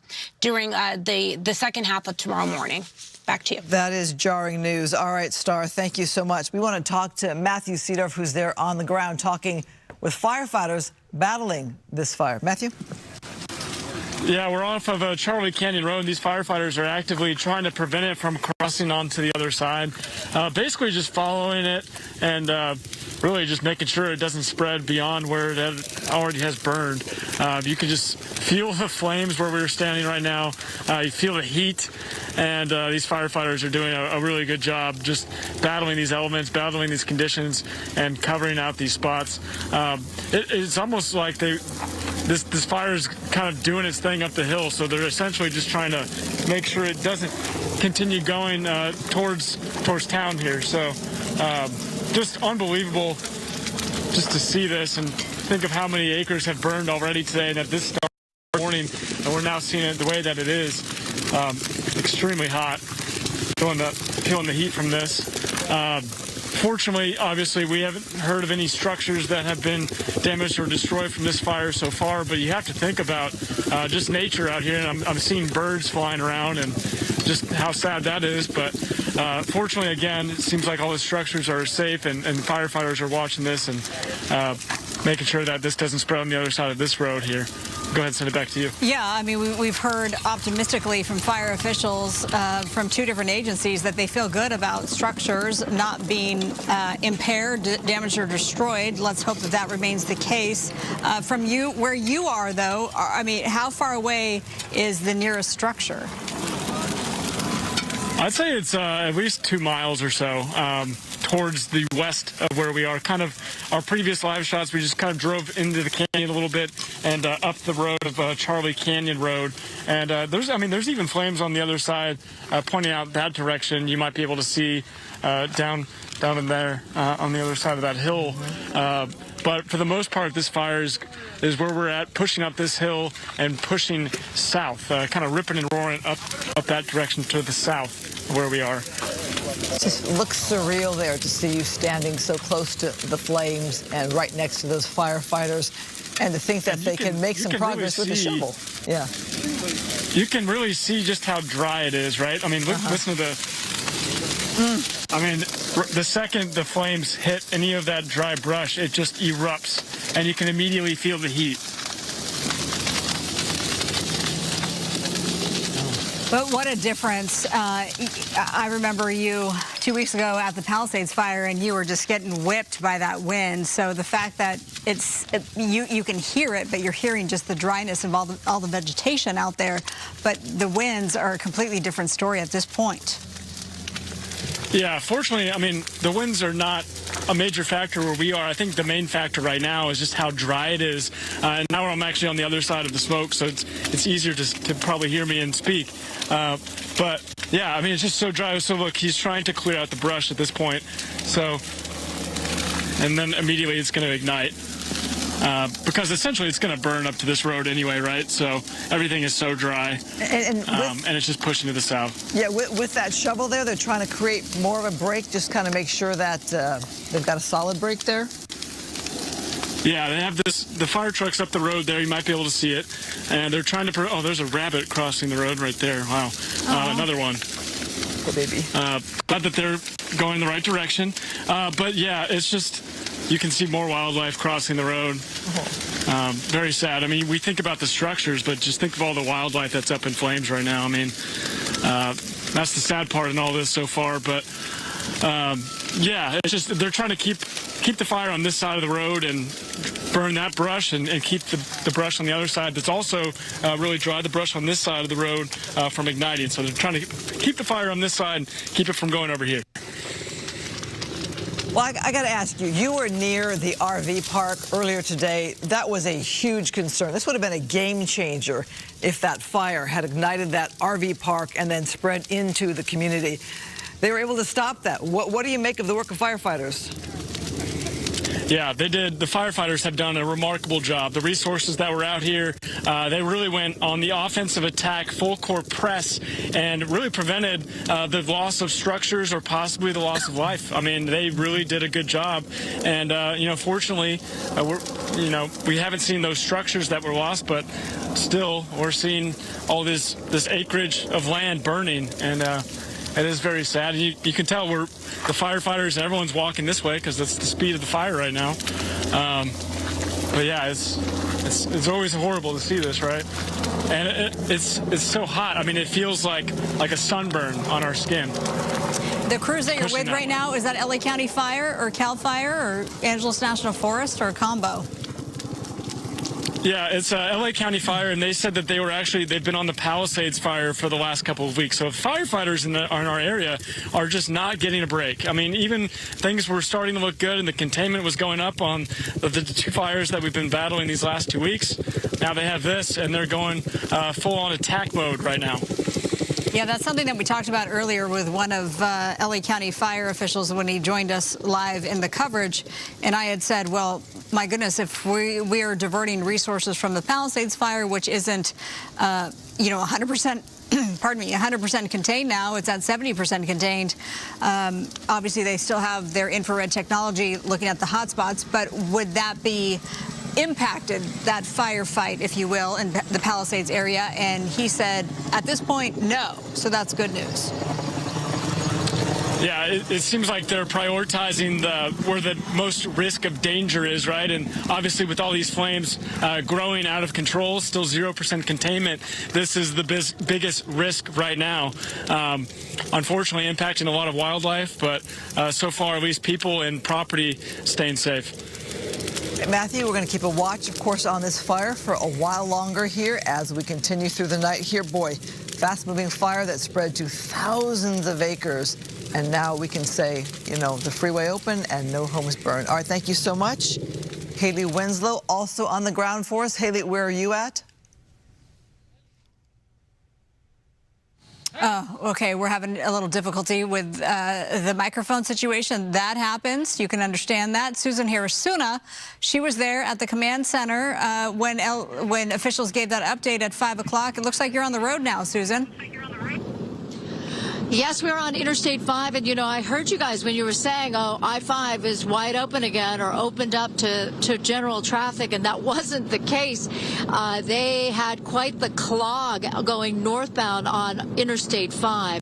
We are now heading back down southbound because the freeway finally opened up, but it was quite frustrating for us because, of course, we were at that news conference where we heard Sheriff Luna say, yeah, we made the decision to reopen Interstate 5, and so that was our next assignment, was to go to another location where the fire was active, only to find ourselves just like stuck in a place where no one was moving at all.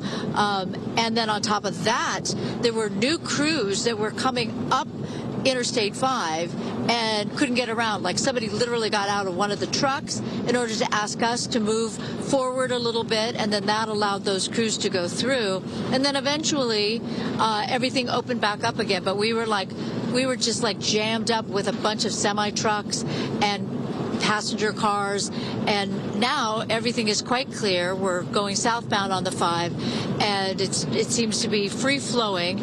I can't see the northbound right now, but once they opened up Interstate 5, it did seem to be moving quite freely, even with that clog. Eventually that broke up, and so allowed us to travel northbound, and now again on southbound. Southbound is absolutely clear. But as we approach Lake Hughes Road, we can see that glow of the fire just ahead, and it is quite dramatic. It is on the ridge and creates this, you know, glow, as you know, seeing it from SkyFOX. So, and it's quite different from where we were at 5 o'clock, looking at a different ridge, presumably, that seemed to be affected by all of the water drops and all the Phos-check drops. It made a huge difference. We'd gotten there around 3:30, 4 o'clock, and it was really quite scary looking, with a lot of black smoke and several spots that were just nothing but black. And then as the time went on and as we watched all the aircraft, the air attack, it really looked much, much better. In fact, I got the sense that the people at the news conference, you know, the LA County Sheriff, LA County Fire Chief, Angeles National Forest, they were feeling a little bit more confident going into the nighttime hours. So at this point, I'll throw it back to you, but we're trying to get to another location where we perhaps can give you a look at some active fire and whatever's happening with that area. So we'll get back to you, but right now I'll throw it back to you, Marla and Christine. All right, very good. Thank you so much, Susan. And we're just getting an update on the containment as it relates to the Hughes Fire. And city officials are now reporting 5% containment. I haven't seen that yet on the CAL FIRE website, but it could take a little bit more time for that to update. So we'll make sure that that is true. In terms of acreage, it's just over 9,200 acres burned so far. Haley Winslow, oh, what a nice water drop. Really nice. Love seeing that. Love seeing that. Haley Winslow, you're on the ground there. And what's the latest where you are? Definitely refreshing to see. So we are kind of near where Matthew Seedorf was. We're at Castaic Lake here, and the wind is starting to pick up a little bit. We just had probably the water drop that you saw. We've seen the aircraft just flying overhead. They took a little bit of a break, probably replenishing their resources here. But the fire is starting to pop up over the ridge as night has fallen, and you still see that orange glow and a lot of emergency vehicles. We've got Adam Van Gerpen here. He is the PIO, the spokesperson for LA City. City Fire. He was on the Palisades Fire. You probably recognize his face, but now that they're in unified command, he is helping us out here again. So you haven't gotten much of a break either. Thanks for being with us, but talk to me about how it's going here and what you expect overnight. Yeah, so fortunately, with so many resources being at the Palisades Fire and at the Eaton Fire, we were able to surge those resources. So we have a large number of resources here. We're still over 9,000 acres have burned, but you can see behind me that it is burning in the ridge. So they mostly stopped the progress towards the 5 freeway. There is still a lot of embers there, and that still is a concern if the wind changes direction. But right now, it is moving towards the Wayside Prison. So that is where they're starting to focus some of the resources, and they're still actively fighting fire on the ridge behind me. I was just checking the forecast, and it looks like from 10 p.m. tonight until about midnight is when the winds are going to be the strongest, close to those 60-mile-per-hour gusts that Star was talking about. And right now it doesn't seem too bad, but obviously that's going to be the biggest concern with still getting these Santa Anas expected. I think this area under red flag warning until 10 o'clock on Friday morning. Not ideal conditions. No, and even as we've been sitting here, we've seen some flare-ups there. We saw a little bit of embers. We're starting to push through. So that's going to be a big concern of ours, is the ember casting and just seeing where the wind, what direction the wind takes. So that's going to be the thing that we'll be watching all throughout the night. And we have firefighters are on scene, standing by. We have our hand crews, we have our dozers, and so we have a large number of aircraft also on standby. Christine, you were talking earlier about a game changer with that RV park in Castaic and how just remarkable work by the firefighters being able to stop the forward progress and essentially doing backfiring to keep it from hitting that RV park, because it would have been a completely different scenario with when it comes to the structures. With you guys not really getting much of a break, what has this been like for you guys since January 7th? Well, I haven't been home in 2 weeks, so this has been all hands on deck for firefighters all over the region. And even this morning, there's 4,100 firefighters still on scene at the Palisades Fire. So, and we've had multiple different fires spreading. So this is affecting the whole region. But because we have so many firefighters on scene at these 2 fires, when it does, we have new starts, then we are able to hit as many resources as possible, attach them to that fire. Okay, people who are watching this either at home or evacuated, they're worried about what to do if they're in this area or maybe even just somewhere else in the Southern California region with these conditions for the rest of the week. What's your message to them? They're concerned about, of course, their families, their animals, with these red flag warning conditions for the next day and a half. Yeah, so there's been a lot of information being put out online. So there's Genesis app that people can download, especially if you've been in one of these areas where you've lost a home. You can put in your address and they'll give you up-to-date information on it. Right now, this fire, Lake Hughes Fire, is in LA County. So if you go to LA County, sign up for the LA County alerts, and on the LA County Fire website, they have some updates on there, as well as on the CAL FIRE website. Seeing this pop over the ridge, what are your thoughts? Well, right now, I mean, I have a house out in Tesoro Device, so my immediate concern is that there is some structures that right behind Wayside Prison, the next ridge over from that is Tesoro Device and then Santa Clarita, Valencia. So that is a concern that if this fire continues pushing that direction, that there is some structures out there. But we do have a large number of resources out there. They'll be doing structure protection, and we'll be on this fire all night. Yeah, and don't let this calm wind right now, fool you. There's definitely some big wind gusts coming for the next 24 hours. So no matter where you are in Southern California tonight, make sure you have that go bag ready and a plan in place so we can at least get through the rest of the week. Reporting live here in Lake Castaic, I'm Haley Winslow, Fox 11 News. All right, Haley, thank you so much. And he expressed some very real concerns that we're not out of this here. Of course, Wayside Jail, we've been talking about that under the Pitchess Detention Center, where they had some evacuations there, 400. There are several buildings there, and the Sheriff, Robert Luna, talking about how some of the buildings are more fire resistant, you might want to say, but the Wayside Jail perhaps is the one that we are concerned about with the evacuations there. And also that neighborhood, Tesoro, the fire not burning in that direction necessarily all day. It was burning to the southwest, and that would be a little more to the southeast. We talked to a few residents in that Tesoro area, but if that fire official there had some concerns, it just is a reminder that we're not out of this yet, and there are more winds tomorrow. Let's talk about schools and whether or not they will be open tomorrow. Here is the list of schools closed Thursday. Castaic High School, Valencia High, Rio Norte Junior High School, Academy of the Canyons. All of those schools will be closed tomorrow. Now, Castaic Unified School District put out a post saying that all schools within Castaic Unified will be closed on Thursday. We can add to that. And we're just getting that update from LA County Fire that the fire is now 5% contained, 9,400 plus acres, 5% containment. As we're looking live along the ridge there and those active flames, more plumes of smoke, of course, billowing into the air. And the location, if you're very familiar, Wayside Canyon Road, Tapia Canyon Road. We've talked a lot about those roads. Those evacuation orders remain in effect for about 31,000 people. Another 25,000 are under evacuation warning. So combined, more than 50,000 people impacted tonight. Yeah, certainly a disruption for parents who are expecting to take their kids to school tomorrow in the Castaic School District there. Obviously having to make other plans there, people planning to go to work that day and students not getting their schooling in. So yeah, fire's still affecting people there, but I love that news of containment.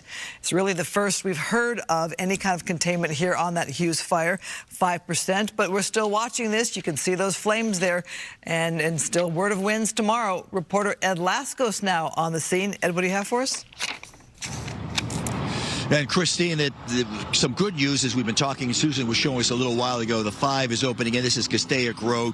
We are just south of Parker Road exit. Sammy will give you a look. Cal Fire bringing in more of their heavy equipment going up to the ridge, and if you follow that 18-wheeler up top of the ridge, you've got the fire, you've got the smoke. Big, thick, black plume of smoke, meaning that flames on that ridge have hit some more fuel as they go through. But look at the smoke. It's pretty much blowing straight up in the air. That's a good sign as a lot more of the heavy equipment moves in. The fire crews, the strike crews move in here, because that's the battle we're going to see over the next couple of hours, right through the night. We've already been seeing the intense air battle that continues with the Firehawks continuing to drop some 1,000 gallons of water each time they come through that ridge. But then they've got the strike crews, the boots on the ground, as the fire command has been telling us. That's the big part of it tonight, to try to get in there. They'll use the water drops, obviously, as we've heard from Chief Maroney, to cool that fire zone, if you will, and then the strike crews get in there and try to build the containment lines.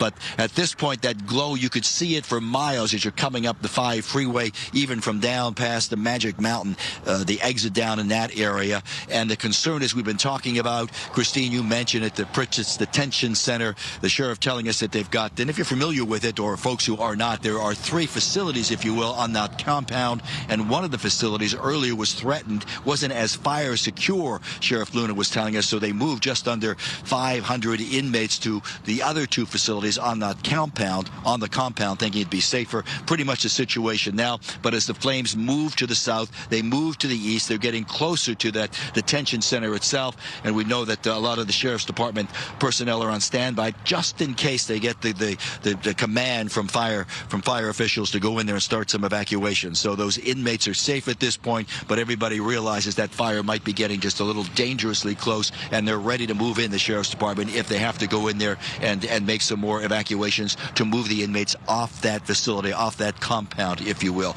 But again, at this point, Castaic Road, as a lot of the equipment goes in, they're moving up to the hill. The best thing we've been seeing here, aside from the smoke kind of moving upward, is a lot of the boots on the ground. The strike teams moving in, saw dozens of these vehicles coming in, loaded with maybe 18 or so of the strike crew members. They'll be going in, and they're going to really be doing the hard work over the next several hours before those high winds, if they hit us in the early morning hours.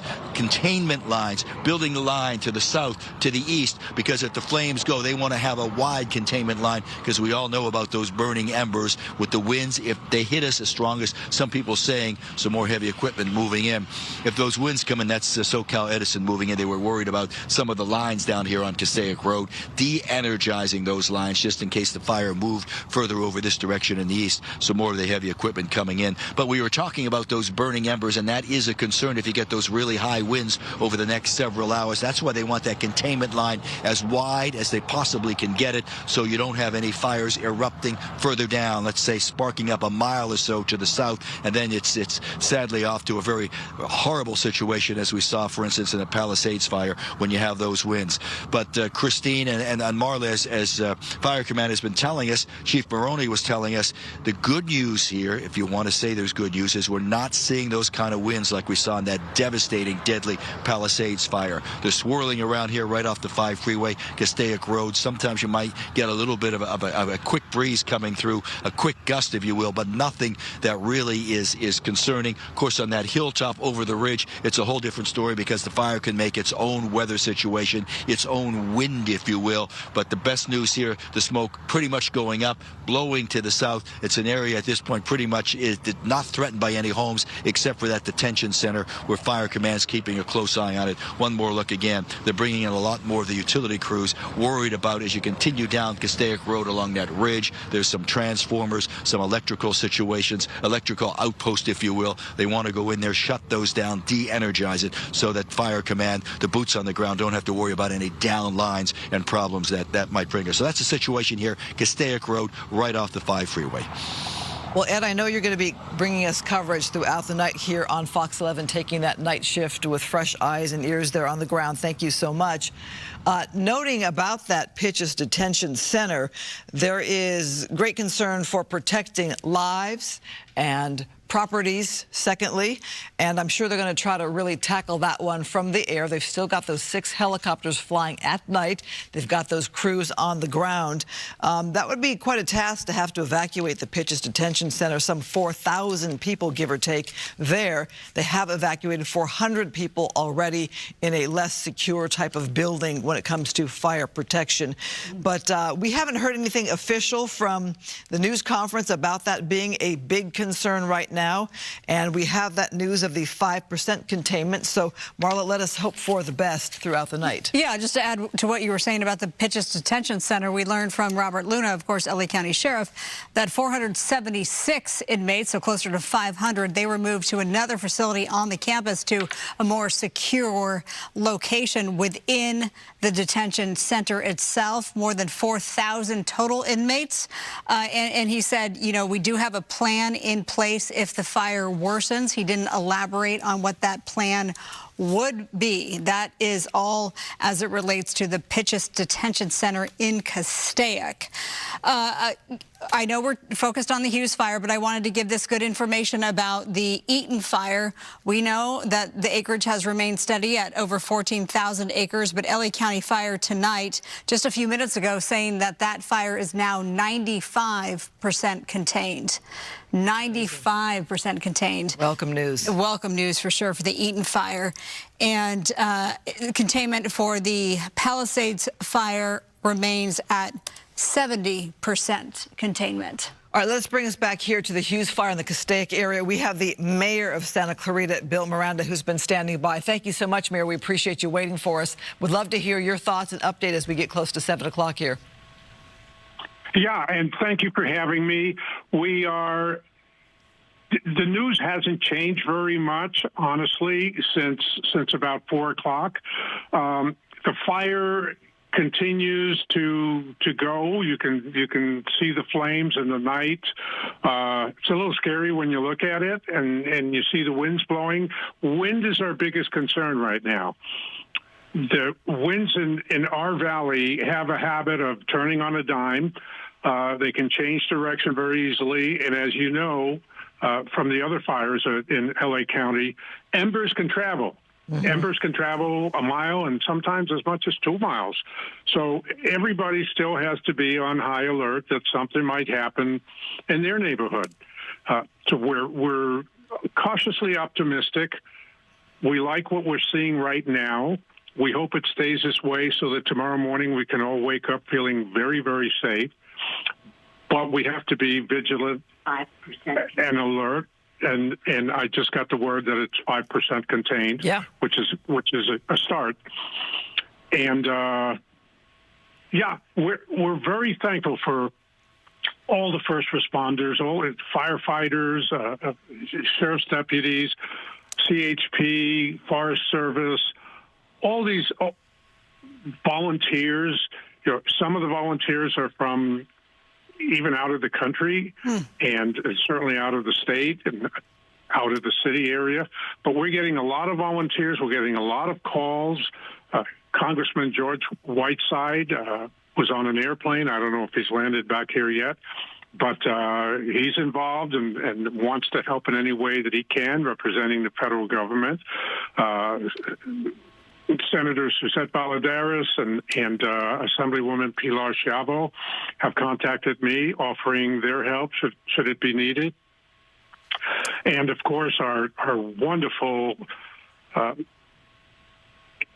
Catherine Barger, who has done an excellent job because most of the fires have been in her part of the county, in her district, if you will. So we're just very blessed to have all this help and very thankful for it. We will need it if something bad happens, but right now most everything is being handled well, in my opinion. We are not new to disasters. We've had many of them in the course of the last 20 years, and so we're prepared. Plus, we've just had recent lessons with the fires in Altadena and the fires in Pacific Palisades. So we learn and listen and get help and take the help as needed. That's great news that you've heard from both federal and local officials. And we just had LA County Board Chair Catherine Barger with us live on the air not long ago. You mentioned lessons learned from the recent fires that we just saw and of course covered. What are some of those lessons learned? And did anything change for your city, for instance, in just the last couple of weeks? Well, yeah, one of the most important things is when you get the warning to evacuate, at that point, you need to be ready to evacuate on a moment's notice. And that means not waiting for 10 minutes to see whether you have everything or not. You have to evacuate right away. These are serious orders. And just because you don't see a fire around your house and you're ordered to evacuate, you don't understand maybe that a lot of emergency vehicles are heading your way. They're heading up the roads, and they don't want you in the way evacuating in the wrong in the direction that you're evacuating when they're coming the other way to help save your house. So that's one of the lessons we learned about. Evacuate immediately. Be prepared and evacuate immediately. Sometimes people get a little too casual, a little too comfortable. The fires initially didn't touch us, and we have to be vigilant and not let that happen. Well, as we wonder about the night, as we look at these flames here, we hear about the Pitches Detention Center. We know you have 6 helicopters flying at night making these water drops, crews on the ground. Do you have fresh concerns about Pitches, or are we just kind of where we still were, as you mentioned, some 4 or 5 o'clock tonight? Yeah, we're still in the same place. They evacuated out of caution, not necessarily out of need. And so they were acting in advance of what could have been something more serious. Nothing's changed. As you mentioned, they have 3 facilities over there, and the prisoners are now in the 2 facilities that are better able or further away from the fire, better able to handle things. And that's what that evacuation was all about. We have lots of sheriff deputies throughout this area. So should they need to evacuate Pitches, I'm sure they're going to do it in an orderly way. Well, yeah, and I think the sheriff made that clear that, we have a plan in place if it gets worse. So that's obviously good news there that they're thinking ahead. Any final thoughts, Mayor Miranda, before we let you go? Yeah, the thoughts I have are be comfortable, make sure you're ready, be comfortable in knowing that we've planned for almost every possibility. You can never plan for 100% possibility because things happen, winds change, and so on and so forth. But be comfortable that you have a good group, a good team working on your side, working together, communicating regularly, and with the help of the media to help us get the word out. We're blessed to have you guys. And so just be comfortable, but be vigilant at the same time. Yeah, fair to say it's not really a night where you can sleep easy if you're in one of these evacuation zones. Not quite yet. Fair to say? That's right. All right, Mayor Bill Miranda, thank you for your time. We appreciate you so much giving your perspective as we are a little past 7 o'clock tonight, Marla. Staying on late. Yeah, so we are in our continuous wall-to-wall coverage covering the Hughes Fire in the Castaic area for you. Let's get you caught up to speed for the latest information. 9,400 plus acres have burned. More than 50,000 people are either under an evacuation order or warning. We just got the good news that it is 5% contained. More good news.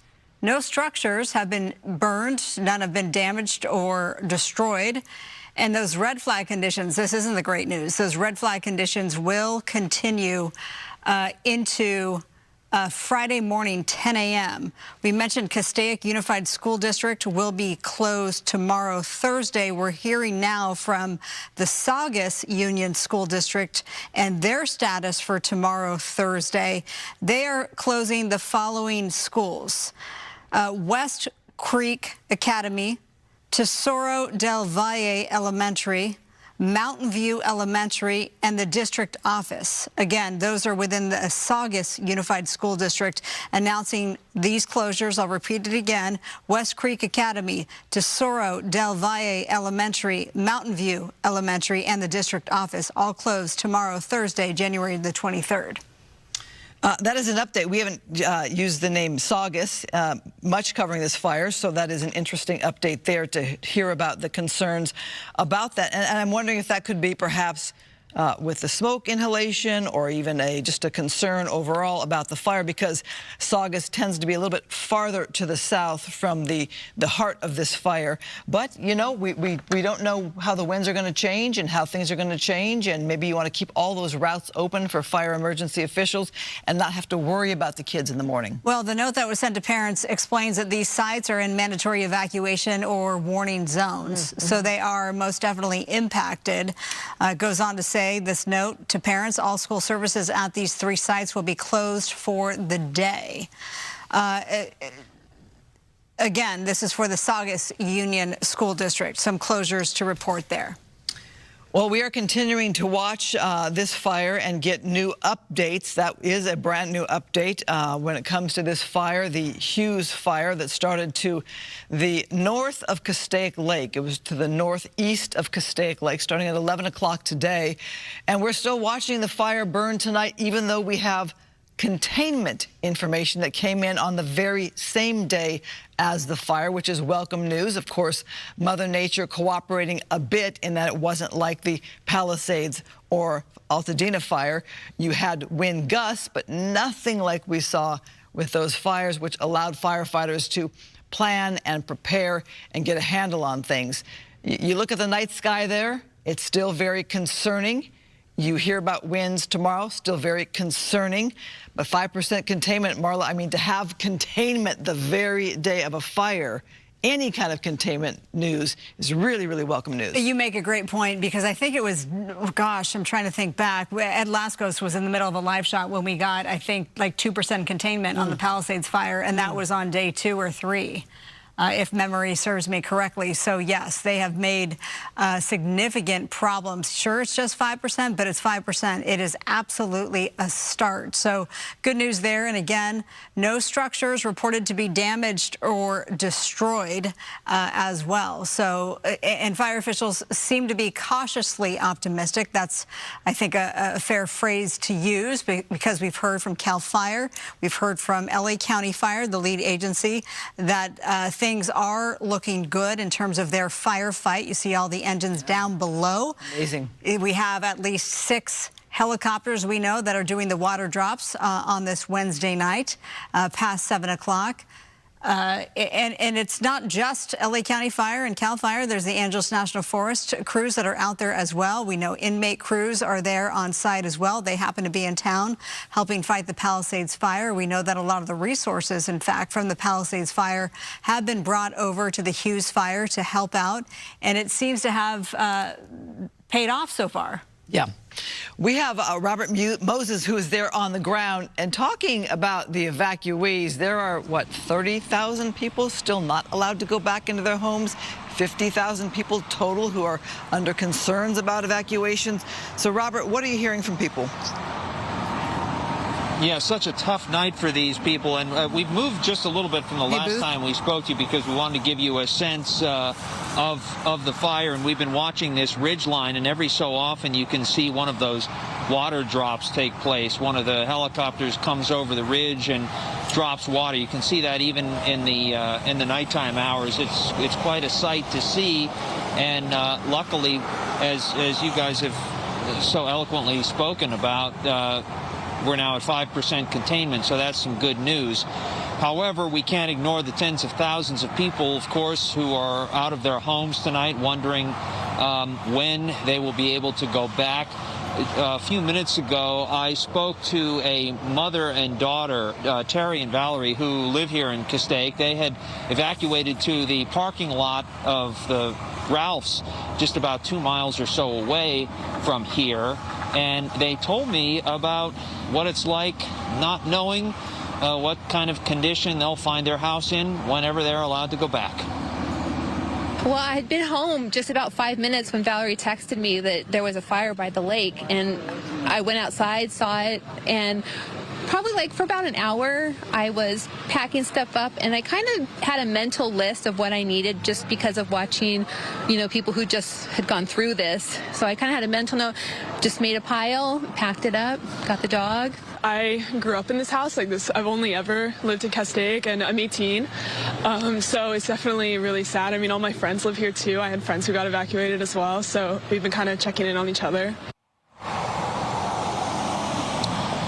So the good news is that no structures have been damaged or destroyed at this point, but that doesn't mean that this won't be a sleepless night for Terry and Valerie and for the rest of the family. You can probably see one of those other water drops that just took place here a second ago, and part of the fire really flamed up in a pronounced way in just the last couple seconds since you spoke to us. We actually tried to, we had intended to try to go and get close to Terry and Valerie's home here in Castaic, but we couldn't get there because of all the road closures here. Obviously, there's a pretty wide perimeter set up for the firefighting efforts. And I did want to point out something that we noticed. The particulates that have been flying through the air, you can probably see them coming through our live shot, but it's really pronounced. If you look at our car, it's black, but you can see even in just the few minutes that we've been parked here, this ash that is flying through the air and gathering on our hood. So speaks to the air quality here, and perhaps why we have the school closures tomorrow and all that. I really can't emphasize enough, if you're in this area, wear protection. It's so important because we can literally see the air quality deteriorating by the minute as we keep an eye on that ridge and watch those flames as they seem to leap higher and higher.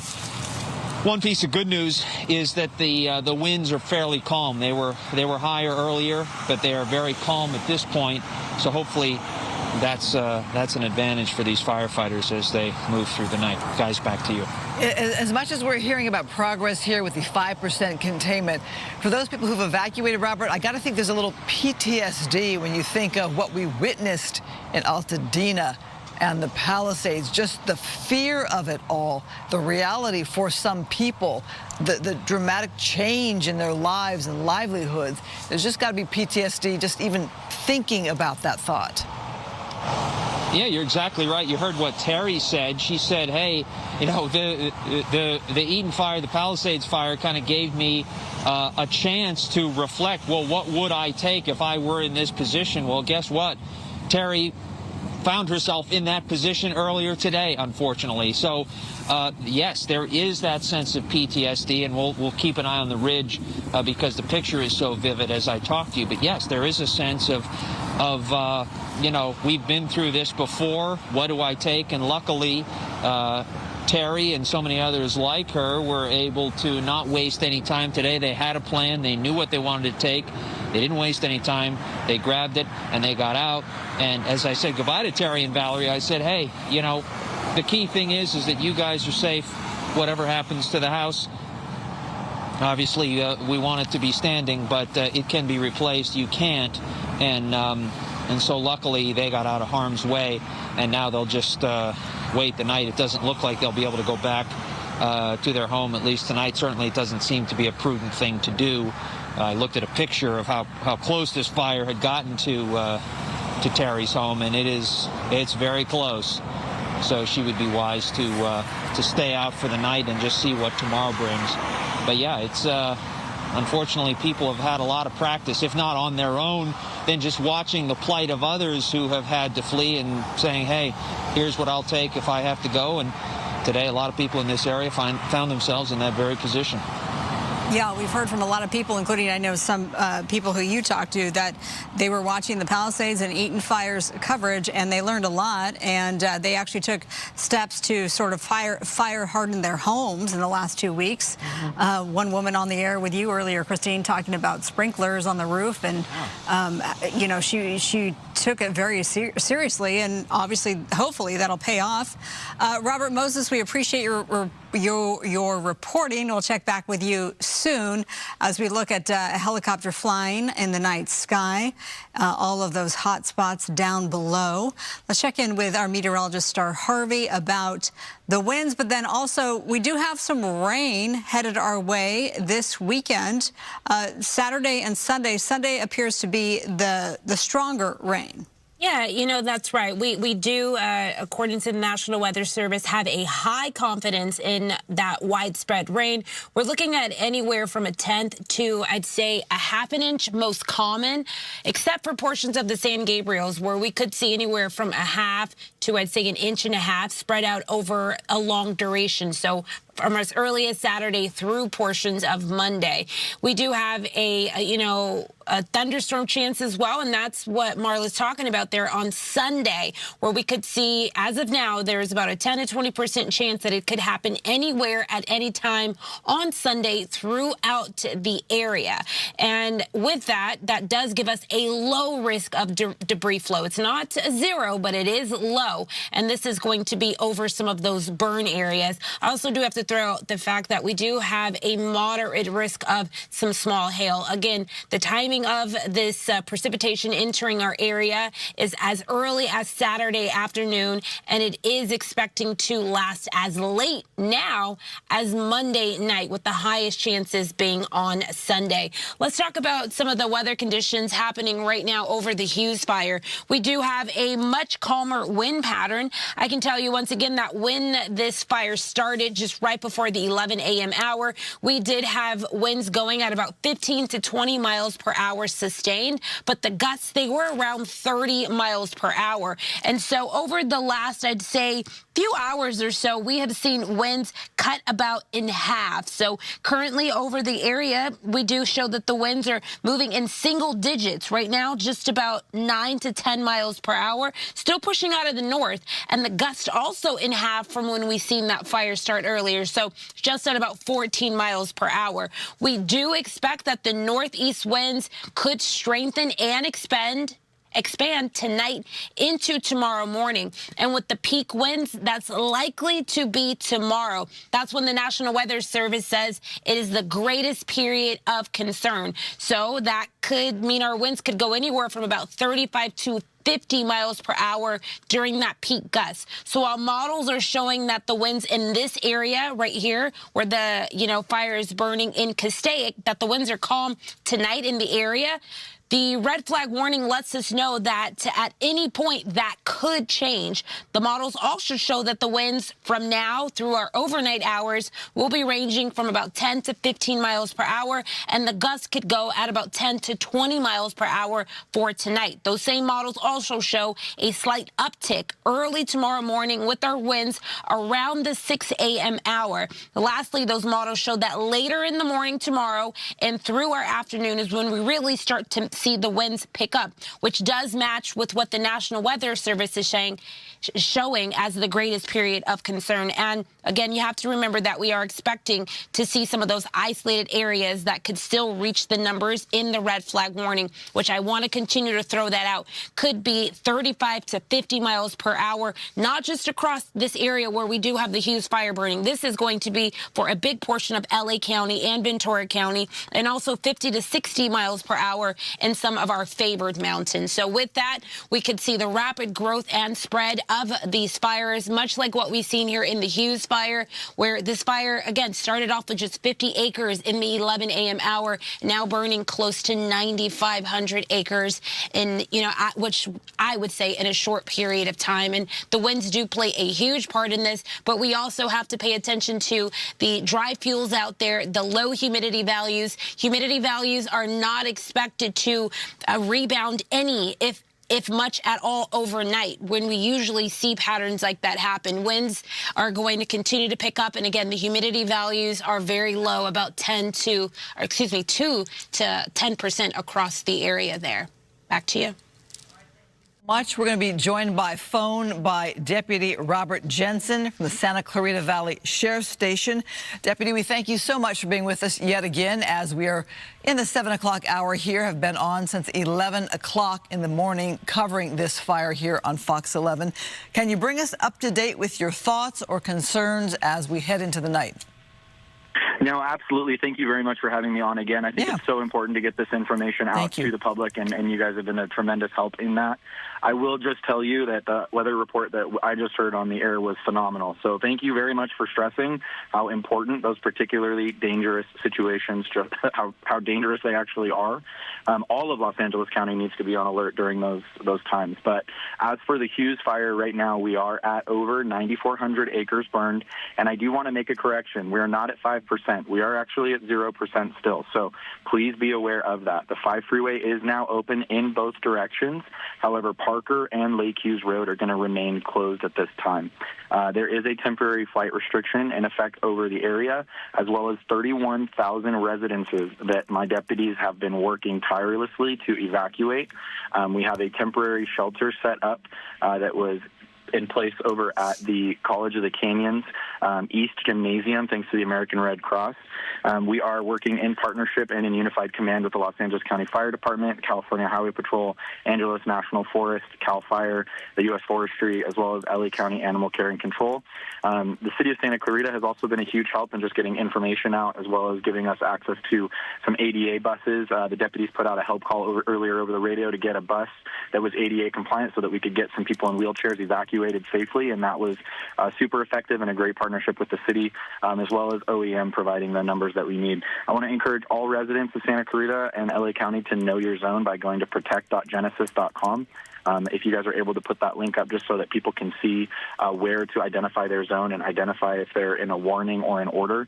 Please keep in mind, evacuation orders are just that, okay? They are not recommendations at all. If we're issuing an order, that means do not go back home to get your items. That means turn around, go somewhere safe. It is not safe for you to be there. Evacuation warnings are for people who require a little bit extra time to get out of the house. So if they need to, pick up medications, or if they require assistance walking or whatever it may be, that's when they need to start considering leaving. I will also tell you this, because of how close in proximity the fire is to Pitches Detention Center, there was some concern about the inmates there. I will tell you that there's a total of 476 inmates that have been relocated from one of our facilities on that property to a different facility. That was purely as a precaution, just to kind of stage them in the event that they do require evacuation. We have incredible partnerships with our custody deputies, as well as our transportation services deputies, who have worked tirelessly to get the buses where they need to be so they can be staged and ready to go. And I will tell you this, keep in mind, PDC has a camp up there that deals with brush clearing all the time. So they're in a very protected area. So the idea for them to shelter in place is totally, they're going to be good up there for quite some time. And if that changes, obviously we have the contingency plans in place. Santa Clarita is no stranger to fires. So one of the things I will stress is that if you're a community member here in Santa Clarita and you're close to an evacuation order, start preparing. The county fire website has phenomenal resources on there for you to identify what you need to pack in an emergency and what you need to grab and go. So that would be my best point of information going out to you guys. I appreciate the opportunity to come on here and speak. Well, you just rattled off a whole lot of information. I just want to circle back to you and the 5% containment. So you are saying it's 0% contained. The lead agency is LA County Fire. Is that right? Yeah, according to LA County Fire, we're at 0% containment. Okay, I wanted to confirm that. Thank you for clarifying. LA County Sheriff's headquarters on X, they're putting out, I think, a very important reminder. And while I have you, I wanted to get your thoughts about drone restrictions during fires. Obviously, we saw what happened in the Palisades Fire. With the drone issue, there were dozens of drones. 49 at one point were sighted or seen within the Palisades Fire burn zone. One of them took out one of the super scoopers, by the way. What are your thoughts on the drone restrictions reminder for folks tonight? Yeah, the TFR is not a joke. I can tell you we're working jointly already. FBI is already here at our command post working with us to identify drone operators so that we don't have that problem. I'm hoping that all our drone operators in the area learned their lesson through the Palisades and learned what a absolutely detrimental experience that can be, not only for their drone, but for the services going to the fires. So, yeah, it is extremely crucial that people understand that the TFR is not just there because, you know, your drone might get burned. You could actually very much inhibit the water deployment services. Yeah, I mean, it's a great reminder, and it may seem silly to bring up, but I mean, it's been such an issue in these firefights, and I know there's a lot of drone enthusiasts out there, so a great reminder.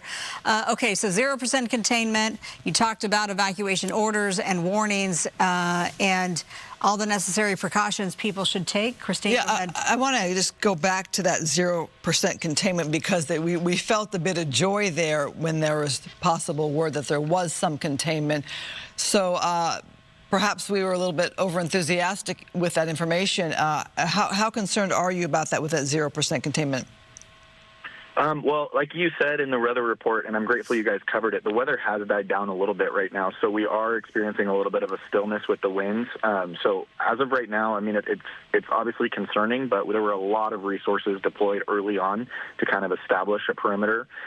So I'm not fire, so I don't want to speak to their containment. I know that the last update that I had from the command post for fire was that we were still at 0% containment, but they very well could be close to releasing that 5%. We just don't like giving, like you said, you know, we don't want to give false hope. So as of the latest official update, it's still 0%. And then let's talk about the College of the Canyons. You say the Red Cross is now set up there? Yes, Red Cross has established a evacuation center in the East Gymnasium. So you can enter that over through, like, kind of near the Performing Arts Center. And you mentioned the Protect Genesis app. I know that we do have that up on our Fox Local app to help people out. I know a lot of people rely on Watch Duty, but you had talked about earlier how important the Protect Genesis app is in disseminating valuable information that is out there as well. Would you like to elaborate on that? Yeah, thank you. Definitely would recommend Protect Genesis. Watch Duty is great for, you know, real-time updates and that kind of thing, but keep in mind Protect Genesis is what's going to be updated actually by the Office of Emergency Management. So Watch Duty operates a little bit more like a social platform. I don't want to speak ill of them. They are very helpful in these situations, but just keep in mind the official updates are going to be coming from Protect Genesis. All right, so let me ask you then, how do you spend the rest of this evening, overnight kind of? Where is your focus as we kind of, you know, go to bed tonight and worry about this? Yes, so our focus is and will always be the protection of life and property. So what that means for us is continuing any evacuations that are not complete or that are put out by the fire department.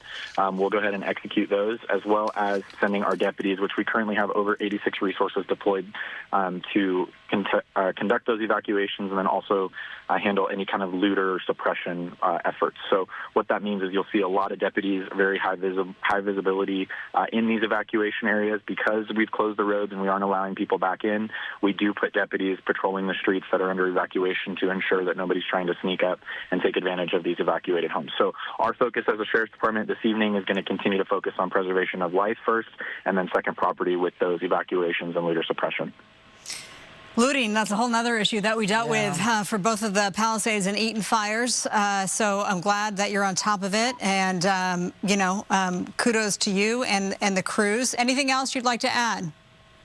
Just a huge thank you to all the participating agencies. I mean, truly, I wish you guys could see what I'm seeing here on the ground. There is a massive cooperative effort taking place between all of the agencies, all of the departments. And, as a City of Santa Clarita resident myself, I'm so overjoyed just to see the effort that's getting put into this, and to know that these resources are here at our disposal is truly encouraging and truly incredible. So I'm sleeping easy tonight knowing that there's a lot of resources here in our valley to try and protect us. So I'm very thankful for that. Well, there is so much respect right now for our first responders, given these fires we've had starting off our 2025 in such a crazy way.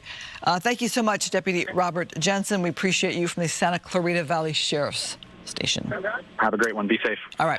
Let's talk about the evacuation orders that are in place right now. We're going to list them on your screen for you. You heard the deputies say right now their deputies are out there still completing those evacuations if needed, awaiting any more if needed. So here we have right here Biscayne, Bitter Canyon, Cambridge, Castaic Lake, Charlie Canyon, Golden State, Green Hill, Hasley, Hillcrest, Paradise Ranch, Ridge, Romero, Sloan, Francisquito, Kelly Johnson, Reyes Adobe, Sterling, Tesoro del Valle. These are evacuation orders.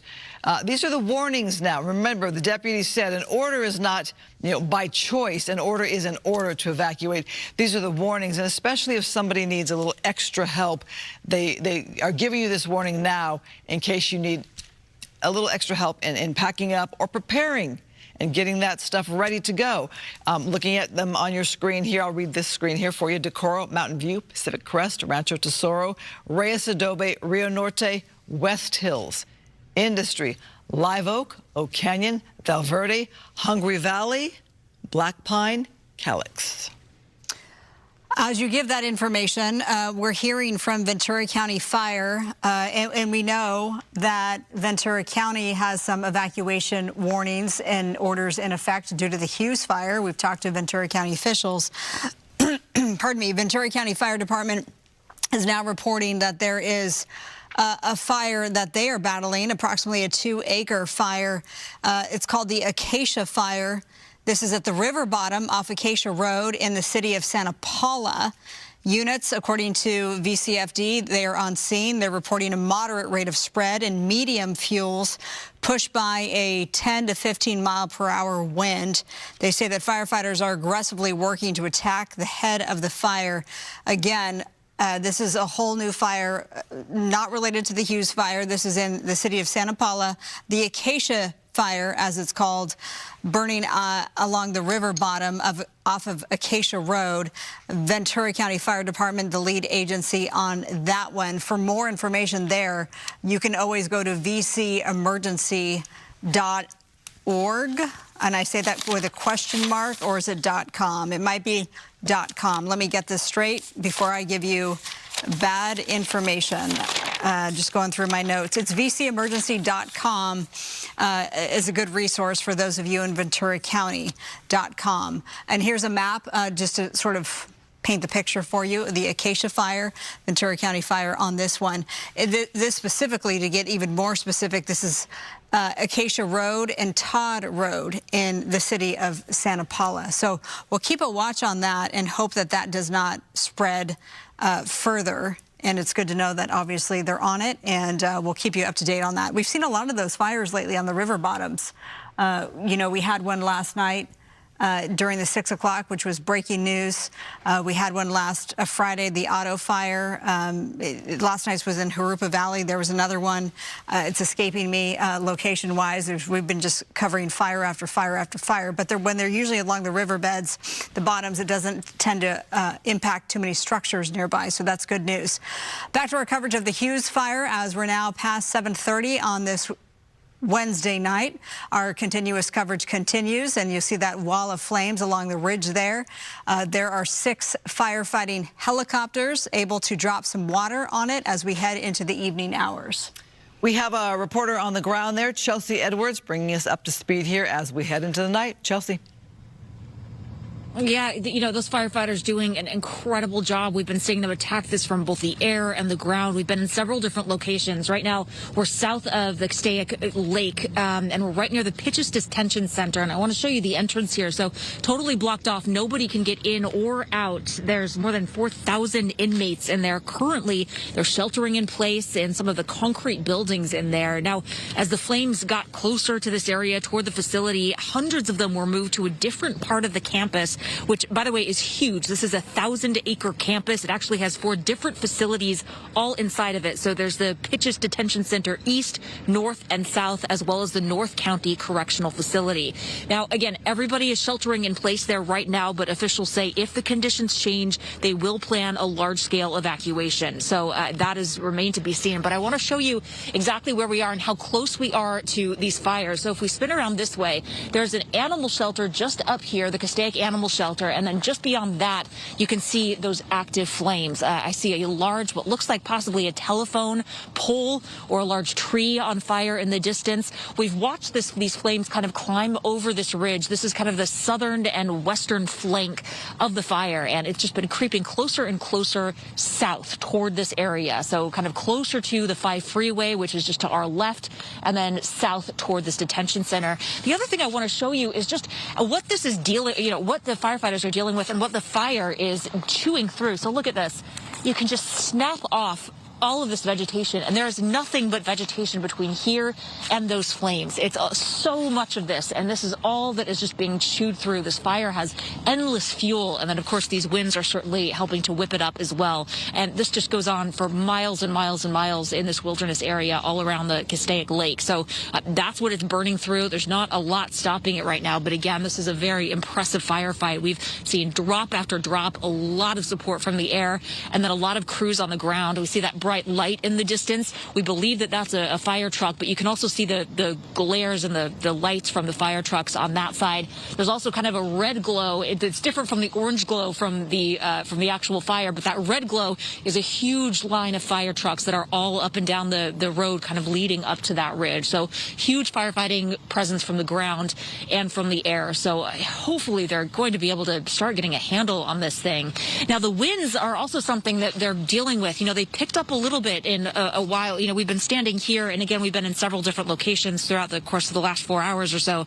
The winds have started to pick up a little bit more. I've certainly noticed that since we've been here. So that's something that firefighters are dealing with as well. For a little while, it seemed like we got a break there. The smoke was rising just directly upward. Now you can see it's kind of moving in different directions. So that's obviously what officials and firefighters are keeping an eye on to make sure that it doesn't move any further. Another thing I want to talk about is the freeway. So we're kind of parallel to the 5 freeway. You can actually see some of the cars that are traveling along it right now. So we were there earlier. That's how we got here to this area. Waited in a lot of traffic to get here, and it was closed for quite some time. That has since reopened. I know we've been talking about that on the air. Still not a lot of people going through, which is a good thing. There's not a lot of traffic that's going in either direction. A lot of traffic when you're getting out of the LA Basin area, when you're coming up north to the Castaic area. But once you get to this area, since they've opened it, really not too bad at all. That really does seem to be moving, and it's a lot of truckers as well. It doesn't seem like there's a lot of individual cars that are going north and south. It's truckers carrying goods from one place to another. Those had pulled over to the side of the road for a while when that closure was in place, and they were just waiting, as we see during storms as well, waiting for it to open so that they can continue on their route because they've got nowhere else to go. All right, we're seeing some fire engines coming into this area. I hope we're not in their way. We're kind of near a fire road. No, it looks like they're going into the Pitches Detention Center. Oh, no, they're turning in here. We might have to move. if we're standing in their way going on this fire road. Not sure here. But, you know, just an active firefight, constantly changing. The conditions are constantly changing. The wind is constantly changing. And these firefighters are doing everything they can to protect structures and protect lives. And the good news is so far they have been successful in doing that. You know, no structures, no homes have been lost, and no injuries that we've heard of so far. It looks like they're just using this as a turnaround to go back that direction. But we'll certainly keep an eye on it. We'll keep you posted, and, you know, just keep watching this as it gets closer and closer and comes over that ridge. Those flames, though, certainly making their way in this southerly direction, it looks like, toward this detention facility. Marla and Christine. All right, we will keep a watch. Chelsea Edwards, thank you so much. You and your photographer stay safe. Let's check in with Ashley Rodriguez. You've been talking to people who have been in sort of that evacuation mode, and some saying, should I go? Should I stay? Ashley, what's the latest? Hey, so I am west of the 5 right now. We're about 2 blocks from the 5. We are with Dana and Gary Baxter, who are watching the sky right now, and it's just glowing orange. You have decided to stay. Tell us why. Well, I actually just got here. I was at work when the fire broke out, and they just opened up the freeway, and I was able to get home. My husband has been here the whole time, watching the fires. I just want to get home. I just want to be here, just to make sure I can get my dogs and pack up and get everything out. We're close to the fires, but we're not quite where we have to evacuate yet. We're ready to go. We're packed up, and as soon as we need to go, we'll go. We're not going to mess around with it.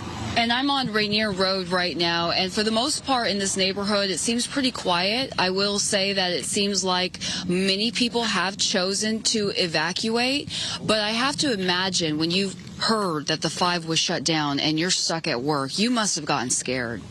It was pretty scary and pretty frustrating. You just want to get home, you know. Yeah, it's a hard position to be in, but I understand. I understand why it has to be done. So you just roll with the punches, you know. But as soon as I had the opportunity, I came home as soon as they opened it, and here I am. Yeah, and that must have been such a relief. And I know if I lived in this neighborhood, I probably would be standing out here all night. I mean, how can you sleep tonight knowing it's that close? Hopefully my refrigerator's full of beer. I'll sleep good, but it's been a crazy day. I bet. It started like just a little bit of smoke, and then all of a sudden it was just a big cloud, black cloud over the house. Oh, yeah, we were reporting it. 50 acres to 500, then it just exploded into thousands. It got real ugly, and then we just sat there, and I just said, I don't know what to do, so I just started picking up stuff, gathering all our keys and documents, and get stuff ready, and then it kind of looked like it was going to clear up, and a lot of the neighbors started leaving, and I figured, you know what, I'm just going to stick around because, you know, the way things have been happening with looters and everything going on. Yeah, and obviously we're from Southern California. We're used to wildfires. But after watching what happened over the past couple of weeks, it has to, like, put you on edge. Do you feel a sense of urgency when you see flames like this, knowing the devastation it caused? Oh, yeah. It's, you know, I don't want to lose our house, you know. And behind us there's an easement, and there's some dry plants, so I was watering those just to try to keep everything wet. But, no, I don't want to lose my house, and same with all our neighbors here. So we're all together and just hung out and watered down things and kept an eye on everything. Yeah, yeah, and I will say, I'll show you all the neighbors we're talking about. Don't hide, guys. Yeah, we got some camaraderie out here, but it's comforting to know that at least for now the winds are calm. But again, there is this ominous red glare in the sky, and I would have trouble sleeping tonight. Obviously, we are hoping for the best. At any point, are you ready to evacuate, and what will it take for you to actually say, okay, it's time to get in the car? When it hits that mountain right there, I'm out. Say that again? When it hits that mountain right there, I'm out. Okay. When I see we won't be sleeping much, I think. I have a plan. It's we're just going to go up the street, go the back way, and hit the freeway, and we have a motorhome store not too far, and put the dogs in that and go to the beach. And do you have fire insurance? Yes. We do. Good. Yes. Thankfully. Yeah. In fact, it just came. That's pretty scary. You know, as we're talking, you can see the ash in the air. The smoke quality, or the air quality with the smoke, has definitely improved since earlier this afternoon. So that's a good sign. Yeah. We'll hope for the best. Yes, absolutely. Well, thank you, Dana and Gary. I appreciate it. So, yeah, that's the latest from west of the 5. We're kind of just sitting here watching, hoping for the best, and hoping that the winds stay calm. We'll send it back to you. Thank you. All right, Ashley, thank you so much. There's a lot of talk about Interstate 5. It did reopen. Let's check in with Susan Harrison. She is on the 5 right now. What is traffic like? Traffic is free-flowing, Marla. You know, considering how backed up it was earlier today, it looks as if nothing has happened. But yeah, if you want to show that video that I took earlier, which shows you just how backed up it was, actually it's not a great shot because it was just the back end of a semi-truck. But that's what we were looking at, was that you know, the fact that it wasn't going anywhere. So right now, are we on the camera shot? Okay, so this is a right now view of what Interstate 5 going southbound looks like. And so you can see all the 5 lanes of traffic. They're now open. You can see traffic is free flowing. But again, it wasn't that long ago. It was about 6 o'clock. Actually, it was closer to 5 o'clock when Sheriff Luna said, oh, yeah, we are going to reopen the 5. But in fact, it didn't open straight away. And it seemed as if maybe the southbound lanes were opened up before the northbound lanes, and we got caught in a place where it just was standstill. And it was so crowded that at one point when some fire crews needed to get by, somebody actually got out of the truck and then came to our window to say, can you move up? Can you kind of shimmy over? And then just around the time that we were going to try and get off the freeway so that we could bring you a live shot, that was when traffic then started to open up again. And that was well after 6 o'clock. So despite the announcement that the interstate was going to be opened up, it didn't open up for probably another hour after that. But right now, things look great. There is no reason to come up here unless you actually have to be up here, if you have business up here, because that was the other piece of advice that Sheriff Luna and others said, which was, don't come to the area if you don't need to be here. But it does allow people who need to leave the location to get out of the location, and also for those people who perhaps are in a warning area, they need to get back in order to pack up. That will give them easier access to those areas as well. So the good news is Interstate 5 reopened. Bad news is the fire is still burning, and there are still people that are worried about whether or not they need to find a place to sleep tonight.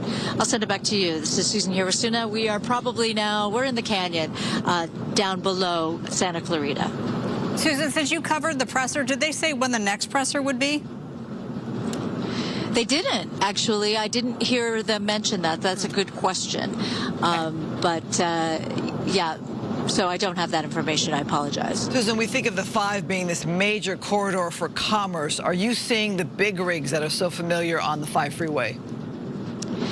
You know, initially that's exactly and only what we saw. You know, we had like the back end of a semi right up against, pretty much against us and on either side of us. So, yeah, that was a little nerve-wracking because there was no way to get out, you know, in that space where we're thinking we need to leave the area, we need to get closer to some coverage areas, and there was just nowhere to go as it stood. We had some areas, we had a lane, it was really the HOV, it wasn't even the HOV lane, it's that side part which allows for drainage, etc. That was the lane that the firefighters drove up ultimately.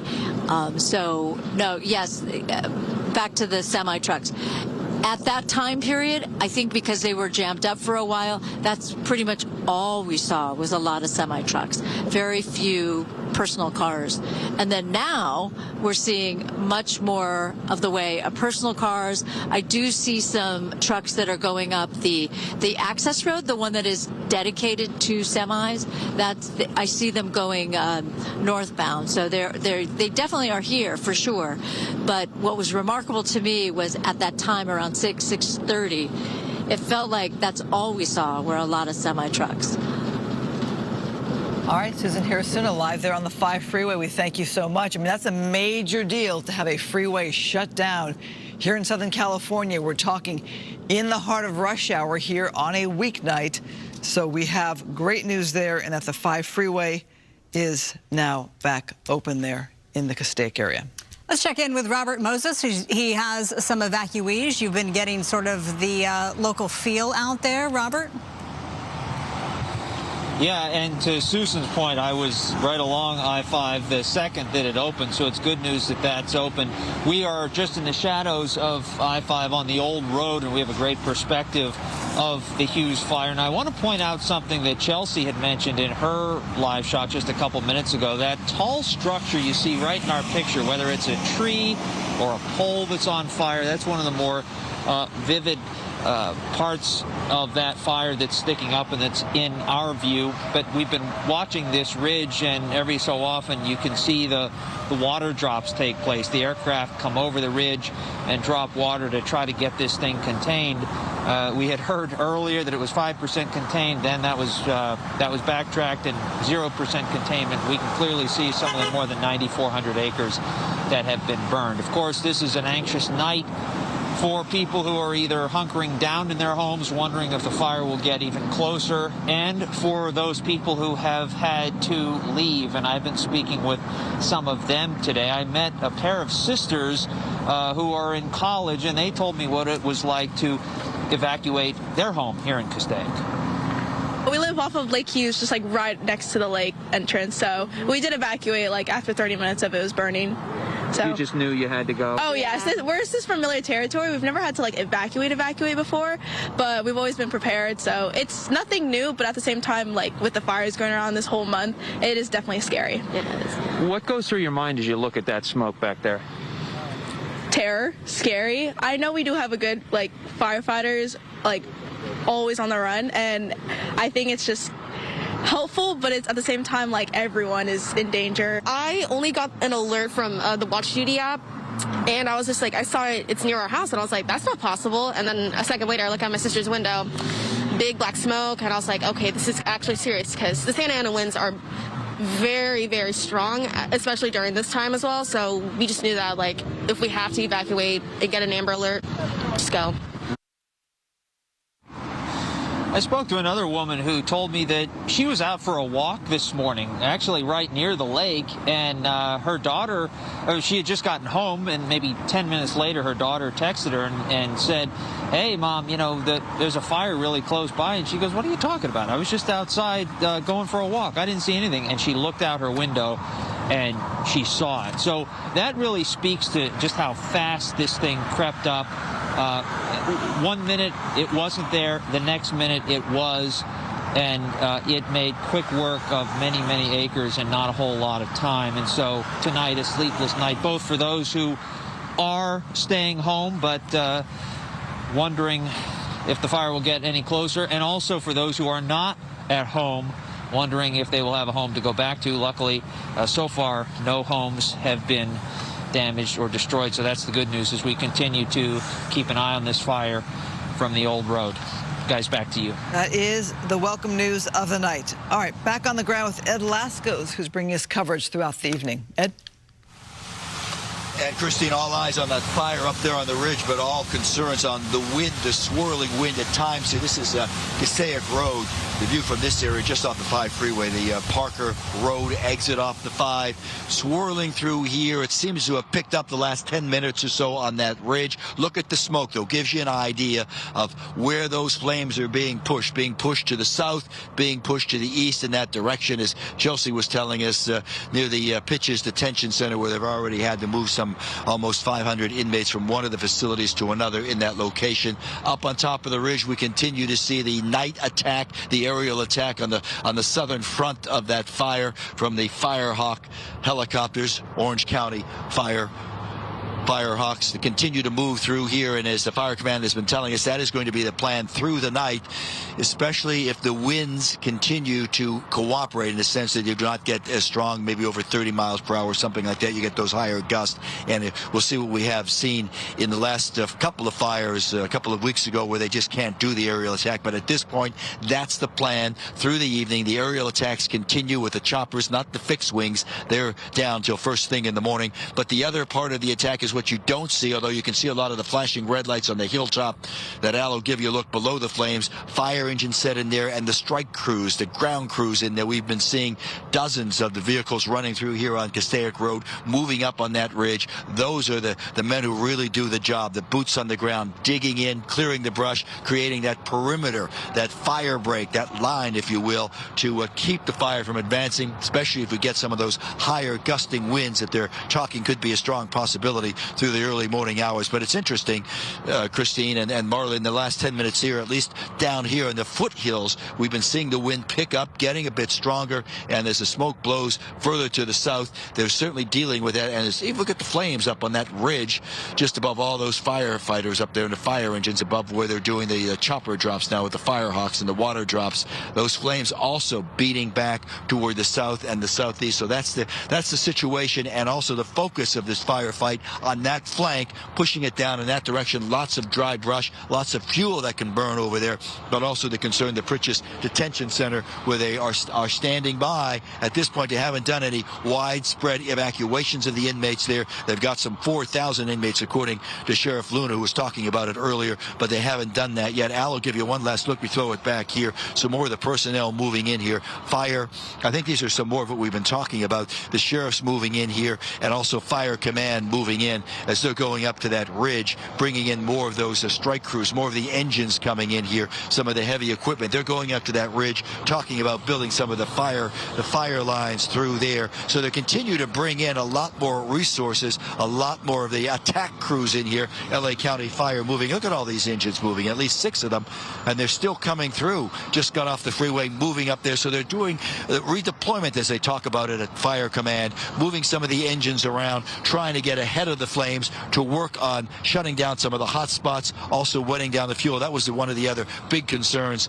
as LA City Fire also helping out. Here's some of their engines going by, certainly. But the big concern was trying to ease the heat load, as they were talking about at that press conference earlier, in that fire zone, using a lot of those engines on the ground and trying to contain, better containment on this fire. Let's head back to the studio.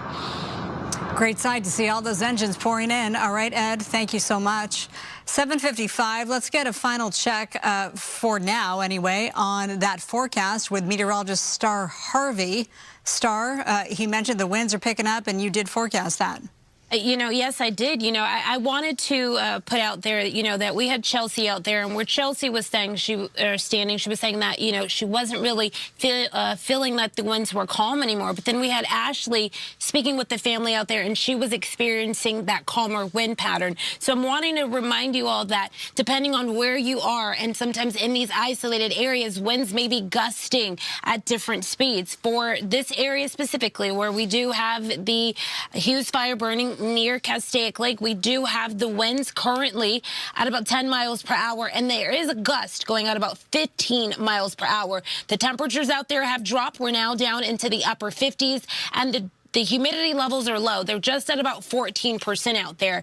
Now, the setup is the fact that the northeast winds could strengthen, but also expand tonight into tomorrow morning. We are likely to see the peak of those winds tomorrow. That is when the National Weather Service, again, is saying the greatest period of concern will arrive. So that means that we could see those winds going anywhere between 35 to 50 miles per hour with those peak gusts. Our models are indicating for this area specifically that winds are expected to range about 10 to 15 miles per hour from now through the overnight hours, and gust at about 10 to 20 miles per hour. I want to stress that we will have isolated areas where the gusts will at times pick up with a higher intensity speed. Those same models do indicate that a slight uptick in our winds will happen around this area tomorrow morning in the 6 a.m. hour. And lastly, later tomorrow morning and pushing into the afternoon, we really see the winds picking up in the Castaic area. Now, the isolated area could also see those winds reaching the red flag warning level, which is 35 to 50 miles per hour. This is going to include for Los Angeles and Ventura counties, but also 50 to 60 in those favored mountains. So it'll be an area to watch. I just want to stress that. And of course, we'll be back a little bit later this evening to check on it. Back to you, ladies. All right, well, we are watching the weather here. The winds, obviously, the big concern with all of these fires we've witnessed here in January of 2025. Fox 11 News has been on all day with this coverage here of the Castaic Fire, the Hughes Fire. Amazing to still see those helicopters flying at night, making those water drops. They've had about a dozen aircraft fighting this fire. You've had those fixed wing with the Phosgene right there, that water drop with the helicopter there. They have different jobs, different duties. They can go in with those precision drops with those helicopter drops and those helicopter buckets with their water. Ed Laskos, though, bringing us a very visual picture of the crews that are there going through the area, trying to fight this fire and doing the job that they do throughout the night. Alarming, though, Marla, when you still see flames like this and that pole there on fire, and you think of the embers that are flying around there on the ground. Still very concerning tonight. Very concerning, but we've heard from LA County fire officials and CAL FIRE saying that they're ultimately cautiously optimistic as we head into this Wednesday night into Thursday in terms of the firefight, because it really is an all hands on deck. They already had crews in from out of town, from Northern California, from out of state, and they're able to rely also on those resources as well. A quick update from LA County Fire, and it's an important one, and this is the Eaton Fire. I don't want to confuse the two, but they have issued what they call their final incident update. So that is great news. 15 days after the Eaton Fire started, they have issued their final incident update. That one 95% contained, and the acreage burned 14,021. We'll have more tonight on the Fox 11 News at 10. As we approach the 8 o'clock hour, we do want to let you know that we will go off the air and put you into prime time and the season finale of Special Forces World's Toughest Test. Of course, if we need to break in to prime time, we will, and then we'll be back either way for the Fox 11 News at 10 o'clock tonight. It's been a busy week with the inauguration, 2 days of coverage on that, and now fires. Mornings again, as Marla just said there, at 10 o'clock. Thanks for being with us. I'm Christine Devine. Marla Tejas. See you at 10. Fox Tonight, a supercharged Special Forces World's Toughest Test, starts now. Viewer discretion is advised.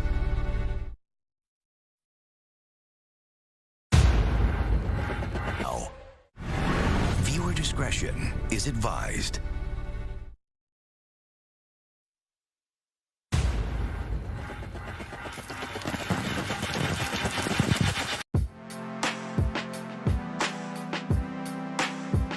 I know you can see what I can see.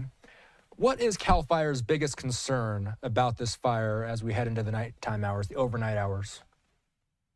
Well, thank you so much for having me on, Austin. And, you know, it's incredible footage. I think as Fox 11 was talking, we saw one of the helicopters drop on a jackpot or an area with a lot of fuel, and it just knocked the heat out of it, which was great. And then our crew is going to be able to get in there.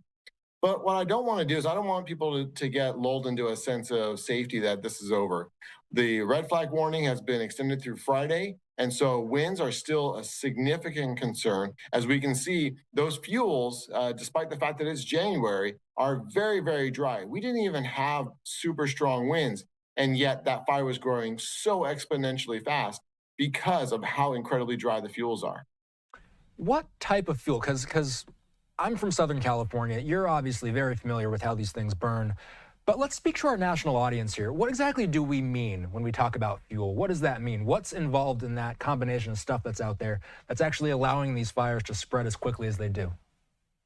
Sure, that's a great question. So I think some of the national viewers might notice that there are times when we say, hey, look, we had a super bloom. And there's all these beautiful, beautiful flowers all throughout the Castaic area, going up and over the Grapevine, some of the other parts of the lower Central Valley. unfortunately, all those beautiful flowers, which are absolutely beautiful, when they die, they turn into dry grass, dry weeds. Now, we've had several years of really good rainfall, but not a lot of fires. So we've had all of these layers of grass grow and die, grow and die, grow and die. And now there's just this patchwork, like a haystack, just ready to burn. And so when we're talking about grass, we're talking about brush, we're talking about trees, as we can see burning, all of that together, backed by winds that were 20 to 30 miles an hour, not the 60 and 100 we had, but still very fast nevertheless. So at this point, we've lost connection with the choppers and the videographers that are down there on the ground. So we're playing footage that's from a few hours ago. Some of it's from the early evening hours where the sun was still up, and some of these images are just from a few hours ago. Give us some perspective, David. So we spent so much time talking about the Eaton fires and the Palisades fire. What's different about this type of geography that we're talking about here in the Santa Clarita Valley area? If you can compare what we saw in, say, the Palisades to what we're seeing in the Castaic region. Sure. So wildfire moves for three reasons: fuels, weather, and topography. So the topography is actually not entirely dissimilar from the Pacific Palisades. It's rolling hills, a little bit more rolling out in this area, but nevertheless, the same principles of the up and down valleys. Of course, we have Lake Hughes right there. The weather, we had the winds, and we discussed that already. So really the fuels were the big difference. So this is what we would call a traditional wildland fire. It was brush, it was grass, and that's what carried the fire. Unlike the Palisades and the Eaton fires, where there was the houses burning that carried the fire, that moved the fire, throwing embers way high into the air, and again, behind the 60 to 100 mile per hour winds, throwing them 1 or 2 miles ahead. In this case, we did have the grasses burning very fast behind the 20 to 30 mile per hour winds, but it was what we would expect out of a wildland fire. And then, of course, the fact that there were sparse structures, if any damage or destroyed, and that's yet to come. But it just is the way it burned. This is more of a traditional wildland fire. I spent the last week down there in Altadena and in the Palisades area. Most of the crews that I saw working out there, fire crews, they were not local crews. I saw folks from Oregon. I saw folks from Texas. We've of course heard about the crews coming up from Mexico to help out as well as those super scoopers from Canada that are also pivotal in fighting these fires. Can you speak to the level of resources that are in Southern California at this time? Yeah, so we had surged more than 2,500 personnel from our local, state, federal, and tribal partners, all in the area waiting throughout different places to see if something was going to pop up. And we have had several fires today. None of the other ones grew as large as the Hughes Fire, but we have been watching fires pop up and drop off all day long, sometimes 2-4 acres, sometimes maybe 10. There was a fire in Ventura not too long ago. And all of these are just popping up because the weather conditions region-wide from Santa Barbara to San Diego are the same, and they're prime. So having all those resources, and then we were immediately able to employ them as soon as the fire started. We had resources there in the Santa Clarita area staged, and they immediately responded and were able to join the firefight quickly, along with our aircraft. You know, you bring up the fact that there was one in Ventura County earlier today. We have that here. I think this was the one you're talking about in Santa Paula, possibly. And this is a good example, David. They called this the Acacia Fire. It was in the middle of the river bottom there. They say crews are on scene working to put the fire out. The combination of water drops and a ground attack stopped progress of the fire. No threat to structures. So that's something that maybe we don't talk about enough here on the news, is the fact that there are so many of these smaller fires that they make quick work of. That happens often, doesn't it? It does. And I think there's a piece that people can easily overlook is that was a riverbank fire. And the reason that's important is the riverbank should be full right now. But because we haven't had very much water at all come in the form of rain or even snow in the upper elevations, that riverbank is empty. and therefore it's ripe for the production of fire. I mean, this is the kind of situation you see in July, August, September. To see it in January is extremely unusual. Looking ahead, of course, what we keep seeing officials say every single press conference is there is no such thing as fire season. It's a year-round occurrence. So how long does this larger presence stay in Southern California? As I mentioned, LA County Fire, LA City Fire, they're not the only ones in town. Cal Fire is there assisting, and so many other agencies are as well. How long does the increased presence need to stay in Southern California? At what time of year can we start to put our guard down a little bit? Do we even know?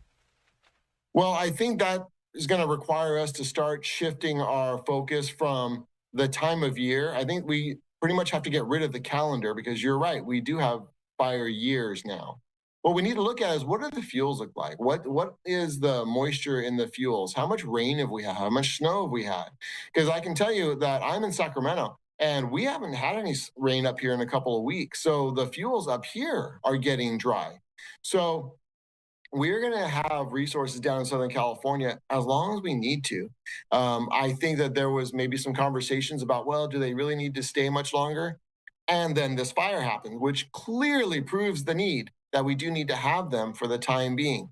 How long does that last? I don't know. And you know, we are expecting some rain, but that rain is expected to come in with thunderstorms, which brings not only erratic wind, but of course, lightning. So we're not out of the woods. Where our conversations won't even be towards, you know, turning some of these folks back for a while. Obviously, you know, the other countries and states have been generous with their personnel, and that'll be a separate conversation with them.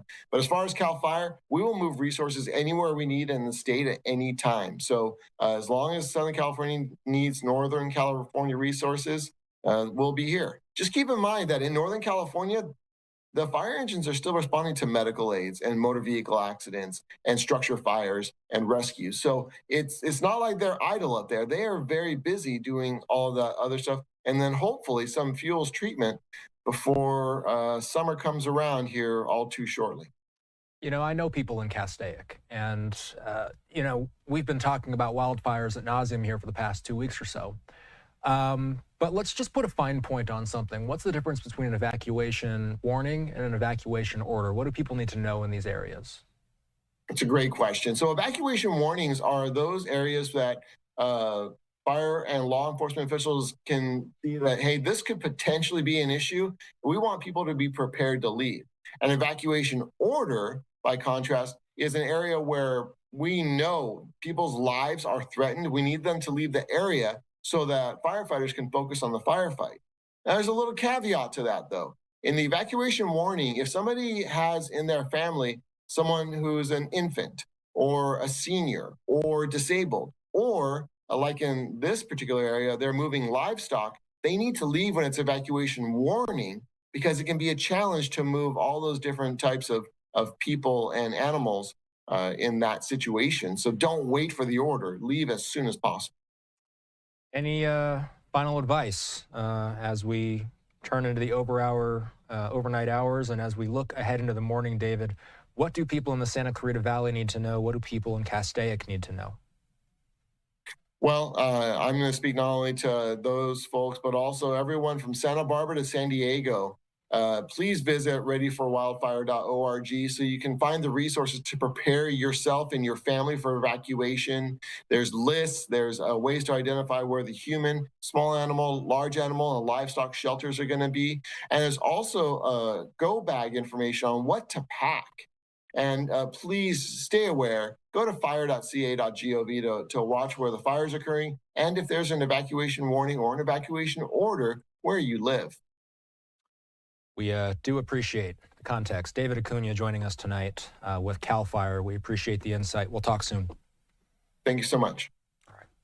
So we did get our live image back of the fire here. I think SkyFOX got the chopper back above the blaze. So what we're going to do is we're going to stay on top of it. We're going to take a quick break. We'll be right back with more coverage from Southern California in a moment.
Welcome back. I'm Austin Westfall. For anybody that's new to Live now, what we're able to do here is we're able to not only give you interviews like that and give you the live raw feeds from our affiliates across the country like Fox 11 Los Angeles, but we also like to let these press conferences play out in full. We like to let them breathe, and we like you to listen into the full context of these situations as officials speak from the podiums and take questions from reporters.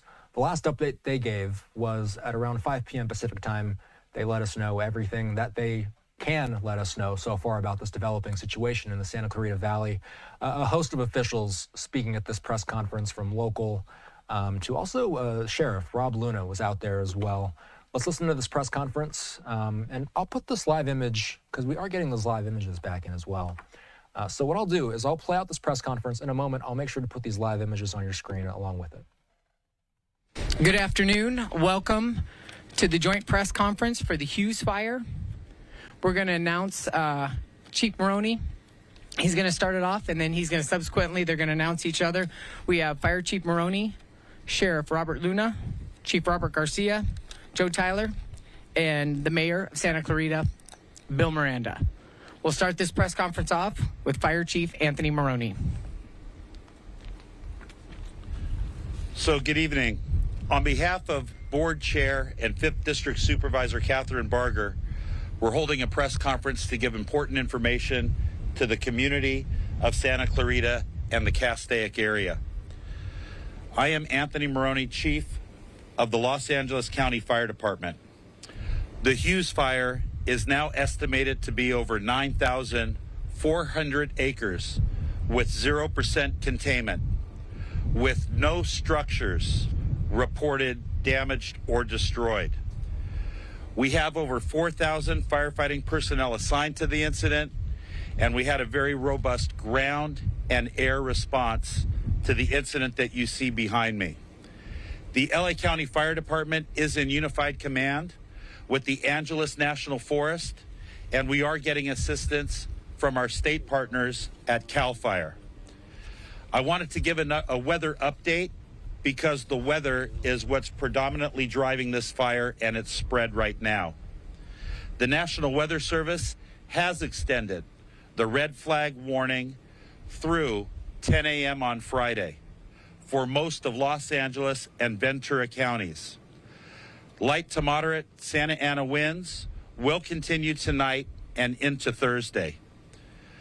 The situation remains dynamic, and the fire remains a difficult fire to contain, although we are getting the upper hand. I would now like to invite up Los Angeles County Sheriff Robert Luna to give an update on evacuations and the closure of the I-5. Thank you. Good evening to everybody, and thank you, Chief Maroney. So for us, obviously in unified command with our partners at the fire department from the very beginning of this fire incident. And right now, the numbers that I have is that we have approximately 31,000 people who are affected by our evacuation orders. Another 23,000 that are impacted by evacuation warnings.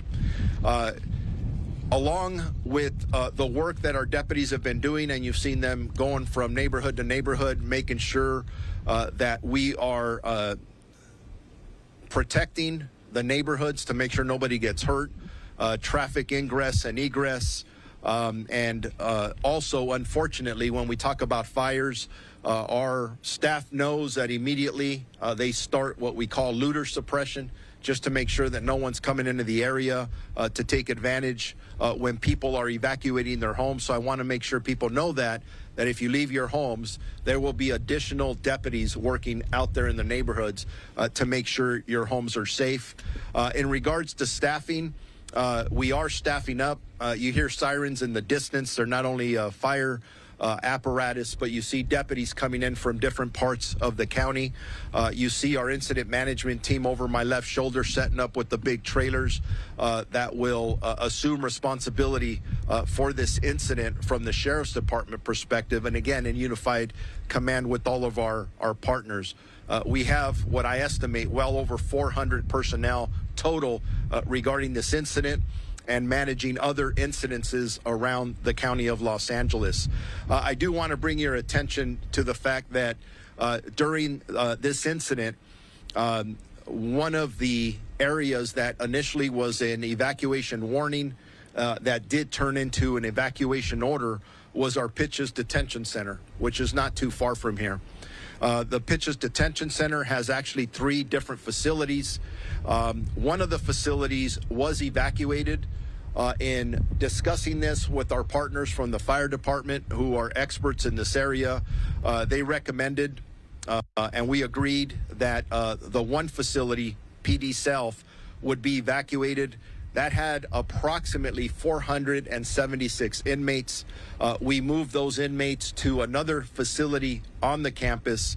The other 2 campuses are structured much better than the one that we evacuated from.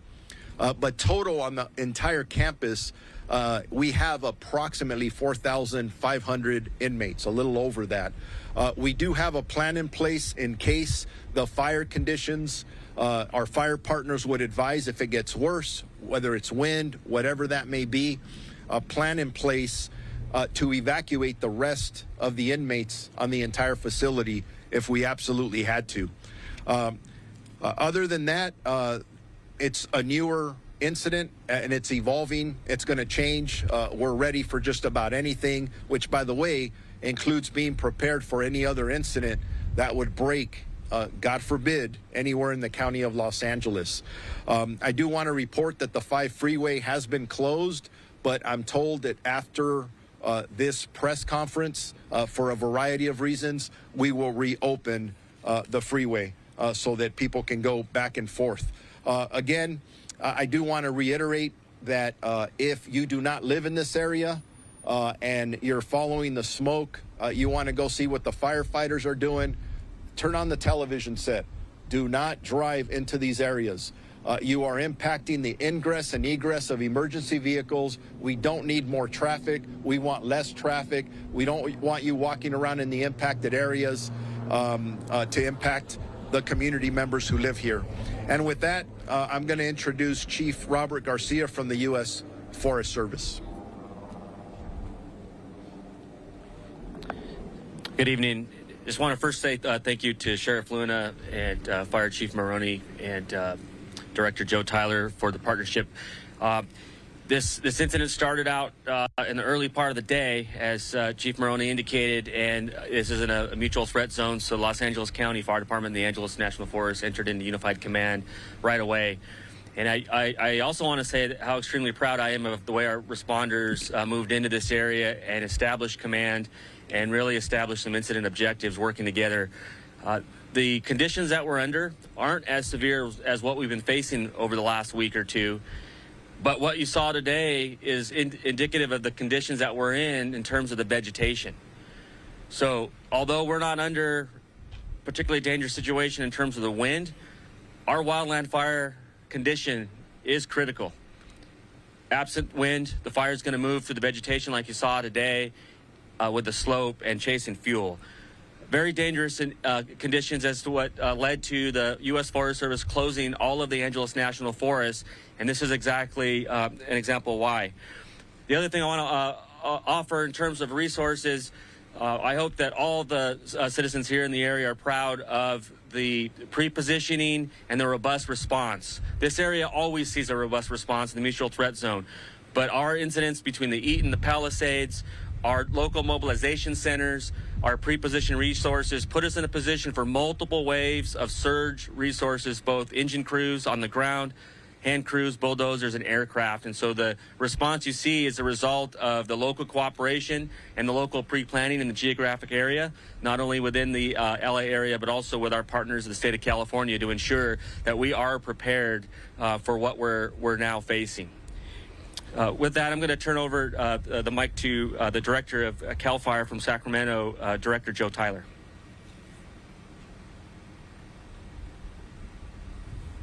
Good evening, everyone.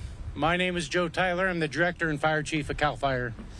Normally, my office is located in Sacramento, but I have found the need over the last 2 weeks to spend my time here in the greater Los Angeles area. We have been impacted significantly over the last 2 weeks, as we all know, related to the Palisades Fire, the Eaton Fire, the Hurst Fire, the Lidia Fire. And as we continue through these weather conditions, we recognize that it's not over yet. We recognize that we still have a couple of days to go. So the state of California brings its full force of the women and men of CAL FIRE, supporting the Los Angeles County Fire Department, our local fire agencies, the Angeles National Forest and the Forest Service abroad, as well as our law enforcement partners who are doing so much to respond to all of these emergencies together. Cal OES has utilized funds to bring together pre-positioned resources across Southern California, and the California National Guard has located aircraft, both rotor wing helicopters and fixed wings mobile or modular MAFS units to be able to supplement the air tankers that we have here available locally. This fire had a robust response today, and as you can see behind us, the responders are doing great work to try to contain this fire. Certainly, we are not out of the woods yet. It is important to take heed and caution and follow the directions of local law enforcement and your first responders as they are asking you to evacuate the area. Doing that will allow our fire resources to be able to conduct perimeter control and extinguish the flaming front of this fire. Many times we find ourselves trying to rescue evacuees, but today the community heeded that lesson and many evacuated the area, allowing them to fight the fire. We will continue to be here to support, not only now, but as we move into the next phase with the potential of rains coming forward and trying to mitigate the landscape to avoid debris flows and flooding. We will be here for you. I want to take the opportunity now to invite the Mayor of Santa Clarita, Bill Miranda, to the podium.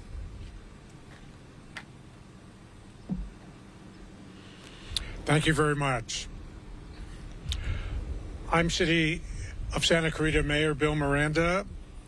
We just cannot say enough about the work our first responders have done over the past couple of weeks and the work that they are currently doing just north of the city. In the wake of the devastation that tore through Los Angeles, claiming homes and lives, understandably, everyone is on heightened alert and all too aware of the damage these fires can cause.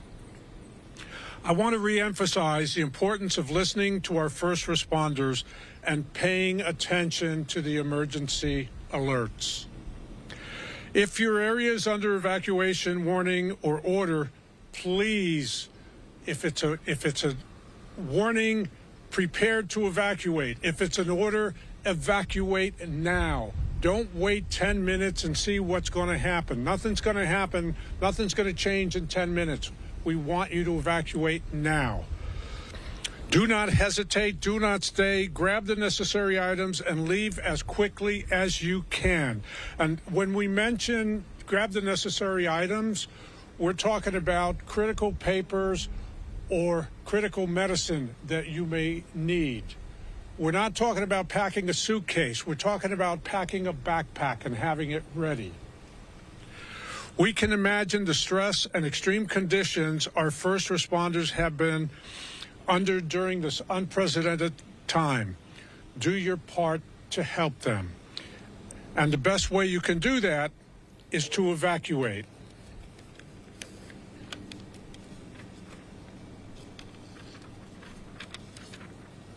Our city is unified. Our city is in unified command with the Los Angeles County Fire Department and the Sheriff's Department. We're working together to ensure that our residents are safe and minimize potential damage to homes and businesses. All city recreation and community services have been canceled for the rest of the day.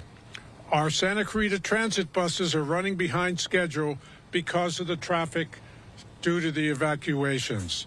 I encourage all of you, if you are safe, not in an evacuation zone, please stay home and off our city streets. We need our streets open for evacuees to safely leave and for first responders to get in. Please do your part to help these fighting the Hughes Fire. I want to end with our heartfelt thanks to the firefighters, the Sheriff's Department, deputies, and other first responders. Your efforts have been nothing but heroic. From the city of Santa Clarita, we say thank you. That was Santa Clarita Mayor Bill Miranda speaking at today's press conference earlier today. Miranda will be joining us here on Live Now. In about 15 minutes' time, we'll be asking him for the latest. His city, by the way, the fire not exactly falling directly in his city limits. Castaic is not a part of the city of Santa Clarita, but nonetheless, Santa Clarita, one of the more populated regions within LA County, and this fire's proximity to his city. And of course, there's the 5 right there, which services the western portion of the Santa Clarita Valley. It is time for us to step away for a commercial break. We're going to listen into a little more of that press conference, and we're going to be joined by Mayor Miranda when we return.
Welcome back. I'm Austin Westfall. We continue to have our eyes above the Hughes Fire. These flames burning late into the night. About 8:30 Pacific time right now. These live images coming to us from SkyFOX. Let's keep listening in to the latest update from officials. They give some context about what they've been doing to battle this fire. They also take questions from reporters. Let's keep watching. Thank you, Mayor. Now we're going to do question and answer with the media. And after we are finished with this, we will have breakout sessions and we will provide Spanish interviews as well. First question. Thank you. What's the plan for the night and into the morning? Chief Morning. So we've already developed the day and the night plan with our unified partners. We are going to be on scene all night long, gaining more perimeter control, making sure that we can put out the hot spots, and then have enough resources and staging that if we do have a flare-up, we can move those resources to the fire line. So we already have a plan for tonight, and we're making orders for tomorrow. Can you talk more about those plans for the night, like specifics? Regarding number of resources or Yes. job assignments, Yes. we're going to keep the 4,000 firefighters assigned to the incident. We're going to increase our perimeter control, and we're going to extinguish those hot spots. So those would be the tasks. Yeah. Sheriff Luna, if you can describe the decision-making to first close the I-5 and now reopen, what changed that allowed you to reopen that particular byway? So working with our partners at the California Highway Patrol, we needed to have better ingress and egress for emergency vehicles coming through the 5 freeway corridor. I believe that we've gotten a lot of the equipment that we need here for the rest of the evening. Obviously, that could change, that could be modified. So we want to give the 5 back to our community so they can get through here as safely and as efficiently as they possibly can. And is there anything on the way of Interstate 5 that puts those drivers at risk at all, or are you concerned at all about what the traffic will look like? Always concerned about hazards coming in and out, north and south. As far as I know now, we don't see any hazards, but the winds are what they are. I'm not a fire expert, but we listen to our fire experts, and if the winds shift, fire behavior does whatever it does, and if at any time we believe that our community may be in peril because of that wind or fire behavior, we'll close it again. I say we'll close it again. It's our partners at the California Highway Patrol who usually do that, and they do an excellent job at that. Very good, thank you. Amanda Starantino, KCAL. Chief Maroney, I have 2 questions. A lot of people are on edge after the last couple of weeks and what we've seen happen in Altadena and the Palisades. How does this fire here, the Hughes Fire, compare to what we've seen the last couple of weeks? Well, I think that we've all been on edge over the last 16 days, and we've had numerous fires start throughout Los Angeles County. The response to this fire between the Angeles National Forest and the LA County resources, in addition to the state resources that were pre-deployed, we had 2 strike teams in the Santa Clarita area. We were able to amass a lot of fire resources early on to change what this fire looks like. Just 3 or 4 hours ago, the smoke was laying across the 5 freeway. That's what necessitated its shutdown, because there could have been accidents, but also the ability to fight the fire from the air. The winds were strong, but they were not those 70, 80, 90-mile-an-hour winds that we experienced on Tuesday the 7th. We had a very robust, like Director Tyler spoke, a robust helicopter and fixed-wing retardant response to this incident. We were able to put in tens of thousands of gallons of retardant on the south side of the fire because the fire was moving to the southwest. It was really the aircraft, in addition to all of those ground resources, which allowed us to get the upper hand. Because had you been here a few hours ago, the situation looked much different, and it certainly looked much more threatening. And Chief Maroney, what are the biggest challenges heading into the night? Well, into the night, it's going to be making sure that we can rest our crews that have been out there since 10:42 this morning, making sure we can feed them. Firefighting is dirty and dangerous work, but we got to rotate our crews through so we can have, a lot of production and efficiency throughout the night. We're going to take advantage of the lower temperatures and hopefully the reduced wind speeds and the higher humidities to try to get an upper hand. Okay, thank you. And Sheriff Luna, this is for you. With the 5 reopening, will there still be no access to those neighborhoods now that people will be driving up and down those roads? So getting off at Parker, Lake Hughes, Hasley, all those evacuation order areas, just because the 5's open, is that still going to be blocked off? We're assessing that now to make sure, but we'll have a lot of presence. If you are coming into the area, be ready to be challenged, meaning in a polite way. To find out if you actually live here. Be ready to show identification because we want to make sure that we're limiting the people who are coming in and out, and it's people who actually belong here. I guess this question might be for you, Sheriff, since you guys handle evacuations. I'm Craig with KNX News. When it comes to the idea of evacuation, some people are stubborn, they don't want to go. Have you seen a change in attitude with this fire and now because of the terrible devastation, the death toll, and the fact people are panicked because of the Eaton Fire and the Palisades Fire? I haven't received that assessment yet. but I will in the next couple of hours to see how we did on this one. Our deputy sheriffs do amazing work. And yes, whether it was the Palisades Fire in Malibu Lost Hills for us and the Eaton Fire in Altadena, our deputies' jobs are very difficult. There are times where people challenge them. They get evacuation orders and they refuse to leave. They think that they're going to be okay. I know I told the story earlier of a situation in the Altadena area where we were directing people to evacuate, and they refused to, and the deputy felt that they were in such danger that he actually threatened them with arrest. There was an argument between a wife and a husband, wife saying, hey, we should listen. They listened, they left, and they are now crediting the deputy sheriff for saving their life because that house and neighborhood completely burned down. Those are the challenges that we face, but you've heard it here over and over, and really the message is simple. If there's an evacuation order, please leave. Do not put your life at risk. Do not put the life of first responders at risk. It's not worth it. And I'm even pushing it that if you're in an evacuation warning, you should also leave. Gather your most important items, medicines, important paperwork, pets, chargers for your phone, and get out of the area. Don't sit there and argue. It is not worth it. Camilla Rambaldi with NBC4. My question is for Fire Chief Maroney. You talked about some of the wind conditions and the plan going into the evening hours and tomorrow. At this point, are there any additional concerns that you have in battling this fire? No additional concerns. You know, the situation that we're in today is much different than the situation we were in 16 days ago.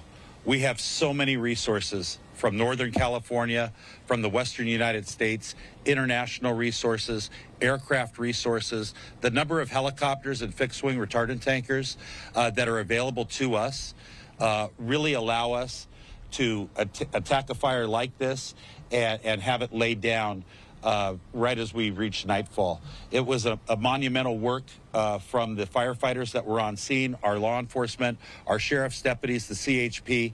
They did great work today, and it was a good example of what we can do when we have enough people and when we have enough aircraft.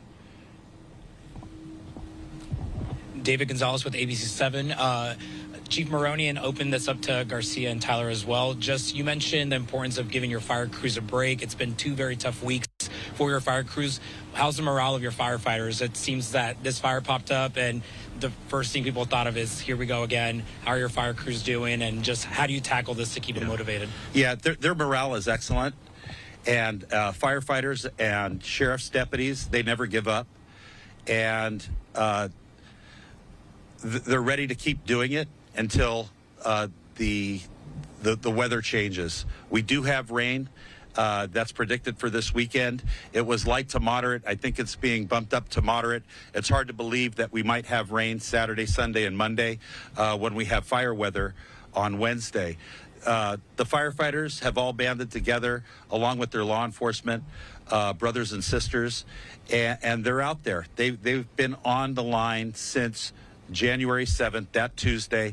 Many of my LA County firefighters worked 9 days in a row before their first day off. That's 9 24-hour shifts in a row. They left their families. They missed important engagements. They missed birthdays to protect the residents of LA County. And that's what LA County firefighters do. And they're just like the other firefighters that Chief Garcia represents, or that Director Joe Tyler represents, or the deputies and the law enforcement officers that Sheriff Luna represents. They're tireless. They're driven. And they've done an amazing job over the last 16 days. So proud of them and the work that they've done. Chief Maroney, a question about the teams that have come in from out of state, out of the country, et cetera. You mentioned that made the difference here on this first day of the Hughes Fire. How long will we have access to those teams? There are people in this community and in the city worried that people are just starting fires in order to make things. Yeah, no, all of the additional resources that came into LA County have certainly assisted us.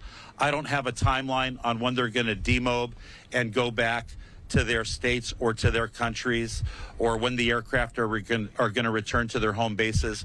But for now, the Weather Service did extend the red flag that we're under today all the way till Friday at 10 a.m. So I can't imagine that we're going to have any reductions in personnel. The teams that the National Incident Management Team from the Federal Forest, that the Federal Forest Service brought down to help us manage the Eaton Fire, and the 2 or 3 teams that Director Tyler brought down from CAL FIRE, those incident management teams, they're still in the area. They're not going home because the threat hasn't been completely abated. It's really going to be weather driven, and the climate is certainly changing because it's January. And we've had numerous fires over the last 2-week period. Hi, Jade Abishan, KHTS Radio. Will Hart High School remain the evacuation center? We know it's already changed once, so there is some concern about that.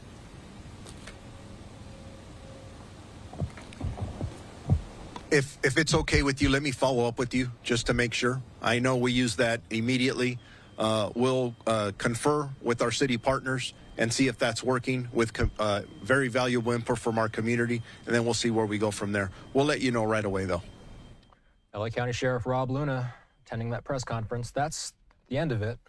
They do step away. That concludes the question and answer portion. And I of this believe press conference. they did some Spanish speaking there toward the end. So Mayor. we were listening into Fox 11's coverage. They were speaking with the reporters on the ground, and they didn't quite have any clarity, I believe, on when the next update will come. Presumably, we'll hear something from them tomorrow morning as this thing continues to burn in the overnight hours. Our coverage from Southern California continues in a moment.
Welcome back. I'm Austin Westfall. I had mentioned earlier that we'd be speaking with the mayor of Santa Clarita. We are working to perhaps connect with him. We'll let you know as soon as we are able to do such.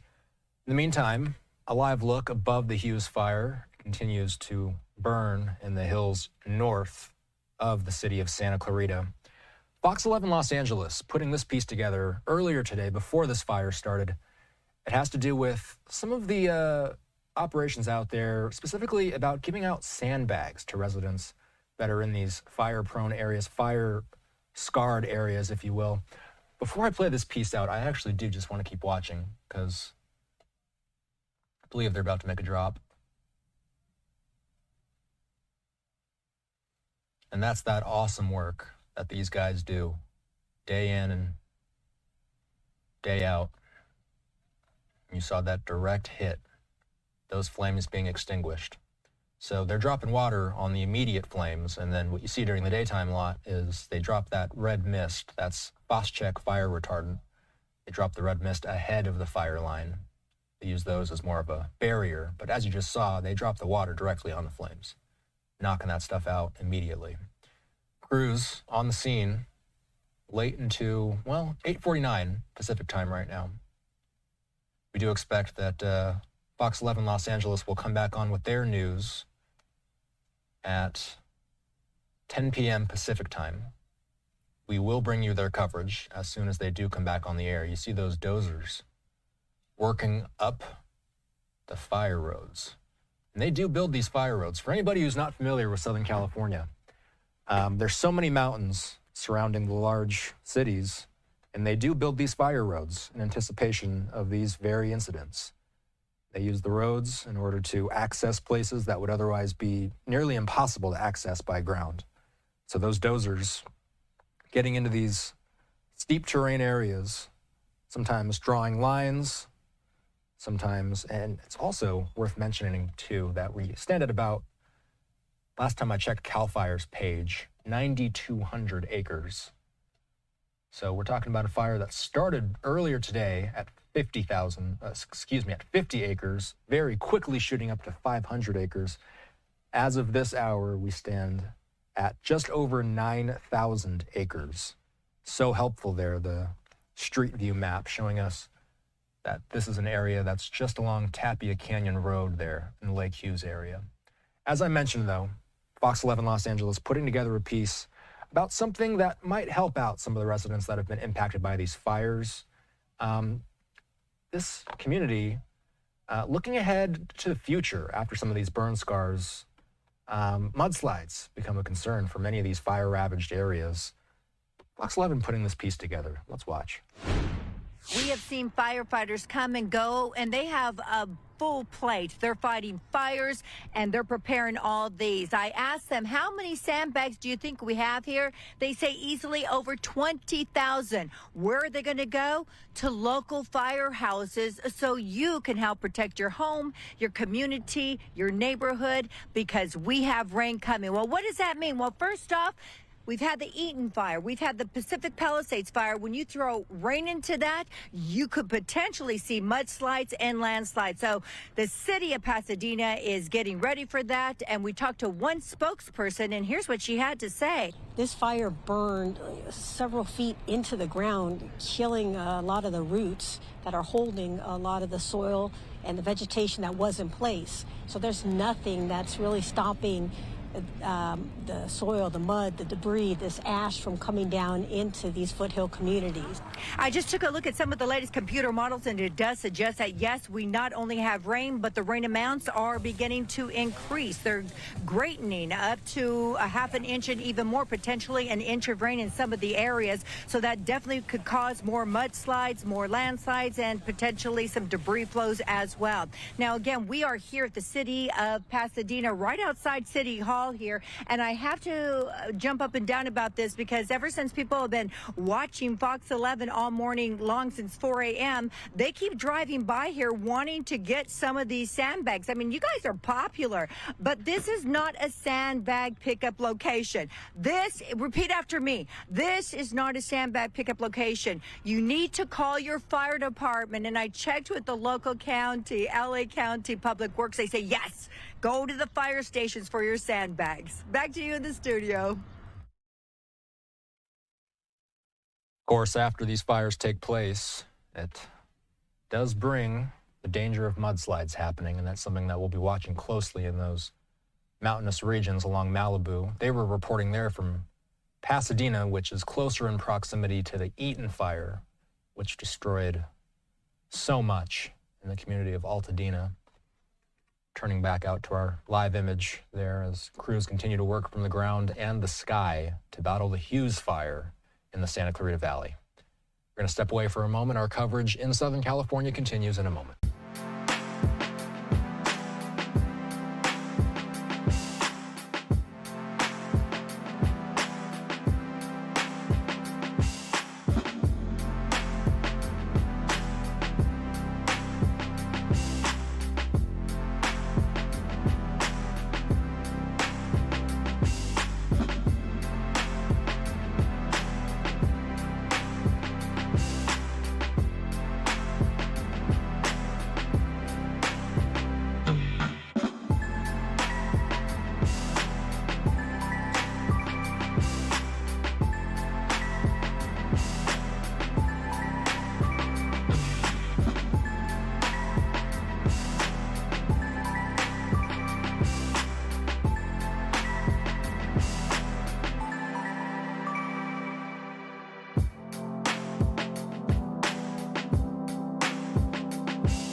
Welcome back and Alive Now. I'm Austin Westfall.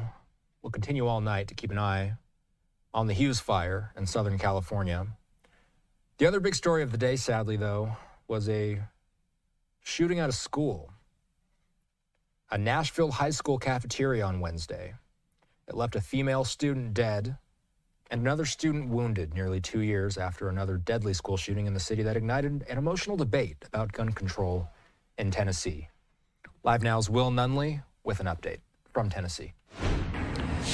A long night ahead here at Antioch High School just outside of Nashville as investigators work to process this scene and students and parents work to make sense of what happened.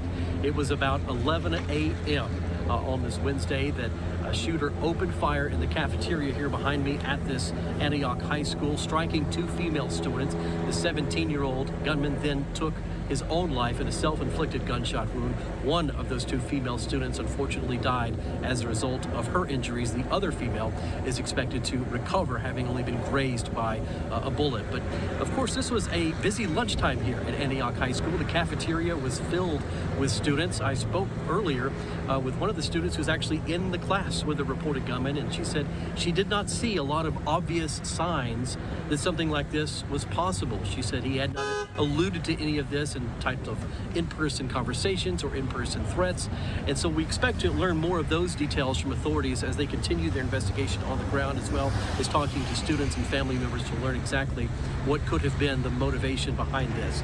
We understand that counselors, of course, are going to be brought in the coming days and weeks, not only for the students but parents and families as they work to talk to their children to really understand more about this tragedy that has unfolded. We will keep our reports here on the ground for you and let you know the very latest. Reporting in Nashville, I'm Will Nunley for Live Now from Fox. We appreciate Will's coverage. Live look at Nashville on this Wednesday evening. We did hear a update from officials earlier today about that situation. What I'm going to do is I'm going to play out this presser from Tennessee. I'm going to keep this live image of the fire on your screen while we listen it.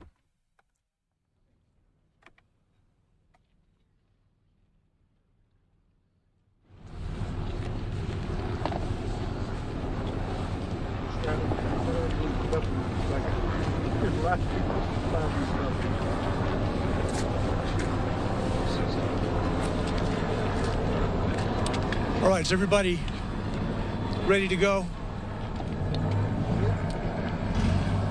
All right, this afternoon we have a briefing with several of our city's leaders. Chief John Drake will begin the briefing, followed by Mayor Freddie O'Connell. Mayor O'Connell will be followed by Metro Schools Director Dr. Adrian Battle. Also here is District Attorney Glenn Funk and Nashville Fire Department OEM Director Chief William Swan. Chief John Drake. Thank you, Don, and thank you all for being here during this unfortunate time. What we know thus far is that we had a male student that was 17 years old that rode the bus this morning to Antioch High School. During the course of the morning, this individual made his way to the cafeteria where he then confronted a 16-year-old that we identified as a female Hispanic student, fired, striking her. She is deceased.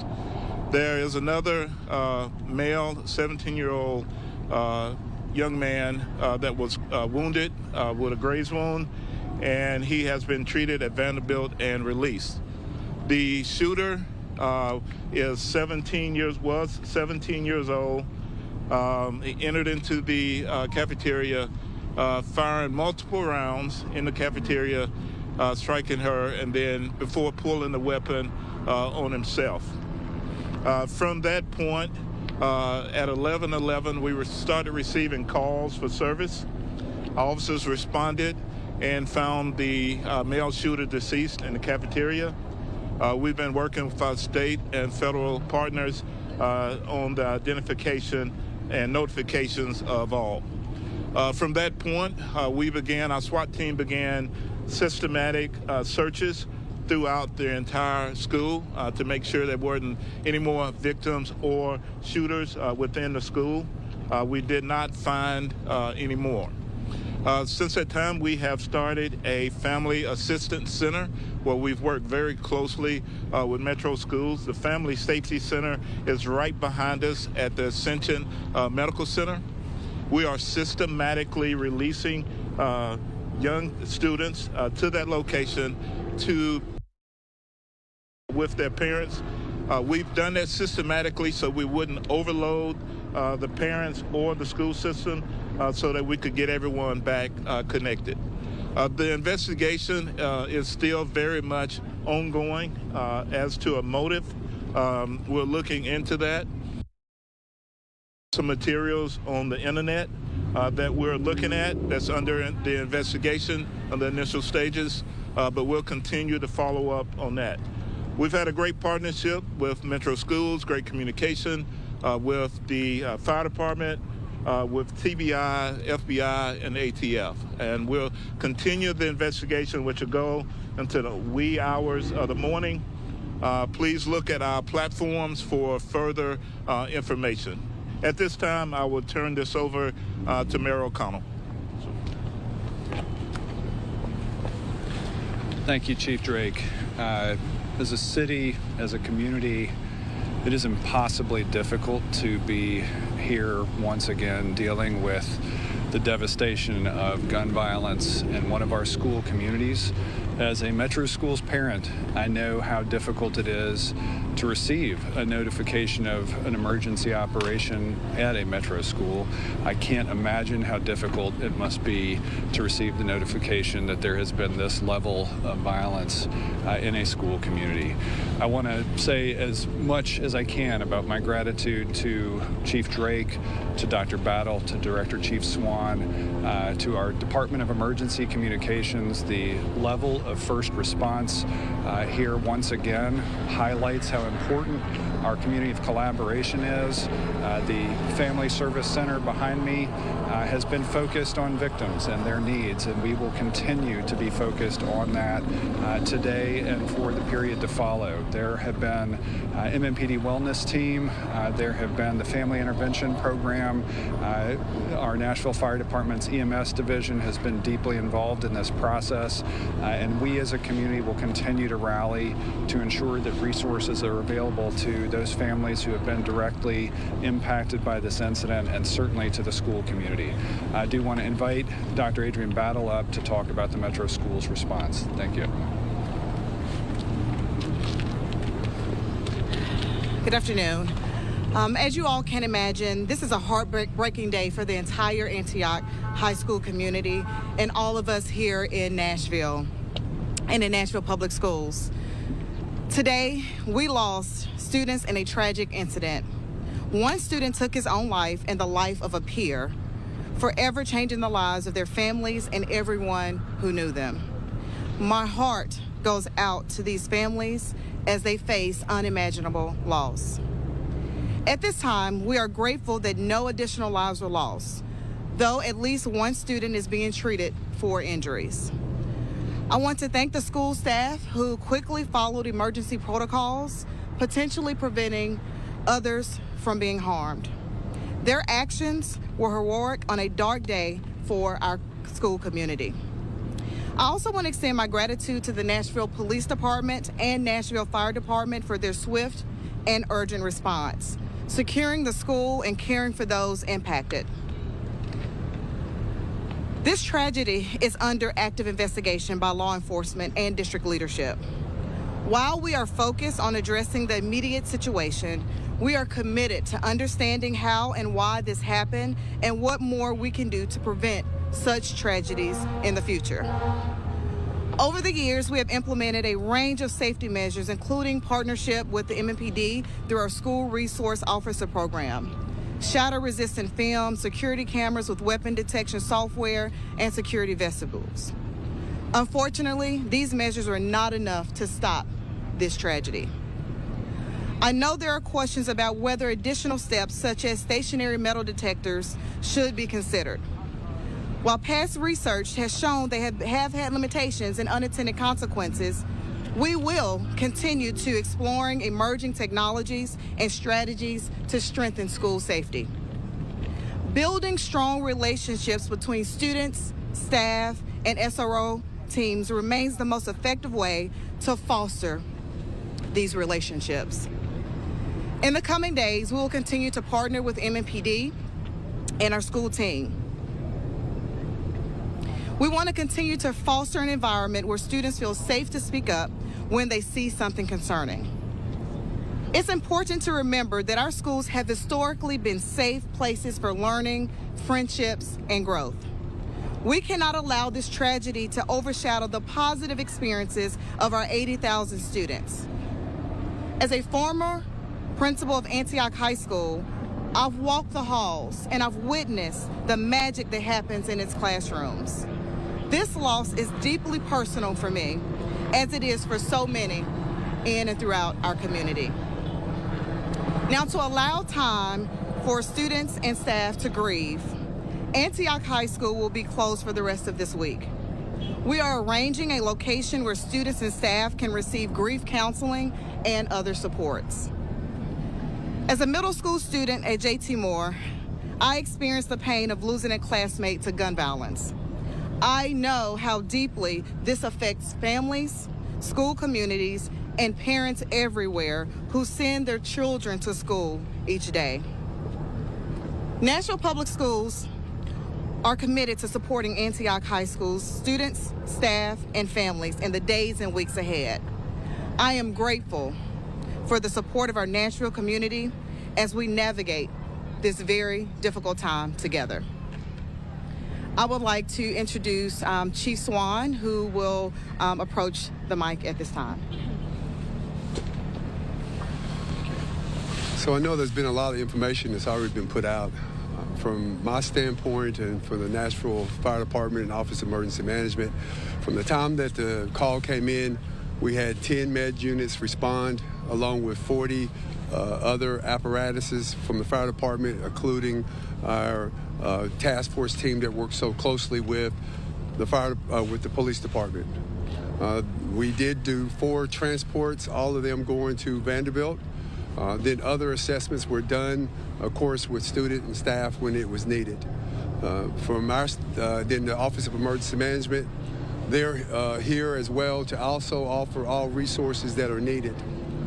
The important thing here is the collaboration of everyone that you see behind us to make this situation work as best as we can. But again, we're very appreciative of the team and all the hard work is done, but we know it's a very sad day. But that's the information I can give you from the Nashville Fire Department Office of Emergency Management. Thank you.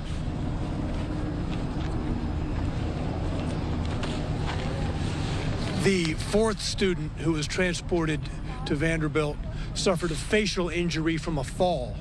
It was not gunshot related. He's a male student and fell, I think he wears eyeglasses, and had a facial injury as a result of the fall, and that was the 4th individual who went to Vanderbilt. We will take a limited number of questions from you now. Chief Drake, does this appear to be a targeted shooting? And it appears the shooter may have been live streaming on TikTok. Can you provide us any information on that? So the investigation is very much ongoing.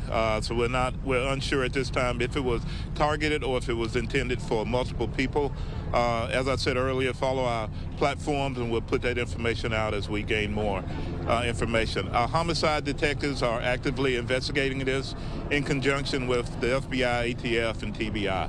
You've been such a proponent of SROs after Covenant. What changes since Covenant were in place today to help respond, and what could have been in place to try to prevent this? So we've had several things in place. We have, Dr. Battle's done a lot. We've done active shooter training.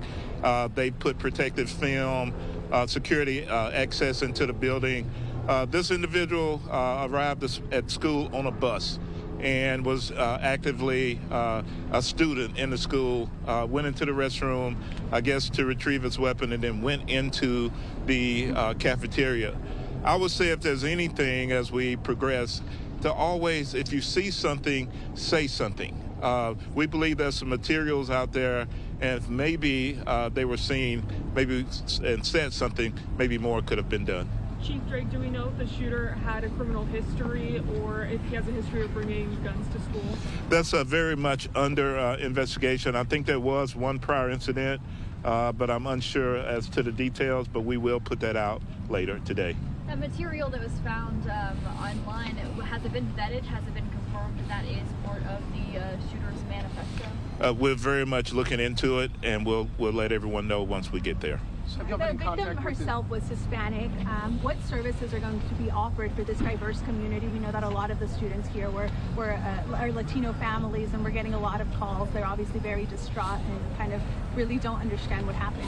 Yeah, it's the same as we do with all other students, and we have our family intervention program. We have counselors that are available.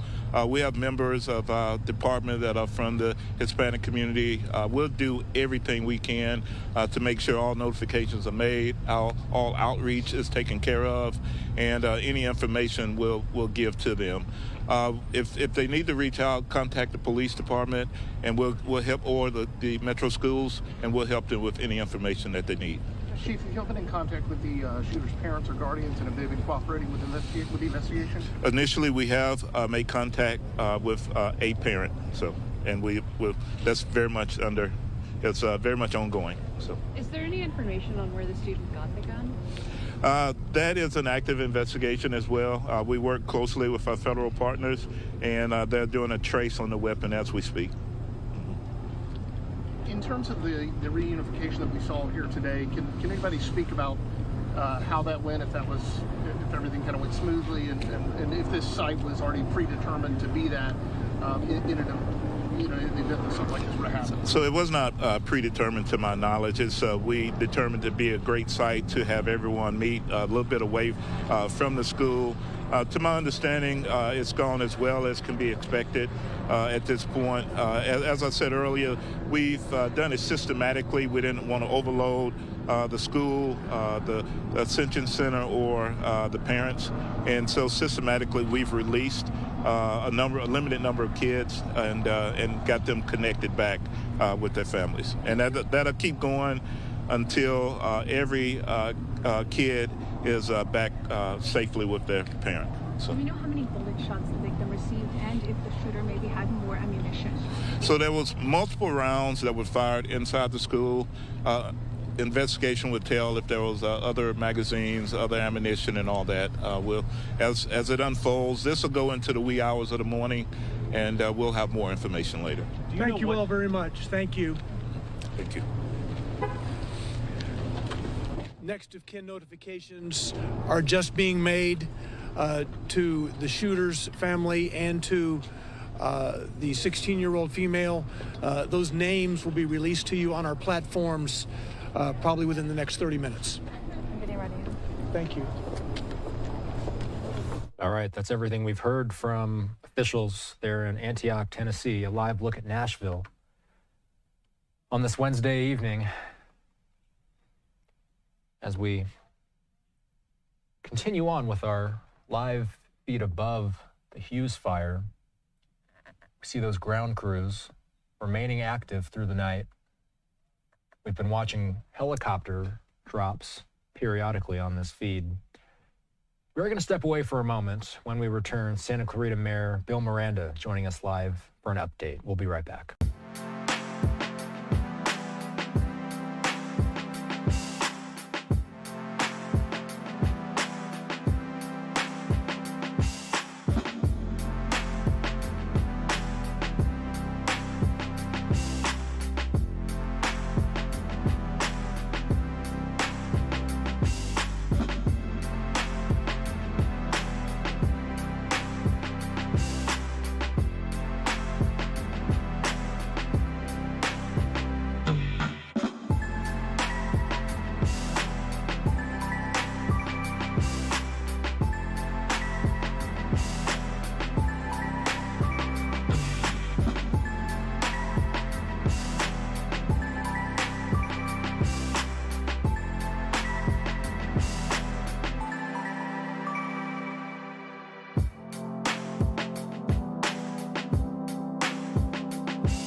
Welcome back. I'm Austin Westfall. You've been looking at live images from SkyFOX as we continue to watch the Lake Hughes area and the mountains surrounding the community burn. And this is a helpful tool they have where they're able to show what the area looks like during the daytime. Gives you some perspective on the type of terrain that we're dealing with and the types of communities that are in the immediate area.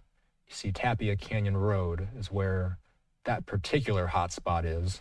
We do have the mayor of Santa Clarita standing by, Bill Miranda. Santa Clarita is the largest city that's closest proximity to where this is burning, Mr. Mayor. What are you hearing tonight, and what's the chief concern? Is it wind conditions in the overnight hours?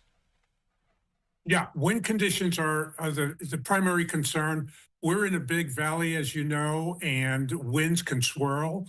And winds can carry embers, sometimes a mile and sometimes as long as 2 miles away. So those areas within the city that feel terribly safe still have to be on alert, and because the winds could change the whole game.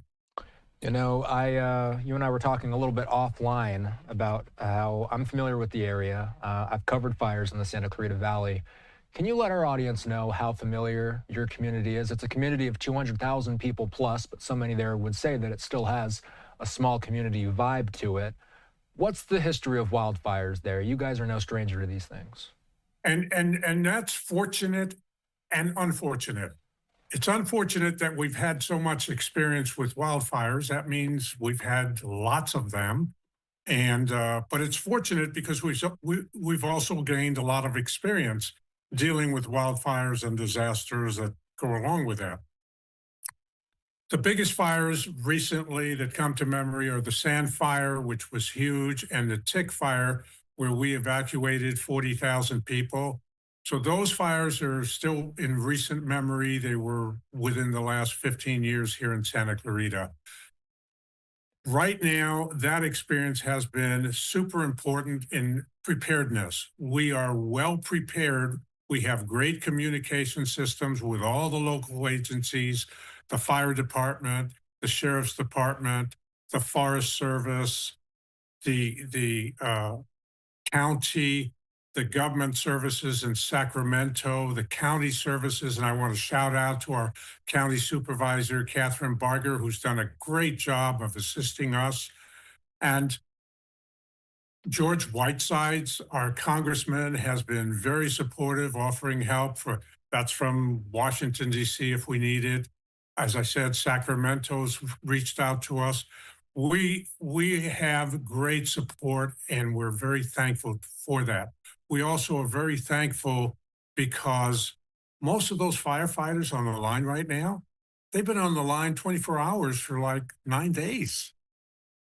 And they're fighting fires full time. They're not, taking time off, and they're not slowing down any. They're on adrenaline, and they're doing a great job. So we're very thankful for them. What message do you have for your city's residents? My understanding is that the fire is burning very close to the city limits. We know it's burning within LA County territory, communities like Castaic and Lake Hughes. How close is it to Santa Clarita proper? It's as close can be, to be honest with you. It's right. It's knocking on the door. The smoke is all over Santa Clarita. The fires can be seen pretty much throughout our city. It's honestly, it's scaring many of our residents, and I want to let them know. I want to let our residents know that we are extremely prepared for anything that comes along. Now, does that mean we can relax and not worry about it? Absolutely not. Pack that evacuation bag. Have it ready. When you get the warning, be ready to walk out the door. And hopefully you'll never get the call to actually evacuate. But if you do, evacuate immediately. That's one of the things we've learned from the recent fires. Some of those people challenged the evacuation, did not evacuate as quickly as possible, and that caused problems, and in some cases, even death. We don't want that to happen here in Santa Clarita. So let's just talk about what we're looking at here. So, and I don't know how clearly you can see the images on the screen, but we're looking at an area Encino. called Tapia Canyon Road. I'm going to imagine that this is somewhere within that mountainous region, within the Lake Hughes area. Yes. What do Yes. people need to know about this area? It's obviously not in the middle of your city. We're talking about a mountainous region north of your city, but what kind of structures maybe out here? Are there any? Oh, when we're watching a water drop happen in real time. Well, Castaic has a number of homes, a large number of homes. It's a pretty large town for a town. It's not comparative to Santa Clarita, but it's a pretty large town, and a lot of people live there. A lot of new construction has gone up there. It's a wonderful community. They have a town council over there that does a good job, but right now they're under fire. We just saw them turn on the day side Google Maps image, if you will, and it showed us the outline of Castaic Lake. What do they normally use Castaic Lake for during these firefights? I think I've seen super scoopers picking up water from that lake. To your understanding, has this fire impeded their ability to do that? Well, I know that they were using super scoopers earlier. As I see the smoke, I doubt that they're using them right now over Castaic Lake, but they might be. I just don't know. But Castaic Lake is a wonderful, large lake where a lot of boating takes place. Water from Castaic Lake flows into the city of Los Angeles. And we have a lagoon. We have a lake and a lagoon. A lagoon is used for swimming and beach sort of environment. But when it comes to fires, water is not a problem for us, at least not in the foreseeable future. We're doing well water-wise. And we have, because of the reservoir, and we also have Piru Lake that's not that far away, that the super scoopers can go and get lots of water if they need it. Let's say this fire keeps on burning north. We're looking at lots and lots of mountains. What eventually is out there? Are there little structures peppered in, if you will, throughout these mountainous areas? There probably are. Not too many, I would guess. I've driven up to 5 many times and have not seen very much in the way of structures. So there are probably not many, but you know what? If there's 1 or 2 or 3 and they burn down, that's a crisis. Yeah. And you know what's unfortunate is we're still at 0% containment. Any message for anybody who's watching this before we head off for the evening here, Mr. Mayor? Yeah, again, I want everybody to know, there's a sense of urgency, a little sense of, possible disaster coming our way. So we have to be ready. We have to be prepared. We have to be vigilant. But on the other hand, we're cautiously optimistic that we're going to be able to handle whatever comes our way. Yeah. To your understanding, has forward progression of the flames decreased at all? I mean, obviously, we're still looking at active flames on our screen, but has it calmed down? Yeah, we're in a better position at this hour than we were, let's say, at 3 p.m. So we're in a better position. On the other hand, the winds will make the decision. Unfortunately, that's what we have to wait for. If the winds slow down and let us get the fire under control and containment, we'll be fine. But if the winds kick up and cause those embers to fly all over the place, and new ball game. As is the situation with all these things, we're at the mercy of the weather. All right, Santa Clarita Mayor Bill Miranda, thanks for staying up late with us. Thank you very much. I appreciate the interview, and I appreciate the time you've given our city. Absolutely. Santa Clarita is a wonderful community, and it's heartbreaking to watch these massive fires traverse the mountains around the Santa Clarita Valley, but thankfully, no structures confirmed to have been destroyed so far as a result of this blaze. No casualties to report either. You see those crews working late into the evening, about 9:30 Pacific time. Let's slide away for a break. We return to Southern California in a moment.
Appear to be having some audio trouble there. We do welcome you back in live now. I'm Austin Westfall. So let's just reset here. For anybody who may be getting home who isn't caught up on the story yet, let's just go over what we do know. We just spoke with the mayor of Santa Clarita, but this fire is impacting and threatening areas outside of the city limits of Santa Clarita.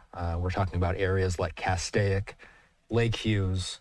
Most of these firefighters that are working on the ground there are working in the mountainous areas around Castaic Lake. Fox LA has been above this thing for the majority of its lifespan. It began earlier this afternoon. It exploded in size very, very fast. It broke out around 11 a.m. Pacific time. Stands at over 9,000 acres as of this hour. They're still battling this thing. It was fast moving earlier today because of winds. This is, for anybody that's familiar with the area, pretty close to the 5 freeway, right by Castaic Lake and the community of Castaic. Crews with the LA County Fire Department, as well as National Forest crews as well, they're battling this fire.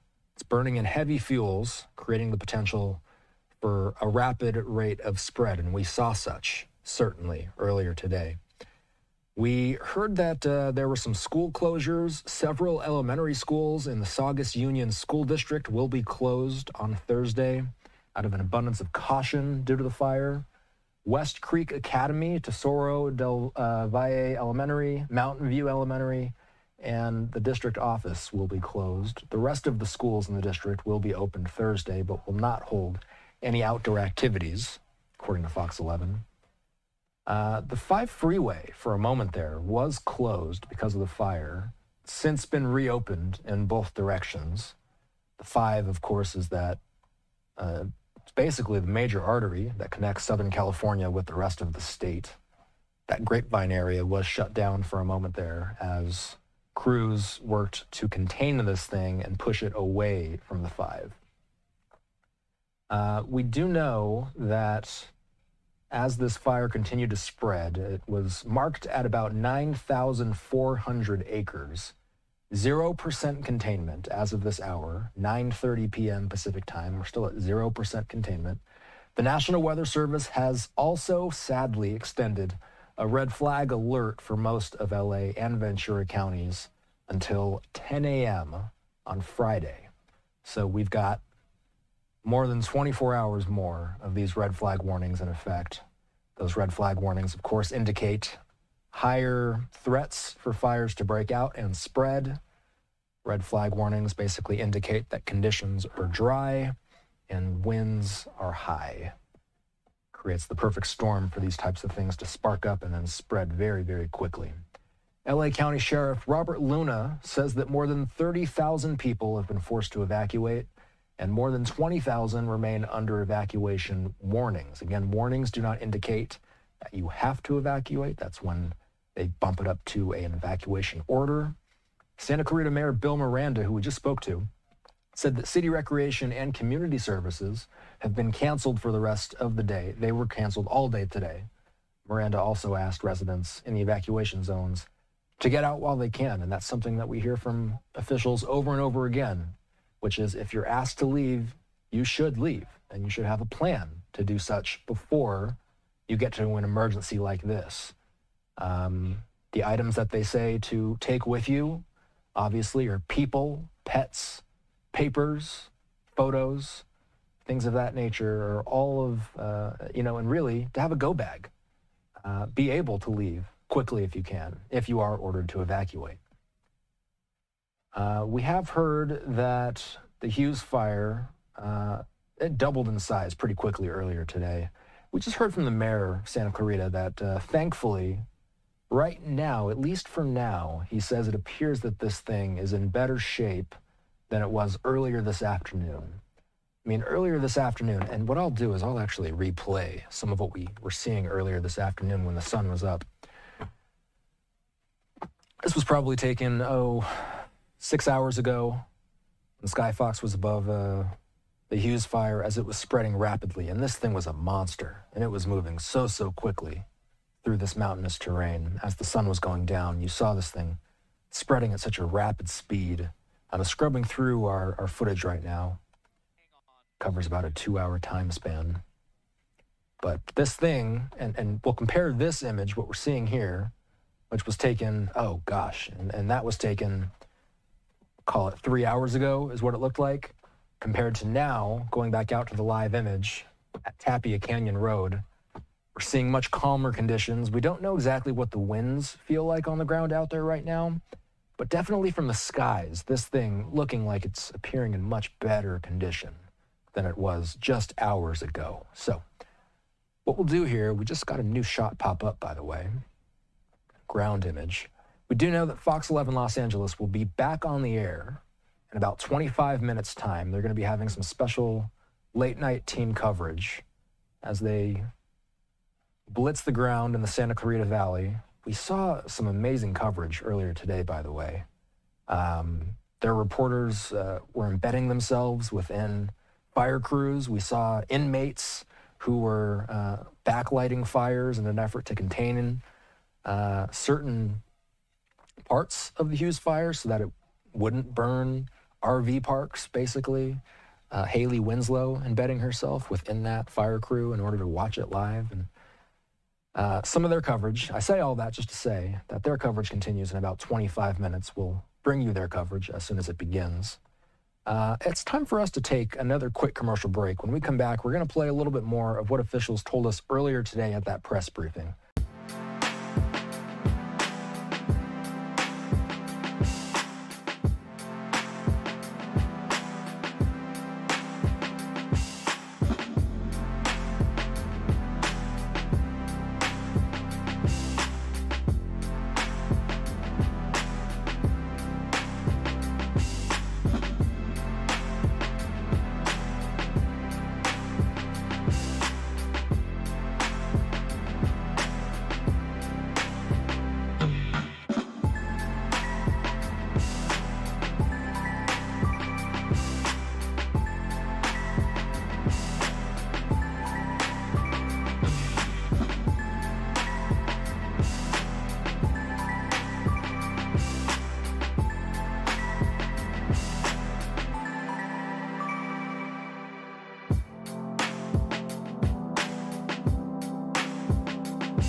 Okay, welcome back into Live Now. I said we were going to go out to the press conference, the latest press conference from the wildfires, but we do have some breaking news. Troubling story we're hearing about out of San Antonio, Texas. This is a live shot on the ground there. The affiliate there, Fox San Antonio, telling us, and I'm just going to read what they know about the situation. 4 San Antonio police officers, they say, have reportedly been shot in Stone Oak.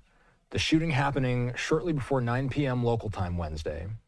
According to San Antonio Police Chief William McManus, 4 officers were shot responding to a suicide in progress in Stone Oak. Police say that all 4 officers suffered non-life-threatening injuries and were transported to the hospital. The chief said the first officer that arrived on scene was shot in the lower extremity. Then 2 more responding officers were shot, and the 4th officer was shot in the torso. Residents of the apartment complex who could be evacuated safely have been, and those that could not are still in their units, according to the latest reporting from Fox San Antonio. The latest reporting suggests that the scene is still active. We do see such, but thankfully a relaxed body posture there as we hear that the 4 officers sustaining non-life-threatening injuries. We wanted to make sure we got that story in before we go back out to Castaic. And that's where our chopper remains high above the scene, and you see those water-dropping choppers still at work as well. Got another vantage point from the ground as well, as agencies from around the country are still embedded in Los Angeles County, after the Palisades and the Eaton Fire.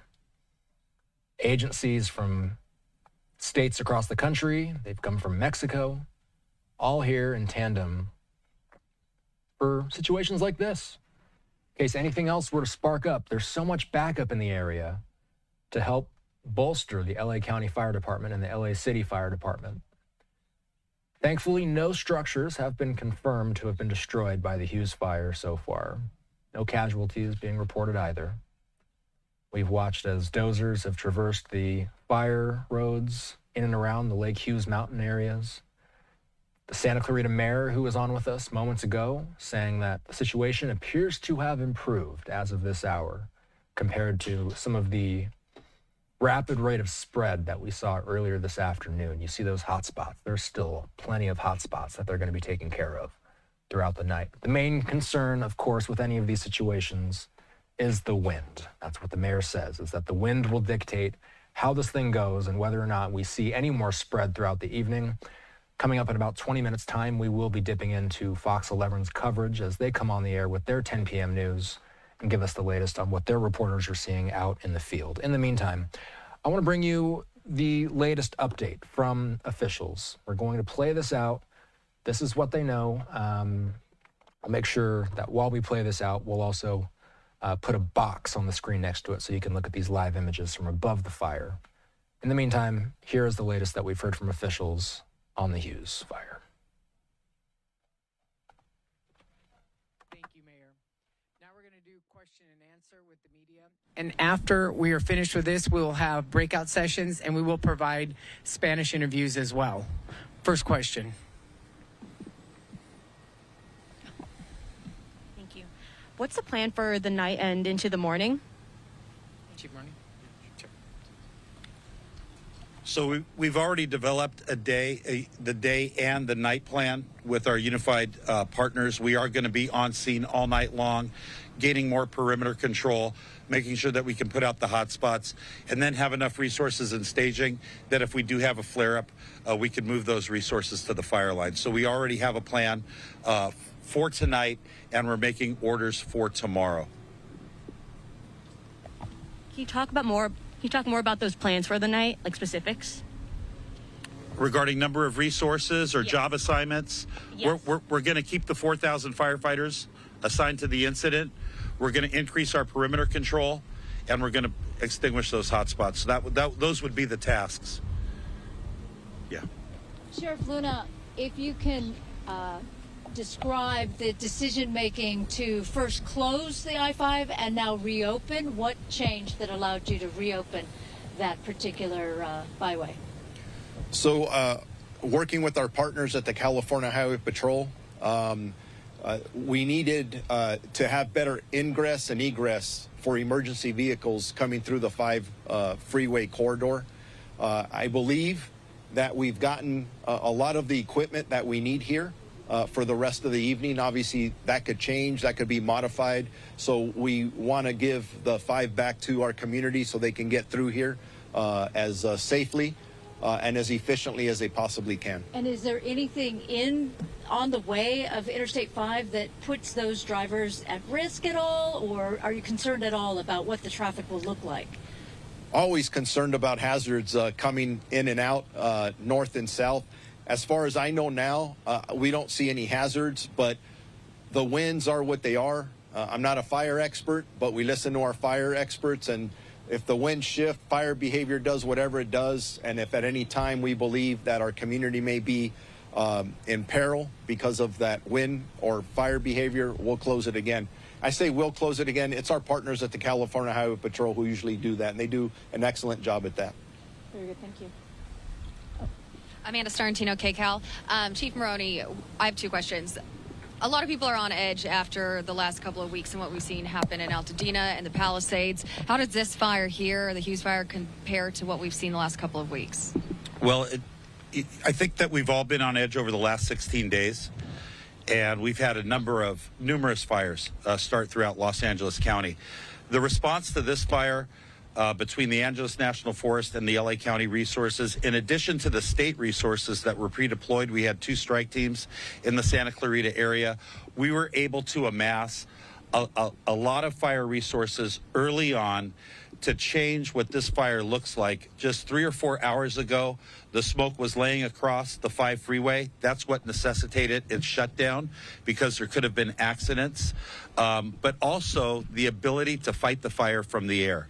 The winds were strong, but they were not those 70, 80, 90-mile-an-hour winds that we experienced on Tuesday the 7th.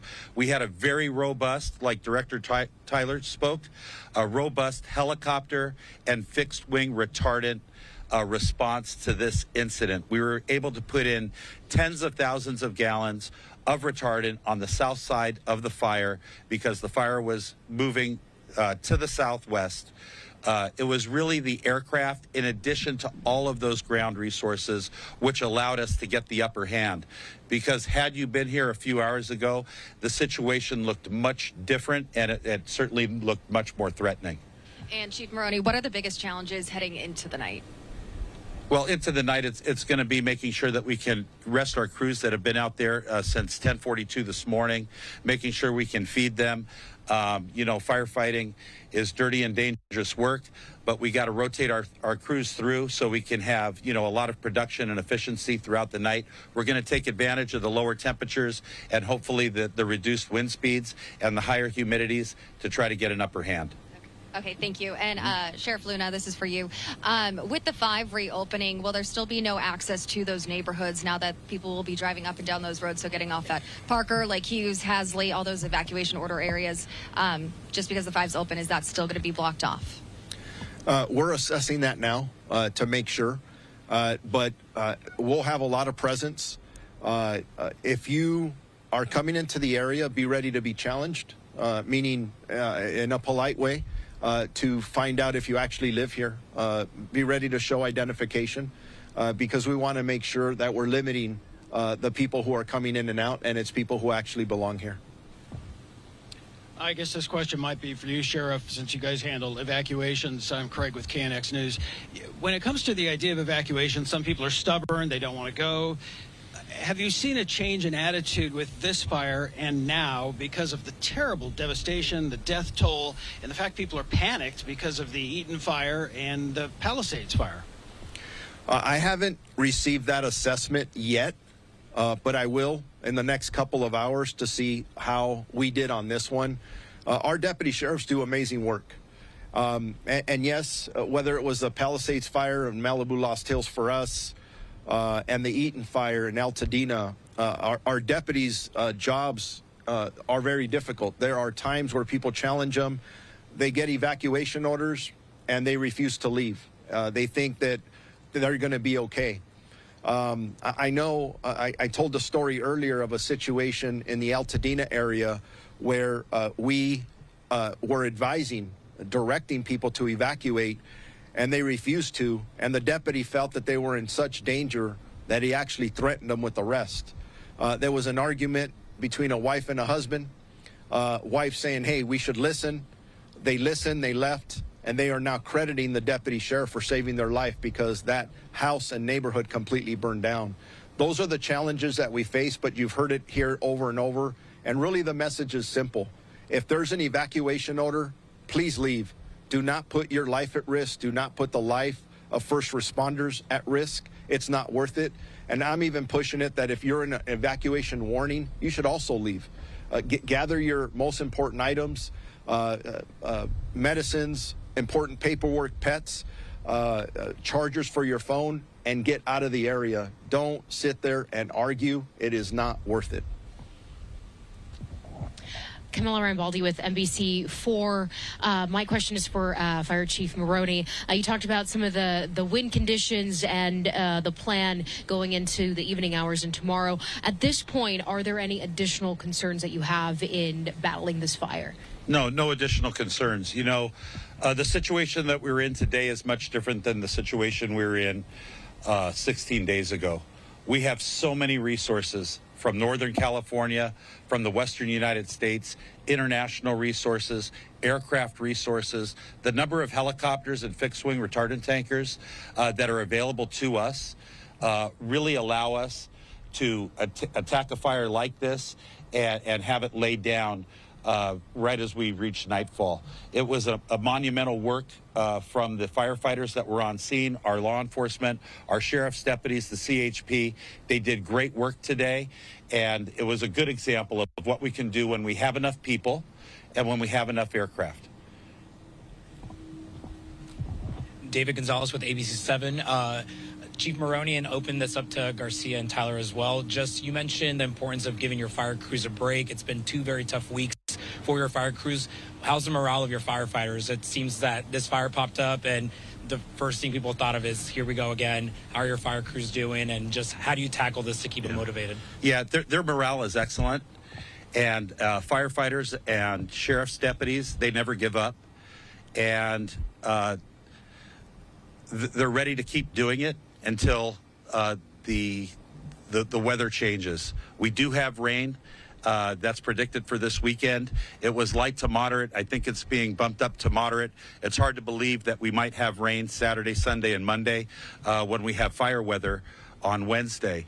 The firefighters have all banded together along with their law enforcement brothers and sisters, and they're out there. They've been on the line since January 7th, that Tuesday. Many of my LA County firefighters worked 9 days in a row before their first day off. That's 9 24-hour shifts in a row. They left their families. They missed important engagements.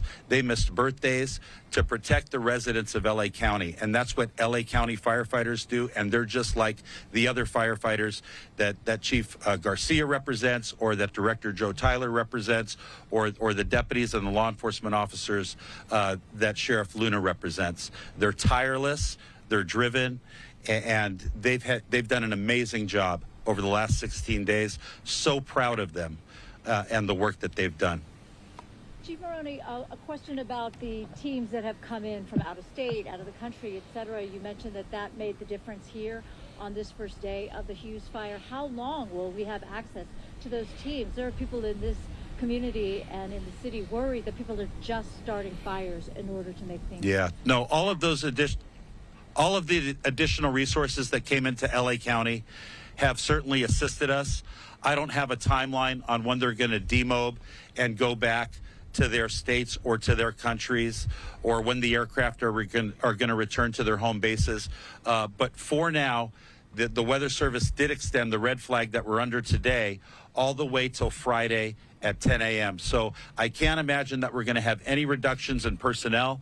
The teams that the National Incident Management Team from the Federal Forest, that the Federal Forest Service brought down to help us manage the Eaton Fire, and the 2 or 3 teams that Director Tyler brought down from CAL FIRE, those incident management teams, they're still in the area. They're not going home because the threat hasn't been completely abated. It's really going to be weather driven. And the climate is certainly changing because it's January, and we've had numerous fires over the last 2-week period. Hi, Jade Abishan, KHTS Radio. Will Hart High School remain the evacuation center? We know it's already changed once, so there is some concern about that.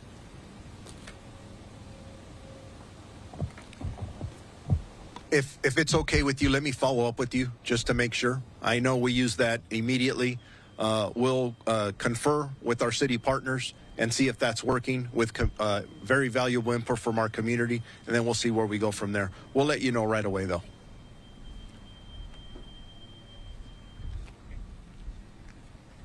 Okay, that concludes the question and answer portion. All right, that is what we've heard so far from officials about the Castaic Fire, about the Hughes Fire located near Castaic. We do have a couple of live feeds coming in, one from the sky, one from the ground. Fox 11 Los Angeles coming on with their broadcast. At the top of the next hour, we're going to be bringing it to you after a quick commercial break. We'll be right back.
Welcome back. I'm Austin Westfall. I'm watching in my periphery here to see as soon as Fox 11 comes back on with their newscast. They're still in a break as I speak. I'm just going to show you what we're looking at here, raw, in the newsroom as they prepare their newscast. What we do know so far is that the fire has burned over 9,000 acres. We do hear from officials there. They're tracking dangerous fire weather, and that, of course, is what fuels all of this. Not only is it the fuel on the ground, but it's also the winds. They're tracking dangerous fire weather through Friday. Peak danger expected Thursday. Red flag warnings remain in effect right now. Stay prepared and vigilant. Hearing we have an update that's going to pop up here from the Angeles National Forest. They say that the Hughes Fire is currently at 10. Okay, so that's an update in the acreage. It stands at 10,176 acres, 14% containment. Great news to see an update on the containment numbers there. For more information, you can view their website, the USDA Forest Service snapshot from the field during the initial attack. And of course, it's awesome to hear that they're starting to get some containment numbers up on this fire. We've been watching all day. There was a brief moment where it was pointed to be at 5%, but then it moved back down to 0%. So now we're hearing 14% contained. This thing was spreading so quickly throughout the majority of the day. I mean, it exploded from 50 acres to 500 acres, and then before we knew it, it was up to thousands of acres. But as the night has gone on, we're starting to see that acreage count, it's still growing, but it's growing a whole lot slower. We were talking about 9,400 acres for the longest time, and now we're seeing a roughly 700 acre increase, about 10,100 acres as it stands as we approach 10 p.m. on the West Coast. Angeles National Forest working in tandem with agencies like CAL FIRE, the Los Angeles County Fire Department, and so many other agencies that have driven down, flown in to help battle these blazes. Of course, it all started with the Palisades Fire in the Pacific Palisades and Malibu. Then it was the Eaton Fire, which destroyed so many structures in the Altadena area. There were a number of other decent-sized fires that broke out around LA County as well, but really it was the Palisades and the Eaton fires that destroyed the most amount of structures and sadly took lives as well. So far, this Hughes Fire has not claimed any structures, and we have not heard of any casualties associated with the Hughes Fire as well. All we do know is that it stands at just above 10,000 acres and that it is now 14% contained. Great news, again, to see that. We've been watching these live images from SkyFOX showing that the flames are still active right now, but thankfully they're not looking quite as aggressive as they were earlier this afternoon. The winds have everything to do with how fast a fire can spread, and as the sun has gone down, we've noticed that the amount of hot spots appear to be calming down as well. So the Angeles National Forest giving us that latest containment update. It's over 10,000 acres, 14% contained with the Hughes Fire. Tapia Canyon Road is where that hot spot is located. Most of this fire, by the way, is burning in a remote part of the Angeles National Forest, just north of Santa Clarita city limits. We were speaking with the Santa Clarita mayor. Right now, I mean, you can almost feel the heat. It's ferocious climbing up that hillside right now. It's so hot. I mean, it feels like a sunburn on our skin. We were able to quickly get over 4,000 firefighters here to this fire within an hour or so. The wind is allowing us to fly our helicopters. They're going to be out here all night. All hands on deck. When it hits that mountain right there, I'm out. Welcome, everyone, to the Fox 11 News at 10 o'clock. I'm Marla Tejas here for Alex Michelson. And I'm Christine Devine. Thanks for being with us. Let's talk about the Hughes Fire. Here is the latest information. More than 10,000 acres burned, 14% contained.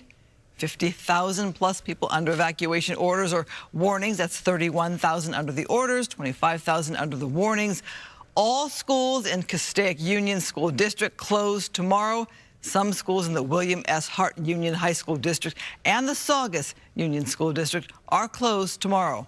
Now, this is the map of the Hughes Fire area. You see the huge swath in red. That is under mandatory evacuation. That accounts for about 31,000 people. And then the swaths of yellow, those folks are on warning. That's another 25,000 people on those evacuation warnings. Let's get a live look at the fires from Castaic now, where Fox 11's Ed Lascos is standing by live. Ed. And Christine, the firefight goes on this late hour. The wind's picking up now in the last half hour or so, swirling around, getting much stronger, sadly. Up top, let's take a look. This Castaic Road, the view from here just off the 5 freeway, the glow and the hillside is what they've really been targeting Fire Command over the last 20 minutes or so. Why? Look at the smoke. It is up, it is blowing to the right of your screen, meaning it is blowing to the south and to the southeast. That's the threat for later if these winds get stronger and pick up over the next few hours. Their thought there with a lot of the engines on the ground is to tamp that wall of flames down, because they're always concerned about the ember casting, those glowing lit embers being propelled by the high winds maybe a mile or so to the south, creating spot fires and more problems there. Let's get to it. To the video we go. Check it. We have been seeing dozens of engines roll in here the last hour or so. Relief firefighters helping to relieve those who've been on the front line since this began almost 12 hours ago. Even saw one of the engines coming in from as far away as the city of Santa Monica. So you have the engines, the battle on the ground, and then you have the air battle high above. LA County Firehawks, the water-dropping helicopters, continuing to work through the night with their night vision, flying over the fire zone and meticulously dropping their water hits of about 1,000 gallons each. They are targeting the front line, the southern flank of the fire, I'm told by Fire Command. The thinking there is to wet down the fuel ahead of the fire line, dampen it down, so that if you get those winds, that fuel, that dry brush, not as dry, if you will, making it harder for those spot fires to pick up. So it is all about containment right now. It's also about those evacuations, the tens of thousands evacuated, along with hundreds of LA County inmates. This fire, as it burns to the south and the east, threatening the Pitches Detention Center. That's the county's big jail facility there. Listen to Sheriff Luna about the evacuations. The Pitches Detention Center has actually 3 different facilities. One of the facilities was evacuated. In discussing this with our partners from the fire department who are experts in this area, they recommended and we agreed that the one facility, PD Self, would be evacuated. That had approximately 476 inmates. We moved those inmates to another facility on the campus. The other 2 campuses are structured much better than the one that we evacuated from. But total on the entire campus, we have approximately 4,500 inmates, a little over that. Now you're looking live. This firefight goes on. The sheriff saying they have a plan in place right now, this moment, if they have to do further evacuations of those 3 facilities really on that compound. They move the inmates to 2 of the facilities not threatened. They're stronger facilities apparently in terms of fire protection, but they have a plan just in case. There's that ridge. Look at all those fire engines, the firefighters up there circling that. That's on a fire road. They've been bringing in a lot of the strike crews, the ground crews, digging in that containment line, trying to stop it, and again overhead, firehawk after firehawk flying through there. They've been doing these water drops all night long. Some more engines, some more relief coming in. Water tankers also moving in. That's going to some of the strike crews, the ground crews, the camp crews on the front lines, trying to dig that containment line to move out some of that dry brush. It's all in preparation because Fire Command saying it's a wind-driven, weather-driven fire at this point, and they're concerned about these winds really whipping up in the early morning hours. For an hour live here on the fire lines in Castaic. Back to the west side as we go. Tough work and in the dark. All right, Ed, thank you so much. As we've been telling you tonight, the Hughes Fire is forcing evacuations, including an animal shelter. Fox 11's Chelsea Edwards. She's live in Castaic. She's right near the Pitches Detention Center where Ed was just talking about. This is where they're also closely monitoring the latest developments. Chelsea? That's right. So, Marla and Christine, we're south of Ed Lasco's location, right at the entrance to the Pitches Detention Center. And as Ed was mentioning, there are more than 4,000 inmates currently stationing inside there. They are sheltering in place. You can see that entrance. Nobody is allowed inside except for sheriff's personnel, jail personnel. We've tried several times, but media is not allowed in there.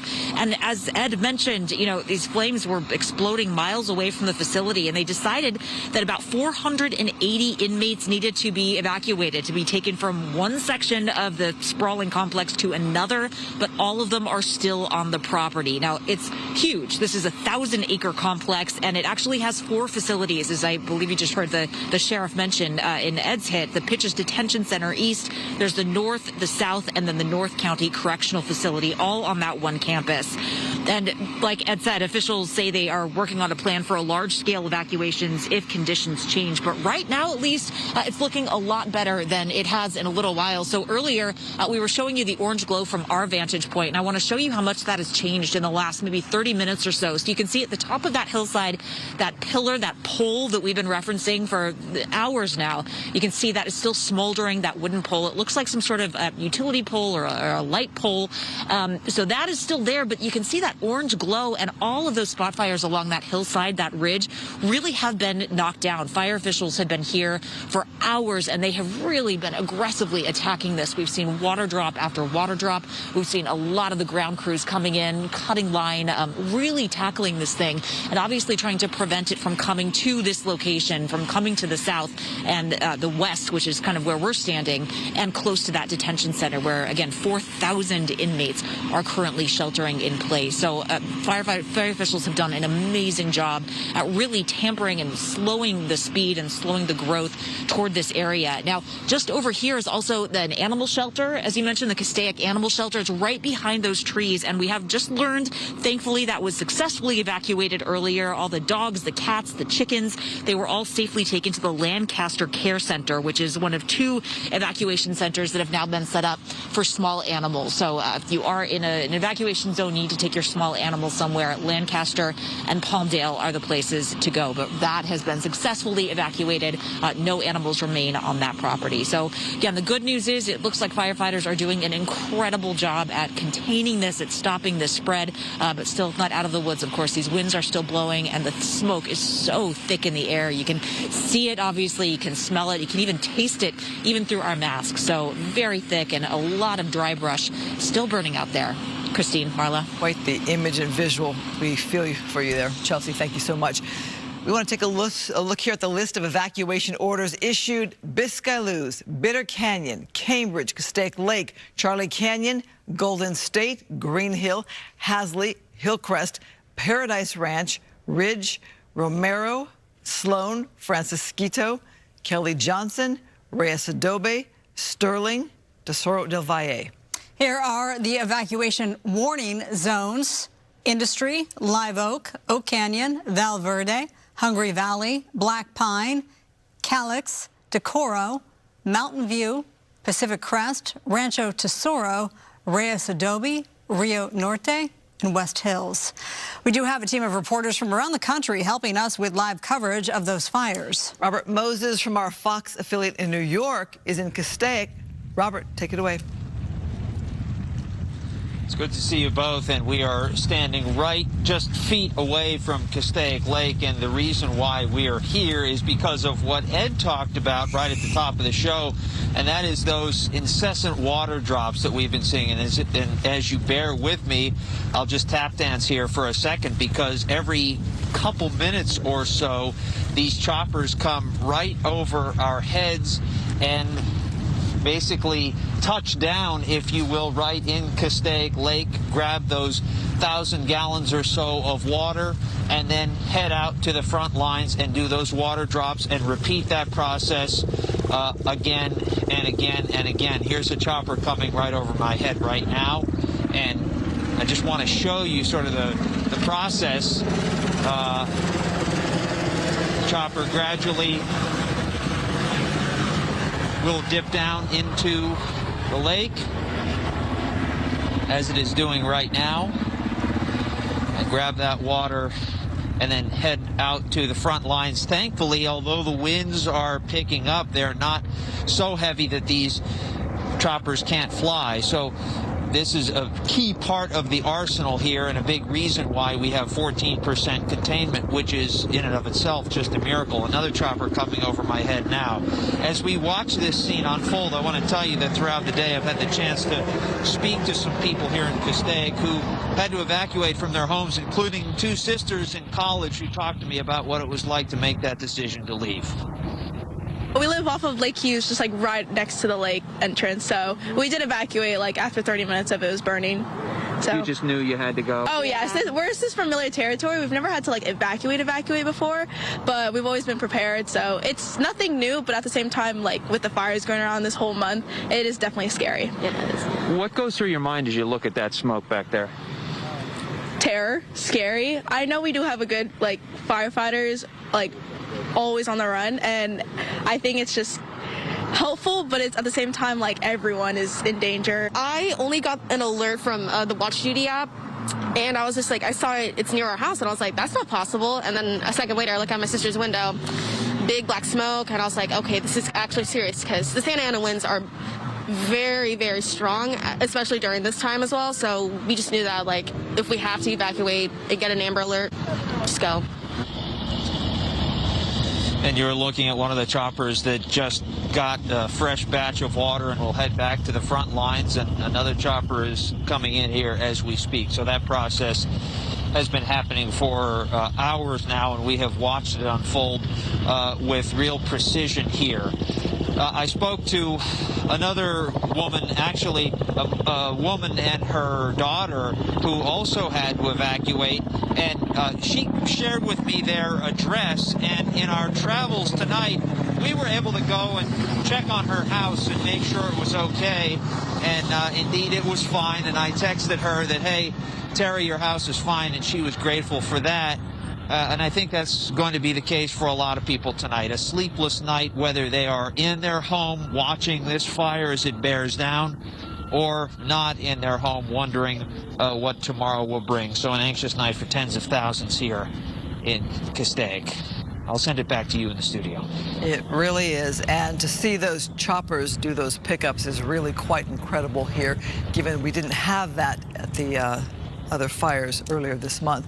All right, here we go with a live shot right now, looking at this Hughes fire in the dark at night. Those flames still very alarming for people there on the ground who can see those flames. Marla. Yeah, and the smoke continues to billow into the air, and the fire engines on both sides, of course, stationed. They are there in position. When we came on the air, we just got new information from CAL FIRE. The fire has grown to 10,176 acres, so just a little bit more than 1,000 acres since we last left you at 8 o'clock tonight. This is the latest update, and that containment has increased from 0 to 14%, 14%. So that is some great news there. So as we looked at this live shot, we want to talk to you now about the evacuation centers that are open tonight. We have one at Hart High School, south of Newhall Ranch Road and Copper Hill Drive. Here is that exact address, 24,825 Newhall Avenue in Santa Clarita. The other evacuation shelter is at the College of the Canyons East Gym. That's about 3 miles northwest of Hart High School. The address for that shelter is 26455 Rockwell Canyon Road, Santa Clarita, and the Red Cross is there to help. Hughes Fire shut down the 5 freeway earlier today through the grapevine. Tonight, lanes have reopened. Fox 11's Christy Fajardo. She has the very latest. She's on Castaic Road right near the 5 freeway. Christy?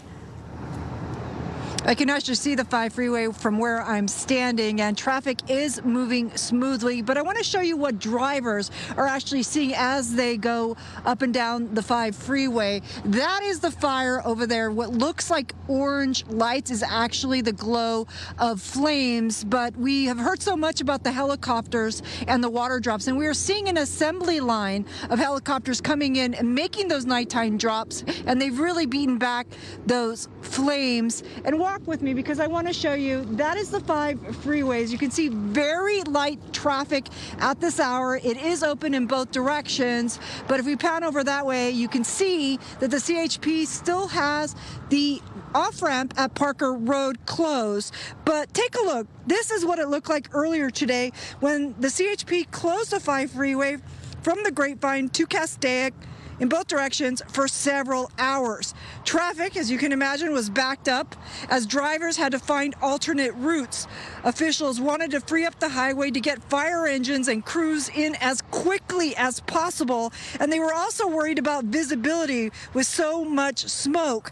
They reopened the freeway at about 6:30 this evening, but 2 northbound freeway off-ramps remain closed, again at Parker Road and at Lake Hughes Road, and that's to keep looky-loos away and to keep roads free of traffic so fire engines and water tenders can move around unimpeded as they try to stop this fire. Now back out here live.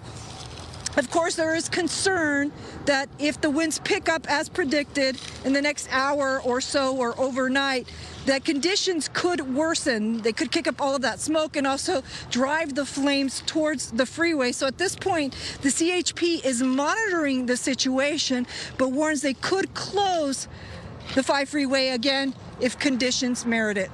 Let's send it back to you. Thank you for that update. Great to see those semis going by behind you there. Here are the current road closures due to the Hughes Fire.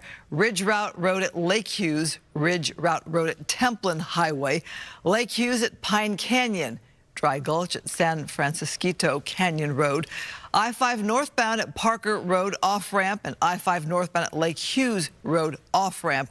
They're shut down.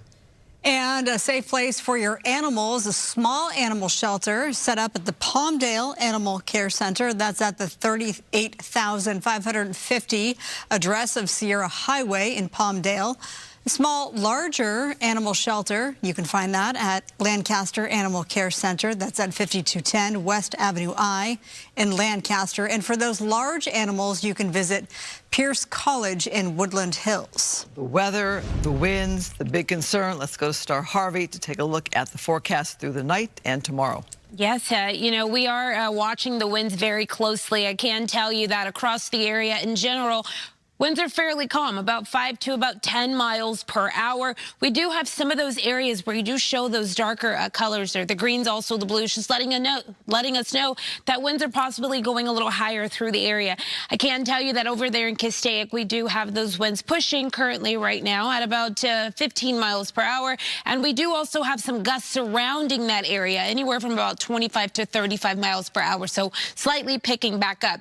Temperatures right now ranging from the 30s through the 50s for some of us, 54 in downtown, 58 in Burbank. We're still having those 70s across Ontario, Santa Ana at 71, Ontario at 68, 49 down in Long Beach. Tonight, we do drop down once below to some freezing temperatures for a good portion of us, especially up in Lancaster, Victorville, and Big Bear, all in the 20s, 56 in Ontario tonight. Along the coast, we'll have some 40s there in Long Beach. The bigger news is also the fact that a red flag warning has been extended. So it was supposed to stop earlier today, but now it is, or excuse me, tomorrow. Now it goes through portions of Friday morning. It's expected to remain windy and dry during that time. We also are looking forward to getting some spring to summer-like temperatures as early as tomorrow. Some of us did get the 70s today. Tomorrow, upper 70s, low 80s. And then we are looking at a chance of rainfall, but also some of that mountain snow as early as this weekend. We did have a wind advisory that has expired just at the 10 o'clock hour, but we do still continue with our high wind warning across all of the highlighted orange area here. This is in effect through tomorrow afternoon, where we could see those winds gusting as high as 50 to 60 miles per hour, and in some of those isolated areas could get even higher. It is going to stretch out, including portions of the Inland Empire and down into portions of Orange County as well. Most of Los Angeles County, but also Ventura County is still included in this red flag warning. It does let us know that the ingredients are there, and if a fire were to ignite, it does have the potential to have some of that rapid spreading there. This, again, is in effect through Friday at 10 a.m. A quick check-in on our futurecast for our humidity values. They have been in single digits for a good portion of us, and we are still seeing those numbers on the map currently and expected to push into our Thursday and possibly some of our Friday as well. So we are going anywhere from about 2 to, I'd say, 20% across most of the area when we think in terms of that humidity percentage. Futurecast shows our winds still gusting up across portions of the Santa Susana Mountains, but also the San Gabriel Mountains there. Santa Susana over and through this way. 29 miles per hour there in Tahunga, up and through Santa Clarita, about 14 miles, and that's going to be the case through Camarillo as well. We are under a ridge of high pressure currently off to the north of us, keeps steepening up or up into portions of Canada. It will remain close enough to influence our weather pattern, especially moving into tomorrow, where we see that nice warm up, and also into Friday. It's when Saturday arrives that we do have a system that does drop down into our region, and it gives us not just rain but also snow as early as Saturday afternoon. By the time Sunday arrives, we are looking at not just a chance for rain and snow, but also the likelihood of some thunderstorms, which does pose threats if it does happen across portions of our burn scars there. Likely to see our wet weather lingering into portions of Monday as well, not exiting our area until late Monday. Here's a look at our precipitation map. Along the coast and the valleys, we're talking about a quarter to, I'd say, a half of an inch. Across our foothills and our mountains, we could see as much as an inch. And of course, we are still tracking the chance of those thunderstorms. And right now, that is looking at about a 20 to 40% chance. So when I return, I'll have more look into our winds pushing into tomorrow, where we are expecting to see the peak of those winds, especially during the back half of the morning and into the afternoon, but also those humidity values, the warm up that is in our 7-day, but also those rain and snow percentages across the weekend. For now, back to you. All right, Star, thanks so much. Let's give you another live look at the Hughes Fire as it burns in Castaic. Fox 11's Ed Lascos is standing by live. Ed? And Christine, this is the view from Castaic Road just off the 5 freeway up on the hillside there, the northwestern flank of the fire.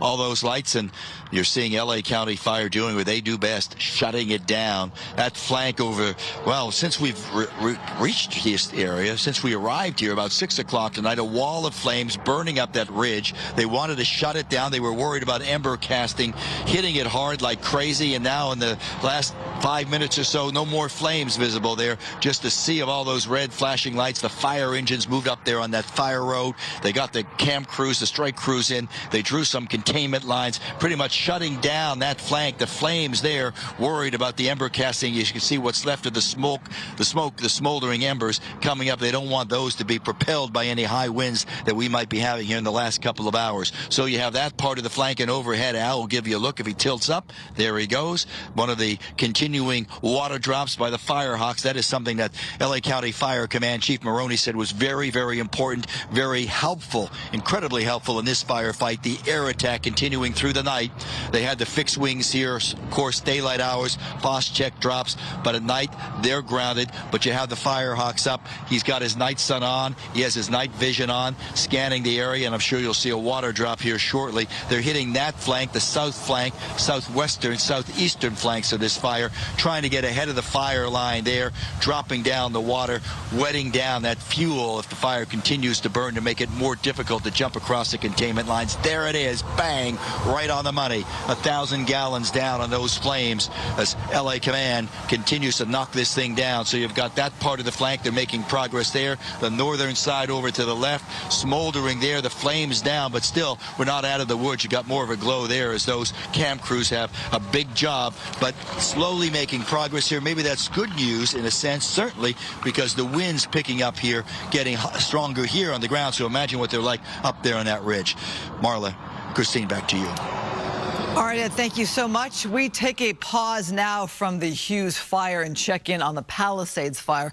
Today, residents in some of the evacuated Palisades zones under the supervision of LAPD were allowed to repopulate and learn the fate of their homes. Pacific Palisades resident Carly Paquette took Fox 11 photojournalist Sam Dubin along for a ride to see if there was anything left of her condo.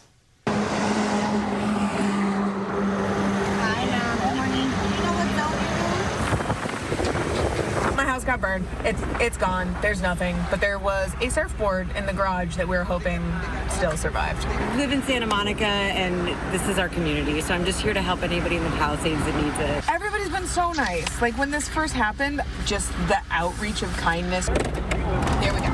I'm not feeling optimistic. Essentially preparing for the expected. I would love a pleasant surprise, but I'm not planning on it. I just need my surfboard, please. It's my only belonging. Yeah, hold on, okay? Okay. Oh, that was a bookcase that was right by the door. It's my muffin tin. It survived, more or less. Look at this. This isn't a life just we built.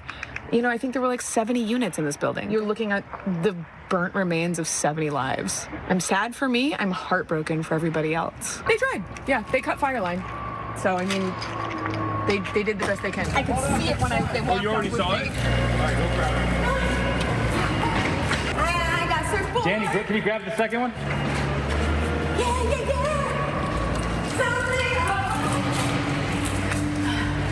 Cool. Thank you guys so much. Thank you guys so much. I appreciate it. It's something.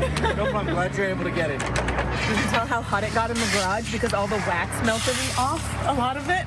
So for now, some success, some sad. As long as you guys took care of everything, you guys are good to go. I feel pretty good. It's something. It's something of my normal life that I can kind of hold on to for a little bit until we rebuild and get everything put back together. What a visual there to end on. Thanks to Sam Dubin, and thanks to her for allowing our camera to be there in that moment. As she said, some normalcy she's getting to take with her to her new home, and also some sadness. I went with a friend of mine to Altadena, and just to find something, even though it was so minimal, but it speaks volumes. It really does. All right, our coverage continues now at 10:30. You're watching the Fox 11 News at 10. This fire is just ripping and roaring up this hill. We've been able to hear it. You can feel the heat. Yeah, look at that. The power poles up in flames. You got to get out of here. No. When the flames come over here, I'll get out of here.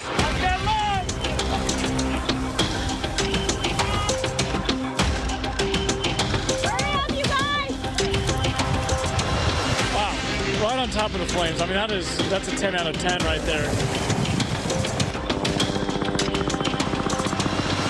When it hits that mountain right there, I'm out. As we approach the bottom of the hour, a minute away from 10:30, the Hughes Fire continues to burn tonight. The firefighters have a good hold on it, but the wind starting to pick up a bit. Fox 11's Ed Lascos is standing by with the update for us. Ed.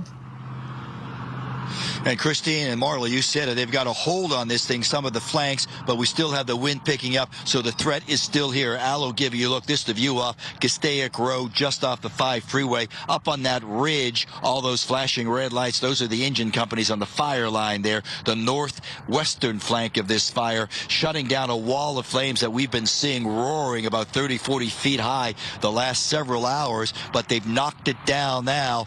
Big concern about those ember castings if these winds pick up, blowing. If you could see some of the smoke, it's hard to see at this point, but it would be blowing to the right of your screen, meaning that the winds are blowing, propelling any of those embers to the south, the southeast, so they wanted to eliminate that threat by knocking it down. So more of what's going on here in the fire lines. To the video we go, check it. Lots of relief engines coming in, dozens of them rolling in here, one even from the city of Santa Monica, replacing the firefighters who've been on the front lines for now almost the past 12 hours. A big part of the firefight, according to LA County Fire Chief Anthony Maroney. Another part, he says, thankful for the winds allowing the air attack to continue through the nighttime hours. The Firehawk choppers flying one after another with their night vision spinning around and making their water drops, hitting the hot spots, hitting some of the dry brush ahead of the fire line to keep the containment, to keep those fire embers from moving. As the fire chief says, this has been a long battle and it continues through the night. Listen to the chief.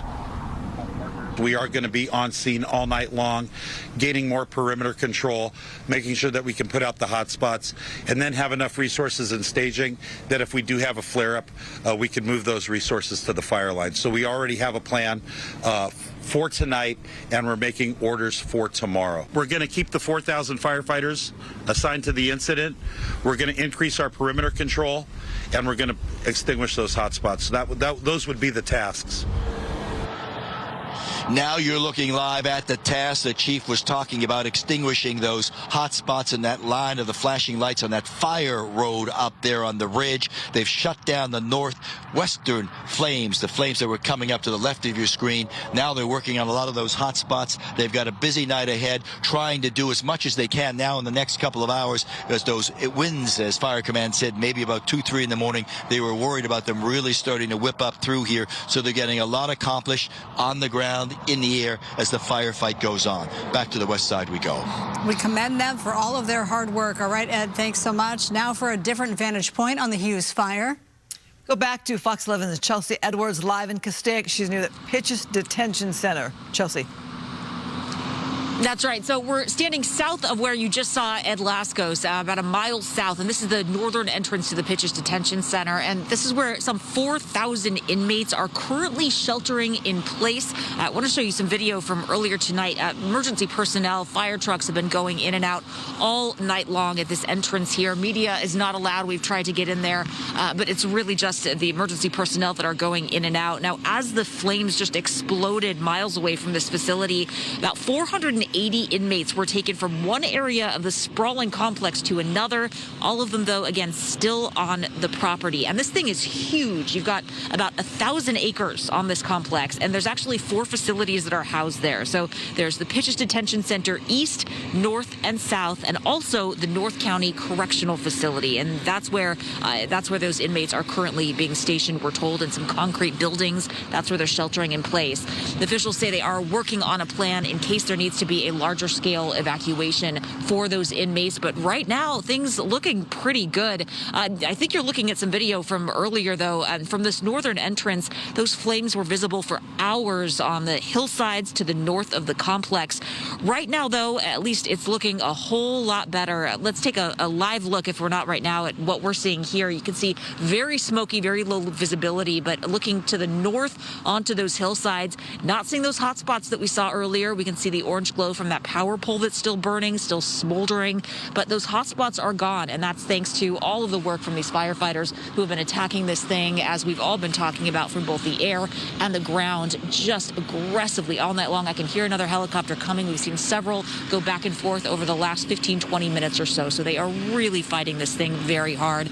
Also in the back of me is an animal shelter, the Castaic Animal Shelter. Thankfully, that was evacuated successfully earlier today. All the dogs, the cats, the chickens that were there have all been taken to the Lancaster Animal Care Center. There's also the Palmdale Animal Care Center that's open for small animals as well. So a lot of good news to report here. I mean, this really is, at least so far, being contained to the northern part of this facility. The detention center currently not under a lot of immediate threat, and those inmates are obviously still there sheltering in place. But of course, conditions could change. We will be monitoring it throughout the night. Christine, Marla? We'd like to hear the good news. All right, Chelsea, thanks so much. The Hughes Fire brought the Grapevine to a standstill, shutting down the 5 freeway that was earlier today. Tonight, traffic is moving again as lanes have reopened. Fox 11's Christy Fajardo's live with the latest updates from Castaic Road near the 5 freeway. Christy? Yeah, not only is the 5 freeway open, many of the drivers are probably wondering where the fire is. It's actually right over there, but as you heard Chelsea say, things are looking a whole lot better. When we first got here, there was actually a wall of flames. Now we're just seeing what look like flickering orange lights. Those are actually little hot spots, but those helicopters have come in and they have really beaten back the flames. And walk with me, because that is the 5 freeway right over there. As you can see, traffic is moving in both directions. But if we pan that way, I can show you that Parker Road is still closed, at least the off-ramp is. And take a look. I want to show you video of what it looked like earlier. That's when the CHP closed the 5 freeway from the Grapevine to Castaic, and it remained closed for several hours. As you can imagine, traffic was backed up for miles as drivers had to find alternate routes. Officials wanted to free up the highway to get fire engines in as quickly as possible. They also wanted crews to be able to move around, and they were worried about visibility because there was so much smoke. They reopened the freeway about 6:30 this evening, but 2 northbound freeway off-ramps remain closed at Parker Road, as I mentioned, and also at Lake Hughes Road. And that's to keep looky-loos away and also to keep the roads free of traffic so fire engines, crews, and water tenders can move around unimpeded as they try to stop this fire. And earlier tonight, the CHP actually warned that with the winds coming in, there was a chance that they could close the 5 freeway again, because if those winds pick up, the flames can pick up and so can the smoke. But right now, conditions, as I mentioned, are looking a whole lot better. Live in Castaic, I'm Christy Fajardo. Let's send it back to you. Love seeing that traffic there behind you. I'm going to wait for one more vehicle to go by. There we go. All right, Christy, thank you so much. There's a few of them. We take you live, SkyFOX overhead here. It is wonderful news to hear about some containment numbers there, 14%. Marla, we were unsure about any containment earlier this evening, and to have that update is really welcome news as we still look at the fire there on the ground. Yes, LA County Fire, CAL FIRE, Angeles National Forest, they're all in unified cohesion as they battle this fire, the Hughes Fire. LA County Fire putting out those new numbers tonight, too, and also reminding us that they have crews, of course, and so does CAL FIRE at still the Palisades Fire and the Eaton Fire. So they are spread thin, but they have a strong force thanks to outside help from Northern California, from out of state, and even internationally. So we thank all of the crews out there tonight. We here at Fox 11 have had crews around Castaic since that Hughes Fire began. One of those among our crew is Fox 11's Robert Moses. He joins us now live with his perspective tonight. Robert? Marla and Christine, we're right on Castaic Lake, and we've been watching these helicopters. You see one taking off there just in the distance. This is where they come and touch down, if you will, grab about 1,000 gallons of water, and then head to the front lines to do those water drops that we've all been telling you about. It's really like clockwork to see this. They come here, grab the water, go out, come back, rinse and repeat, and this happens every couple minutes or so. It's really an awe-inspiring thing to watch, and fortunately the winds are low enough that these aircraft can be here in the air and attacking this fire. We didn't get to see that with some of the other fires that have plagued this area, but luckily with this one, this is part of the arsenal at the disposal of these firefighters. Now, I've been speaking with evacuees throughout the day. I met a mother and her daughter earlier who live here in Castaic, and the mother, Terry, talked about what it was like to leave the home this morning. Been home just about 5 minutes when Valerie texted me that there was a fire by the lake, and I went outside, saw it, and probably like for about an hour I was packing stuff up, and I kind of had a mental list of what I needed just because of watching, you know, people who just had gone through this. So I kind of had a mental note, just made a pile, packed it up, got the dog. I grew up in this house like this. I've only ever lived in Castaic, and I'm 18, so it's definitely really sad. I mean, all my friends live here too. I had friends who got evacuated as well, so we've been kind of checking in on each other. So I was able to text Terry earlier tonight. In our travels, we were able to get up to their house, and luckily it is unscathed, as are all the others in this neighborhood, which is fortunate. And I texted Terry that the house is fine. She was grateful for that, but she can't get back tonight. That area is still under a mandatory evacuation, so tens of thousands of people will spend this night somewhere other than their homes, and perhaps not sleeping a whole lot, wondering what tomorrow will bring. Marlon, Christine, back to you. To weather now. Thank you. Is out there, you know, where our reporter is at the Hughes Fire. We do show that conditions are on the calmer side, especially when we think of where we were when the Hughes Fire did start. We had those winds out there that were going at about 10 to 20 miles per hour, and we did have gusts in the 30-mile-per-hour range. Things are not worsening. We do have some of the areas surrounding where we are tracking winds moving anywhere from about 25 to 35 miles per hour. And so we do start with a look here at our temperatures for today. I want to take you across the downtown area, one of those areas where we did clock in some of the warmer temperatures. We talked spring and summer-like for our Wednesday and also rolling into tomorrow as well. So yesterday we had 71 degrees. Today we came in at 78. You'll see the difference there. That's 10 degrees above where we are typically at for this time of the year, and not too far off from our lows. Tomorrow we are expected to have our temperatures across portions of the Inland Empire, but also in the valleys in the 80s.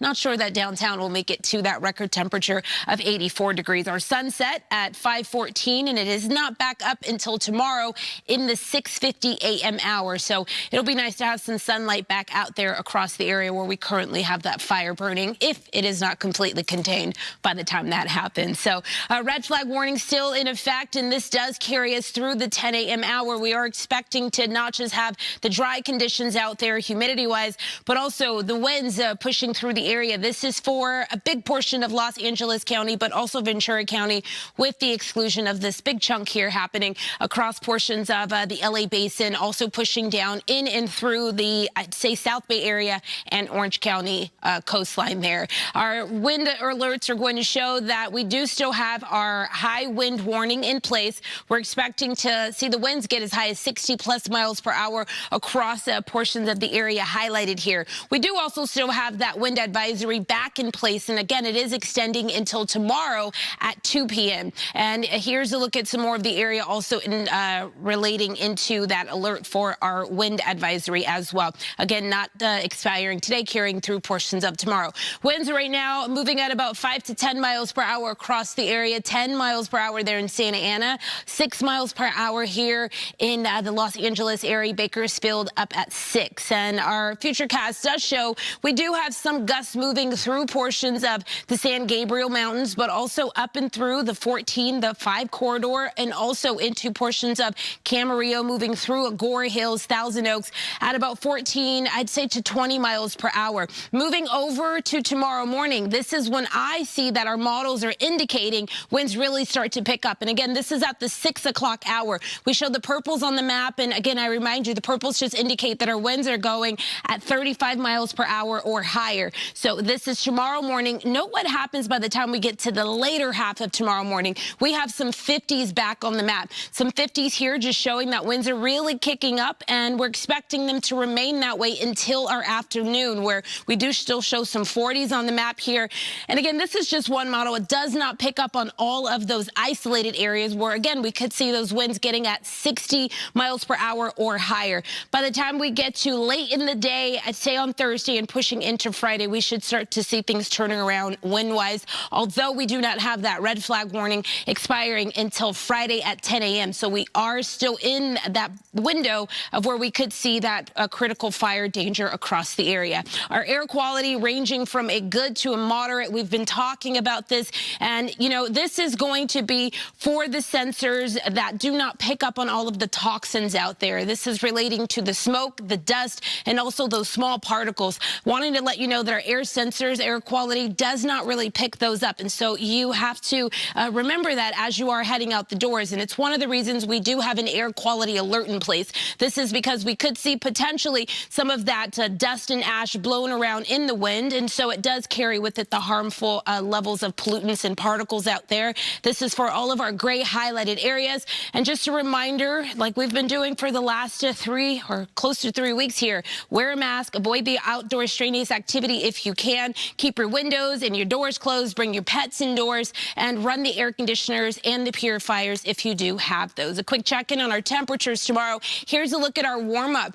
81 there in Santa Ana. We also have an 80 down in Newport Beach, 76 in Ontario, some upper 70s in Burbank, but also in Santa Monica. All of this warm weather has a lot to do with the fact that we do have a ridge of high pressure sitting off to the north of us, and it's been in place there for a while and does continue to steepen. And with that, we do see the impacts of it. So dry conditions, but also that warm up moving into our Thursday. So tomorrow, Friday rolls around and we start to see our temperatures declining. We have a system that is pushing in right across the area, seeping in from the north there. And so what that means for us this weekend, as early as Saturday afternoon, is that we see precipitation on the map. We've not seen this in quite some time. And so we are talking about 1/4 of an inch to 1/2 of an inch for most of us. We do have some of those isolated areas that could see as much as an inch. And then as of Sunday, we do show more shower potentials in the area, not just rain, but also some of that snow in our higher elevations.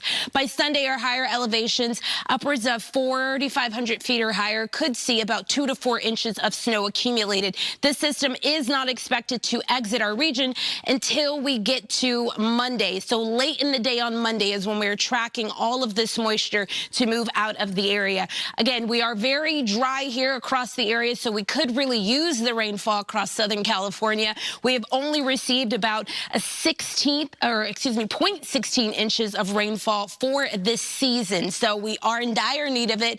But again, it does pose more issues when we think in terms of mudslides, but also debris flow. I want to remind you the chance of debris flow is low, but it is not at 0. And if we do get that thunderstorm hitting across portions of our burned area, that again could pose the issues that we do not want to see across the area. A quick check-in on our 7-day forecast shows tomorrow we do have some nice skies out there. We have to remember that we may still see that smoke and dust and ash flying around out there. Temperatures along the coast in the 70s. There's a warm up into the valleys, Inland Empire area, but also into Orange County where we do show the 80s. It's short-lived.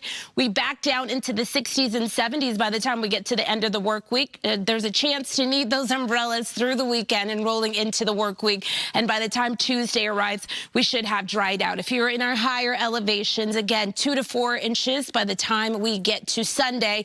And we are looking to see things clear out for you as well by the time we get to, I'd say, Tuesday for next week.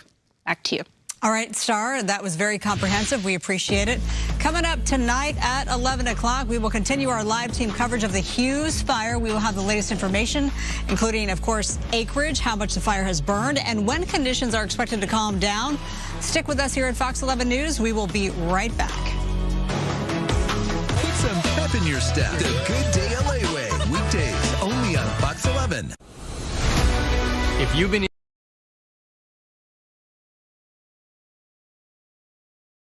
Fox 11. If you've been injured in an accident, you might feel like you're drowning in bills with no lifeline in sight. After an accident, you need help. Don't waste time. Call the offices of Larry H. Parker right away. We've won over $2 billion for our clients because we believe no one should settle for less than what's right. Consultations are always free, and you pay nothing until we win. Call Larry H. Parker. We'll fight for you. Del Taco's new Chipotle chicken burrito and bean rice and cheese burrito, packed with flavor and fresh ingredients on Del's Real Deals menu.